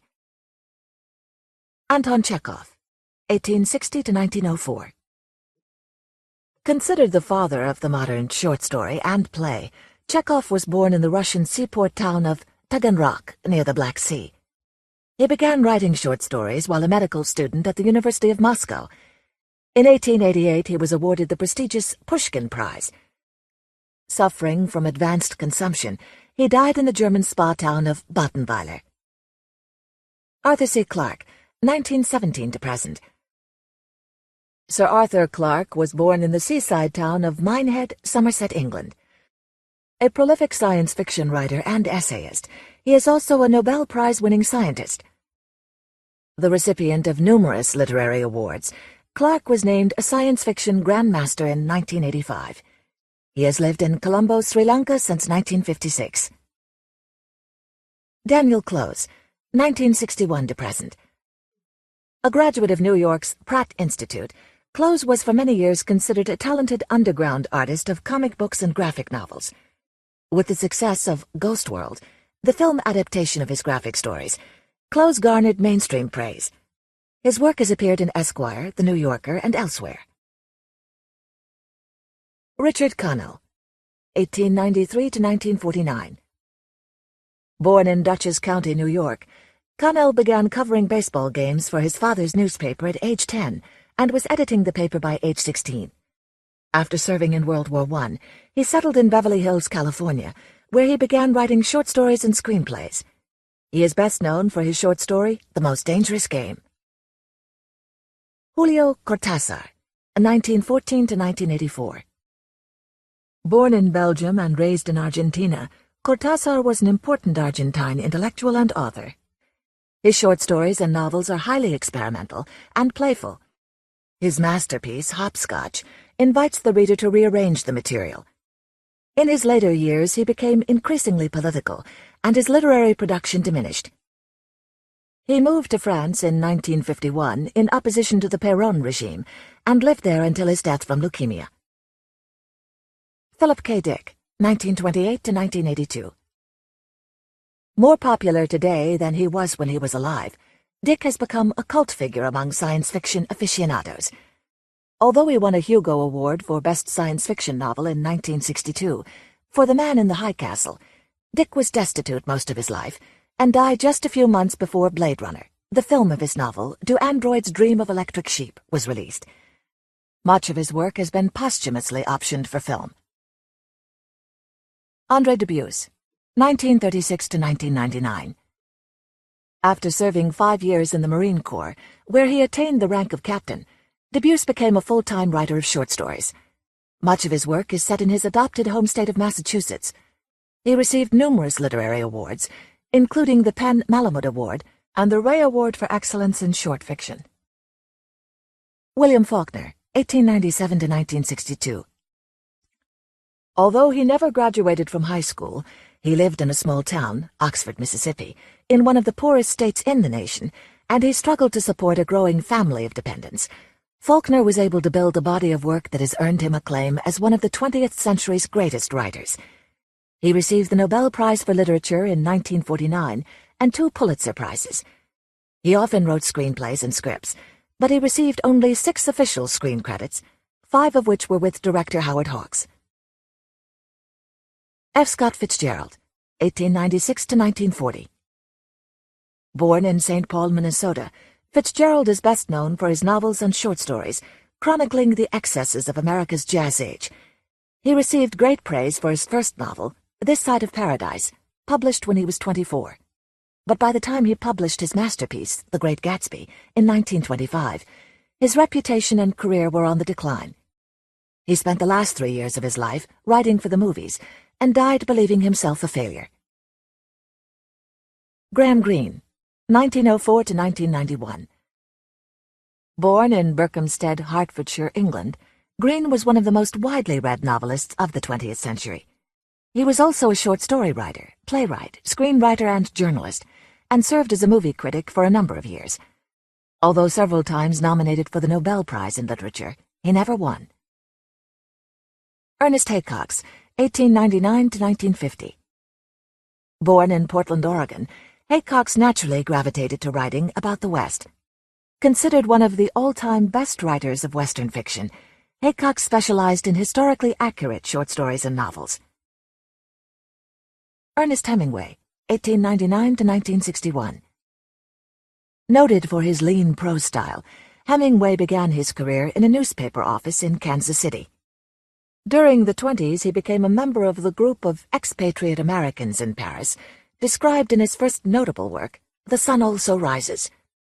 Thought of as one of the great men of American letters, Hemingway received the Nobel Prize in Literature in 1954. Eric Hodgins, 1899 to 1971. The managing editor of Fortune magazine for many years, and a regular contributor to The New Yorker, Hodgins wrote a number of nonfiction books before his success with the Mr. Blanding series. His memoir, Episode, Report on the Accident Inside My Skull, received a Blakesley Award from the American Heart Association. W. P. Kinsella, 1932 to present. Canadian author Kinsella grew up in almost total isolation on a farm in northern Alberta, where he studied at home by correspondence until the 5th grade. In his late 30s, he attended the University of Iowa Writers' Workshop, where he fell in love with the Iowa landscape and fused that with his other love, baseball. He received the Houghton Mifflin Literary Fellowship for his novel Shoeless Joe. Denis Johnson, 1949 to present. Born in Munich, Germany, and raised in Tokyo, Manila, and Washington, Johnson attended the University of Iowa Writers' Workshop. As a poet, essayist, short story writer, and novelist, he has received many awards for his work, including a Lannan Fellowship in Fiction and a Whiting Writers' Award.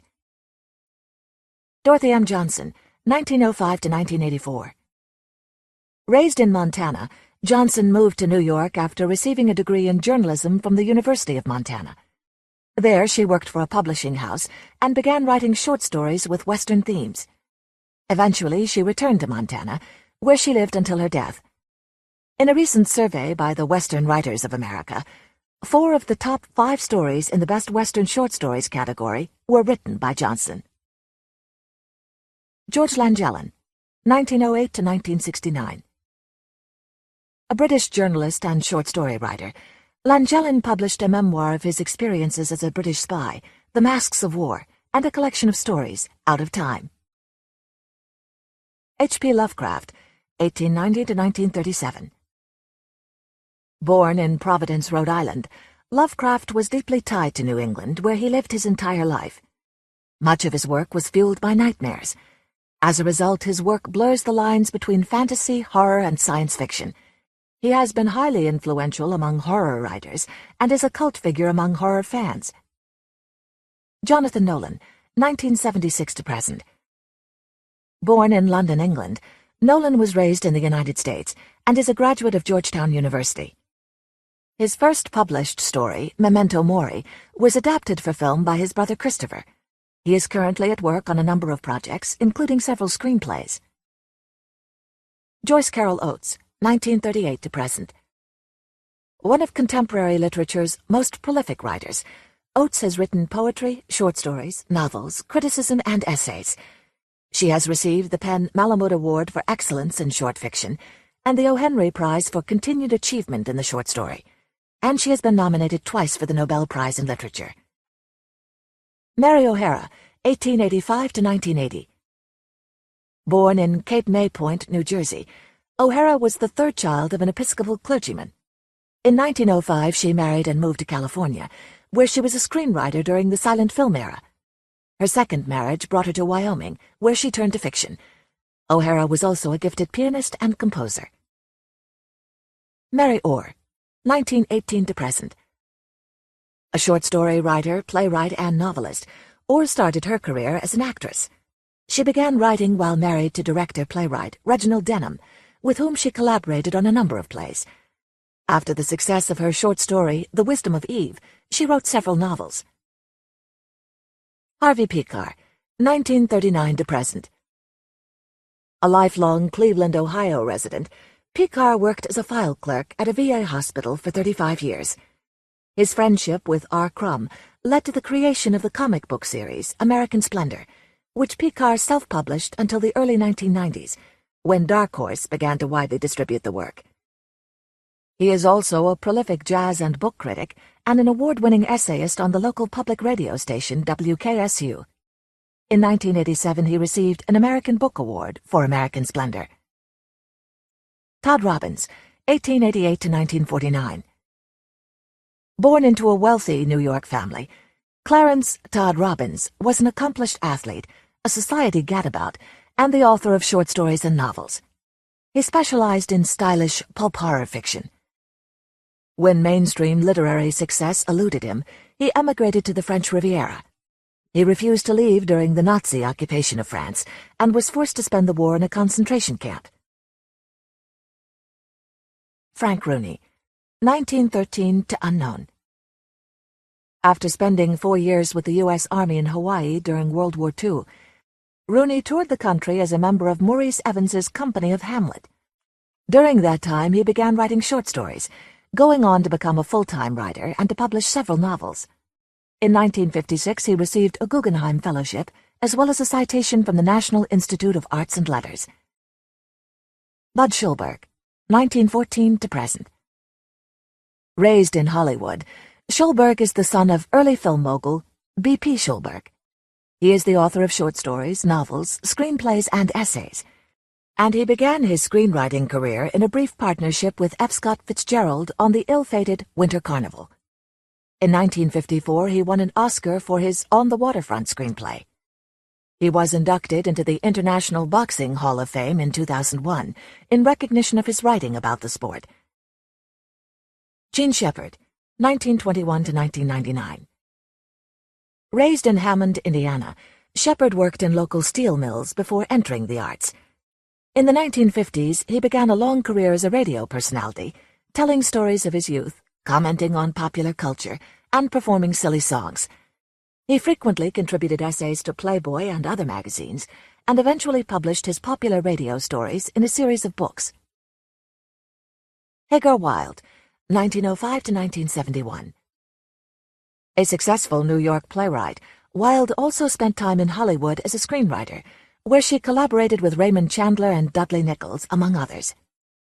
Her story, The Brat, which lampooned Hollywood, won an O. Henry Prize in 1933. Cornell Woolrich, 1903 to 1968. Called the father of film noir, Woolrich is a major figure in the noir tradition of crime fiction. His second novel, Children of the Ritz, won a contest sponsored by First National Pictures, which filmed an adaptation of the novel in 1929. Woolrich briefly moved to Hollywood and worked as an uncredited screenwriter, but soon returned to New York, where he settled back into writing suspense stories and novels. Much of his work has been adapted for film, and he wrote under the pseudonyms William Irish and George Hopley. End of Adaptations. From short story to big screen, 35 great stories that have inspired great films. Edited by Stephanie Harrison. Stephanie Harrison. Read by Michele Schaeffer in the studios of Potomac Talking Book Services, Incorporated, for the Library of Congress, August 2006. Published by Three Rivers Press, in imprint of the Crown Publishing Group, a division of Random House, Incorporated, New York. Further reproduction or distribution in other than a specialized format is prohibited. End of book.